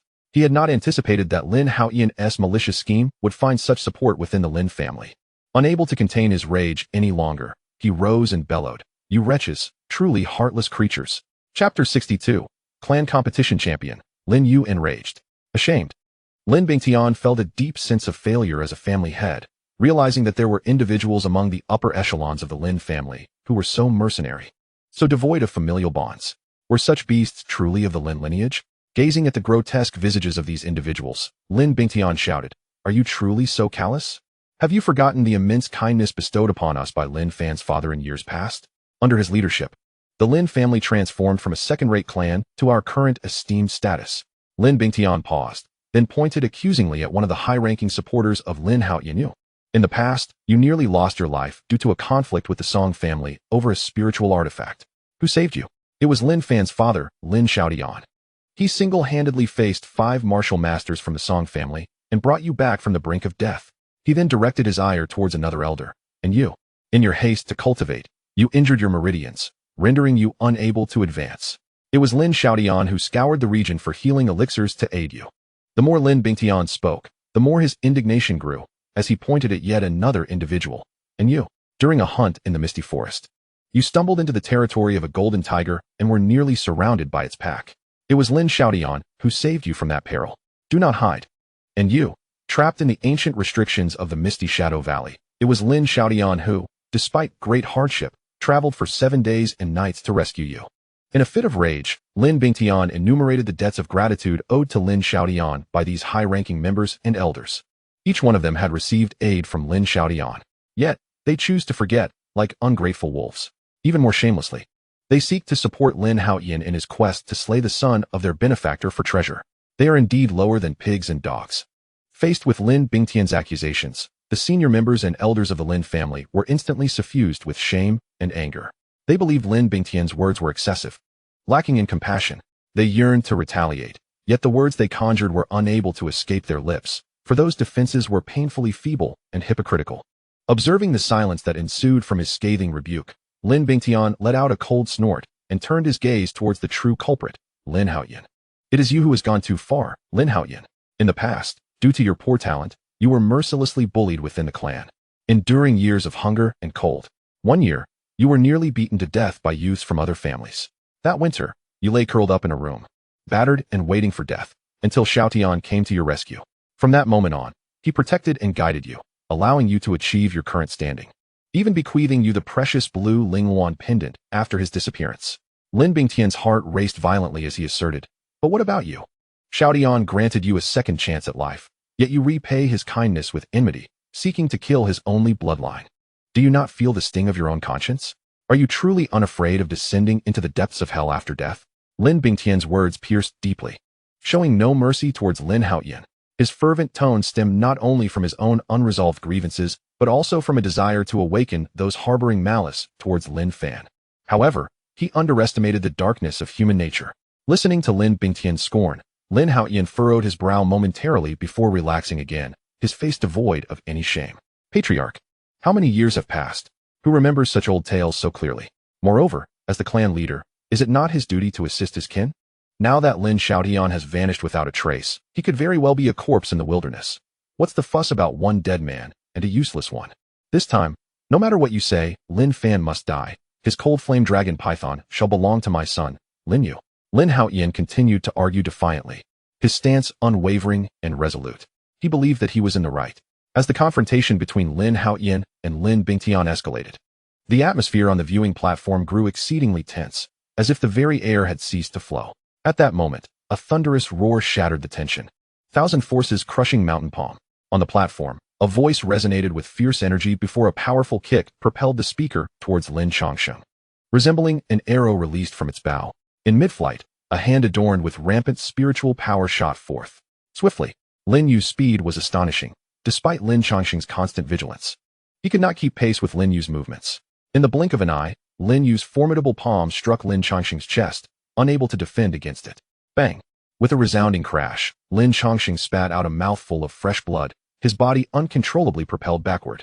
He ultimately fell from the high platform, landing heavily upon the unforgiving ground. The thundering sound echoed.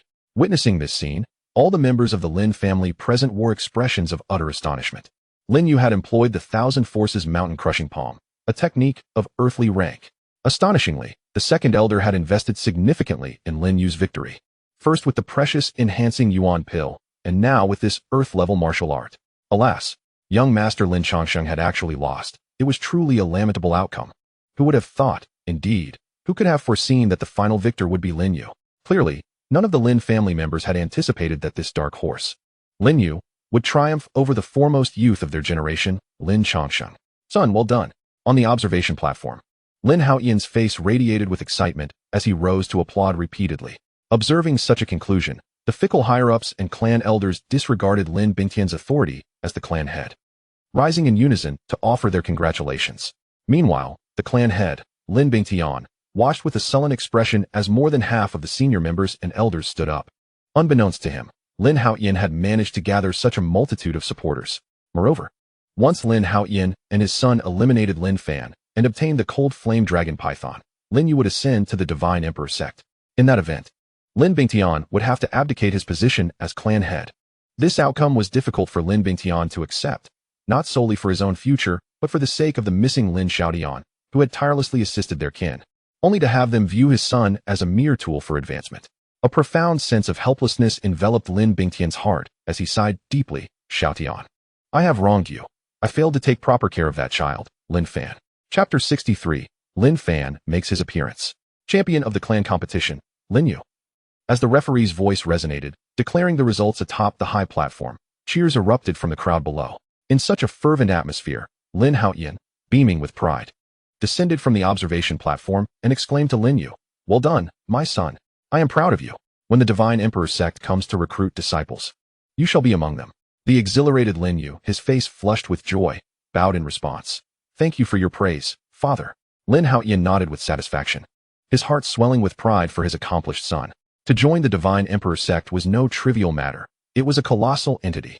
To become a member of such a grand sect was an unparalleled honor. Not to mention, once they acquired the cold flame dragon python, there would be a chance to gain the attention of the Lin Divine Emperor.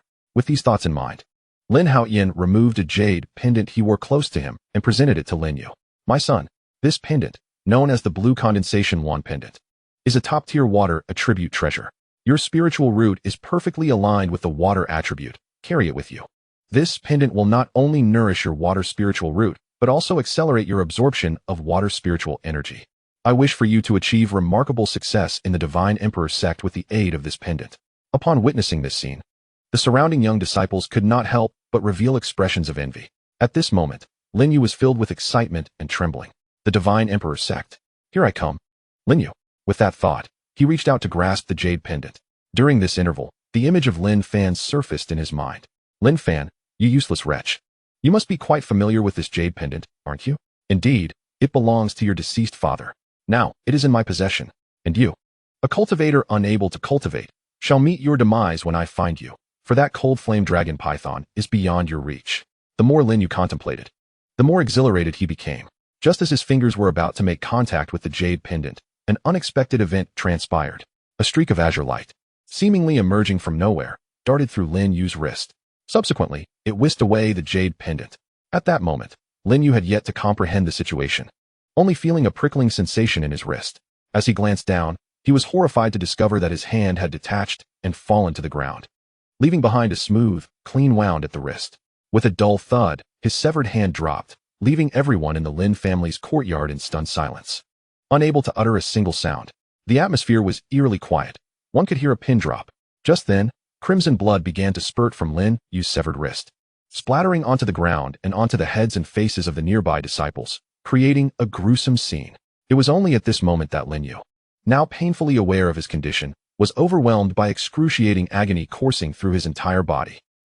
Lin Yu, in a frenzy, clutched his severed wrist, screaming in anguish. Before finally collapsing to the ground, his legs giving way beneath him, he looked on in terror and disbelief at his severed wrist, filled with confusion. How could his wrist have been severed so silently? As the one directly involved, he had not even perceived who had struck or what had severed his hand. Everything was bizarre and chilling to the bone. He was utterly dazed. In fact, it wasn't only him. In the next moment, all the higher-ups and clan elders of the Lin family stood up in shock, glancing around anxiously. The attack, executed so discreetly, indicated the presence of a formidable expert. They remained on guard, fearful that another person might suffer the same fate as Lin Yu. While all the higher-ups and clan elders were on high alert, Lin Yu's father, Lin Haotian, was filled with fury, his heart aching with pain. With a fierce glare, he bellowed in all directions. Who is it? Who is the vile and treacherous scoundrel behind this sneak attack, inflicting harm upon my son's hand? Come out, show yourself, and I shall flay your skin and peel your muscles. Lin Haotian's voice dripped with malice, his tone sharp. The rage within him surged like a roaring tide, crashing against his chest. As if Lin Haotian's vehement shouts had an effect, a distant, indifferent voice echoed from the entrance of the courtyard. Flay your skin and peel your muscles. Such grandiose words. The jade pendant is my father's. Lin Yu, your hands are too filthy. At this proclamation, the entire assembly gasped in astonishment, for the voice was somewhat familiar. Could it be? To ascertain their thoughts, all the members of the Lin family turned to gaze towards the entrance of the backyard. At that moment, there approached a figure accompanied by a black panther and a red serpent. As they beheld the speaker, who was indeed the Lin Fan they had envisioned, astonishment washed over them, leaving them in disbelief. Subsequently, a cacophony of murmurs erupted. It was truly Lin Fan. Had he not fled? How dared he return to the Lin family? What did his earlier words signify? Could it be that he had injured young Master Lin Yu? But how could that be? Was Lin Fan not a mere waste? Regardless of the truth, he was undoubtedly implicated. Young Master Lin Yu was to enter the Divine Emperor sect. How could he have the audacity? It appeared that Lin Fan was not only a failure, but also a harbinger of trouble. The sight of him made me nauseous. Lin Fan, surrender the cold flame dragon python. Such a spirit beast is not something a worthless individual like you can possess. The vehement discussions among the Lin family disciples were steeped in deep-seated malice towards Lin Fan. Their gazes toward him were laced with mockery, anger, and disdain. Questioning why this failure would ruin the hopes of the Lin family's disciples entering the Divine Emperor sect. In stark contrast to the furious Lin family members, Lin Yu, with his severed wrist, wore a ghastly expression. He could hardly believe that the waste he had carelessly bullied had returned so brazenly and even dared to sever his own wrist. It was akin to courting death. In an instant, Lin Yu conjured hundreds of ways to torment Lin Fan in his mind. His eyes reddened as he fixed a fierce glare upon Lin Fan, bellowing, "Lin Fan, you worthless fool, you dare lay such a vicious hand upon me. You are doomed. I shall flay you alive. No, flaying you alive would be too merciful. I shall utterly annihilate your body and imprison your soul, subjecting you to eternal torment." In that moment, Lin Yu appeared almost deranged, hurling the most venomous and terrifying curses at Lin Fan. His wrist had been severed, and by the hand of one he had always looked down upon. He could not bear it. In contrast to his son's hysteria, Lin Haoyan was consumed by rage. Yet, he refrained from acting impulsively. The speed with which Lin Fan had severed his son's wrist was astonishing. So much so that even a 5-star martial master could not discern it. Such a formidable maneuver could not possibly be within the capabilities of a waste like Lin Fan. Lin Haoyan surmised that Lin Fan must have enlisted the aid of a formidable expert to bolster his confidence. Contemplating this, Lin Haoyan's expression darkened as he reproached Lin Fan. "Lin Fan, as a member of the Lin family, you dare to harm your kin. This is utterly insubordinate. I advise you to surrender immediately and take your own life to atone for your crimes." Lin Fan scoffed. The mere severing of his son's wrist had cost him a life. It was laughable. Furthermore, Lin Haoyan spoke with such righteous indignation, completely oblivious to the absurdity of his own words. Truly, the heights of shamelessness. However, before Lin Fan could utter a word, a deep and resonant voice echoed through the air. "How dare you suggest that my master should take his own life to atone for his sins? What nonsense is this?" The authority and dominance in that voice seemed to possess an enchanting power, sending a tremor through the hearts of all the Lin family disciples. The source of such a formidable voice must certainly belong to a person of great strength. They searched around, yet could not locate its origin. They understood implicitly that such a powerful individual was not easily found. Could this be the support Lin Fan relied upon his return? As the disciples speculated in silence, Lin Haoyan's expression darkened as he too began to search discreetly. Lin Fan indeed had hidden assistance. After a moment of contemplation, Lin Haoyan called out loudly, "May I inquire which esteemed guest has graced the Lin family with their presence? Please reveal yourself." Given the uncertainty of the newcomer's strength, Lin Haoyan's tone was exceedingly courteous, fearful of provoking them. In truth, it was not only Lin Haoyan who felt this way. Other senior members of the Lin family and the clan elders were equally tense, remaining on high alert. Encountering such a mysterious master was a first for them. Caution was imperative. The atmosphere grew eerily still, heavy with a weight that made it difficult to breathe. At that moment, amidst the tension, an arrogant black panther strode forth from behind Lin Fan. Its glossy fur glistened, and its head was held high, exuding an air of superiority. With leisurely strides, it swayed its taut form gracefully towards the high platform. Finally, under the astonished gazes of the Lin family, it halted before Lin Haoyan. At that moment, a question mark seemed to hover above everyone's heads. Was this flamboyant panther not supposed to be accompanying Lin Fan? How had it made its way to Lin Haoyan's presence? Did it not fear the wrath of the furious Lin Haoyan? Such questions arose in the minds of every Lin family member. But then, a scene unfolded that left everyone utterly astounded. The panther first cast a casual glance at Lin Haoyan, then circled around him, as if searching for something. Ultimately, it stopped at Lin Haoyan's feet. With a raised hind leg, it unleashed a stream of yellow liquid, tainted with a hint of a foul odor, drenching Lin Haoyan's trousers. After finishing, the panther shook itself and even shivered with an air of nonchalance. The arena fell into silence. The young disciples of the Lin family were left gaping, their mouths agape as if they could fit a large duck egg inside.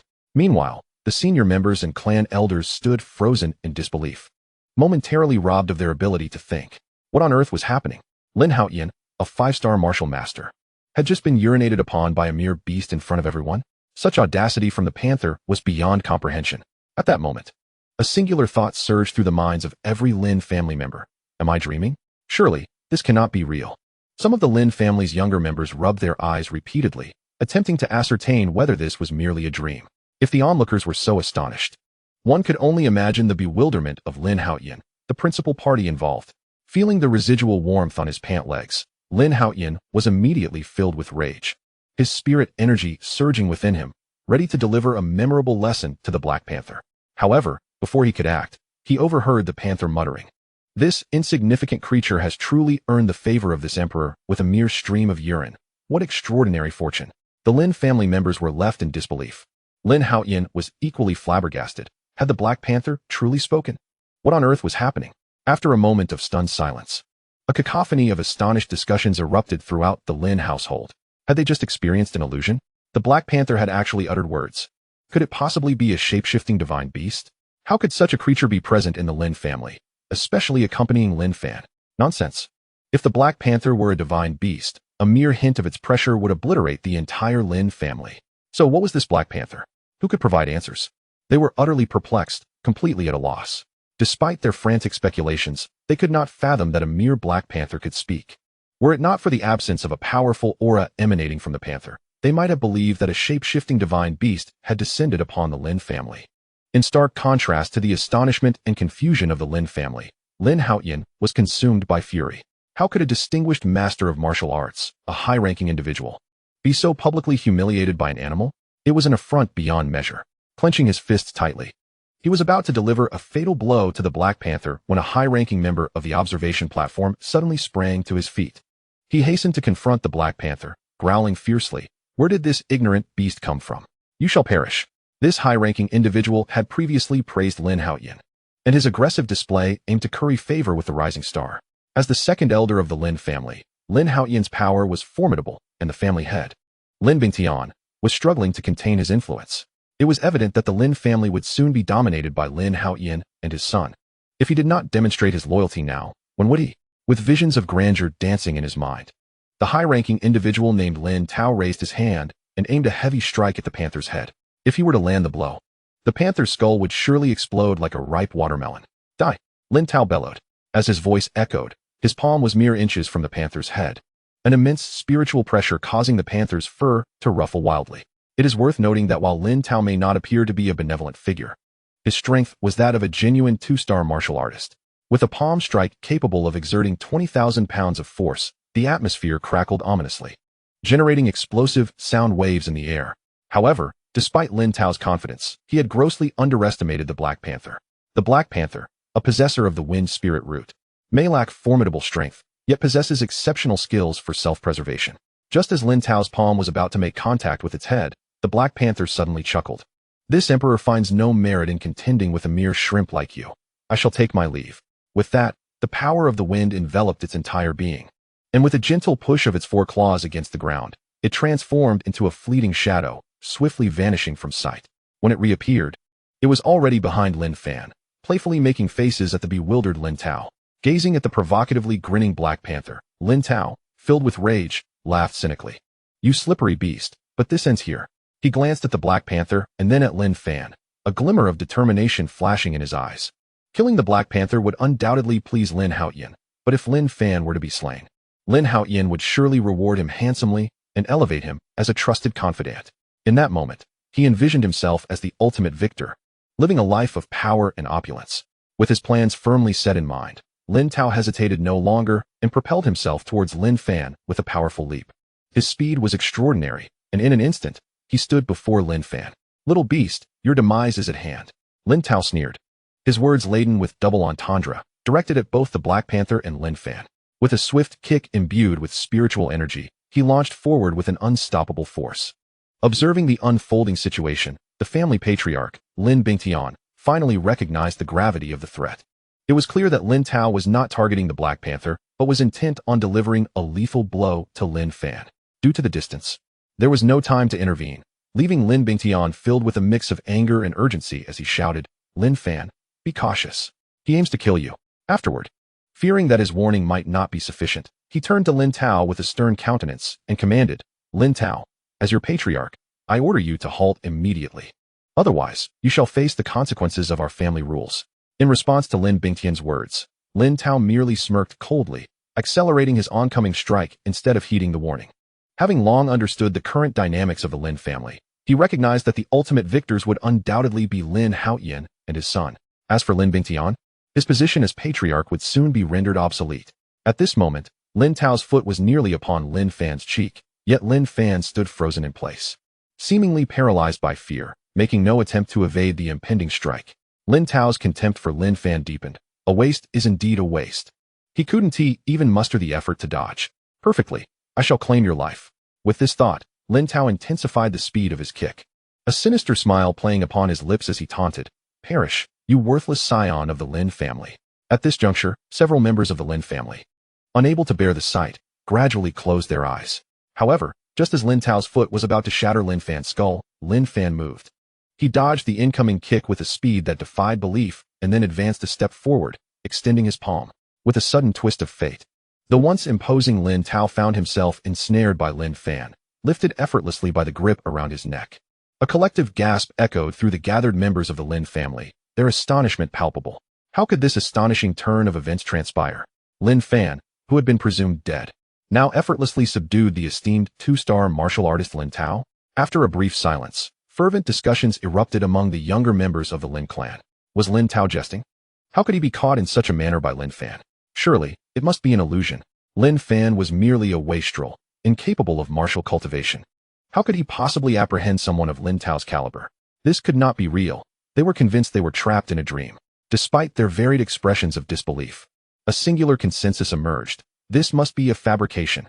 Unbeknownst to the young and naive, the elders and high-ranking members of the Lin family wore expressions of sheer astonishment. They understood the gravity of Lin Tao's earlier strike. It was genuine, devoid of any pretense.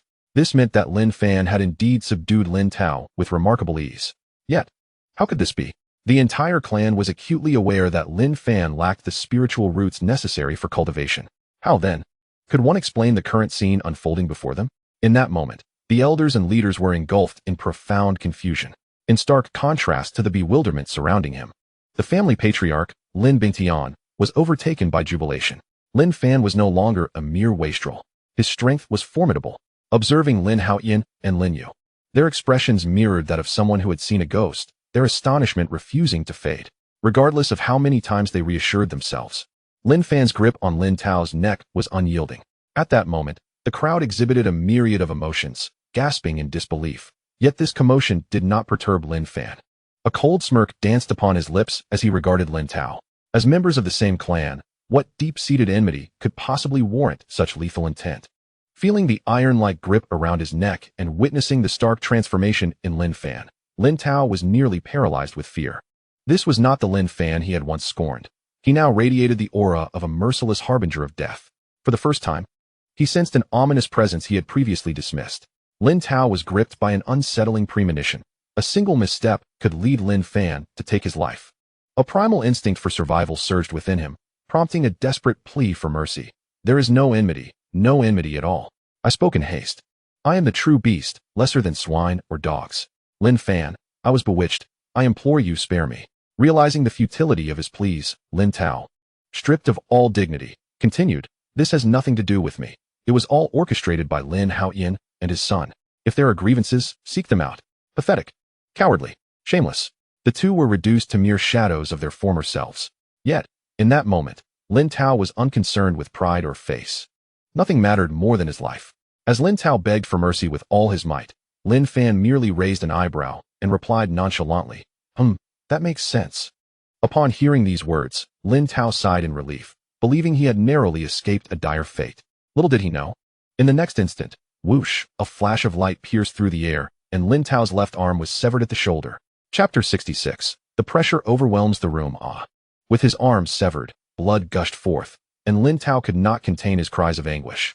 He looked at Lin Fan in horror, bewildered and unable to comprehend why. Despite his plea for mercy and Lin Fan's seemingly softened demeanor, he had still met with such a cruel fate. Hiss!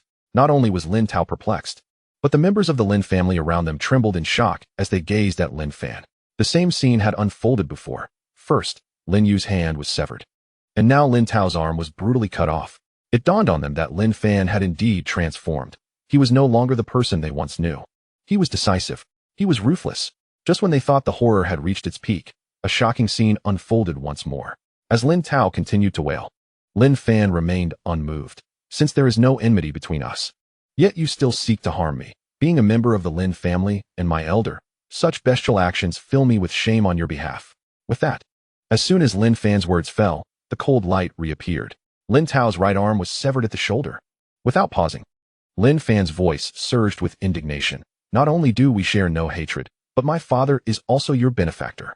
To not express gratitude towards the son of your benefactor, yet to wish for my demise, how truly malicious you are. With that declaration, his right leg was severed. Members of the Lin family were meant to support one another, united in love against the outside world. Yet you, for the sake of your selfish desires, you sought to take my life, lower than swine or dogs. With that, his left leg was severed. Stunned, completely stunned, all the members of the Lin family silently watched Lin Fan's performance, engulfed in shock. With each limb Lin Tao lost, they felt a tremor in their hearts, as if their own arms and legs were being severed. This visceral experience was utterly tormenting. Lin Fan's tone conveyed sorrow, indignation, and helplessness, yet his actions were filled with coldness and resolve. At this moment, the Lin family was utterly dumbfounded. They could not help but question once more, was this truly Lin Fan? The transformation was too great, too astonishing. He was the stark opposite of the feeble individual they once knew. Regardless of how empathetic the surrounding Lin family members felt, none could compare to Lin Tao, the one undergoing this punishment. At this moment, he was rendered speechless by the excruciating pain of his severed limbs. It wasn't merely pain. His heart was overwhelmed with surging fear, despair, and regret. A monster, a god of death. This was how Lin Fan appeared in his eyes. Yet, the ordeal was far from over. Lin Fan continued to judge his transgressions. Individuals like you, devoid of shame, overflowing with malice, and merciless in your actions, truly do not deserve to exist in this world. Thus, you shall perish. With that, Lin Fan's expression turned icy, and he exerted a gentle yet ominous force with his palm. With a sharp crack, Lin Tao's neck was abruptly crushed. Blood trickled from the corner of his mouth as his head drooped, lifeless. Lin Fan cast a disdainful glance at the lifeless body in his hands before carelessly discarding it onto the ground. He then turned to his black panther, meticulously wiping his palms on its fur. The panther looked at Lin Fan with a sense of grievance, yet dared not voice a single objection. After all, Lin Fan had just nonchalantly taken a life. As they witnessed Lin Fan dispatching Lin Tao with the ease of a child crushing a chick, the members of the Lin family involuntarily swallowed hard. A martial artist of Lin Tao's caliber had perished just like that. It felt as if the life extinguished was not that of a warrior, but rather that of a mere chick. A chilling dread swept over the Lin family, causing beads of cold sweat to form on their foreheads and backs. Yet, not a single person dared to wipe it away, fearing that even the slightest misstep might lead Lin Fan to misconstrue their intentions, potentially making them the next tragic victim like Lin Tao. On the high platform, Lin Yu bore witness to the entire scene, his complexion paling as he gasped in horror. Ignoring the intense pain in his wrist and the blood that continued to seep out, he apprehensively regarded Lin Fan. The word that echoed in his mind was strange. Indeed, it was strange. Having been unable to cultivate, Lin Fan had been the target of bullying throughout his life. He had been the one who dealt the harshest blows. After so many encounters, he understood Lin Fan's essence. Timid, fearful, indecisive. But now he was powerful and ruthless. Was this truly Lin Fan? Impossible. It must be a facade. At that moment, a booming voice pierced the air. Hold, Lin Fan, as a member of the Lin family, how dare you publicly torture and kill a senior relative? Such an act is utterly unforgivable. As expected, it was Lin Haoyan. With his words, those high-ranking followers and clan elders behind him stood up, their faces contorted with anger, vociferously reprimanding Lin Fan. Do you even comprehend what you are doing? This cruelty is abhorrent. Lin Tao was your elder, and yet you have so mercilessly taken his life. You are worse than a beast. Why are you so vicious? You must pay for this life you have taken. You should follow him into death. Lin Fan, you have violated clan rules by harming your kin. Surrender at once. Do not say you were not warned. What a disgrace. How could the Lin family produce such a treacherous individual? Our family is doomed. The cacophony of accusations and reprimands came from those eager to curry favor with Lin Haoyan, distorting the truth to paint themselves as innocent while branding Lin Fan as a notorious villain. Listening to their clamor, Lin Fan's lips curled into a mocking smile. Truly, what a group of oblivious fools. After surveying the raucous individuals before him, Lin Fan remarked nonchalantly, "What a splendid speech. You almost had me believing I was indeed the arch-villain." However, Lin Fan's expression suddenly turned icy. "Where were you when I was bullied and beaten to the brink of death by my own kin? Where were you when I was tormented by vile servants? Where were you when other families placed a bounty on my head throughout the city?" As he spoke, Lin Fan sneered disdainfully. "The absurdity lies in the fact that this assassination order includes a member of the Lin family. Don't you agree, Lin Fan?" The air grew heavy with an eerie silence as Lin Fan's pointed questions left all the Lin family members speechless. Indeed, the situations Lin Fan described were all too real within the Lin family. After all, he was merely a waste, unable to cultivate. Whether he lived or died was of no consequence to anyone. In fact, should he perish, perhaps there would be those among the Lin family who would applaud, celebrating the demise of their family's disgrace. When Lin Fan was beaten, no one came to his aid. When he was hunted, no one offered protection. And now, these very Lin family members dared to speak of clan rules. Such shamelessness nearly brought a smile to Lin Fan's face. Their words struck at the heart. The high-ranking members and elders of the Lin family, who had just spoken, wore expressions as dark as a pot's bottom, at a loss for how to retort. In contrast, Lin Fan, their leader, remained unexpectedly calm. He cast a glance at Lin Fan, his gaze intensifying as it lingered on Lin Fan's shoulder. The cold flame dragon python. Clearing his throat, Lin Fan spoke coldly. "Lin Fan, you have severed my son's hand and committed the heinous act of slaughtering an elder. Yet, as you are a junior of the Lin family, it is not inconceivable to extend some forgiveness." Upon hearing this, the high-ranking members and elders who had previously supported him were utterly bewildered. Why should Lin Fan be forgiven? He should be executed to resolve this matter once and for all. At that moment, an elder stepped forward, exclaiming urgently, "Fan, you," before he could finish. Lin Fan gestured for him to be silent, signaling that he understood, and then turned to Lin Fan. "The principle of balancing merits and faults applies here. If you wish to be pardoned, simply hand over the cold flame dragon python. Rest assured, as long as you surrender the cold flame dragon python, I, Lin Fan, guarantee that all your crimes will be absolved." Upon hearing this, the previously puzzled high-ranking members and elders suddenly displayed expressions of realization and delight. Of course, how could they have overlooked this crucial point? With the cold flame dragon python, they could dominate Shattered Stone City. With the cold flame dragon python, they could carve their names in the annals of Tianqing Kingdom. Having grasped this revelation, the high-ranking members and elders quickly shifted their stance, aligning themselves with Lin Fan. "Lin Fan, it is understandable that there may be occasional conflicts and disputes among the offspring of a great family. Indeed, you need not bear any psychological burden. If you truly feel remorseful, simply hand over the cold flame dragon python. Lin Yu is about to head to the Divine Emperor sect, and he is more suited for it. Yes, Lin Fan, surrender the cold flame dragon python, and we shall remain a loving family." The insincerity of their words was almost amusing to Lin Fan. In truth, severing Lin Yu's hand was inconsequential. Killing Lin Tao was also trivial. What mattered was obtaining the cold flame dragon python. For Lin Yu's severed hand could be reattached. And Lin Tao? He is merely an inconsequential individual. As long as Lin Yu secures the cold flame dragon python, he will undoubtedly join the Divine Emperor sect. Moreover, with the backing of the cold flame dragon python, gaining the admiration of the sect leader, Lin Shindi, will be a trivial matter. At this moment, Lin Yu, envisioning the prestige he would wield with the cold flame dragon python, felt a surge of excitement so intense that he barely registered the pain of his severed wrist. All the members of the Lin family gazed intently at Lin Fan, eager to discern his choice, and the atmosphere fell silent once more. One could hear a pin drop. Feeling the weight of everyone's gaze, Lin Fan's lips curled into a meaningful smile. "You wish to acquire the cold flame dragon python? Very well. What?" Witnessing Lin Fan's swift agreement, the crowd was momentarily taken aback. What is happening? Has Lin Fan truly consented?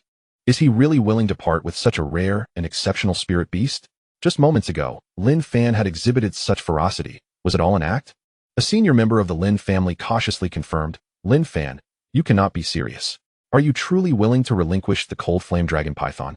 Lin Fan replied with a smile. "Indeed, as a member of the Lin family, I am naturally willing to contribute my part." Boom. In that instant, all those aligned with Lin Fan erupted into ecstasy. Their hearts ablaze, they looked towards Lin Yu with eyes brimming with envy. After all, it was the cold flame dragon python, attainable for the price of a hand. Such a fortunate fellow. Subsequently, they cast disdainful glances at Lin Fan. As expected, a worthless individual remains worthless. Even with the acquisition of the cold flame dragon python, he lacks the ability to retain it. What was the point of his earlier bravado when he has now succumbed? At that moment, however, Lin Fan's voice rang out once more. I have yet to finish my statement. I am willing to surrender the cold flame dragon python, but I have one condition. One condition? The members of Lin Tian's faction furrowed their brows. Surely Lin Fan would not make an unreasonable demand, would he? One of the elders spoke up. What is your condition? Pray, do not suggest anything utterly impossible. Quite simple, not at all difficult, merely a straightforward vote. Lin Fan replied casually, grinning as he continued.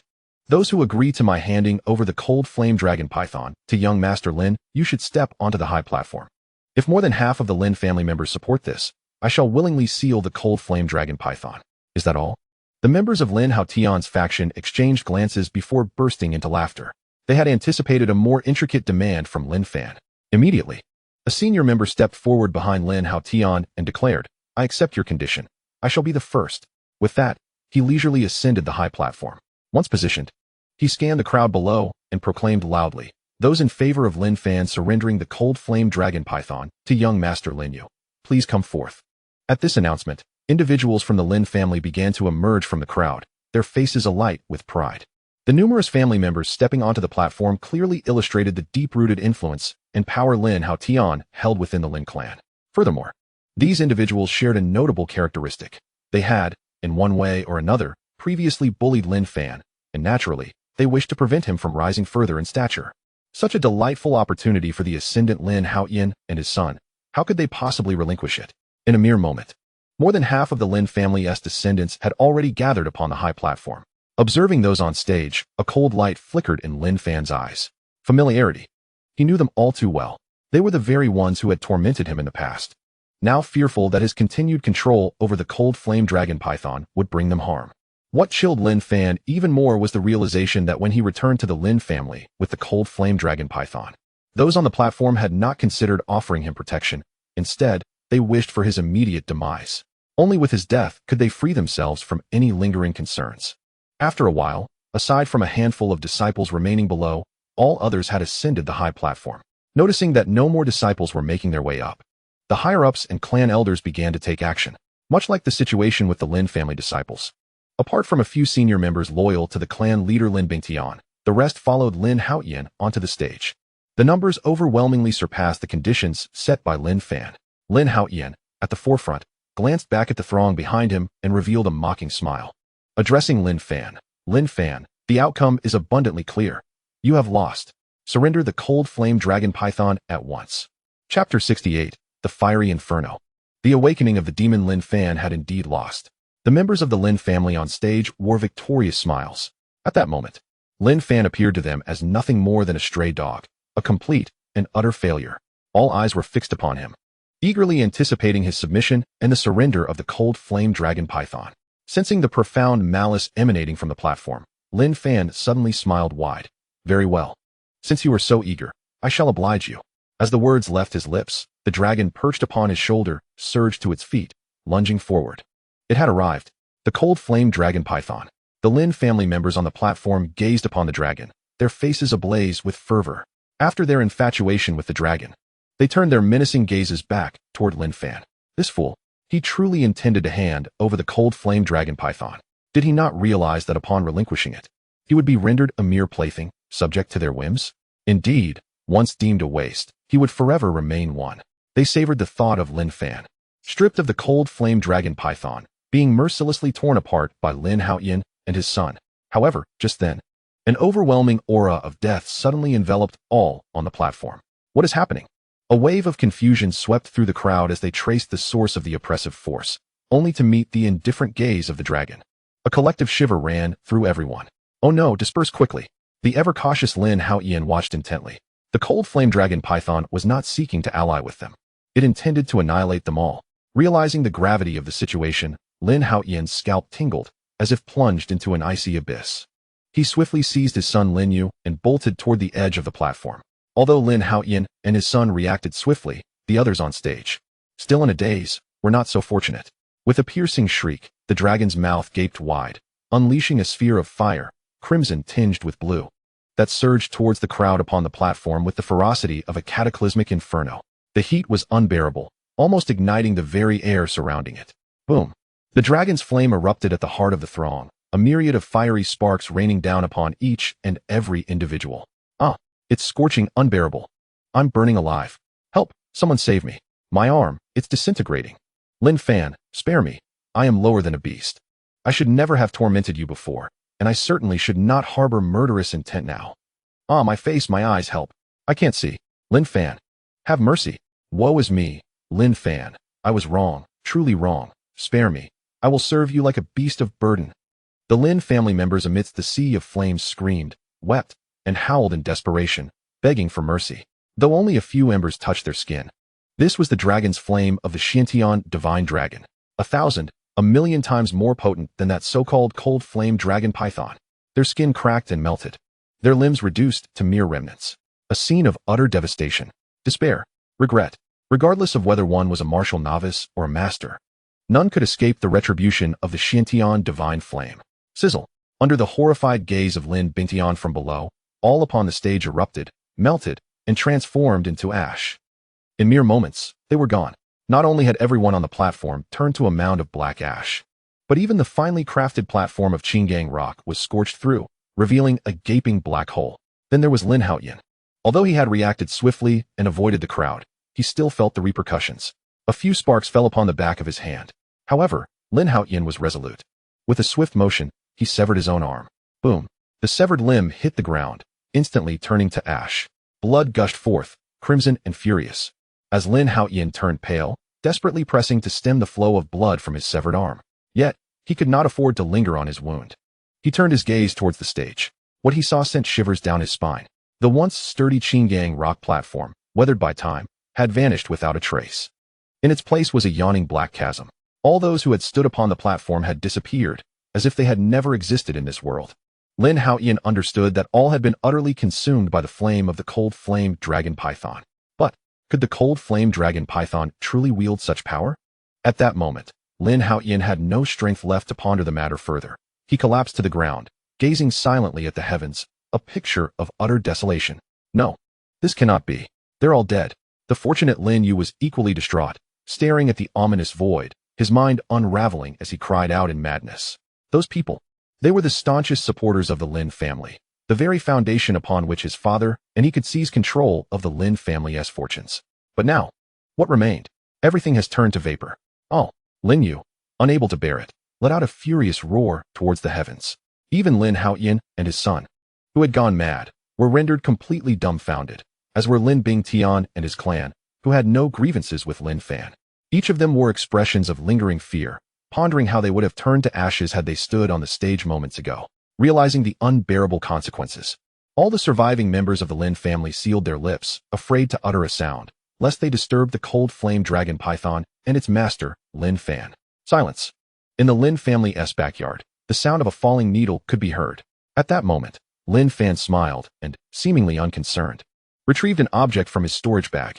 It was the blue Ninghuan pendant, now merged into one. Lin Fan felt the astonishing water energy emanating from the jade pendant and nodded in satisfaction. Then, clasping the pendant in his hand, he activated the chaos sacred art. Buzz. Under the absorption of the technique, the immense water energy began to seep into Lin Fan's body from the pendant. As the water energy continuously flowed into him, Lin Fan's aura began to rise dramatically. All the Lin family members unconsciously turned their gazes toward Lin Fan. Just a glance. A sense of dread and the feeling of impending death enveloped them, making it hard to breathe. It was as if an ancient behemoth was awakening. Chapter 69, Bewilderment. Lin Fan actually has a spirit root. What? Lin Fan is absorbing water spiritual energy. Wasn't he supposed to lack a spirit root? Hiss. I must be dreaming. Lin Fan can not only absorb water spiritual energy, but does so at an astonishing rate. My heavens, Lin Fan actually possesses a spirit root? Was he merely pretending all this time? The entire audience was in shock. The boy who had been unable to cultivate since childhood was now capable of voraciously absorbing water's spiritual energy and growing stronger, reaching a level they could not comprehend. Witnessing such a formidable Lin Fan, Lin Yu was utterly dumbstruck. What on earth is happening? Lin Fan was clearly a waste without a spirit root who could not cultivate. How could he have become so powerful in just a few days? What has he gone through? Lin Yu's mind was a chaotic mess, nearly losing the ability to think. Was this truly the same Lin Fan he had bullied for over a decade? So powerful, so decisive and ruthless. This strong demeanor was entirely unlike the weak Lin Fan of the past.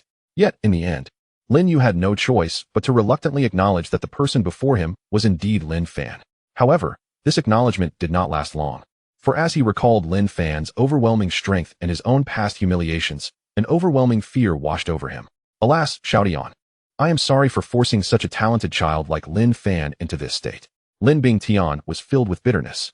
Such a formidable Lin Fan should have been the hope for the family's rise, yet now he had transformed into this. While the surrounding Lin family members were lost in their thoughts, an extraordinary phenomenon arose from Lin Fan. With a sharp crack, the sound of shattering echoed as Lin Fan's jade pendant was completely depleted of its energy, transforming into fine dust. Boom!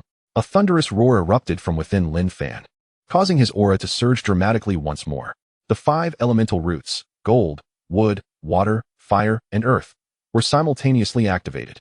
An overwhelming force, akin to the destruction of the heavens and earth, erupted from Lin Fan, rapidly radiating in all directions. With a resounding crash, the ground beneath Lin Fan succumbed to the immense spiritual pressure, fracturing in concentric circles. Each crack that appeared sent the members of the Lin family flying through the air. Even Lin Bingtian and Lin Haoyan, both 5-star martial masters, found it difficult to maintain their footing, staggering backward several steps under the force of the shockwave. Lin Fan was undeniably formidable. Lin Bingtian's eyelids twitched incessantly, his face a mask of astonishment. Lin Haoyan, on the other hand, felt a chill run down his spine. His heart racing with panic.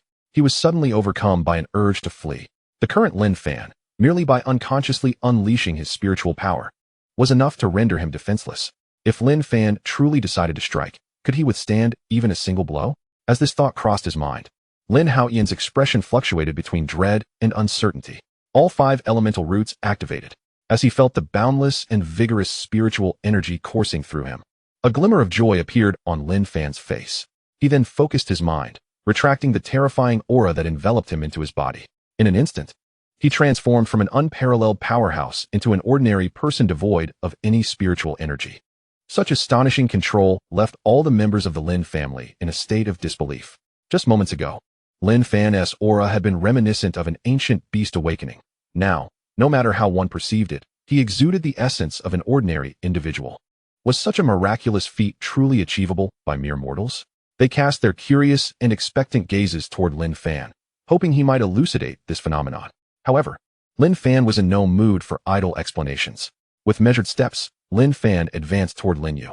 As Lin Fan drew closer, Lin Yu was struck with horror. Each footfall echoed like a hammer, resonating painfully within his heart. His heart raced, and he struggled to breathe. He wished to flee, yet his feet felt as though they were weighed down by lead, rendering him immobile. In a panic, he cried out to his father, "Father, block him. Please, save me." For the first time, Lin Yu, accustomed to a life of luxury, felt so near to death. The oppressive sensation was driving him to madness. Beneath the overwhelming fear lay a profound regret. Had he known Lin Fan would become so powerful, he would never have dared to provoke him. Yet now, it was far too late. All he could do was place his hope for survival in his father's hands. Responding to his beloved son's desperate plea, Lin Haoyan dared not hesitate. In an instant, he stepped forward, positioning himself protectively in front of Lin Yu.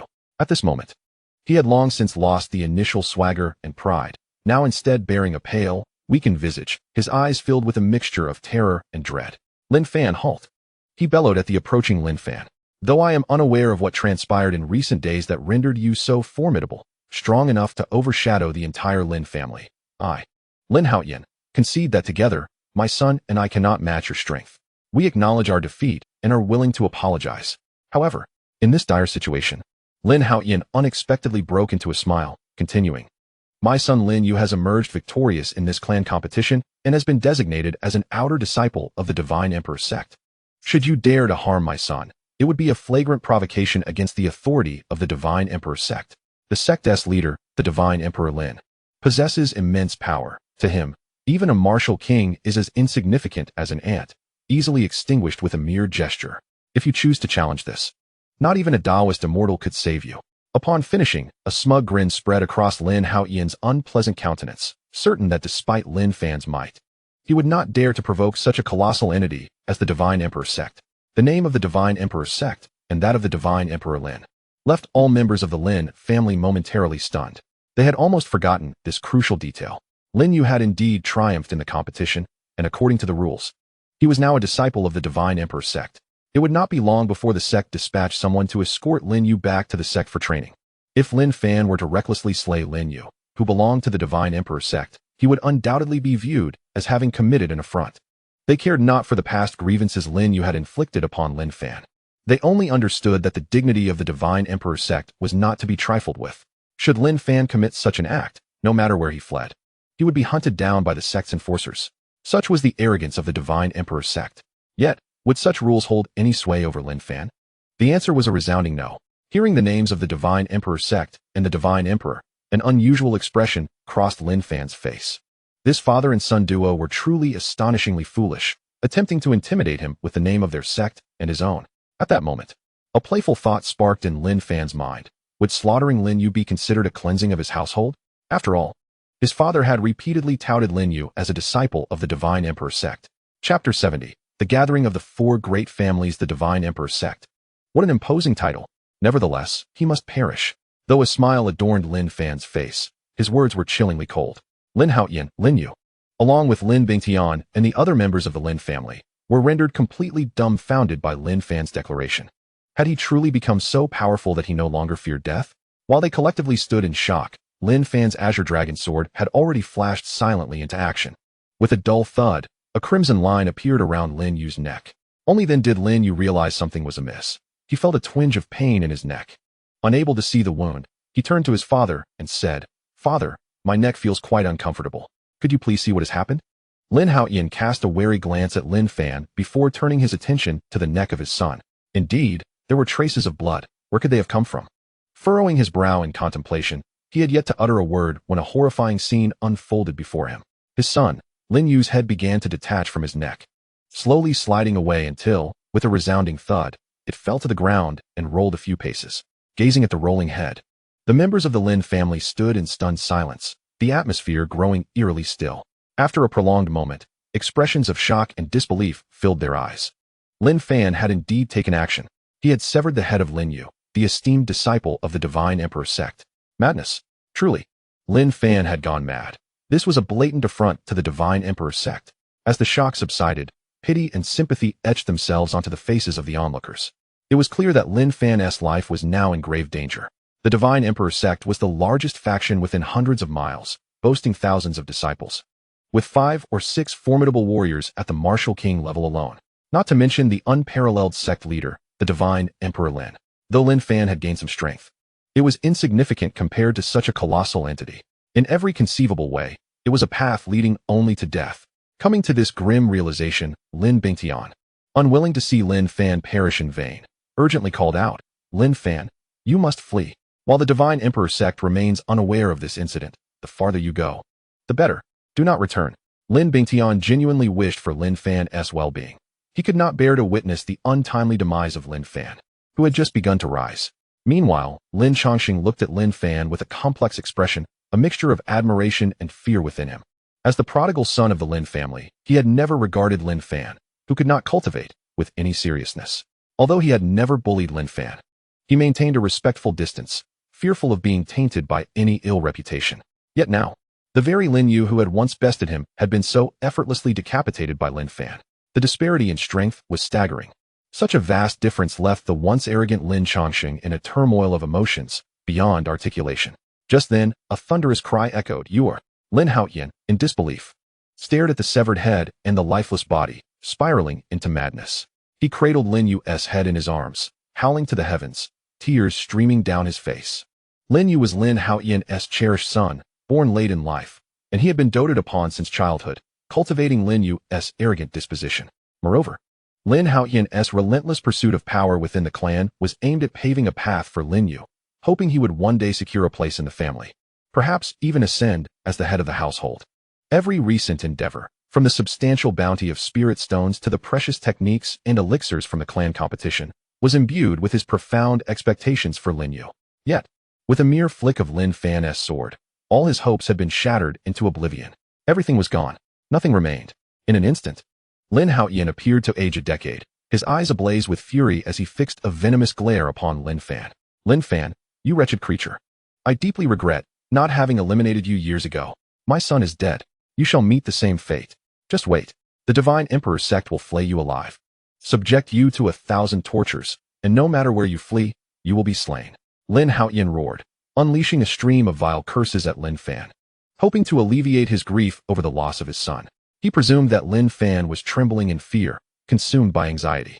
However, he was woefully mistaken. In the face of Lin Fan's threats and vitriol, Lin Fan remained nonchalant, devoid of any trepidation. The Divine Emperor sect was his own faction, and he himself was the sect master, Lin Shindi, who would dare to challenge him. After vanquishing Lin Yu, Lin Fan stood resolutely, unyielding and fearless. Meanwhile, Lin Bingtian, filled with concern, rushed forward and urged, Lin Fan, stop dawdling. You must flee. The Divine Emperor sect's members should be arriving soon. Flee. Why should I run? There is no need to escape. Lin Fan chuckled, shaking his head, and then turned to face the family head, Lin Bingtian. His decision not to eradicate the entire Lin family upon his return stemmed from his respect for Lin Bingtian. He appreciated the goodwill Lin Bingtian had shown him. Whether through offering a bounty for him to train at the Divine Emperor sect or the protection provided in the courtyard. Lin Fan was known for his clarity in matters of gratitude and vengeance. Kindness deserved recognition, and he was resolute in rewarding it. Looking at Lin Bingtian and recalling the token from his father that Lin Nandi had delivered, Lin Fan spoke, with you and your son in the Lin family, there is still hope. Justice will prevail, and your continued benevolence will usher in good fortune. Lin Bingtian was momentarily bewildered by Lin Fan's words, but he quickly urged, at such a critical juncture, why waste time with idle talk? We must. Before he could finish, a cacophony erupted from outside the courtyard. Hurry! That fellow is in the back courtyard. We must not let him escape. As the words fell, a throng of individuals surged through the entrance of the back courtyard, easily numbering in the hundreds. Their diverse attire signified that they were not from a singular faction. The Su family, the Li family, and the Su family. Lin Bingtian's expression shifted drastically. He could scarcely believe that, at this critical moment, the three families had brazenly invaded the Lin residence. He recognized the three leading figures, Elder Su Buyu of the Su family, Elder Li Niqian of the Li family, and Elder Su Muchuan of the Su family. All three were genuine 5-star martial masters. Behind them trailed their disciples and kin, all at least 4-star martial apprentices. At that moment, the atmosphere was charged with tension. Chapter 71. Thunderous annihilation. On the ground lay a dark, gaping hole, Lin Tao's lifeless body and Lin Yu's severed head. The throng, which had eagerly rushed in to slay Lin Fan, was momentarily taken aback by the gruesome scene in the back courtyard. However, their curiosity about the Lin family's predicament was quickly overshadowed by their intense, burning gazes directed at Lin Fan, and upon his shoulder, the small red serpent, the cold flame dragon python. Upon the sight of the cold flame python, the breath of all present grew heavy. At the forefront, the elder Su Buyu let out a hearty laugh, exclaiming, marvelous! You little beast are indeed here. Previously, when you ruthlessly slaughtered young master Su Ruahai, did you ever contemplate the consequences? Su Buyu flaunted this in front of the crowd, aiming to solidify the notion that Lin Fan and the cold flame python belonged to the Su family. However, Lin Fan showed no interest in his incessant prattle. A glint of cold light flashed in Lin Fan's eyes as he raised a hand towards Su Buyu, channeling the earth's spiritual essence from within. Boom! A massive surge of earth's spiritual power descended from the air, landing above Su Buyu's head. Su Buyu was momentarily taken aback by Lin Fan's actions. This was not as he had envisioned. He had assumed that under the pressure of his several hundred followers, Lin Fan, already burdened with the title of waste, would be quaking in fear, kneeling and begging for mercy. Yet what was the outcome? After uttering a few words, the audacious Lin Fan dared to strike. As the esteemed elder of the Su family, Su Buyu felt profoundly insulted. Just as he intended to mock Lin Fan further for his reckless audacity, the spiritual force approaching from afar sent chills down his spine. Not only that, at that moment, he felt as though a colossal mountain was pressing down upon him. Sweat poured from his brow, his legs trembled uncontrollably, and the very bones of his body creaked under the immense strain. Astounded by Lin Fan's capabilities, he unleashed the aura of a 5-star martial artist in a desperate attempt to resist. Merely a trifling skill. Such a degree cannot possibly threaten me.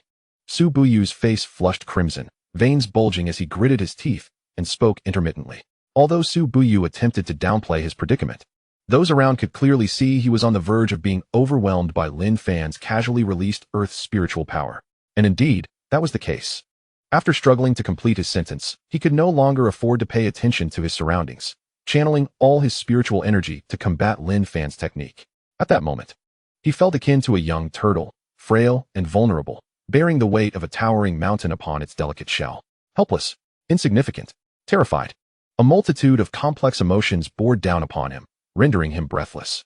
Su Buyu, rooted in place, understood that if this continued, he would inevitably be crushed by the earth's spiritual power pressing down on him. Unwilling to meet his end in such a manner, he immediately raised both hands in a gesture of defiance and bellowed, "Get away from me." All of Su Buyu's spiritual energy converged into his hands, colliding with the oppressive earth power. Crack! Contrary to his expectations of breaking free with this full-force strike, the anticipated scene did not materialize. Instead, his arms buckled under the tremendous recoil, shattering into fragments. This is disastrous. The sound of his bones fracturing and the excruciating pain caused Su Buyu's expression to change drastically. Before he could comprehend the situation, the massive earth's spiritual power descended upon him with overwhelming force. Crack! His leg bones, vertebrae, and ribcage were all obliterated. The crimson blood gushed forth like a deflating balloon, wildly spilling around. In the end, with a thunderous crash that resonated through the air, all that remained of Su Buyu's standing place was a pool of blood. Hiss! Witnessing this scene, everyone in the Lin family's courtyard drew a sharp breath. Especially those from the three great families who had yet to encounter Lin Fan. Each stood in stunned disbelief, as if they had seen a ghost. It was simply beyond comprehension. That worthless Lin Fan, with such nonchalance, had struck from afar, and the renowned elder of the Su family, who had made a name for himself in Shitstone City for decades, was slain. This left the members of the Su, Li, and Su families utterly flabbergasted. Lin Fan's attack was extraordinarily fierce and swift. The span between Lin Fan's strike and Su Buyu's demise was barely a few breaths, leaving them no opportunity to intervene. They could only watch helplessly as a renowned martial artist was brutally reduced to a bloody pulp.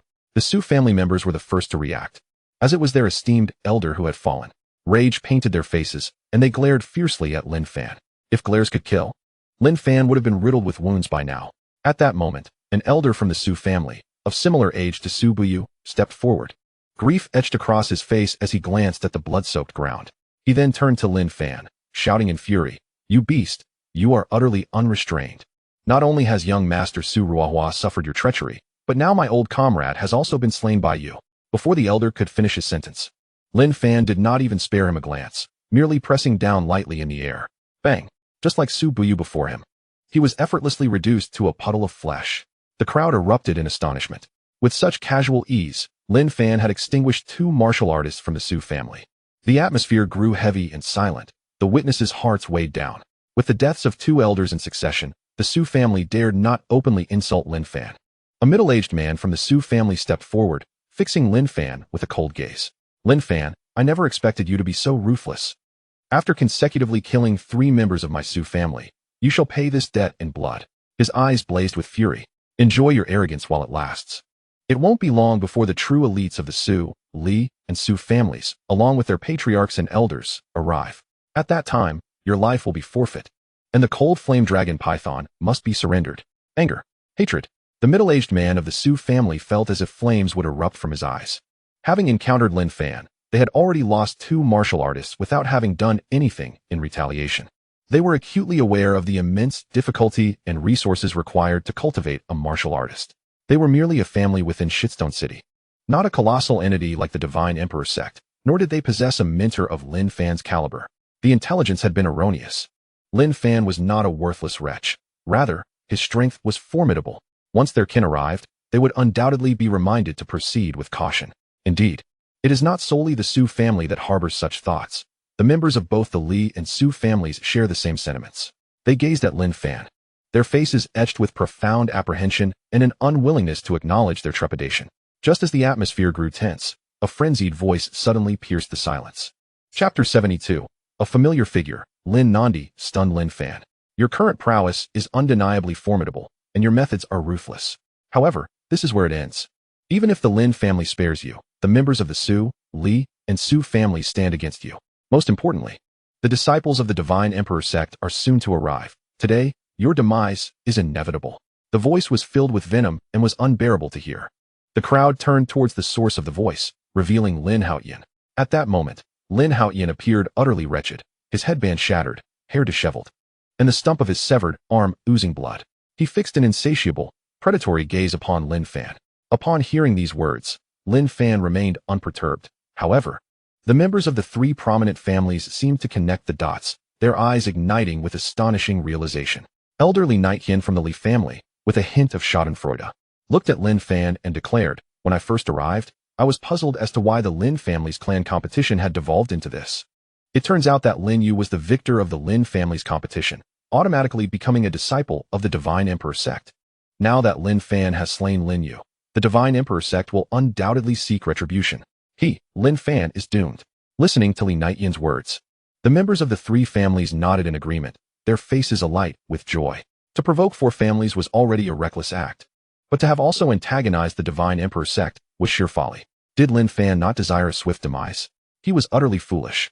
Although Lin Fan had slain members of the Su family, in comparison to the Divine Emperor sect, it was merely a trifling matter.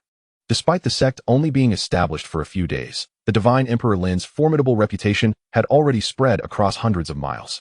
At this juncture, Lin Fan had unwittingly collided with the nascent sect's authority, ensuring that he would serve as an example to others. In other words, Lin Fan was undoubtedly doomed. As the three families reveled in their misfortune for Lin Fan, the disciples of the Divine Emperor sect indeed made their entrance. What is the reason for such a gathering? What has transpired?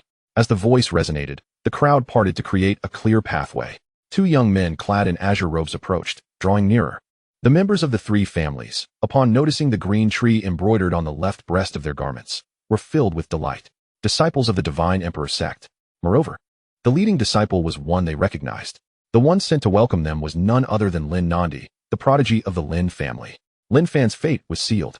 Indeed, Lin Nandi bore a striking resemblance to his father and held the family's honor in high regard, ensuring that a murderer of his kin like Lin Fan would not be allowed to live, especially since Lin Yu was a disciple of the Divine Emperor sect. Have you noticed?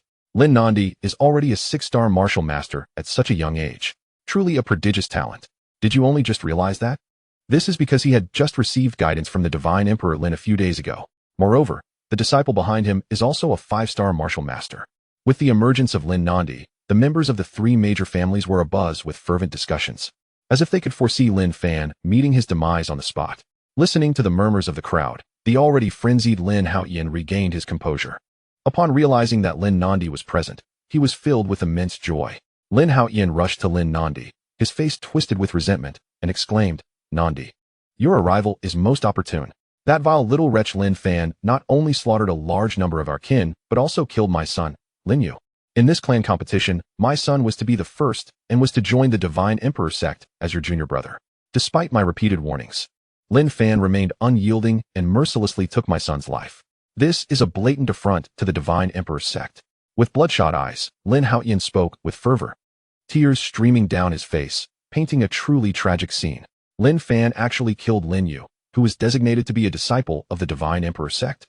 Upon hearing Lin Haoyan's words, a fierce glint appeared in Lin Nandi's and another disciple's eyes. Slaying one's own kin is already an act of heinous treachery. To dare provoke the Divine Emperor sect is utterly unforgivable. Executions must be swift and decisive. As he listened to Lin Fan's deeds, Lin Nandi's body trembled, and his heart was filled with conflicting emotions. The reason he had returned from the sect was to assist Lin Fan, even to bring him back to the Divine Emperor sect. Who could have anticipated that Lin Fan would have committed such a grave offense? Killing kin, provoking the Divine Emperor sect. Each of these transgressions is sufficient to warrant multiple deaths for Lin Fan. Contemplating this, he and the other disciple exchanged glances filled with dismay as they looked at Lin Fan, who stood with his hands behind his back. Upon seeing Lin Fan for the first time, Lin Nandi was suddenly overwhelmed by an uncanny sense of familiarity. This familiarity was not the brotherly bond he had experienced in the family, but rather, Lin Fan's presence bore an uncanny resemblance to that of the sect leader, the Divine Emperor Lin. Lin Nandi was taken aback. How could they be so alike? The look in Lin Nandi's eyes flickered with incredulity. Although he had met the sect leader, the Divine Emperor Lin, through the hazy scene of the treehouse, that ethereal figure had long been etched into his memory. The unique aura was indelible. The moment he entered the Lin family's courtyard and laid eyes on Lin Fan, Lin Nandi was momentarily lost in reverie. The aura emanating from Lin Fan was strikingly similar to that of the sect leader. It was as if they were one and the same. Moreover, upon closer inspection, Lin Fan had a small red snake coiled upon his shoulder. He recalled that the sect leader, the Divine Emperor Lin, possessed a divine serpent spirit beast. All these factors led Lin Nandi to a state of confusion. Could it be that Lin Fan is the esteemed sect leader? No, it is absolutely impossible. Lin Nandi shook his head vigorously, attempting to dispel the absurd notion from his mind. He had personally experienced the immense strength of the sect leader, which was undeniably formidable. Without discussing the fact that Lin Fan is utterly incapable of cultivation, even if he possessed unparalleled talent. There is no way he could reach the heights of a sect leader in such a short span of time. Observing Lin Nandi's peculiar demeanor, another disciple of the Divine Emperor sect hurriedly inquired, Lin Shixiang, is something amiss? Lin Nandi waved his hand dismissively and replied, it's nothing. He turned to face Lin Fan, his expression a complex blend of emotions, and demanded, Lin Fan, is what they say true?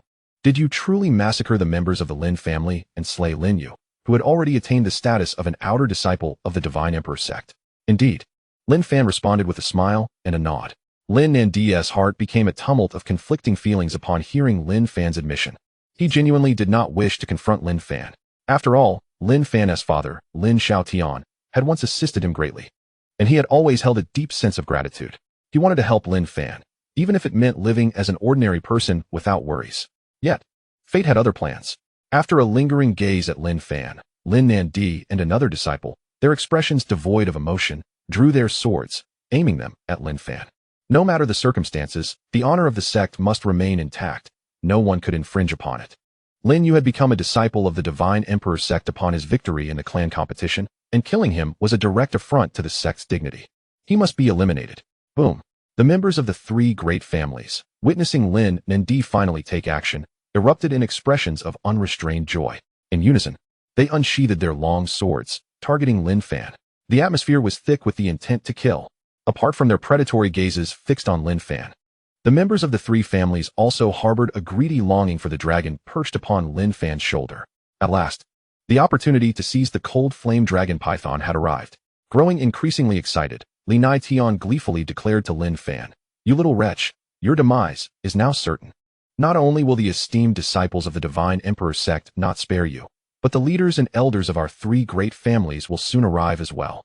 So tell me, do you have any final words? No, there's no need. Just perish as you are.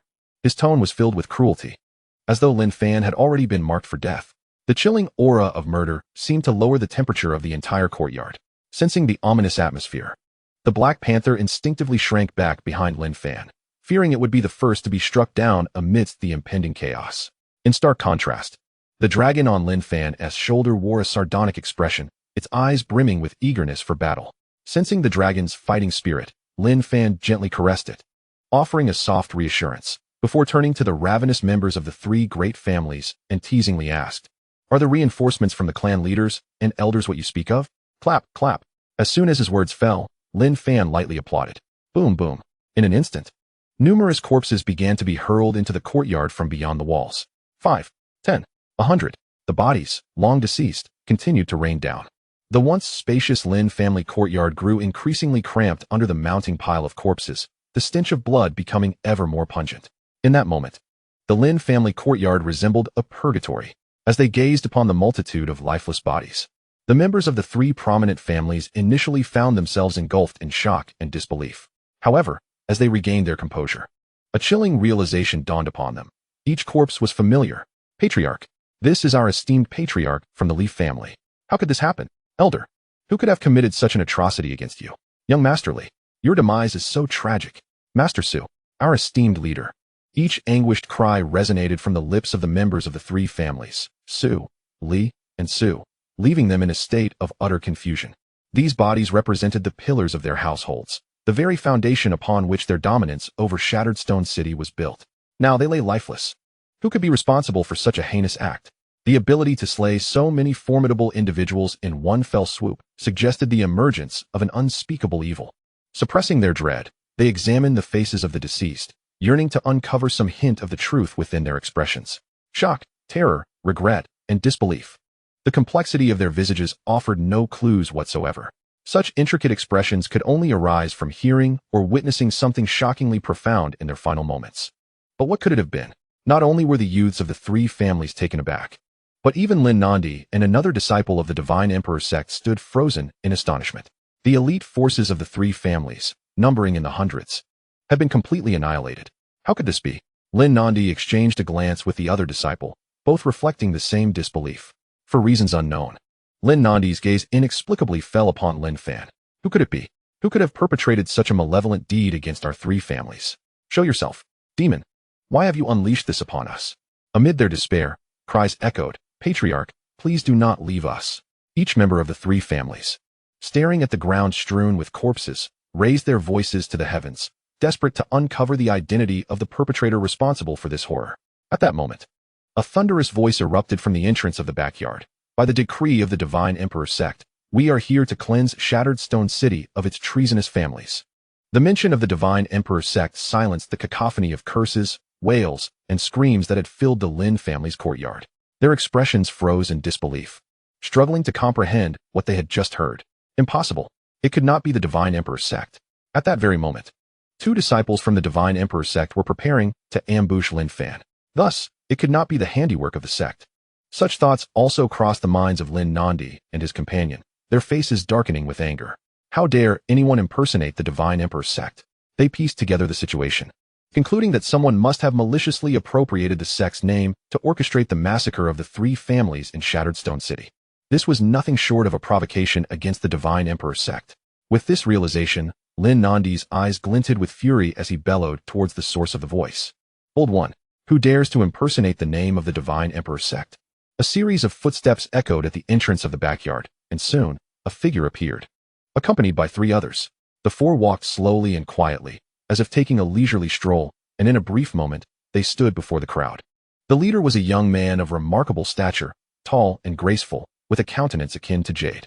His deep-set eyes, calm yet unfathomable, radiated a formidable aura that spread in all directions. Though young, his countenance bore an inherent authority that sent shivers down the spine of anyone who dared to meet his gaze, as if a fierce beast had descended upon them.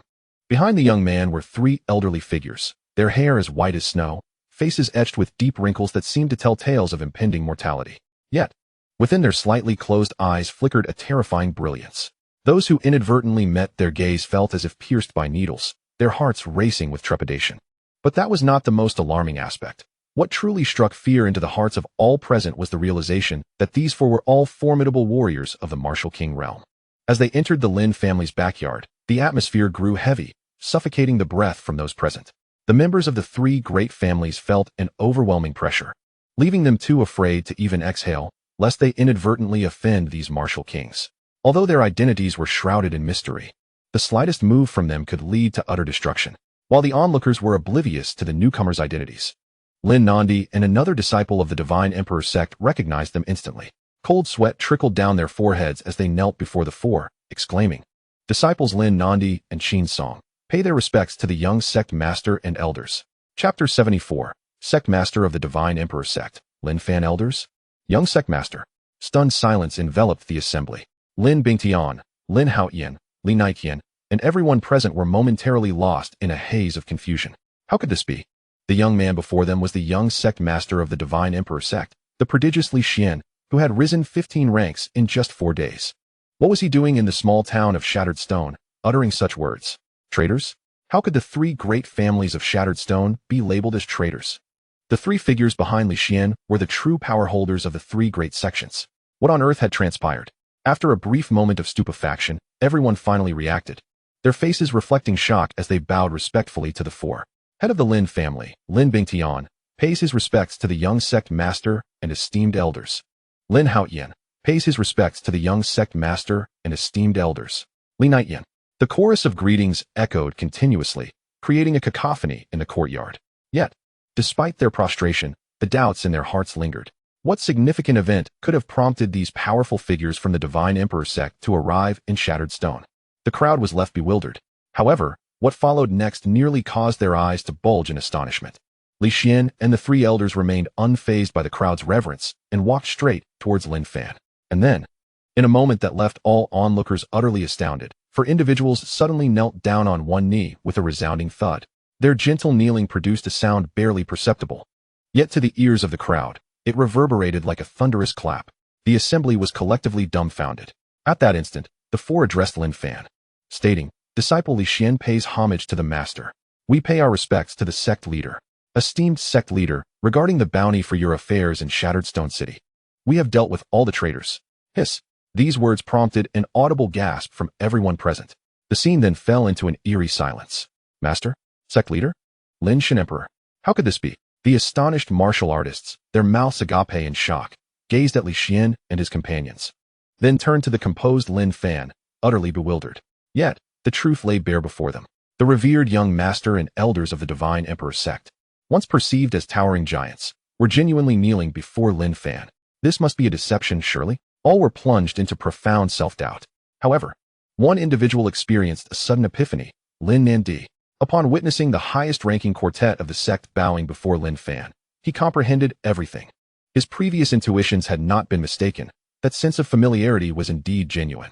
His cousin, the very Lin Fan he intended to support, was none other than the sect leader, Lin Shan Emperor. Truly, he was the singular deity worshipped fervently by him and the entire sect. At that moment, Lin Nandi felt every pore on his body tremble with realization. Having grasped all the interconnections, Lin Nandi abruptly turned and knelt before Lin Fan, contrite, exclaiming, "Inner disciple Lin Nandi inadvertently offended the sect leader. My death would not absolve my transgression." At present, Lin Nandi harbored no thoughts of Lin Fan being a member of the Lin clan or his own cousin. It was not a matter of choice, but rather one of fear. Lin Shan Emperor, the divine figure of the Divine Emperor sect, instilled in him an overwhelming sense of reverence. Due to his previous rashness, he felt compelled to apologize immediately. Yet, simultaneously, a whirlwind of regret, astonishment, and confusion tangled within his heart. How had his cousin, once incapable of cultivation, transformed into the esteemed Lin Shan Emperor, revered by all? Lin Nandi's disarray was not unique. Myriad individuals in the crowd shared his plight, especially the Lin family members. They cautiously raised their heads to glance at the nonchalant Lin Fan, beads of cold sweat cascading from their foreheads to the ground, too preoccupied to wipe them away. In that moment, they experienced an almost surreal sensation of having traversed through time. Just days prior, a shocking piece of news had reverberated across hundreds of miles. The subject of that news was none other than Li Xian, a disciple from Lonquan sect. Li Xian had inexplicably ascended an astonishing 15 minor realms within a mere 4 days. Subsequently, in a grand tournament jointly hosted by the 3 major sects, he single-handedly vanquished nearly 1,000 competing disciples. That day, Li Xian became a legend. Yet, the revelations did not cease there. Soon after, a terrifying piece of news struck once more. In a remarkable turn of events, the 3 esteemed elders of the Dragon Spring sect, the Flying Crane sect, and the Falling Rain sect, all at the pinnacle of the Martial King realm, were unexpectedly injured by a single strike from a mysterious and formidable entity. Rather than extinguishing their lives, this enigmatic figure elucidated the flaws within their martial techniques. Following this enlightening encounter, the 3 venerable elders achieved a breakthrough to the 2nd star of the Martial King realm, a milestone they had strived to reach for decades. Thus, propelled by the insights of this mysterious powerhouse, they united their 3 sects to form a super sect known as the Divine Emperor sect, with the enigmatic Lin Shan Di as its leader. In an instant, curiosity and intrigue about Lin Shan Di surged across the land. During this time, Lin Shan Di demonstrated his extraordinary prowess through a series of miraculous feats.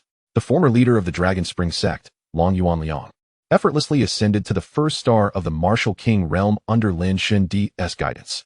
Similarly, Higi, the head of the Flying Crane sect, transformed into a 1st star Martial King within the span of a single incense stick's burning. Moreover, Yu Tiansheng, the previous leader of the Falling Rain sect, also attained the 1st star of the Martial King realm through Lin Shan Di's teachings. Following closely were the core disciples of the Divine Emperor sect, who experienced frenzied breakthroughs, rapidly advancing in strength. Upon hearing this astonishing news, families and wandering martial artists within a radius of several hundred miles were left in utter disbelief. The sheer magnitude of Lin Shan Di's capabilities, enabling the Divine Emperor sect to ascend to such heights in mere days, was beyond comprehension. Consequently, Lin Shan Di became a revered figure among all families and wandering martial artists, with countless individuals striving to join the Divine Emperor sect and become a part of its illustrious ranks. Returning to the present, the members of the 4 illustrious families, the Su, Li, Lin, and Su clans, could scarcely fathom that the exalted leader of the Divine Emperor sect was none other than Lin Fan, the very individual they had placed a bounty on. Confronted by the overwhelming presence of the Divine Emperor sect, Lin Haoyan and the surviving members of the 3 families found themselves collapsing to the ground, their hearts laden with despair. In Chapter 75, a profound realization dawned upon Lin Nandi, who, trembling with fear and remorse, prostrated himself before Lin Fan. I did not know the esteemed leader was present and dared to draw my sword against you. I deserve the gravest of punishments. I, Lin Nandi, humbly seek your judgment." His heart was heavy with regret, as he reflected on his earlier naive desire to assist Lin Fan in becoming a wealthy and carefree individual. Witnessing Lin Nandi's earnest apology, a fellow inner disciple fell to his knees in terror, repeatedly begging for forgiveness. However, Lin Fan remained impassive, choosing not to dwell on their transgressions, and instead walked purposefully towards Lin Haoyan. With each deliberate step, though soft, the sound resonated in Lin Haoyan's ears like the ominous tolling of a death knell, echoing through his very soul. At last, Lin Fan stood before Lin Haoyan, regarding him with an icy gaze. In an instant, overwhelmed by Lin Fan's formidable aura, Lin Haoyan's leg in an instant, blood gushed from his forehead like a fountain, trickling down to his nose and the corners of his mouth, rendering him a pitiful sight. Lin Haoyan sought to leverage this moment to barter for his life. Terrified of failing to sway Lin Fan, he frantically pleaded for mercy. Lin Fan, no. Great Lord of the Divine Emperor, I, a lowly wretch, failed to recognize your grandeur and dared to oppose you. Please spare me. I shall never defy you again. For the sake of our shared kinship, grant me my life. I vow to harbor no resentment towards you and will serve you diligently. Lin Haoyan's blood, tears, and mucus flowed freely. Even the scent of urine wafted from him. He was truly frightened to the point of losing control. At that moment, his heart felt as bitter as if he had consumed a dozen bitter gourds. He could hardly fathom that the colossal Divine Emperor's sect was, in fact, Lin Fan's domain. Furthermore, how ludicrous it was that he had hoped to harness the sect's power to subdue Lin Fan, its very leader. What a source of amusement. What a self-inflicted humiliation. Upon realizing Lin Fan's identity, Lin Haoyan comprehended that when Lin Fan entered the Lin family, he, along with all the members of the three prominent families, had been utterly defeated. Lin Fan descended upon the Lin family with the might of a sovereign, while they foolishly believed they could challenge him. Regret consumed him. If only he and his son had not opposed Lin Fan, perhaps the Lin family would have already emerged as the most prestigious clan within hundreds of miles, and he would have undoubtedly risen to a revered position within the Lin family's upper echelons. Yet, it was all too late. The grave error had been committed. Now, he could only hope that his repentance would touch Lin Fan's heart and grant him a reprieve. Observing Lin Haoyan, who resembled a wretched dog prostrate on the ground, Lin Fan smiled faintly and inquired, "Tell me, do you truly recognize your mistake?" His tone was calm and detached. "Indeed, Lin Fan, I genuinely acknowledge my error. My current status is indebted to your father's assistance. He transformed me from a nameless nobody into one of significance, and for that, I shall forever be grateful. I am profoundly remorseful for my actions towards you. I truly know my fault." Lin Haoyan repeatedly bowed his head, his voice imbued with sincerity. Upon hearing this, Lin Fan nodded. "It is good to know you recognize your fault. I feared you might stubbornly cling to your pride." Lin Haoyan sensed a shift in Lin Fan's demeanor and felt a surge of hope. Perhaps he would escape this calamity. Just as he was about to express his gratitude, Lin Fan continued, "Since you acknowledge your mistake, it is time you go below to sincerely apologize to my father, for you have surely wronged his goodwill."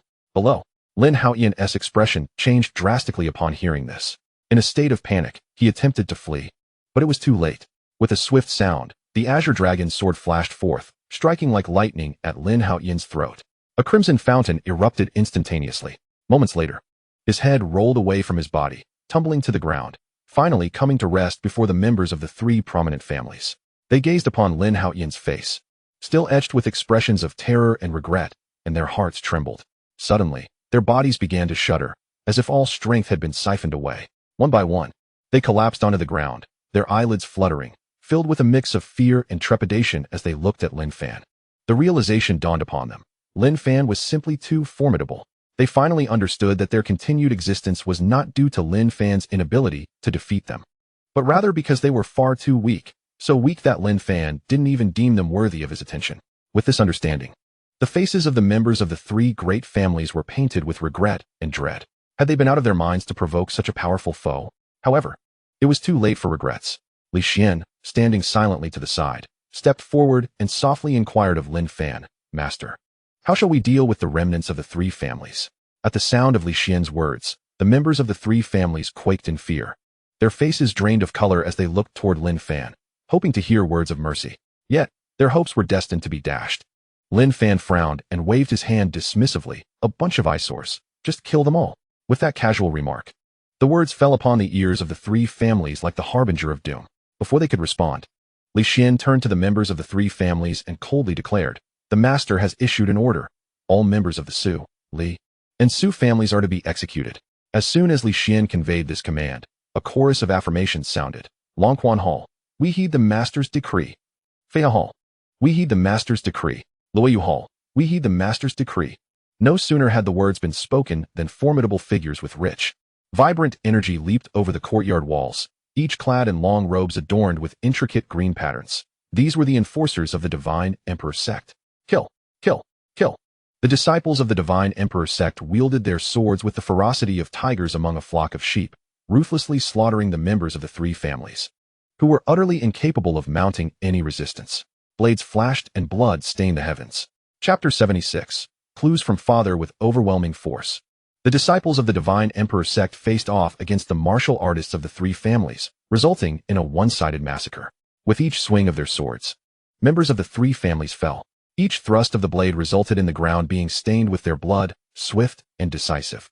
After all, each enforcer was at least a fourth or fifth-tier martial master, easily overpowering every individual from the three families. Thus, the members of the three families had no chance to retaliate, like lambs led to the slaughter. One after another, the martial artists of the three families fell into a river of blood, the corpses accumulating on the azure stone ground.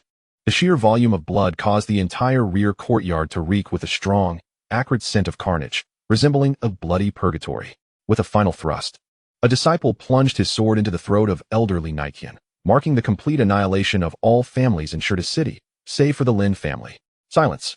Gazing upon the scene reminiscent of a blood-soaked ocean, the hearts of the Lin family raced uncontrollably, each member stifling their breath in trepidation, fearful that the next moment might see the blade of the disciples from the Divine Emperor sect descending upon them. Among the Lin clan, it was the family head, Lin Bingtian, who felt the weight of this moment most acutely. As one of the four prominent families of Shattered Stone City, the Lin family had always stood alone against the united forces of the Su, Li, and Su families. In fact, under the relentless pressure from these three powerful families, the Lin clan found itself teetering on the brink of collapse. Yet now, those formidable adversaries, who had suffocated the Lin family, had been entirely erased from Shattered Stone City by a single utterance from their own disciple. The unexpected turn of events left him utterly astounded. However, he found no joy in this development. At that moment, Lin Fan harbored no affection for the Lin family. Lin Bingtian looked towards Lin Fan, opening his mouth as if to say something, but words failed him. Shame, regret, guilt. All that remained were the remnants of the family. At this juncture, Lin Fan spoke. Instantly, every surviving member of the Lin family trembled, cold sweat cascading down their brows, as if they had been singled out by an ancient, ferocious beast. Under the weight of this overwhelming pressure, they could not help but bow their heads. In that moment, all courage and pride evaporated. Lin Fan cast a detached glance over the surviving members of the Lin family and declared, "I have always been clear about grievances and kindness. Those from the Lin family who have wronged me have all met their end at my hands. Although you bear me no animosity, you have also shown me no kindness.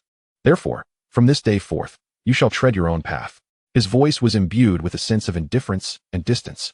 While these surviving Lin family members had not personally abused or insulted him, they had also not extended a helping hand when he needed it.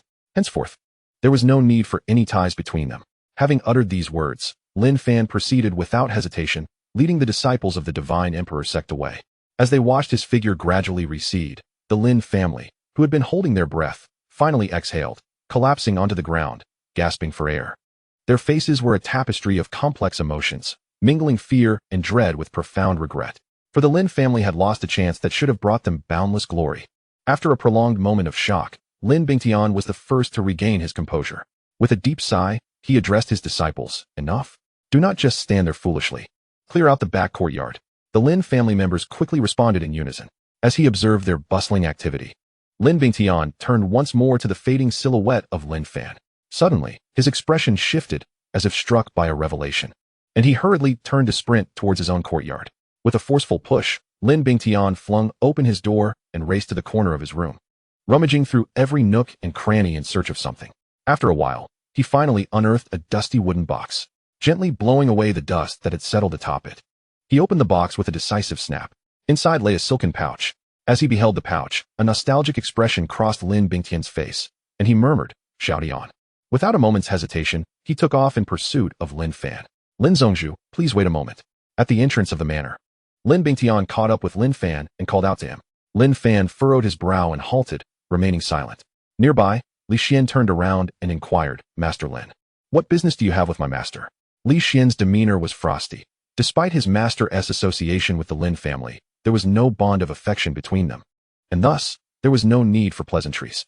The slighted Lin Bingtian forced a smile and said, this matter requires me to speak with Lin Zhongzhu. As it pertains to clues regarding his father. Father? A look of confusion crossed Li Xian's face, as far as he understood. His master's father had been missing for quite some time. Just as he was about to ask, Lin Fan turned around and directly questioned Lin Bingtian. Father? Master Lin, what do you mean by that? At that moment, Lin Fan's expression was tinged with excitement and urgency. 5 years. A full 5 years. Since the disappearance of his father, who stood like a towering pillar, his fate had plummeted from paradise to hell. Beatings and insults had become a relentless cycle during these 5 years. If his father had not left the Lin family, he surely would not have endured such a tragic fate. After calming his emotions, Lin Fan's face reflected a nostalgic hue. Lin Xiaotian, a rare prodigy in the Lin family's century-long history. From the very first encounter with cultivation in his childhood, he exhibited astonishing talent. No matter how challenging the cultivation techniques or martial skills, as long as Lin Xiaotian observed them once, he could master them entirely. The difficulties that posed challenges to other children were effortlessly resolved in Lin Xiaotian's hands. Thus, Lin Xiaotian grew amidst the accolades of genius. At the age of 16, he successfully advanced to the rank of martial master. A martial master at 16. Such an achievement had never been witnessed in Shurshur City. To embark on the path of cultivation, one must first possess a spiritual root. Each family's offspring needed to undergo testing for their cultivation aptitude at the age of 6. To ascertain their spiritual roots and begin refining their bodies under the guidance of their elders. This process alone could take 4 to 5 years before they could be taught the family's cultivation methods. After learning the techniques, an additional 1 or 2 years were required to become a 1-star martial apprentice. Following that was the long and tedious process of enhancing one's strength. Reaching the 9 stars of the martial apprentice realm required anywhere from 6 months to 2 or 3 years for each advancement. And to truly cultivate to the 1-star martial master realm typically demanded one to be at least 25 or 26 years of age. Therefore, achieving martial master status at 16 was indeed a testament to extraordinary talent. Since the establishment of Shurshur City, Lin Xiaotian was the first to reach such heights. After causing a sensation throughout the city, Lin Xiaotian began his ascent to power.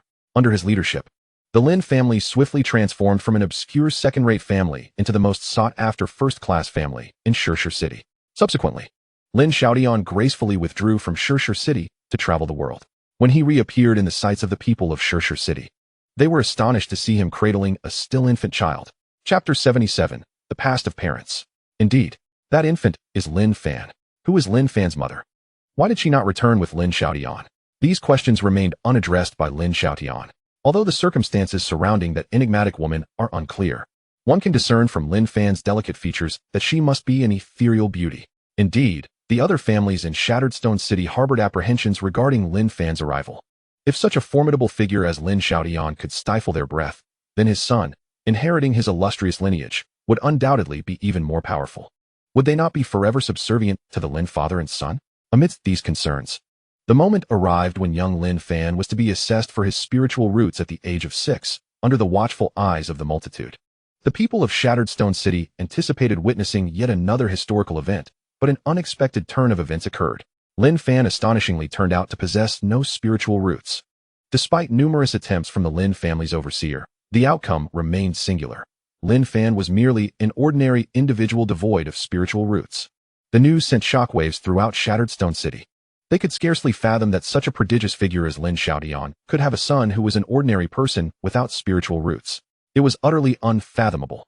Henceforth, Lin Fan earned the infamous title of Waste throughout the entirety of Shattered Stone City. Regarding the discourse surrounding Lin Fan's lack of spiritual roots, Lin Xiaotian appeared to have anticipated this reaction. He exhibited no sign of distress and continued to shower Lin Fan with affection. Until 5 years ago, on a tempestuous night, Lin Xiaotian hurriedly left the house and was never seen again. Reflecting on the past, Lin Fan regarded Lin Bingtian with a scrutinizing gaze and inquired, "Are you certain that the clues about my father are not merely a jest?" Lin Fan's skepticism was well-founded. If there were indeed leads regarding his father, Lin Xiaotian, why had they not been revealed earlier? Why only now, when he had grown stronger? Could it be a fabrication, merely to ingratiate themselves with him? Faced with Lin Fan's probing questions, Lin Bingtian, though aware of the truth, felt a tremor of anxiety course through him, his palms growing clammy. The current aura emanating from Lin Fan was overwhelmingly powerful, suffocating him with an almost palpable pressure. Without hesitation, Lin Bingtian presented the silken pouch to Lin Fan, stating, "This is a pouch left by your father, containing a letter. As for its contents, I am unaware." He recounted that when Lin Xiaotian departed, he instructed that if Lin Fan were to lead an ordinary life, the pouch would not be given to him. However, should he one day exhibit formidable strength, the pouch would be bestowed upon him. A pouch left by his father? Lin Fan raised an eyebrow, preparing to accept it. At that moment, Li Xian, standing nearby, cautioned with a wary expression, "Master, be cautious of deception." Lin Fan smiled lightly, casting a glance at Lin Bingtian. "No worries. I trust they would not dare to play any tricks." With that, he took the pouch and opened it without hesitation. Indeed, inside lay a letter. As Lin Fan unfolded the letter, the members of the Divine Emperor sect instinctively stepped back, allowing him the privacy to read. As he focused on the letter, the first line left him utterly astounded. "Lin Fan, my child, when you read this letter, it signifies that the 5 elemental roots within you have begun to manifest." Boom. Such startling revelations could not be left unspoken. His father, Lin Xiaotian, was indeed aware of the existence of these roots within him.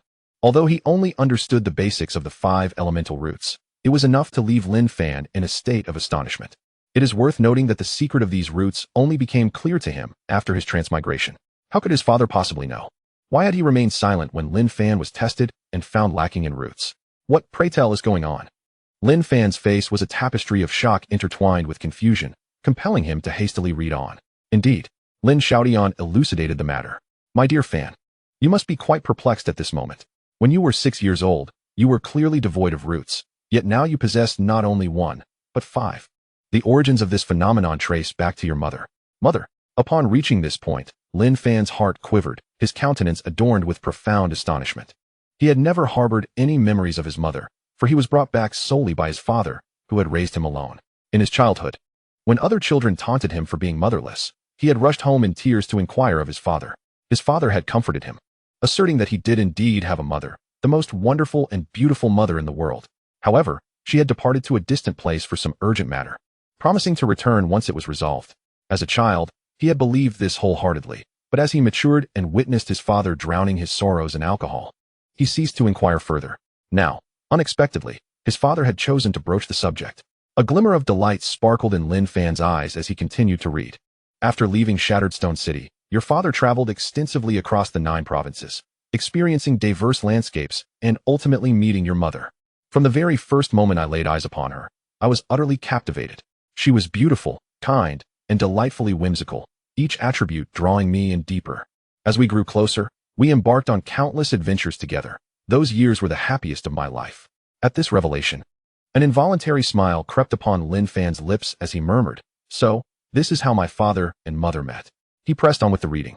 "When your mother became pregnant with you, I was overjoyed. To ensure she could nurture you in peace, we settled in a tranquil valley for respite. With the sound of your first cry, you entered the world. Your mother and I were utterly exhilarated. She named you Lin Fan, wishing for you to lead a life of simplicity and robust health. Lin Fan, simple and unassuming. So, this was the name his mother had bestowed upon him." A warm current flowed through Lin Fan's heart. "Our little family led an ordinary life, but one day, your mother seemed to sense something amiss. Her demeanor grew anxious, and she urgently implored me to hide you and not to emerge. Naturally, I resisted, but she insisted that her family had arrived, and if they were to find us, they would surely kill us. Your mother was more powerful than I, and ultimately, she compelled us into hiding. Never seek her again, she said, urging me to continue our mundane existence. When I emerged, cradling you in my arms, your mother had already vanished without a trace. I searched frantically, yet my efforts yielded nothing.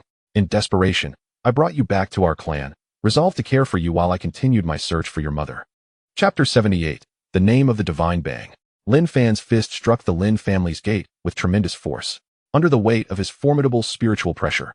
The massive door and its connecting beams shattered instantly, sending debris and fragments soaring into the sky before crashing down to the ground, raising a choking mist. At that moment, Lin Fan's eyes burned with fury, enveloped in an overwhelming aura of malevolence. The intensity of his rage nearly materialized into a tangible force. Lin Fan's heart seethed with anger, confusion, and hatred as he gazed at the letter in his hand. He had just discovered that the mother he had longed for, but never seen, had been forcibly taken by her own family. Why? Why such cruelty? Throughout his childhood, he had endured the disdain and ridicule of his peers for being unable to cultivate. Whenever he felt wronged and on the verge of tears, he yearned for his mother to be by his side, to lend an ear to his woes. Yet, she was absent. No spiritual roots. No mother. Although his father was present, he still longed for a mother's affection. His life had been filled with suffering and hardship. Little did he know that the very culprits behind his torment were his mother's kin. How could they take her away from him? It was no wonder his father drowned his sorrows in alcohol, consumed by melancholy. The truth of it all was simply devastating. I am filled with rage. Crack. Tears glistened in Lin Fan's eyes as he stamped his foot heavily on the ground. The solid steps shattered into rubble, and a terrifying force radiated outward. Boom, boom. The blue bricks erupted, and the earth sank beneath him. With just one step, the vicinity of the Lin family's gate was reduced to ruins. Onlookers passing by the Lin estate were struck with terror at the horrifying scene, screaming in fear as they fled. In an instant, the road before the gate lay deserted, shrouded in an eerie silence. Hiss. Witnessing this spectacle, Lin Bingtian gasped in shock. What was happening? Why had Lin Fan suddenly unleashed his wrath? Could it be that the contents of the letter had provoked him?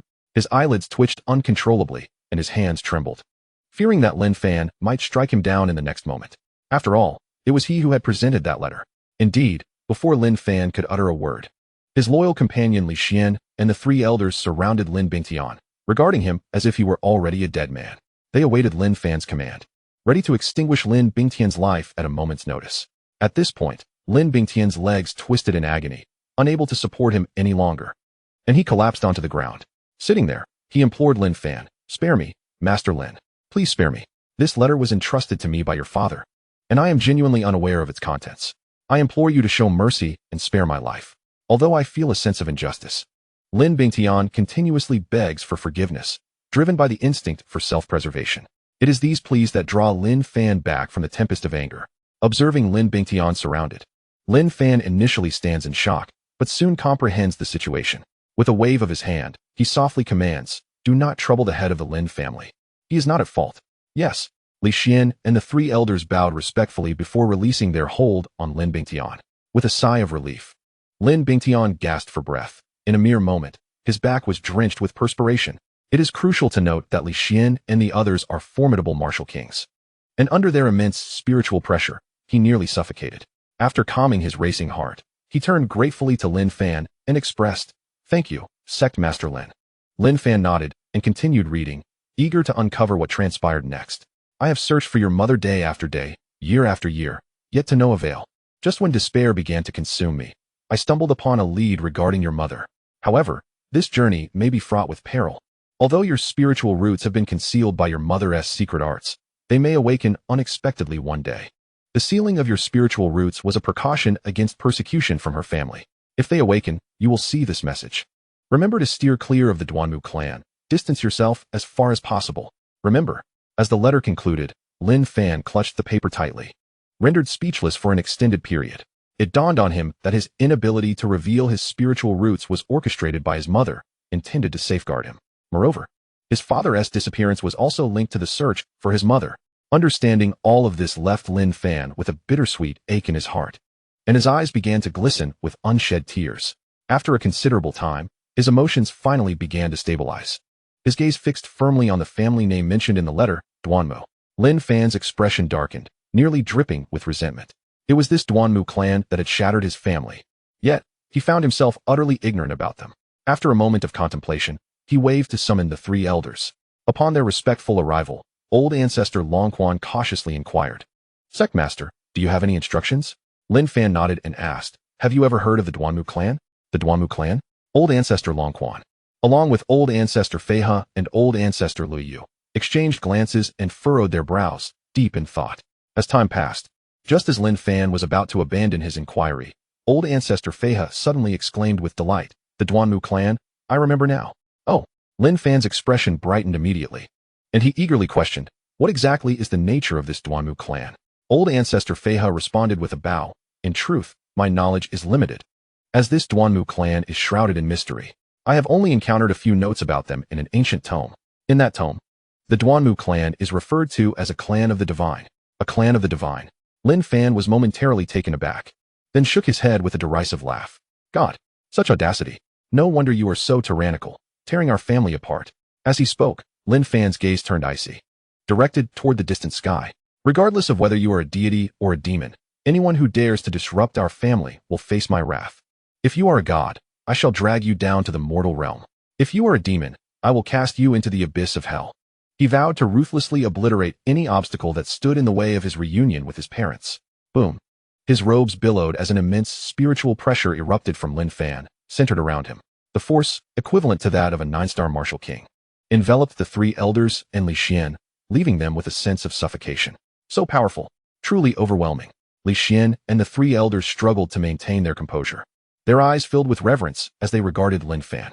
After venting his emotions, Lin Fan retracted his energy and stood with his hands clasped behind him, returning to the appearance of an ordinary person. This remarkable transformation once again left the 4 in awe. Lin Fan summoned Lin Bingtian to his side and said calmly, "You have managed this letter well, and merit must be rewarded.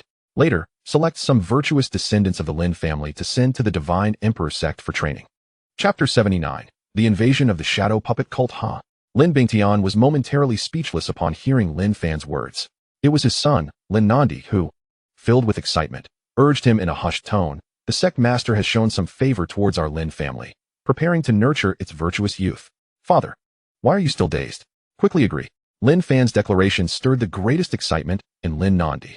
Although he was an inner disciple of the Divine Emperor sect, he was also a member of the Lin family. If Lin Fan, as the sect master, continued to neglect them, his prospects in the sect would be bleak. Countless disciples would undoubtedly seek to suppress him to curry favor with Lin Fan. Just considering Li Xian, the young sect master, who had regarded him with cold disdain since their first meeting, filled him with dread and despair. Who would have thought that fortune would turn in their favor? A mere token from his father had earned the Lin family Lin Fan's goodwill. It was a stroke of divine favor. How could they not seize such a monumental opportunity? With this in mind, he couldn't help but urge his father several more times. Finally, Lin Bingtian came to his senses. He was not oblivious to what his son understood. The recent news had simply shocked him into momentary silence. Lin Fan's words were akin to a life-saving decree for the Lin family, at least within hundreds of miles. No one would dare to trouble them. The prospect of a bright future filled Lin Bingtian, the family head, with escalating excitement. With a thud, Lin Bingtian pulled his son Lin Nandi down to kneel heavily, tears streaming down his face as he expressed his gratitude, promising, "Lin Fan, thank you for your magnanimity in granting the Lin family this opportunity. All members of the Lin family shall remember it. Rest assured from now on, anyone who dares to speak ill of you will be expelled from the Lin family, never to return." "Rise," Lin Fan replied softly. Indeed, the gratitude of the Lin family holds no significance for him, as he perceives it with disdain. However, this family represents his father's dedication, and Lin Fan does not wish for it to disband entirely. After Lin Bingtian and Lin Nandi rose, the disciples of the Divine Emperor sect, who had previously regarded the Lin family with indifference, now displayed warm smiles. Li Xian, the young sect master, also shed his prior cold demeanor, patting Lin Nandi on the shoulder and praising, "Well done. Should you encounter any difficulties in your cultivation, feel free to seek my assistance." Upon hearing this, Lin Nandi's face flushed with excitement. Success. He would no longer have to live in constant fear. All of this was merely a result of Lin Fan's words. Lin Nandi looked at Lin Fan, his heart brimming with gratitude and joy. At that moment, he resolved that anyone who dared to speak ill of Lin Fan would face his wrath without hesitation. As the harmonious atmosphere enveloped them and conversations flowed, a breathless disciple of the Divine Emperor sect rushed in from a distance, capturing everyone's attention. The disciple, drenched in sweat, brightened upon seeing Lin Fan, suddenly kneeling on one knee in reverence and urgently proclaiming, reporting to the sect master, grave news. For reasons unknown, the Shadow Puppet sect is orchestrating a massive assault of wild beasts upon our mountain gate. What? Wild beasts attacking the Divine Emperor sect's mountain gate? Lin Fan's expression shifted dramatically as he inquired, "What manner of entity is this Shadow Puppet sect that dares to provoke our sect?" His tone conveyed astonishment mingled with confusion. Although he had not closely monitored sect affairs, leaving them to Li Xian, the young sect master, and the 3 elders, the might of the Divine Emperor sect was undeniable. Not to mention himself, the sect now boasted 4 martial kings, including Long Yuanliang, He Gi, and Yu Tiancheng, a sect with 7 martial kings. Such strength undoubtedly ranks among the elite forces of the Tianqing kingdom. So what is the Shadow Puppet sect thinking? Do they not fear for their lives? In response to Lin Fan's inquiry, the young disciple was at a loss for words, equally perplexed. At that moment, the three elders, Longquan, Feiha, and Liu, stepped forward. Their expressions grave as they exchanged glances. Longquan, the elder, spoke, "Sect Master, allow me to explain the situation regarding the Shadow Puppet Sect." Following Long Xuan's elucidation, Lin Fan learned of the Shadow Puppet Sect's origins and circumstances. After the elder concluded his explanation, Lin Fan chuckled softly. "I never imagined that the Misty Forest harbored a sect, and now they dare to attack the Divine Emperor sect. How intriguing." However, Lin Fan's expression darkened suddenly. "They seek to invade our territory without invitation? If they dare to come, they shall not leave." With that, Lin Fan strode resolutely toward the Misty Forest. Igniting fervor among the disciples of the Divine Emperor sect, they exclaimed, "Do these fools from the Shadow Puppet sect have rocks in their heads, daring to provoke us? They shall meet their doom. The majesty of the Divine Emperor sect will not be trifled with." Shadow Puppet sect? More like the sect of death. The sect master merely needs to take a stand to instill fear in them. Indeed, they must be emboldened by folly, for they have no inkling of the sect master's might. All the disciples of the Divine Emperor sect bore expressions of ease. To them, no matter the challenge, once the sect leader intervened, it would surely be resolved with ease. In this world, was there anything beyond the reach of the divine? The disciples engaged in fervent discussions while the three elders, Longquan, Feiha, and Liu, were not idle either. Elder Feiha, visibly agitated, exclaimed, "Has that ancient fool lost his mind? He, a mere sect, dares to confront the Divine Emperor sect formed by three sects? Moreover, with the sect leader present, he is merely courting his own demise." Elder Liu nodded in agreement, adding, "This fellow has always been sneaky. 5 years ago, he severed ties with us. Who knows what he is thinking?" Finally, Elder Longquan concluded decisively, "Regardless of the past, we are now elders of the Divine Emperor sect, and our lineage is under the protection of the Divine Emperor Lin. Since the Een Puppet sect dares to launch an assault on our sect, they can only be deemed enemies, and we shall meet them with blades drawn." Longquan, Liu, and Feiha all nodded emphatically. Lin Fan was their savior, and the Divine Emperor sect was their home. Anyone daring to provoke them would be regarded as an adversary. Meanwhile, outside the grand entrance of the Divine Emperor sect, an immense clearing was densely populated with an innumerable horde of ferocious beasts, Qingfu rats, fire demon pythons, thunderstorm tigers, silverback bear kings, roaring apes, and blue-scaled giant spiders, amounting to tens of thousands at a cursory glance. Each beast possessed strength comparable to that of a 5-star martial apprentice, with the strongest among them teetering on the brink of the martial king realm. Their power was undeniably formidable, though they varied greatly in species. One commonality remained. Each creature bore blood-red eyes. Chapter 80. The ambitions of the ancient fool. This was exceedingly abnormal. Such eyes were not characteristic of ordinary beasts. Upon closer inspection, it became evident that the crimson gaze of these creatures was filled with fury and chaos.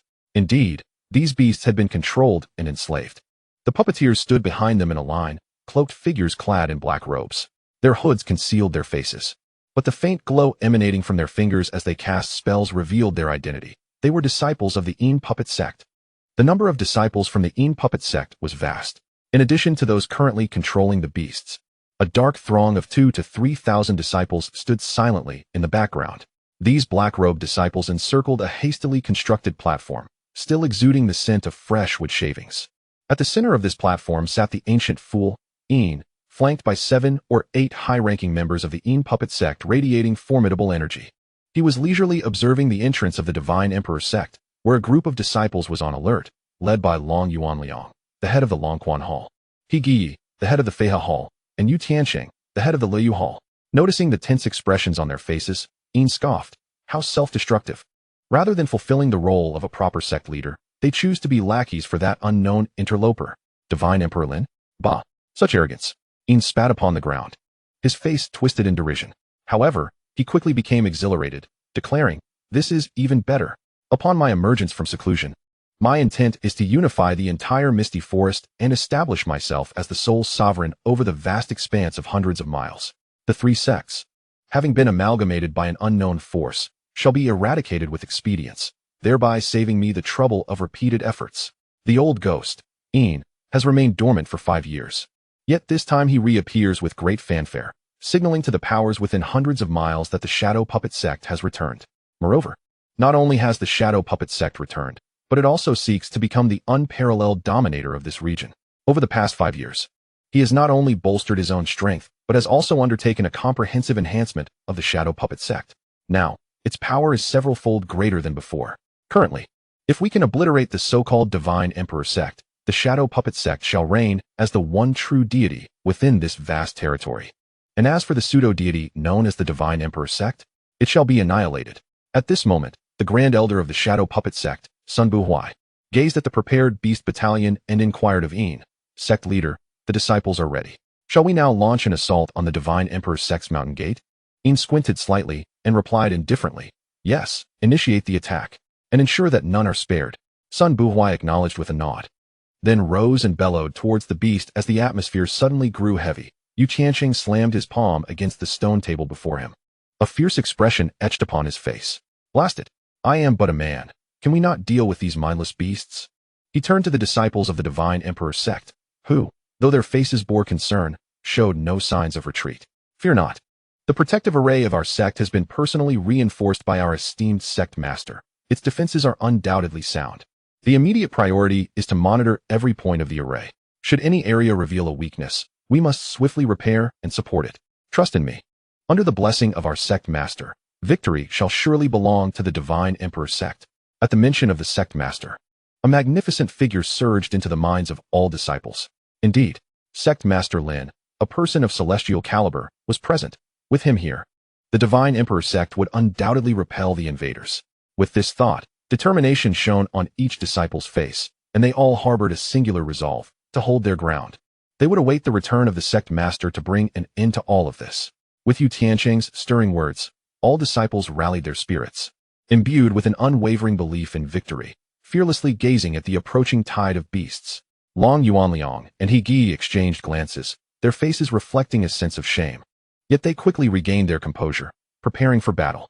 The protective array of the Divine Emperor sect resembled a colossal and transparent bowl, encompassing the entire sect within. At this moment, under Yu Tianqing's command, 3 or 4 disciples vigilantly guarded each point of the array. The Divine Emperor sect had employed all its resources, determined to endure until the arrival of their sect master. Chapter 81. The Doubts of Old Man Yin. With a roar, a black iron-horned rhinoceros, measuring 4 to 5 meters in length, charged toward the grand array, its crimson, frenzied eyes glinting with ferocity. The disciple responsible for this flank felt a sudden jolt in his heart upon witnessing the sight, his face betraying his anxiety. Judging by its aura, this iron-horned rhinoceros possessed the strength of a 6-star martial artist, while he himself was merely a 3-star martial artist. Should he be struck by the rhinoceros's iron horn, it could only lead to death or grievous injury. It drew closer, closer still. The young disciple's pupils began to dilate, his hand instinctively tightening around his long sword. The next moment, boom! With a thunderous crash, the iron-horned rhinoceros collided heavily with the grand array. The young disciple had already raised his sword, resolved to engage in a desperate struggle against the beast. However, his expectations were not met. He had overestimated the strength of the rhinoceros and underestimated the formidable defenses of the array, which had been personally reinforced by Lin Fan, the seemingly invincible iron-horned rhinoceros. Upon striking the protective array, found its indestructible horn shattered.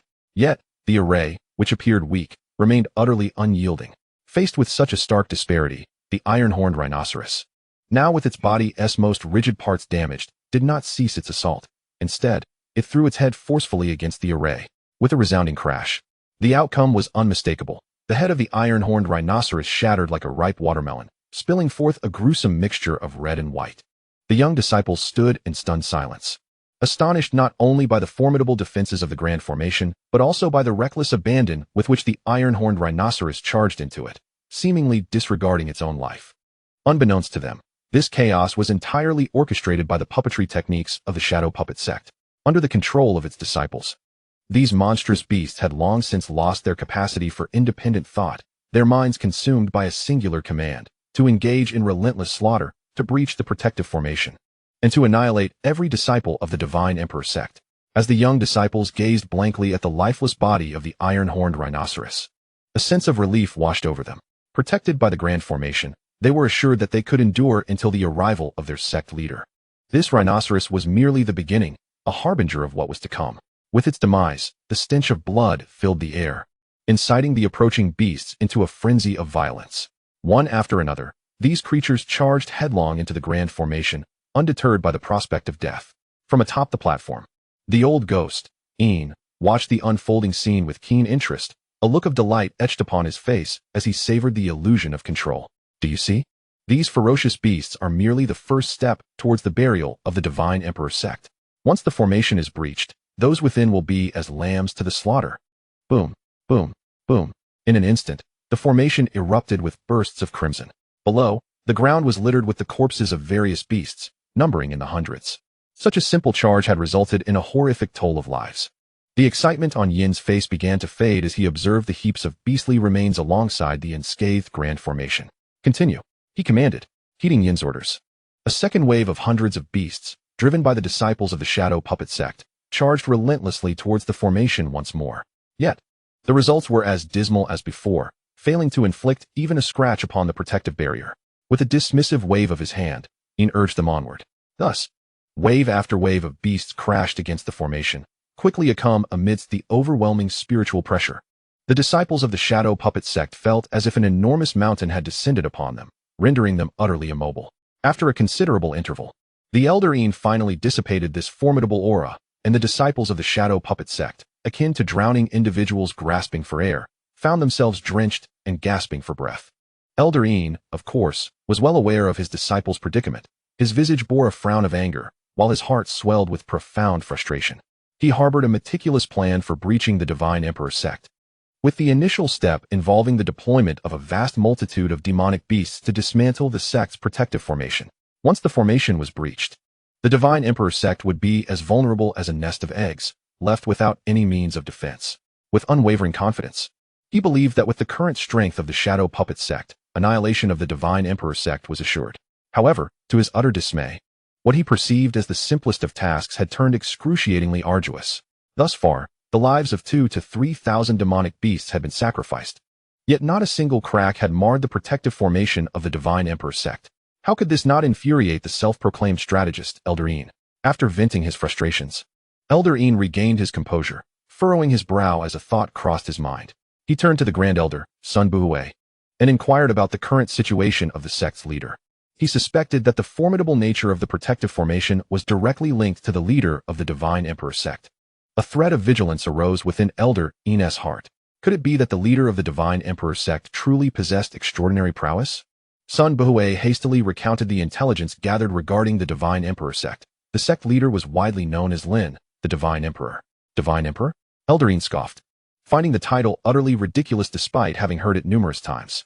Sun Buhui continued, this Lin, the Divine Emperor, made a sudden appearance in the misty forest a few days ago, and took in an outer disciple of the Dragon Spring sect as a pupil. Pausing momentarily, Sun Buhui's expression shifted to one of incredulity, as if the forthcoming revelation would be utterly astonishing. After merely 4 days under the tutelage of this Lin, the disciple from the Dragon Spring sect ascended an astounding 15 levels. During the grand competition among the 3 major sects, he single-handedly triumphed over all other participating disciples. In the face of such astonishing achievements, even Sun Buhui's voice trembled with disbelief. What kind of strength could nurture a disciple to such heights? It was nothing short of divine. However, unlike the astonished Sun Buhui, Elder Yin merely sneered, ultimately reprimanding him. Ascending 15 levels in 4 days? Nonsense. Look at your foolishness. This is clearly fabricated news, released by the Divine Emperor sect to elevate that Lin to prominence. Casting a disdainful glance at Sun Buhui, Elder Yin inquired, how old is this Lin, the Divine Emperor? He appears to be a youth, seemingly not yet 20, Sun Buhui replied. Elder Yin spread his hands wide, his expression one of certainty. Indeed, it is as I suspected. A mere youth, not yet 20, possesses such remarkable abilities? It is utterly laughable. If I am not mistaken, that lad must surely be a descendant of the 3 old geezers, Lonquan, Feiha, and Liu. This is merely a ruse to pave the way for him and to disseminate misleading information. After delivering this monologue, before Sun Buhui could utter a word, the old ghost, Yin, displayed a look of relief. Following Sun Buhui's reiteration that the Divine Emperor sect was merely represented by a young individual, Yin understood that he had been overly anxious. How formidable could a young person truly be? As for the alterations in the sect's protective formation, it was undoubtedly those 3 old fellows who had invested considerable resources to enhance it. Realizing that no mysterious strongman had intervened, Yin gazed at the protective formation before him with profound disdain. What if the formation had been improved? Its foundation remained unchanged, and I am all too aware of its weaknesses. Thus, he instructed Sun Buhui to continue directing the disciples to command the beasts to assault the formation's vulnerabilities, declaring, "Today, I shall shatter this turtle shell." Yes, following Sun Buhui's orders. The disciples of the Shadow Puppet sect once again maneuvered the beasts to launch an onslaught against the Divine Emperor sect's formation. Meanwhile, within the protective formation, the disciples observed the renewed wave of beasts charging forth, their prior tension and panic having dissipated. After enduring multiple assaults from the beasts, the formation remained unscathed, and the disciples of the Divine Emperor sect felt a sense of relief wash over them. They chuckled as they watched the relentless surge of beasts, engaging in lively discussions. Could it be that those from the Shadow Puppet sect are fools? The formation is impervious, yet they continue to send these beasts to their doom. Indeed, with such a sturdy formation, we can thwart the Shadow Puppet sect. These imbeciles, aware that they cannot breach it, still persist. When the sect master returns, none of them shall escape. The disciples of the Divine Emperor sect were animated, each voicing their opinions, filled with confidence in the formation's defenses. However, the trio of Long Yuanliang, He Gi, and Yu Tianqing wore furrowed brows, devoid of any joy. Brother Long, I had thought that the old ghost Yin would abandon his assault upon witnessing the formation's strength. Who would have known he would remain so resolute? It is worth noting that I personally observed the establishment of the Longquan sect's formation back in the day. Yu Tianqing expressed his concerns to Long Yuanliang. Indeed, it is one thing for ordinary disciples to be unaware of the gravity of the situation, but we are acutely aware that this formation possesses weaknesses. Presently, the old ghost Yin is relentlessly directing those beasts to strike those very vulnerabilities. Although the sect master has made improvements, he also stated that the formation's quality is lacking, and even after enhancement, it has its limits. He Gi added, following closely behind. Long Yuanliang, upon hearing their apprehensions, nodded gravely indeed. If the old ghost Yin persists in directing the beasts to attack the weak points, he may very well breach the formation. After saying this, Long Yuanliang felt a twinge of regret. How could he have allowed that old ghost to observe the arrangement of the formation in the first place? Nevertheless, regret is of no use. The pressing issue is to contemplate how to respond to the impending crisis. Just then, a startled exclamation rang out. This is bad. The formation has developed cracks. What? A sudden exclamation startled all the disciples within the formation. How could this be possible? Just moments ago, they had withstood the onslaught of the demonic beasts, and this was a formation enhanced by the sect leader. The disciples were filled with skepticism. Yet the expressions of Long Yuanliang and his two companions drastically shifted. This is bad. A genuine issue has arisen. Following the sound, they discovered it emanated from a disciple in the northwestern corner. Upon recognizing the location, Long Yuanliang's bitter expression deepened. That spot was one of the formation's weak points. As Long Yuanliang uttered these words, He Gi and Yu Tianqing's faces darkened simultaneously. Yu Tianqing urged, now is not the time for hesitation. We must dispatch people to reinforce the formation. With that, he swiftly approached the fissure, instructing the surrounding disciples of the Divine Emperor sect, come over. Assist me in fortifying this formation. Boom. A surge of potent spiritual energy emanated from Yu Tianqing's palm, enveloping the crack as he tirelessly repaired it with his own power. However, the magnitude of energy required by the formation was immense, and relying solely on Yu Tianqing was somewhat burdensome. Fortunately, the disciples of the Divine Emperor sect finally realized the gravity of the situation and rushed to provide support. They understood all too well that if the formation were to collapse, they would have no choice but to confront the surging tide of demonic beasts with their own bodies. Boom, boom, boom. As the disciples continuously channeled their spiritual energy, the fissure began to gradually close. With a collective sigh of relief, everyone felt a moment of respite. They had successfully patched the crack in time. However, the next moment brought dismay. Another fissure had appeared among the disciples. Panic surged within the crowd as they swiftly moved to assist the new crack. Yet, halfway there, cries for help echoed relentlessly. I have a new fissure here. So do I. Help, there's one here too. With the chorus of distress calls rising, the spirits of the disciples plummeted. Nevertheless, Long Yuanliang, He Gi, and Yu Tianqing, the highest-ranking individuals within the Divine Emperor sect at that moment, remained remarkably composed. Exchanging silent glances, the three reached a mutual decision. Long Yuanliang then addressed the somewhat panicked disciples, declaring, everyone, abandon the repair of the formation and take your positions. Abandon the repair of the formation? All the disciples were momentarily taken aback by this command, yet they suppressed their doubts and began to line up. After a brief commotion, Long Yuanliang surveyed the 2,000 to 3,000 disciples filling the mountain gate and solemnly announced, each of you, draw your weapons. The true battle begins now. True battle? What does the sect leader mean by this? Indeed, Why abandon the repair of the formation? If it collapses, the frenzied demonic beasts will surely devastate the sect. Oh, I think I understand the sect leader's intention. Oh, what do you mean, brother? Please enlighten your junior. In the arranged formation, many disciples whispered among themselves, most confused about Long Yuanliang's command. However, some disciples, perceiving something from Long Yuanliang's stern countenance, silently gripped their weapons at their waists. Silence, Long Yuanliang commanded, raising his hands to impose quietude. At this moment, I trust that all disciples comprehend the dire situation facing the Divine Emperor sect. Outside, the audacious shadow puppet sect dares to launch an assault on our sacred domain in the absence of our esteemed leader. This is nothing short of provocation. Had our revered leader, Lin Fan, been present, such an affront would never have been tolerated. In just a few sentences, the gravity of the situation resonated deeply within every disciple of the Divine Emperor sect. Indeed, under the leadership of the Divine Emperor Lin, the sect had established itself as the unrivaled sovereign within hundreds of miles. Wherever the Divine Emperor's sect ventured, every family and solitary cultivator bowed in submission. They felt an innate joy and a sense of duty to uphold such a lofty status. Anyone who dared to show disrespect towards the Divine Emperor sect or its leader would inevitably pay a heavy price. Yet now, a faction emerging from some obscure corner dared to challenge the supremacy of the Divine Emperor sect. Such insolence was utterly incomprehensible. Provoking the Divine Emperor sect? This transgression could not go unpunished. The disciples, who had previously felt a tinge of panic, now wore expressions of righteous indignation. They yearned to bestow upon the intruding shadow puppet sect a lesson they would never forget. At this moment, Long Yuanliang's expression hardened, and he coldly declared, "The majesty of the Divine Emperor sect is not to be infringed upon. Indeed, our protective formation is currently battered and on the verge of collapse under the relentless assault of the shadow puppet sect. But so what? Are we, the disciples of the Divine Emperor sect, to cower timidly behind our formation in the face of invading foes?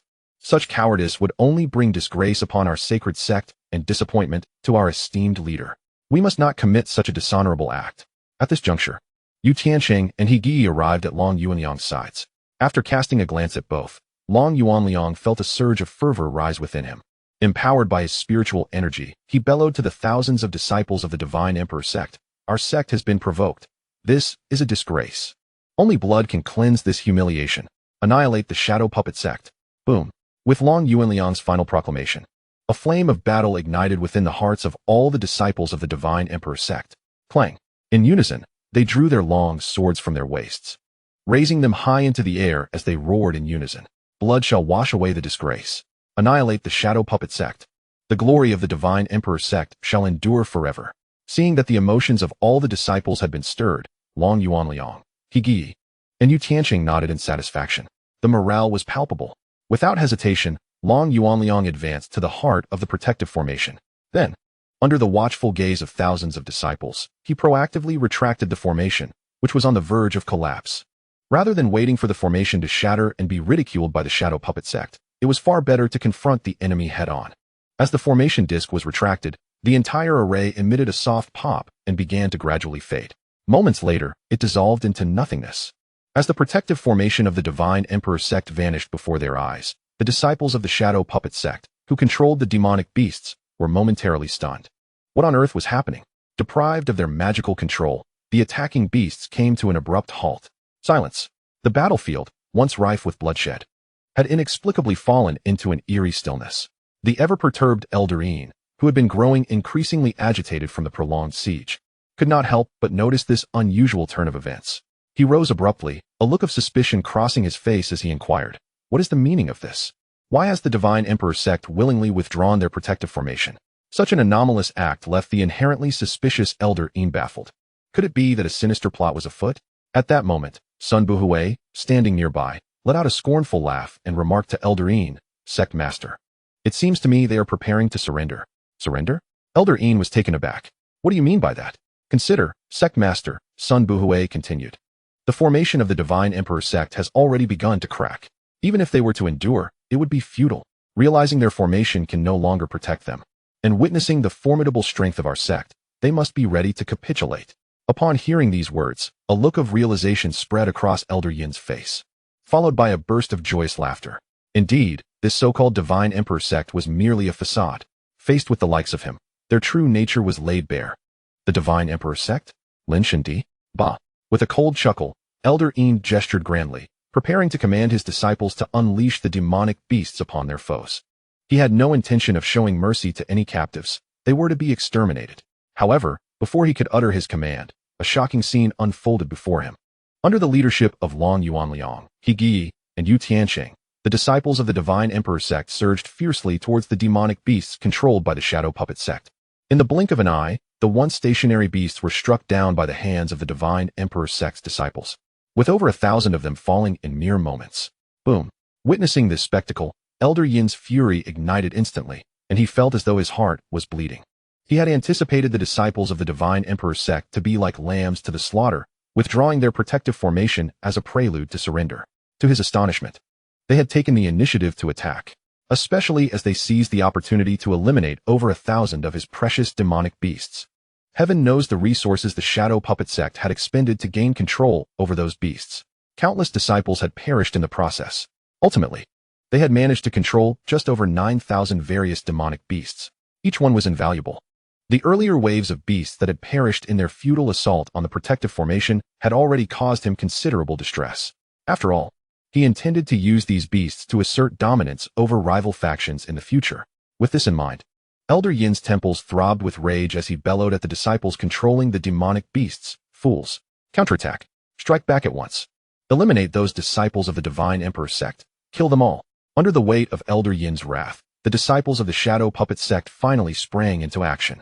Yet, the events had unfolded so unexpectedly that they found themselves flustered, unable to promptly command the demonic beasts forward, allowing Long Yuanliang and his companions to exploit the opportunity for a fierce assault.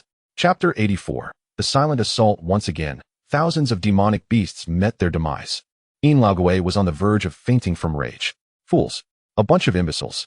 After cursing a few times, just as Yin Laogui could no longer restrain himself from personally intervening, the disciples of the Shadow Puppet sect finally managed to control the swarm of beasts to retaliate, and the two factions commenced a fierce exchange of blows. With a swift strike, Long Yuanliang dispatched another thunder-striped tiger and rubbed his sore wrist. Although he was a formidable warrior of the Martial King realm, the sheer number of beasts overwhelmed him, relentless and numerous, making it impossible to slay them all. Nonetheless, while these beasts could not breach the defenses of him, He Gi, and Yu Tianqing, they inflicted considerable harm upon the martial apprentices and disciples of the martial master realm. Ah, my leg! You wretched creature, return my leg. Brother, come help me. The golden-haired monkey has broken my arm. Beasts, daring to act ferociously on the territory of my Divine Emperor sect, perish.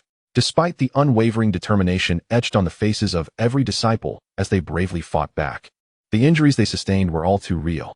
Lacking the extraordinary defensive capabilities of the Martial King realm, a single encounter with the beasts could result in severed limbs, or, in the worst cases, instant death. Long Yuanliang, He Gi, and Yu Tianqing, the three Martial King realm leaders, observed all of this with growing anxiety, but found themselves at a loss for effective solutions. They could only muster their spiritual energy and fight with even greater fervor, hoping to alleviate the burden on their disciples. Blood, severed limbs, and scattered entrails filled the air, accompanied by a pungent stench. At that moment, the area near the Divine Emperor sect's gate resembled a battlefield of Azuras. Not far from the gate of the Divine Emperor sect, on a low hill, Lin Fan and his companions, who had hurried from Shattered Stone City, paused to survey the scene. The fierce battle between the disciples of the Divine Emperor sect and the demon beasts controlled by the Shadow Puppet sect unfolded before their eyes. Although the disciples of the Divine Emperor sect maintained a relative balance against the beasts, the sight of fallen comrades ignited the wrath of the volatile Longquan old ancestor, who fumed with indignation. Master, let us hasten to their aid. These wretches from the Shadow Puppet sect dare to commit such atrocities. I shall flay them alive. Upon hearing Longshuan's words, Feihe and Liu old ancestors displayed similar outrage, equally incensed by the unfolding events. Lin Fan, his expression cold as frost, and his eyes brimming with murderous intent, nodded and instructed, Go, take everyone with you to lend support. These beasts are but puppets. If we eliminate the controlling disciples of the Shadow Puppet sect, the beasts will collapse without resistance. Suddenly smiling, Lin Fan added, Perhaps we might even gain some unexpected rewards. Unexpected rewards? The others were momentarily taken aback, but Lin Fan offered no further explanation, merely gesturing for them to proceed with their support. At Lin Fan's command, Longquan, Liu, Feihe, each a 2-star martial king, and Li Xian, a 1-star martial king, all displayed a fierce fighting spirit. Without hesitation, They led hundreds of core and inner disciples toward the gate of the Divine Emperor's sect to provide aid. Lin Fan stood with his hands clasped behind his back. Watching as they departed, he remained motionless. For this trivial skirmish, there was no need for him to intervene. At the mountain gate, both sides engaged in fierce combat, sensed an approaching force, assuming a posture of vigilance. Upon recognizing the leader as the venerable xuanhuan, Long Yuanliang's joy erupted as he called out to the disciples of the Divine Emperor sect. The sect master has returned from Shattered Stone City. The young sect master and 3 elders have come to our aid. Victory is assured. The sect master has returned? At this revelation, excitement illuminated the faces of all the disciples of the Divine Emperor sect. Splendid. With the sect master back, those wretches of the Shadow Puppet sect are doomed. At that moment, a newfound vigor surged within their hearts. Fueled by this energy, their fierce counterattack began to overpower the horde of beasts. The disciples of the Shadow Puppet sect, feeling the pressure, were struck with astonishment. They could not comprehend how the Divine Emperor's sect disciples, who had just moments ago been on the verge of exhaustion, could unleash such formidable strength once more. Was it due to the newly arrived reinforcements? Though among them were 4 at the Martial King realm, the Shadow Puppet sect had their own. It should not have been a source of intimidation. So, what was the crux of this sudden shift? In truth, the members of the Shadow Puppet sect were perplexed. For the reason lay not with the newcomers, but rather with their sect master, Lin Shindi. In their sect, Lin Shindi was akin to a divine being, omnipotent and undefeated in battle. Just the mention of his name could inspire immense encouragement. The Shadow Puppet sect, as outsiders, remained oblivious to this. Just as the disciples of the Shadow Puppet sect were engulfed in confusion, Xuanhuan, Liu, Feihe, and Li Xian, all at the Martial King realm, surged into the battlefield. Compared to the overwhelming tide of beasts, their figures appeared almost insignificant. However, the 4 were indeed authentic martial kings. Among them, although Li Xian was merely a 1-star martial king, he possessed the 5-element spiritual root and practiced the chaotic sacred method personally imparted by Lin Fan, giving him prowess that far exceeded that of an ordinary 1-star martial king. In truth, his strength could rival that of a 3-star martial king. Once they entered the fray, each began to fight independently. With each strike, dozens, even hundreds of beasts fell. The once formidable beasts crumbled before the might of the 4 as if made of paper. Like tigers among a flock of sheep, Li Xian and his companions became the most ferocious predators on this vast battlefield, ruthlessly slaying the frenzied beasts. Yet, Li Xian remained mindful of his master Lin Fan's words. These beasts were under the control of the disciples of the Shadow Puppet sect. If they could eliminate those disciples, the beasts would naturally revert to their original state. However, nearly 1,000 disciples of the Shadow Puppet sect controlled the beasts. Despite his strength rivaling that of a 3-star martial king, it would take time to eliminate them all. At that moment, the elite disciples returning from Shattered Stone City joined the fray. Li Xian's eyes brightened as he spotted a familiar figure, calling out, "Lin Nandi, do not engage with those beasts. Lead them with me to eliminate the Shadow Puppet sect disciples controlling them from the periphery." Upon hearing his name called out personally by Li Xian, the esteemed vice sect leader, Lin Nandi could not suppress a flicker of delight within his heart. Yet, he was acutely aware that this was not the moment for hesitation, and promptly relayed Li Xian's intentions. In no time, a team of elite disciples, composed of several hundred members, followed closely behind Li Xian, stealthily advancing towards the disciples of the Shadow Puppet sect. Chapter 85. The treachery of beasts in battle. A disciple of the Shadow Puppet sect, face pale with terror, clutched at the blood gushing from his throat, seemingly attempting to utter a word, but ultimately succumbed to weakness, his head drooping in defeat, until his last breath. He could not comprehend how a group of Divine Empire members had traversed through the throngs of beasts and reached the vicinity of the Shadow Puppet sect disciples. With a casual kick, Li Xian dismissed the corpse at his feet and directed the elite disciples behind him. Disperse. Engage and eliminate the Shadow Puppet sect disciples controlling the beasts. Remember, your strikes must be decisive and clean, without hesitation. Not far away, your master is observing your performance. The revelation that the sect leader was watching ignited fervor in Lin Nandi and the other disciples. They resolved to exert themselves in battle, striving to leave a commendable impression on their esteemed leader. Yes, they chorused in unified low roars, charging towards the Shadow Puppet sect disciples.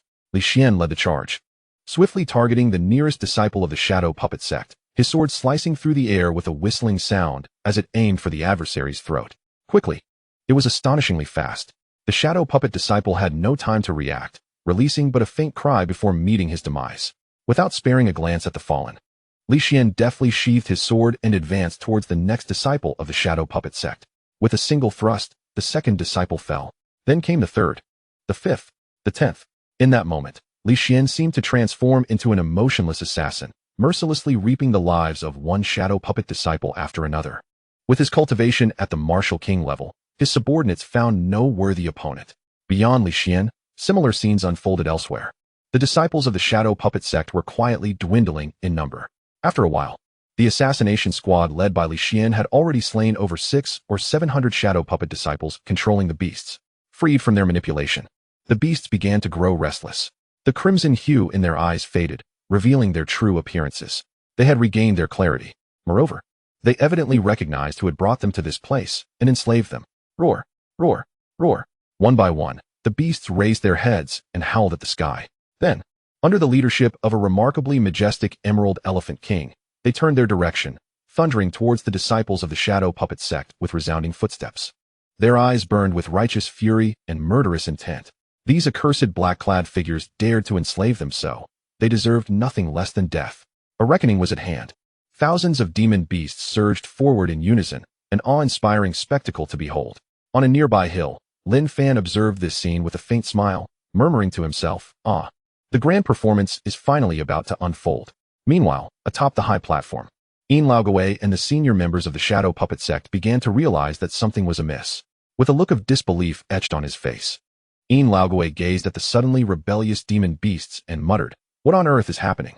Were these beasts not firmly under the control of my disciples? They should be attacking the disciples of the Divine Emperor sect. Why are they now heading towards my shadow puppet sect?"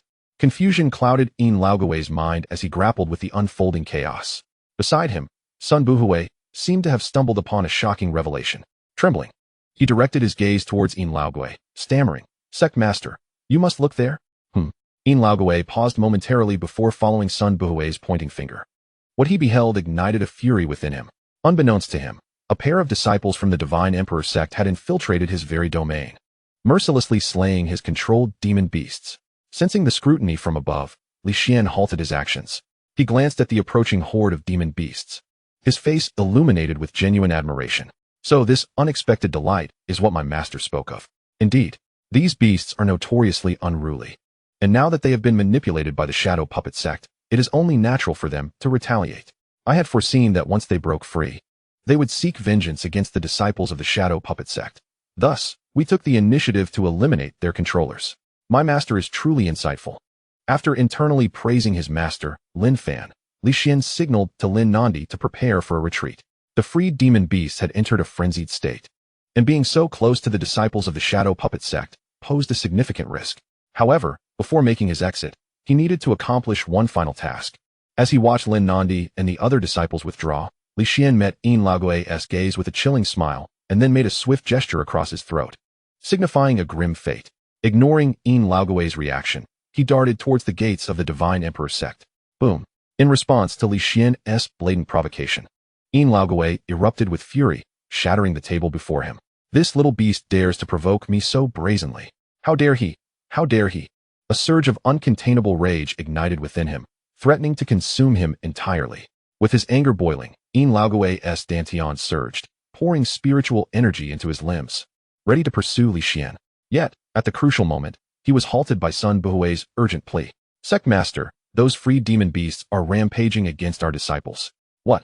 Yin Laogwei gasped, his heart racing as he turned to behold the chaos below. Indeed, the scene had devolved into utter disarray. Any disciple clad in the black robes of the shadow puppet sect had become a target for the demon beasts. Tear, bite, gnaw, pull, and claw. These monstrous beasts utilized every part of their bodies to slay the disciples of the shadow puppet sect, thereby purging the torment and humiliation they had previously endured. In an instant, the remaining 200 to 300 disciples who controlled the beasts were brutally slaughtered. Yet, this was not the conclusion, but rather the dawn of a new chapter. After vanquishing their former controllers, the liberated beasts turned their attention to the 2,000 to 3,000 disciples guarding the high platform. With a thunderous roar, the horde of beasts launched a second assault. Witnessing this scene, Elder Ian was struck with alarm. The last 2,000 disciples were the very foundation of the shadow puppet sect. They must not fall victim to the beast's carnage. Realizing this, Elder Ian commanded the 7 high-ranking martial kings, including Sun Buhui, to act swiftly. "You must eliminate those beasts and prevent them from inflicting catastrophic harm on the remaining disciples." Understood.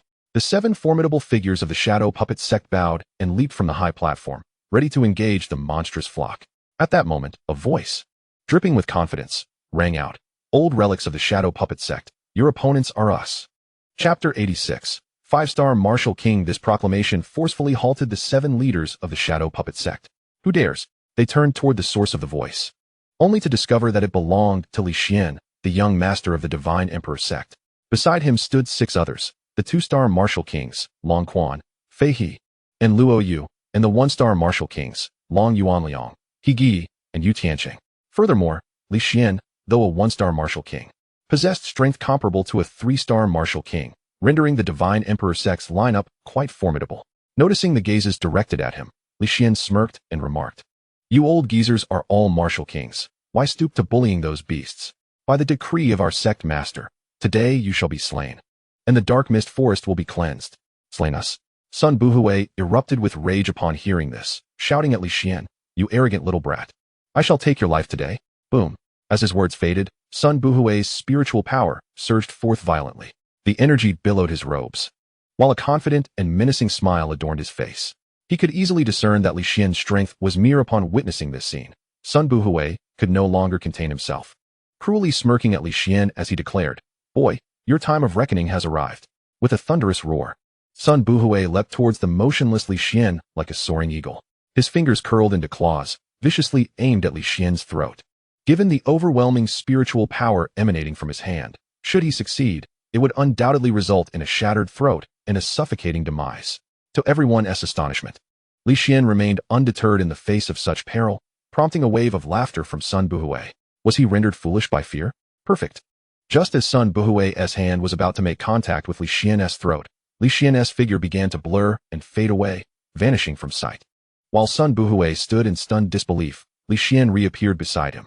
With a faint smile, Li Xian clenched his fist and struck heavily at Sun Buhui's lower back.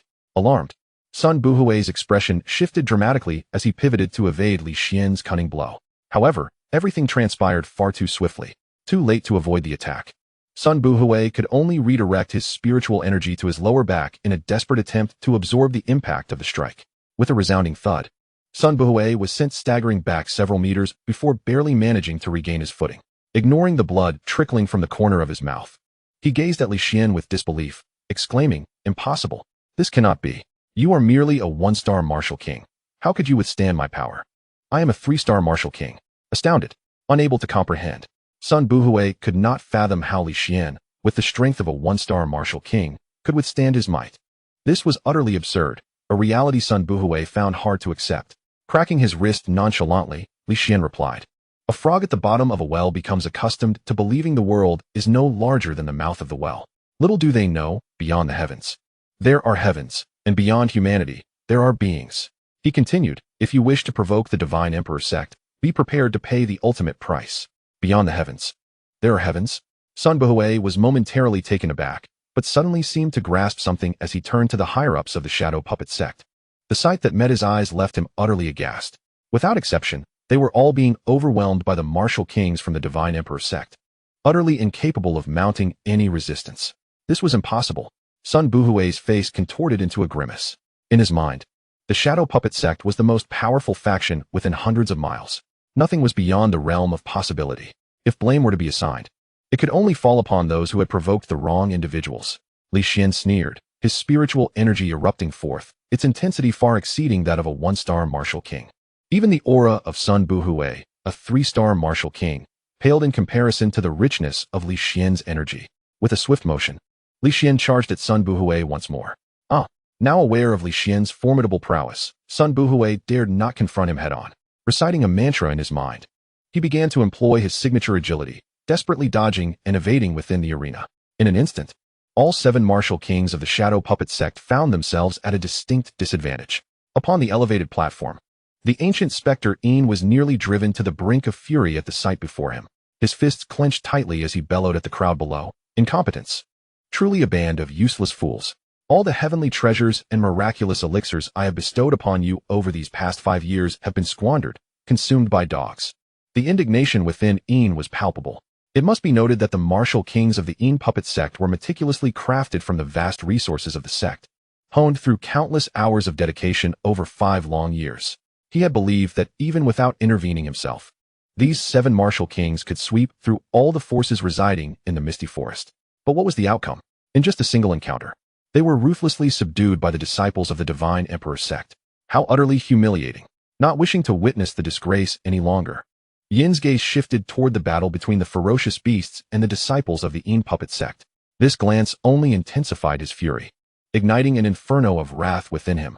The initially overwhelming tide of beasts had been barely withstood by the disciples of his sect. To his dismay, the previously uninvolved disciples of the Divine Emperor sect had now joined the fray, ruthlessly slaughtering the disciples of the puppet sect. In less than an hour, their numbers had dwindled to less than 1,000 and continued to decrease at an alarming rate. In the face of such a dire crisis, Yin let out a thunderous roar towards the heavens, abandoning the pretense of a mere observer. Boom! Like the force of a deep-sea mountain, an immense surge of spiritual energy erupted from Yin's being. The platform beneath him could not withstand the tremendous power, shattering into countless fragments. Simultaneously, a formidable aura, akin to that of an unparalleled assassin, radiated outward from Yin, affecting everyone around him. The disciples of the Divine Emperor sect, the members of the puppet sect, and even the frenzied beasts. Li Xian halted, a frown creasing his brow as he regarded Yin, declaring, 5-star martial king. His voice bore a weighty gravity. No wonder the puppet sect had the audacity to provoke their sect. It turned out that Yin possessed such formidable strength. At this moment, Yin was engulfed in a tempest of rage, having noted Li Xian's glance. With a countenance twisted by resentment, he roared, I shall take matters. The mind of Li Xian began to race as he contemplated a means to counter the old rogue Yin. Observing that his strike had not claimed Li Xian's life, Yin was initially taken aback, only to soon display a mocking expression. You escaped by mere chance this time, but it shall not happen again. With a sudden surge, Yin lunged forward, his fist hurtling towards Li Xian's face. It was an astonishing speed. Li Xian found himself with no avenue for evasion and could only gather all his spiritual energy to the surface of his body in a desperate act of defense. Just at that critical moment, a faint voice resonated. You dare to lay a hand on my disciple? Do you have a death wish? Master. Li Xian's eyes brightened instantaneously. Following the sound, he indeed beheld a familiar figure, his master, Lin Fan. Master. His nose tinged with a sense of emotion. He was deeply touched. Every time he found himself in peril, his master always appeared just in time to rescue him, akin to a savior. Lin Fan observed the tears welling in Li Xian's eyes and nodded, imparting wisdom. The reason I refrained from intervening earlier was to allow you to experience the might of a high-level martial king. This will greatly benefit your future progress. Pay close attention to my techniques and absorb the lessons well. Upon hearing this, Li Xian quickly focused his entire being. He was determined to commit his master's teachings to memory. Seeing this ordinary person, devoid of any spiritual energy, disregarding him while instructing another, Yin was instantly consumed with rage. How dare a mere mortal, who was not even a martial artist, act so brazenly? He had intended to dispose of Lin Fan casually, but suddenly, a realization struck him. Yin cast a glance at Li Xian, then furrowed his brow and addressed Lin Fan. You are the master of the young lord of the Divine Emperor sect, which means you are the sect leader yourself. Upon uttering this, Yin's heart raced with astonishment. Instinctively, he took a few steps back, putting some distance between himself and Lin Fan. Noticing that Lin Fan remained motionless, he couldn't help but exhale in relief, as images of Lin Fan's background flooded his mind.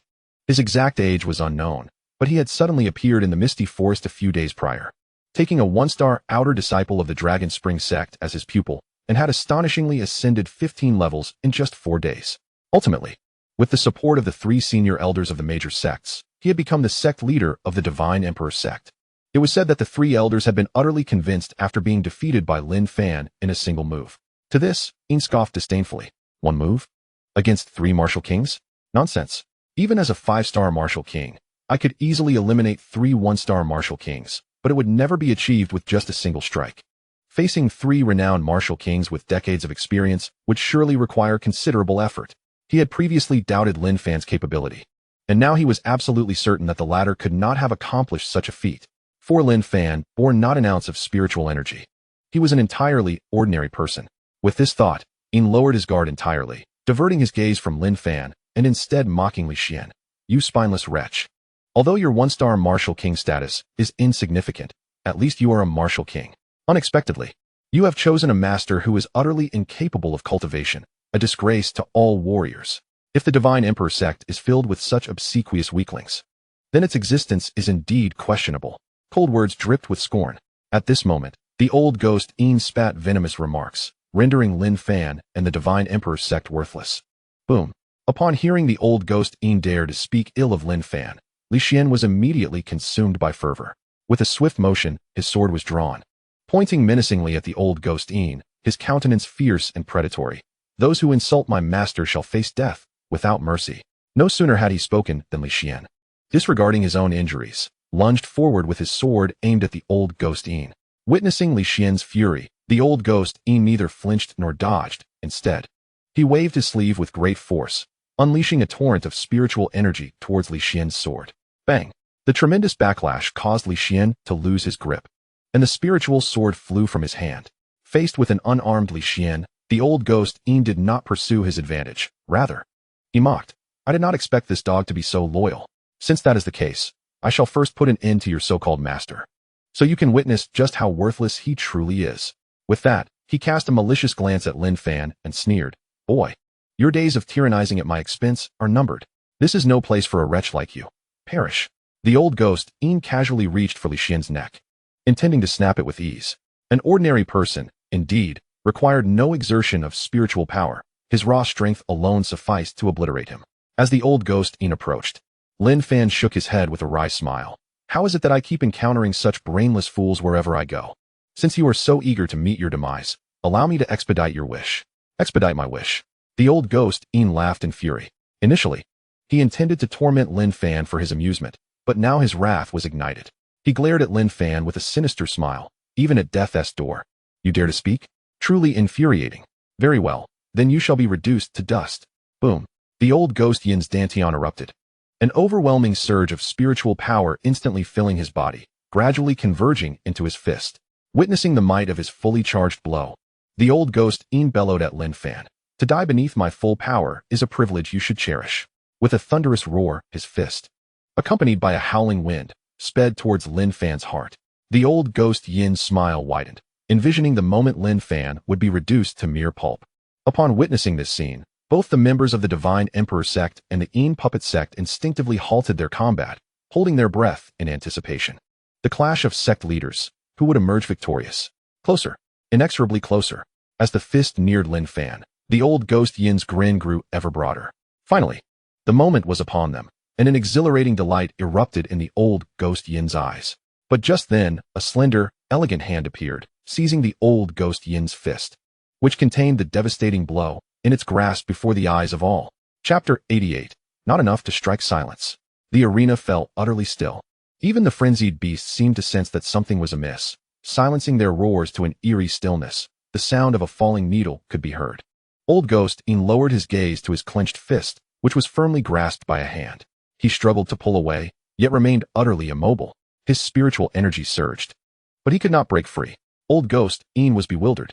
What on earth was happening? Whose hand was this? Following the arm connected to the hand, Old Ghost Yin's eyes widened in horror as he beheld its owner.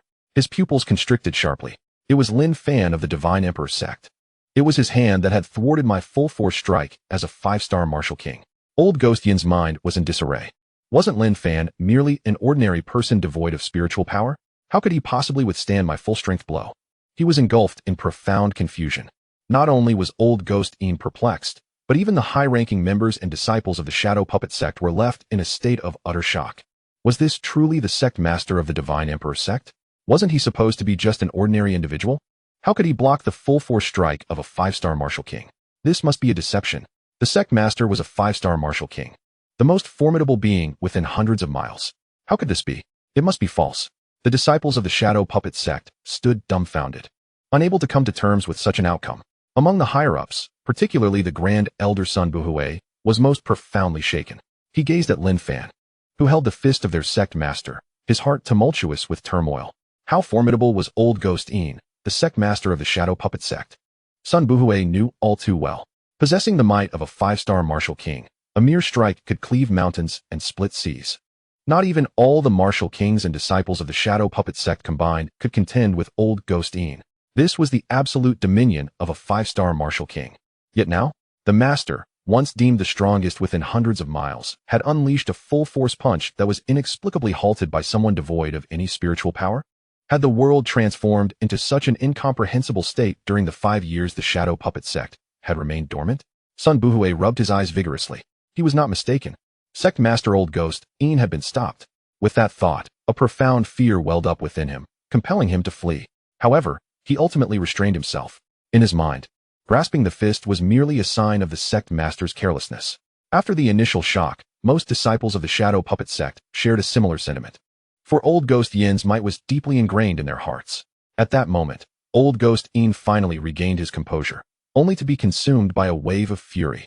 Although he realized he may have underestimated Lin Fan's strength, he could not accept it.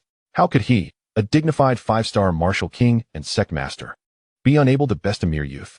Surely, it must have been a miscalculation in his earlier exertion. Resolute in this thought, Old Ghost Yin prepared to try once more, channeling his spiritual energy into his fist, ready to strike Lin Fan anew when Lin Fan made his move.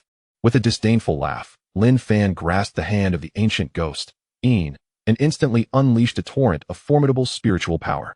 Boom. In that fleeting moment, Yin felt as though he had transformed into a solitary vessel adrift in an endless expanse, only to be met by an overwhelming tidal wave rushing toward him. There was no escape. He could only brace himself. Yet, the outcome was that Yin, a 5-star martial king, was sent flying by the spiritual force unleashed by Lin Fan. As he was propelled backward, he spewed forth copious amounts of fresh blood. After crashing through several massive trees, the terrifying force of the backlash finally subsided. Upon halting, Yin expelled another mouthful of blood, mixed with fragments of shattered internal organs. His face drained of color, he attempted several times to struggle to his feet, but to no avail, ultimately collapsing helplessly to the ground, gasping for breath. When he glanced at Lin Fan, a flicker of fear flashed in his eyes. The scene sent a wave of astonishment throughout the audience. Immediately, the disciples of the Divine Emperor sect erupted in unison with cheers. Long live our sovereign! Long live the Divine Emperor sect! Truly, the sovereign was unmatched. Any who dared to provoke him would inevitably pay the price. The sovereign is invincible. The might of Lin Fan had etched itself deeply into the hearts of every disciple of the Divine Emperor sect. After Lin Fan effortlessly defeated the 5-star martial king with a single strike, their admiration soared to unprecedented heights, particularly for Li Xian. As Lin Fan's direct disciple, he could discern that his master had employed a technique from the chaos sacred art. Previously, when he attempted to wield it, he always struggled to grasp its essence. However, witnessing his master's demonstration today, Li Xian was astonished to discover that this technique could unleash such overwhelming power. Without hesitation, Li Xian closed his eyes to diligently contemplate the profound meaning revealed in his master's strike. After half a stick of incense had passed, when Li Xian reopened his eyes, he was astonished to find that he had broken through to the 2-star martial king level. This is simply miraculous. Merely observing my master's technique allowed my realm to ascend a full level. At that moment, Li Xian's eyes sparkled with excitement, his heart surging with exhilaration. The breakthrough to martial king was notoriously arduous, often measured in years. Yet for him, a mere hint from his master had propelled him upward. It was utterly astonishing. After a moment of exhilaration, Li Xian gazed at his master, Lin Fan, with profound admiration. It was not solely due to the fact that his master's simple guidance had elevated him a level. Moreover, the 5-star martial king, Yin, had demonstrated no ability to retaliate against his master. With just a single strike, Yin had been decisively defeated. Contemplating this, Li Xian's gaze became resolute. The disparity between himself and his master was vast. Henceforth, he would dedicate himself tirelessly to training in pursuit of closing that gap. In stark contrast to the excitement of the Divine Emperor sect disciples, the members of the Shadow Puppet sect plummeted into despair after witnessing their leader being sent flying. The might of the Divine Emperor, Lin Fan, was overwhelming. They saw no glimmer of hope for victory.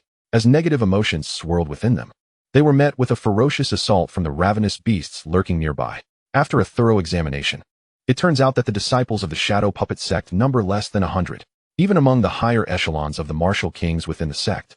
6 have been slain, leaving only Sun Buhui barely clinging to life, and even he is left with but half a life. The offensive plan of the Shadow Puppet sect has indeed met with utter failure. To eradicate the root of the problem, Lin Fan has no intentions of sparing the old ghost Yin, despite his grievous injuries rendering him a non-threat. With an air of leisurely confidence, Lin Fan strolled up to the old ghost Yin, towering over him with an expression of indifference. He had no desire to allow Yin a chance for any parting words. It was unnecessary. Suddenly, a searing flame erupted from the palm of Lin Fan's hand, just as he was about to immolate the old ghost Yin completely. Yin let out a sinister chuckle and spoke. Lin Fan, I admit I was careless. However, Do you truly believe that this guarantees your victory? Dream on. With that, Ian rummaged through his storage pouch and produced a puppet, casting it onto the ground.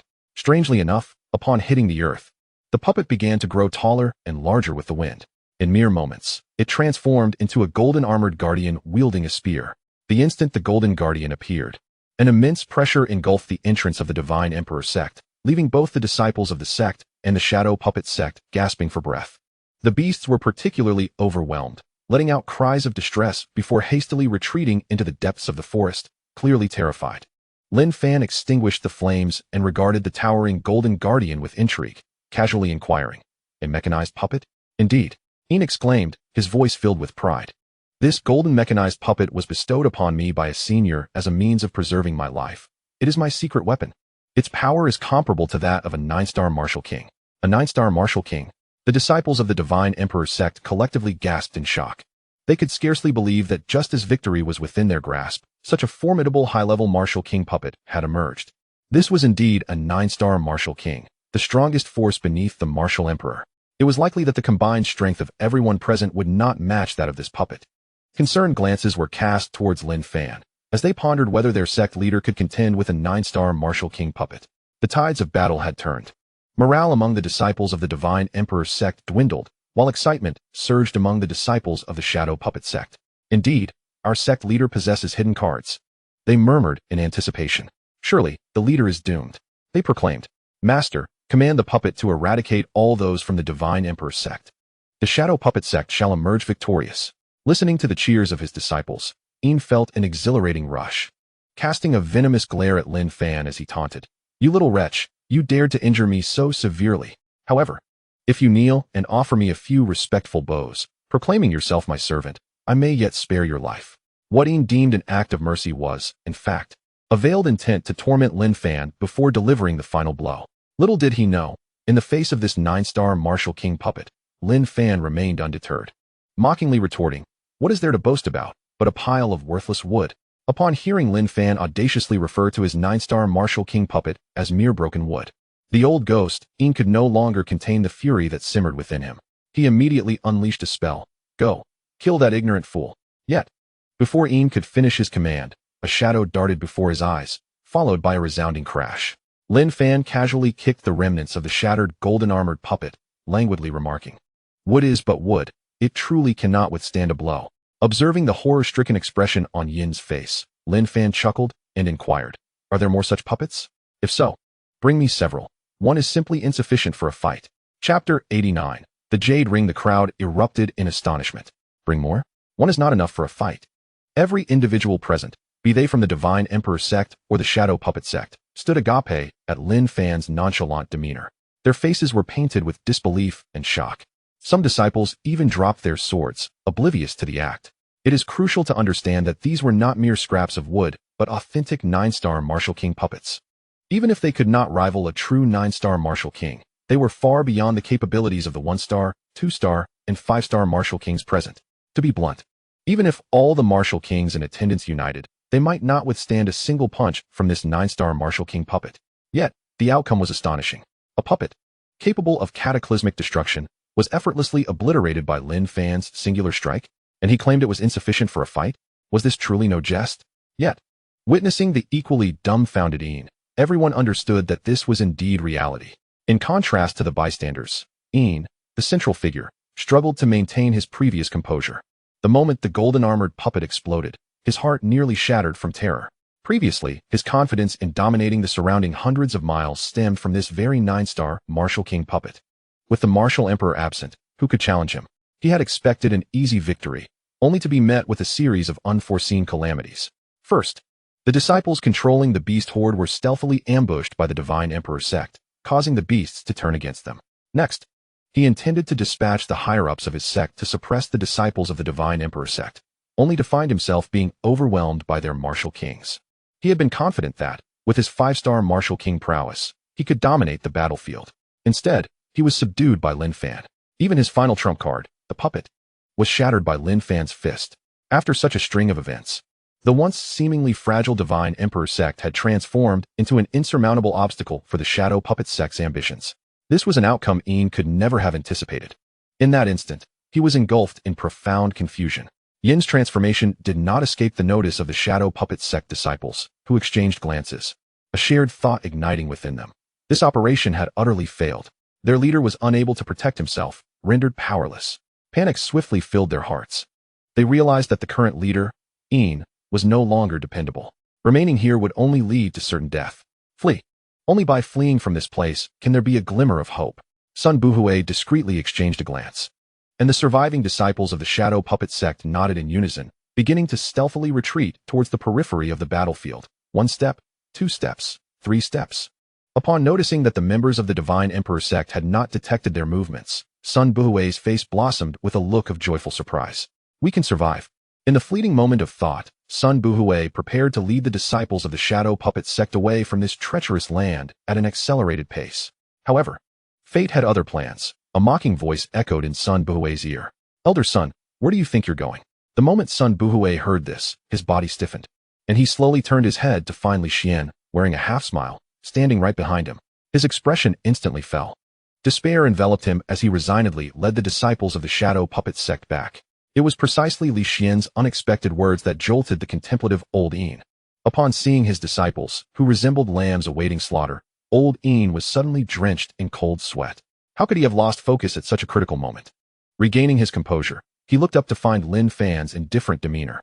Though Lin Fan stood silently, an overwhelming tidal wave of spiritual pressure pressed down upon him. Old Yin's complexion changed dramatically. Fear, regret, panic, a multitude of complex emotions surged forth, shattering his mental defenses in an instant. Thud, ignoring the pain coursing through his body. Old Yin struggled to his feet, kneeling on the ground, and without a second thought, began to bang his head against the floor repeatedly. The force was so great that blood splattered from his forehead, yet he remained oblivious. Subsequently, a pleading expression emerged on his face as he repeatedly implored Lin Fan. Lin Fan, Sect Master Lin, Divine Emperor Lin. This matter is my fault. I should not have provoked the Divine Emperor sect. I was wrong, truly wrong. Now the Shadow Puppet sect, and I have paid a heavy price. I hope you can spare me. With that, he resumed his head banging on the ground, tireless despite the pain. Observing this scene, Lin Fan remained unmoved. While the expressions of the members of the Divine Emperor sect and the remnants of the Shadow Puppet sect varied greatly. Sun Buhui and the disciples of the Shadow Puppet sect felt their hearts sink at the sight of their sect leader debasing himself so thoroughly. In contrast, Li Xian and his companions were filled with exhilaration, as their leader proved once again to be utterly formidable. No matter how powerful a figure, they could only bow and plead for mercy before the sect master. As Lin Fan's disciple, Li Xian was deeply awed by his master's unparalleled demeanor. When faced with the 5-star martial king Old Yin, he could only respond with embarrassment, while his master vanquished him with a single strike. Even the terrifying 9-star martial king puppet unleashed by Old Yin was no match for his master. Each time Li Xian thought he had grown closer to his master, he realized that the depths of his master's prowess were beyond his comprehension. Such a vast disparity left him feeling a tinge of defeat. However, he quickly rallied his spirits, resolutely thinking, as the sole disciple of my master, I absolutely cannot bring shame upon him. As Li Xian silently vowed in the shadows, the old ghost Yin was engulfed in profound trepidation. In response to his abject pleas for mercy, Lin Fan showed no sign of compassion, his expression growing increasingly frigid. Tick-tock, tick-tock. With the passage of time, the cold sweat on Yin's forehead accumulated, eventually cascading down to the ground. The atmosphere was so oppressive that it rendered Yin nearly breathless. This could not continue. At this moment, a spark of enlightenment ignited in Yin's eyes, as if he had grasped the crux of the matter. Lin Fan's indifference to his supplications stemmed from his insincerity. Indeed, were the roles reversed, he would grant no quarter to a defeated foe begging for mercy. With this realization, Yin decisively seized the storage bag at his waist and presented it to Lin Fan with both hands. Lord Lin Shun, this is the entirety of my life's savings accumulated over a century. I offer it to you today, hoping that you might show mercy and spare this old man's life. Lin Fan's brow furrowed slightly, taken aback by the lack of fortitude displayed by his sect leader. Although he had no intention of sparing Yin, the latter's voluntary offering of his entire fortune was not something to be dismissed. Upon opening the storage bag, Lin Fan was met with a dazzling array of treasures, spiritual artifacts, spirit stones, techniques, elixirs, and a plethora of other items, all amassed like a small mountain. The sheer volume of riches confirmed that Yin had not lied. Yet, what significance did that hold? Today, Yin was undoubtedly destined for death. Just as Lin Fan prepared to act, A jade ring within the bag suddenly captured his attention. His expression shifted dramatically as he grasped the ring and interrogated Ian. "Where did you acquire this?" Seeing the jade ring in Lin Fan's hand, imbued with rich water's spiritual energy, Ian was momentarily taken aback. He then contemplated concocting a tale about the ring's precious origins to curry favor with Lin Fan and secure his release. However, Lin Fan immediately discerned his insincerity and warned, "Speak the truth. If you dare to mix in a single lie, beware of losing your head." At this, Ian promptly became compliant, recounting the origins of the jade ring. The Ian puppet sect, situated within the Misty Forest, had historically maintained amicable relations with the Xuanhuan, Feihe, and Liu sects, living in relative harmony. 5 years prior, on a rainy night, a long-absent elder of the Ian puppet sect unexpectedly returned. The visitor was none other than the sect's Grand Elders Jr., Yin's own granduncle. His arrival was not motivated by a quest for power, but rather to enlist their assistance in a significant matter.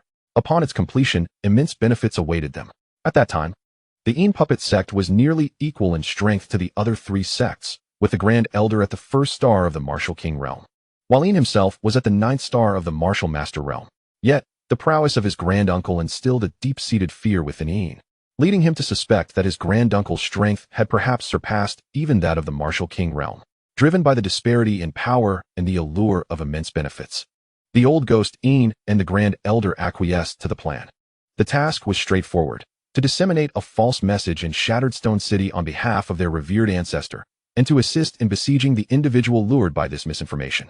A false message, luring the inhabitants of Shattered Stone City? 5 years ago, as Lin Fan furrowed his brow, listening to the old ghost Yin's account, his expression abruptly shifted, as if he had grasped the crucial revelation. He urgently inquired, "What false message did your revered ancestor instruct you to spread? And who was the individual drawn in?" At that moment, Lin Fan's gaze was fixed intently on the old ghost Ian, his heart racing furiously. He realized that he might have inadvertently stumbled upon a clue regarding his father's mysterious disappearance. Upon noticing Lin Fan's anxious demeanor, the old ghost Ian, despite his own confusion, dared not resort to any trickery. He replied candidly, "My revered ancestor instructed the Grand Elder and me to circulate the news that a member of the Duanmu clan has been discovered in Linjiang County." The mention of the Duanmu clan ignited a spark of astonishment in Lin Fan's eyes. His suspicions had been correct. It was indeed connected to his father. Although he had already surmised the identity of the lured individual, Lin Fan cautiously asked, "What is the name of the person who was enticed?" "A name?" The old ghost Ian pondered momentarily before exclaiming, "I recall now. It seems the name was Lin Xiaodian." With a sharp creak, Lin Fan's fists clenched tightly, the sound echoing with palpable intensity. It was indeed his father. Clarity washed over him. Everything now made sense. It turned out that his father's hasty departure years ago, followed by his subsequent silence, was a result of a trap laid by others. A surge of furious flames ignited within Lin Fan's heart, almost overwhelming his reason. He felt an intense hatred. Why had he been unable to assist his father at that time, leaving him in uncertainty for 5 long years? Crack, crack. Lin Fan's fists tightened, the sound reverberating with his suppressed rage. Despite the presence of the accomplice before him, he managed to restrain himself from exacting vengeance. It was not yet the right moment. He needed to uncover the truth of that fateful day and learn of his father's circumstances over the years. Taking a deep breath, Lin Fan addressed the old ghost Ian with an icy tone. "What became of Lin Xiaodian after you set the trap? Did he die? Or?" The old ghost Ian hesitated, glancing at Lin Fan, sensing the tempest of fury concealed beneath his calm demeanor. Lin Fan shared the same surname and was evidently invested in the fate of Lin Xiaodian. Was there a deeper connection between them? A chill ran down Yin's spine at the thought. What if Lin Fan had a special relationship with Lin Xiaodian? Would he, as one of the conspirators, not be at risk of being eliminated by this formidable individual? A great sense of peril loomed over him. Observing the old ghost Yin's reluctance, Lin Fan discerned his trepidation. Without further ado, he let out a cold laugh, his mind racing, as the Qinglong sword swiftly materialized from its sheath with a whoosh. The glimmering tip of the sword was pointed directly at the hesitant old Ian. "Speak the truth, or face death. The choice is yours." Witnessing the murderous intent radiating from Lin Fan and the icy gleam of the Qinglong sword, old Yin's legs turned to jelly, and he collapsed to the ground. Faced with the very real threat of death, he gritted his teeth and reluctantly began to speak. At that time, Lin Xiaodian had fallen into the trap meticulously laid out by his grandmaster, and it was believed that his demise was inevitable. To everyone's astonishment, however, he proved remarkably resilient. Not only did he easily escape the trap, but he also engaged in a fierce battle with the unfathomably powerful Grandmaster. The scene was beyond description. Suffice it to say that when I and the Grand Elder foolishly attempted to intervene, the Grand Elder met his end in an instant. I, having been slower, narrowly evaded disaster, but still sustained grave injuries. Although 5 years have elapsed, Old Ian still appeared visibly shaken as he recounted the events. He had clearly witnessed that the clash between the Grandmaster and Lin Fan had transcended the realm of the Martial King. It was highly likely that they had reached the level of Martial Emperor, or even beyond. After calming his still trembling heart, Old Ian did not wait for Lin Fan's further inquiries and continued. At that time, I was heavily wounded and unable to move, forced to watch helplessly as the Grandmaster and Lin Fan fought fiercely for 3 days and nights. By the morning of the 4th day, the Grandmaster seized an opportune moment when Lin Fan was unguarded to secretly activate a hidden weapon, striking Lin Fan and injuring him. My father was hurt. Lin Fan's expression darkened abruptly, but he maintained his composure and asked, "And then?" "Then?" Old Ian shook his head, a look of regret crossing his face as he replied. Lin Fan was no ordinary person. Even when gravely wounded, he exhibited astonishing agility. Taking advantage of the Grandmaster's momentary distraction, he leaped away and escaped. My father fled. Upon hearing this, Lin Fan's anxious heart was instantly set at ease. Releasing his tightly clenched, somewhat purple fingers, Lin Fan posed the most crucial question. "Do you know where Lin Fan fled to?"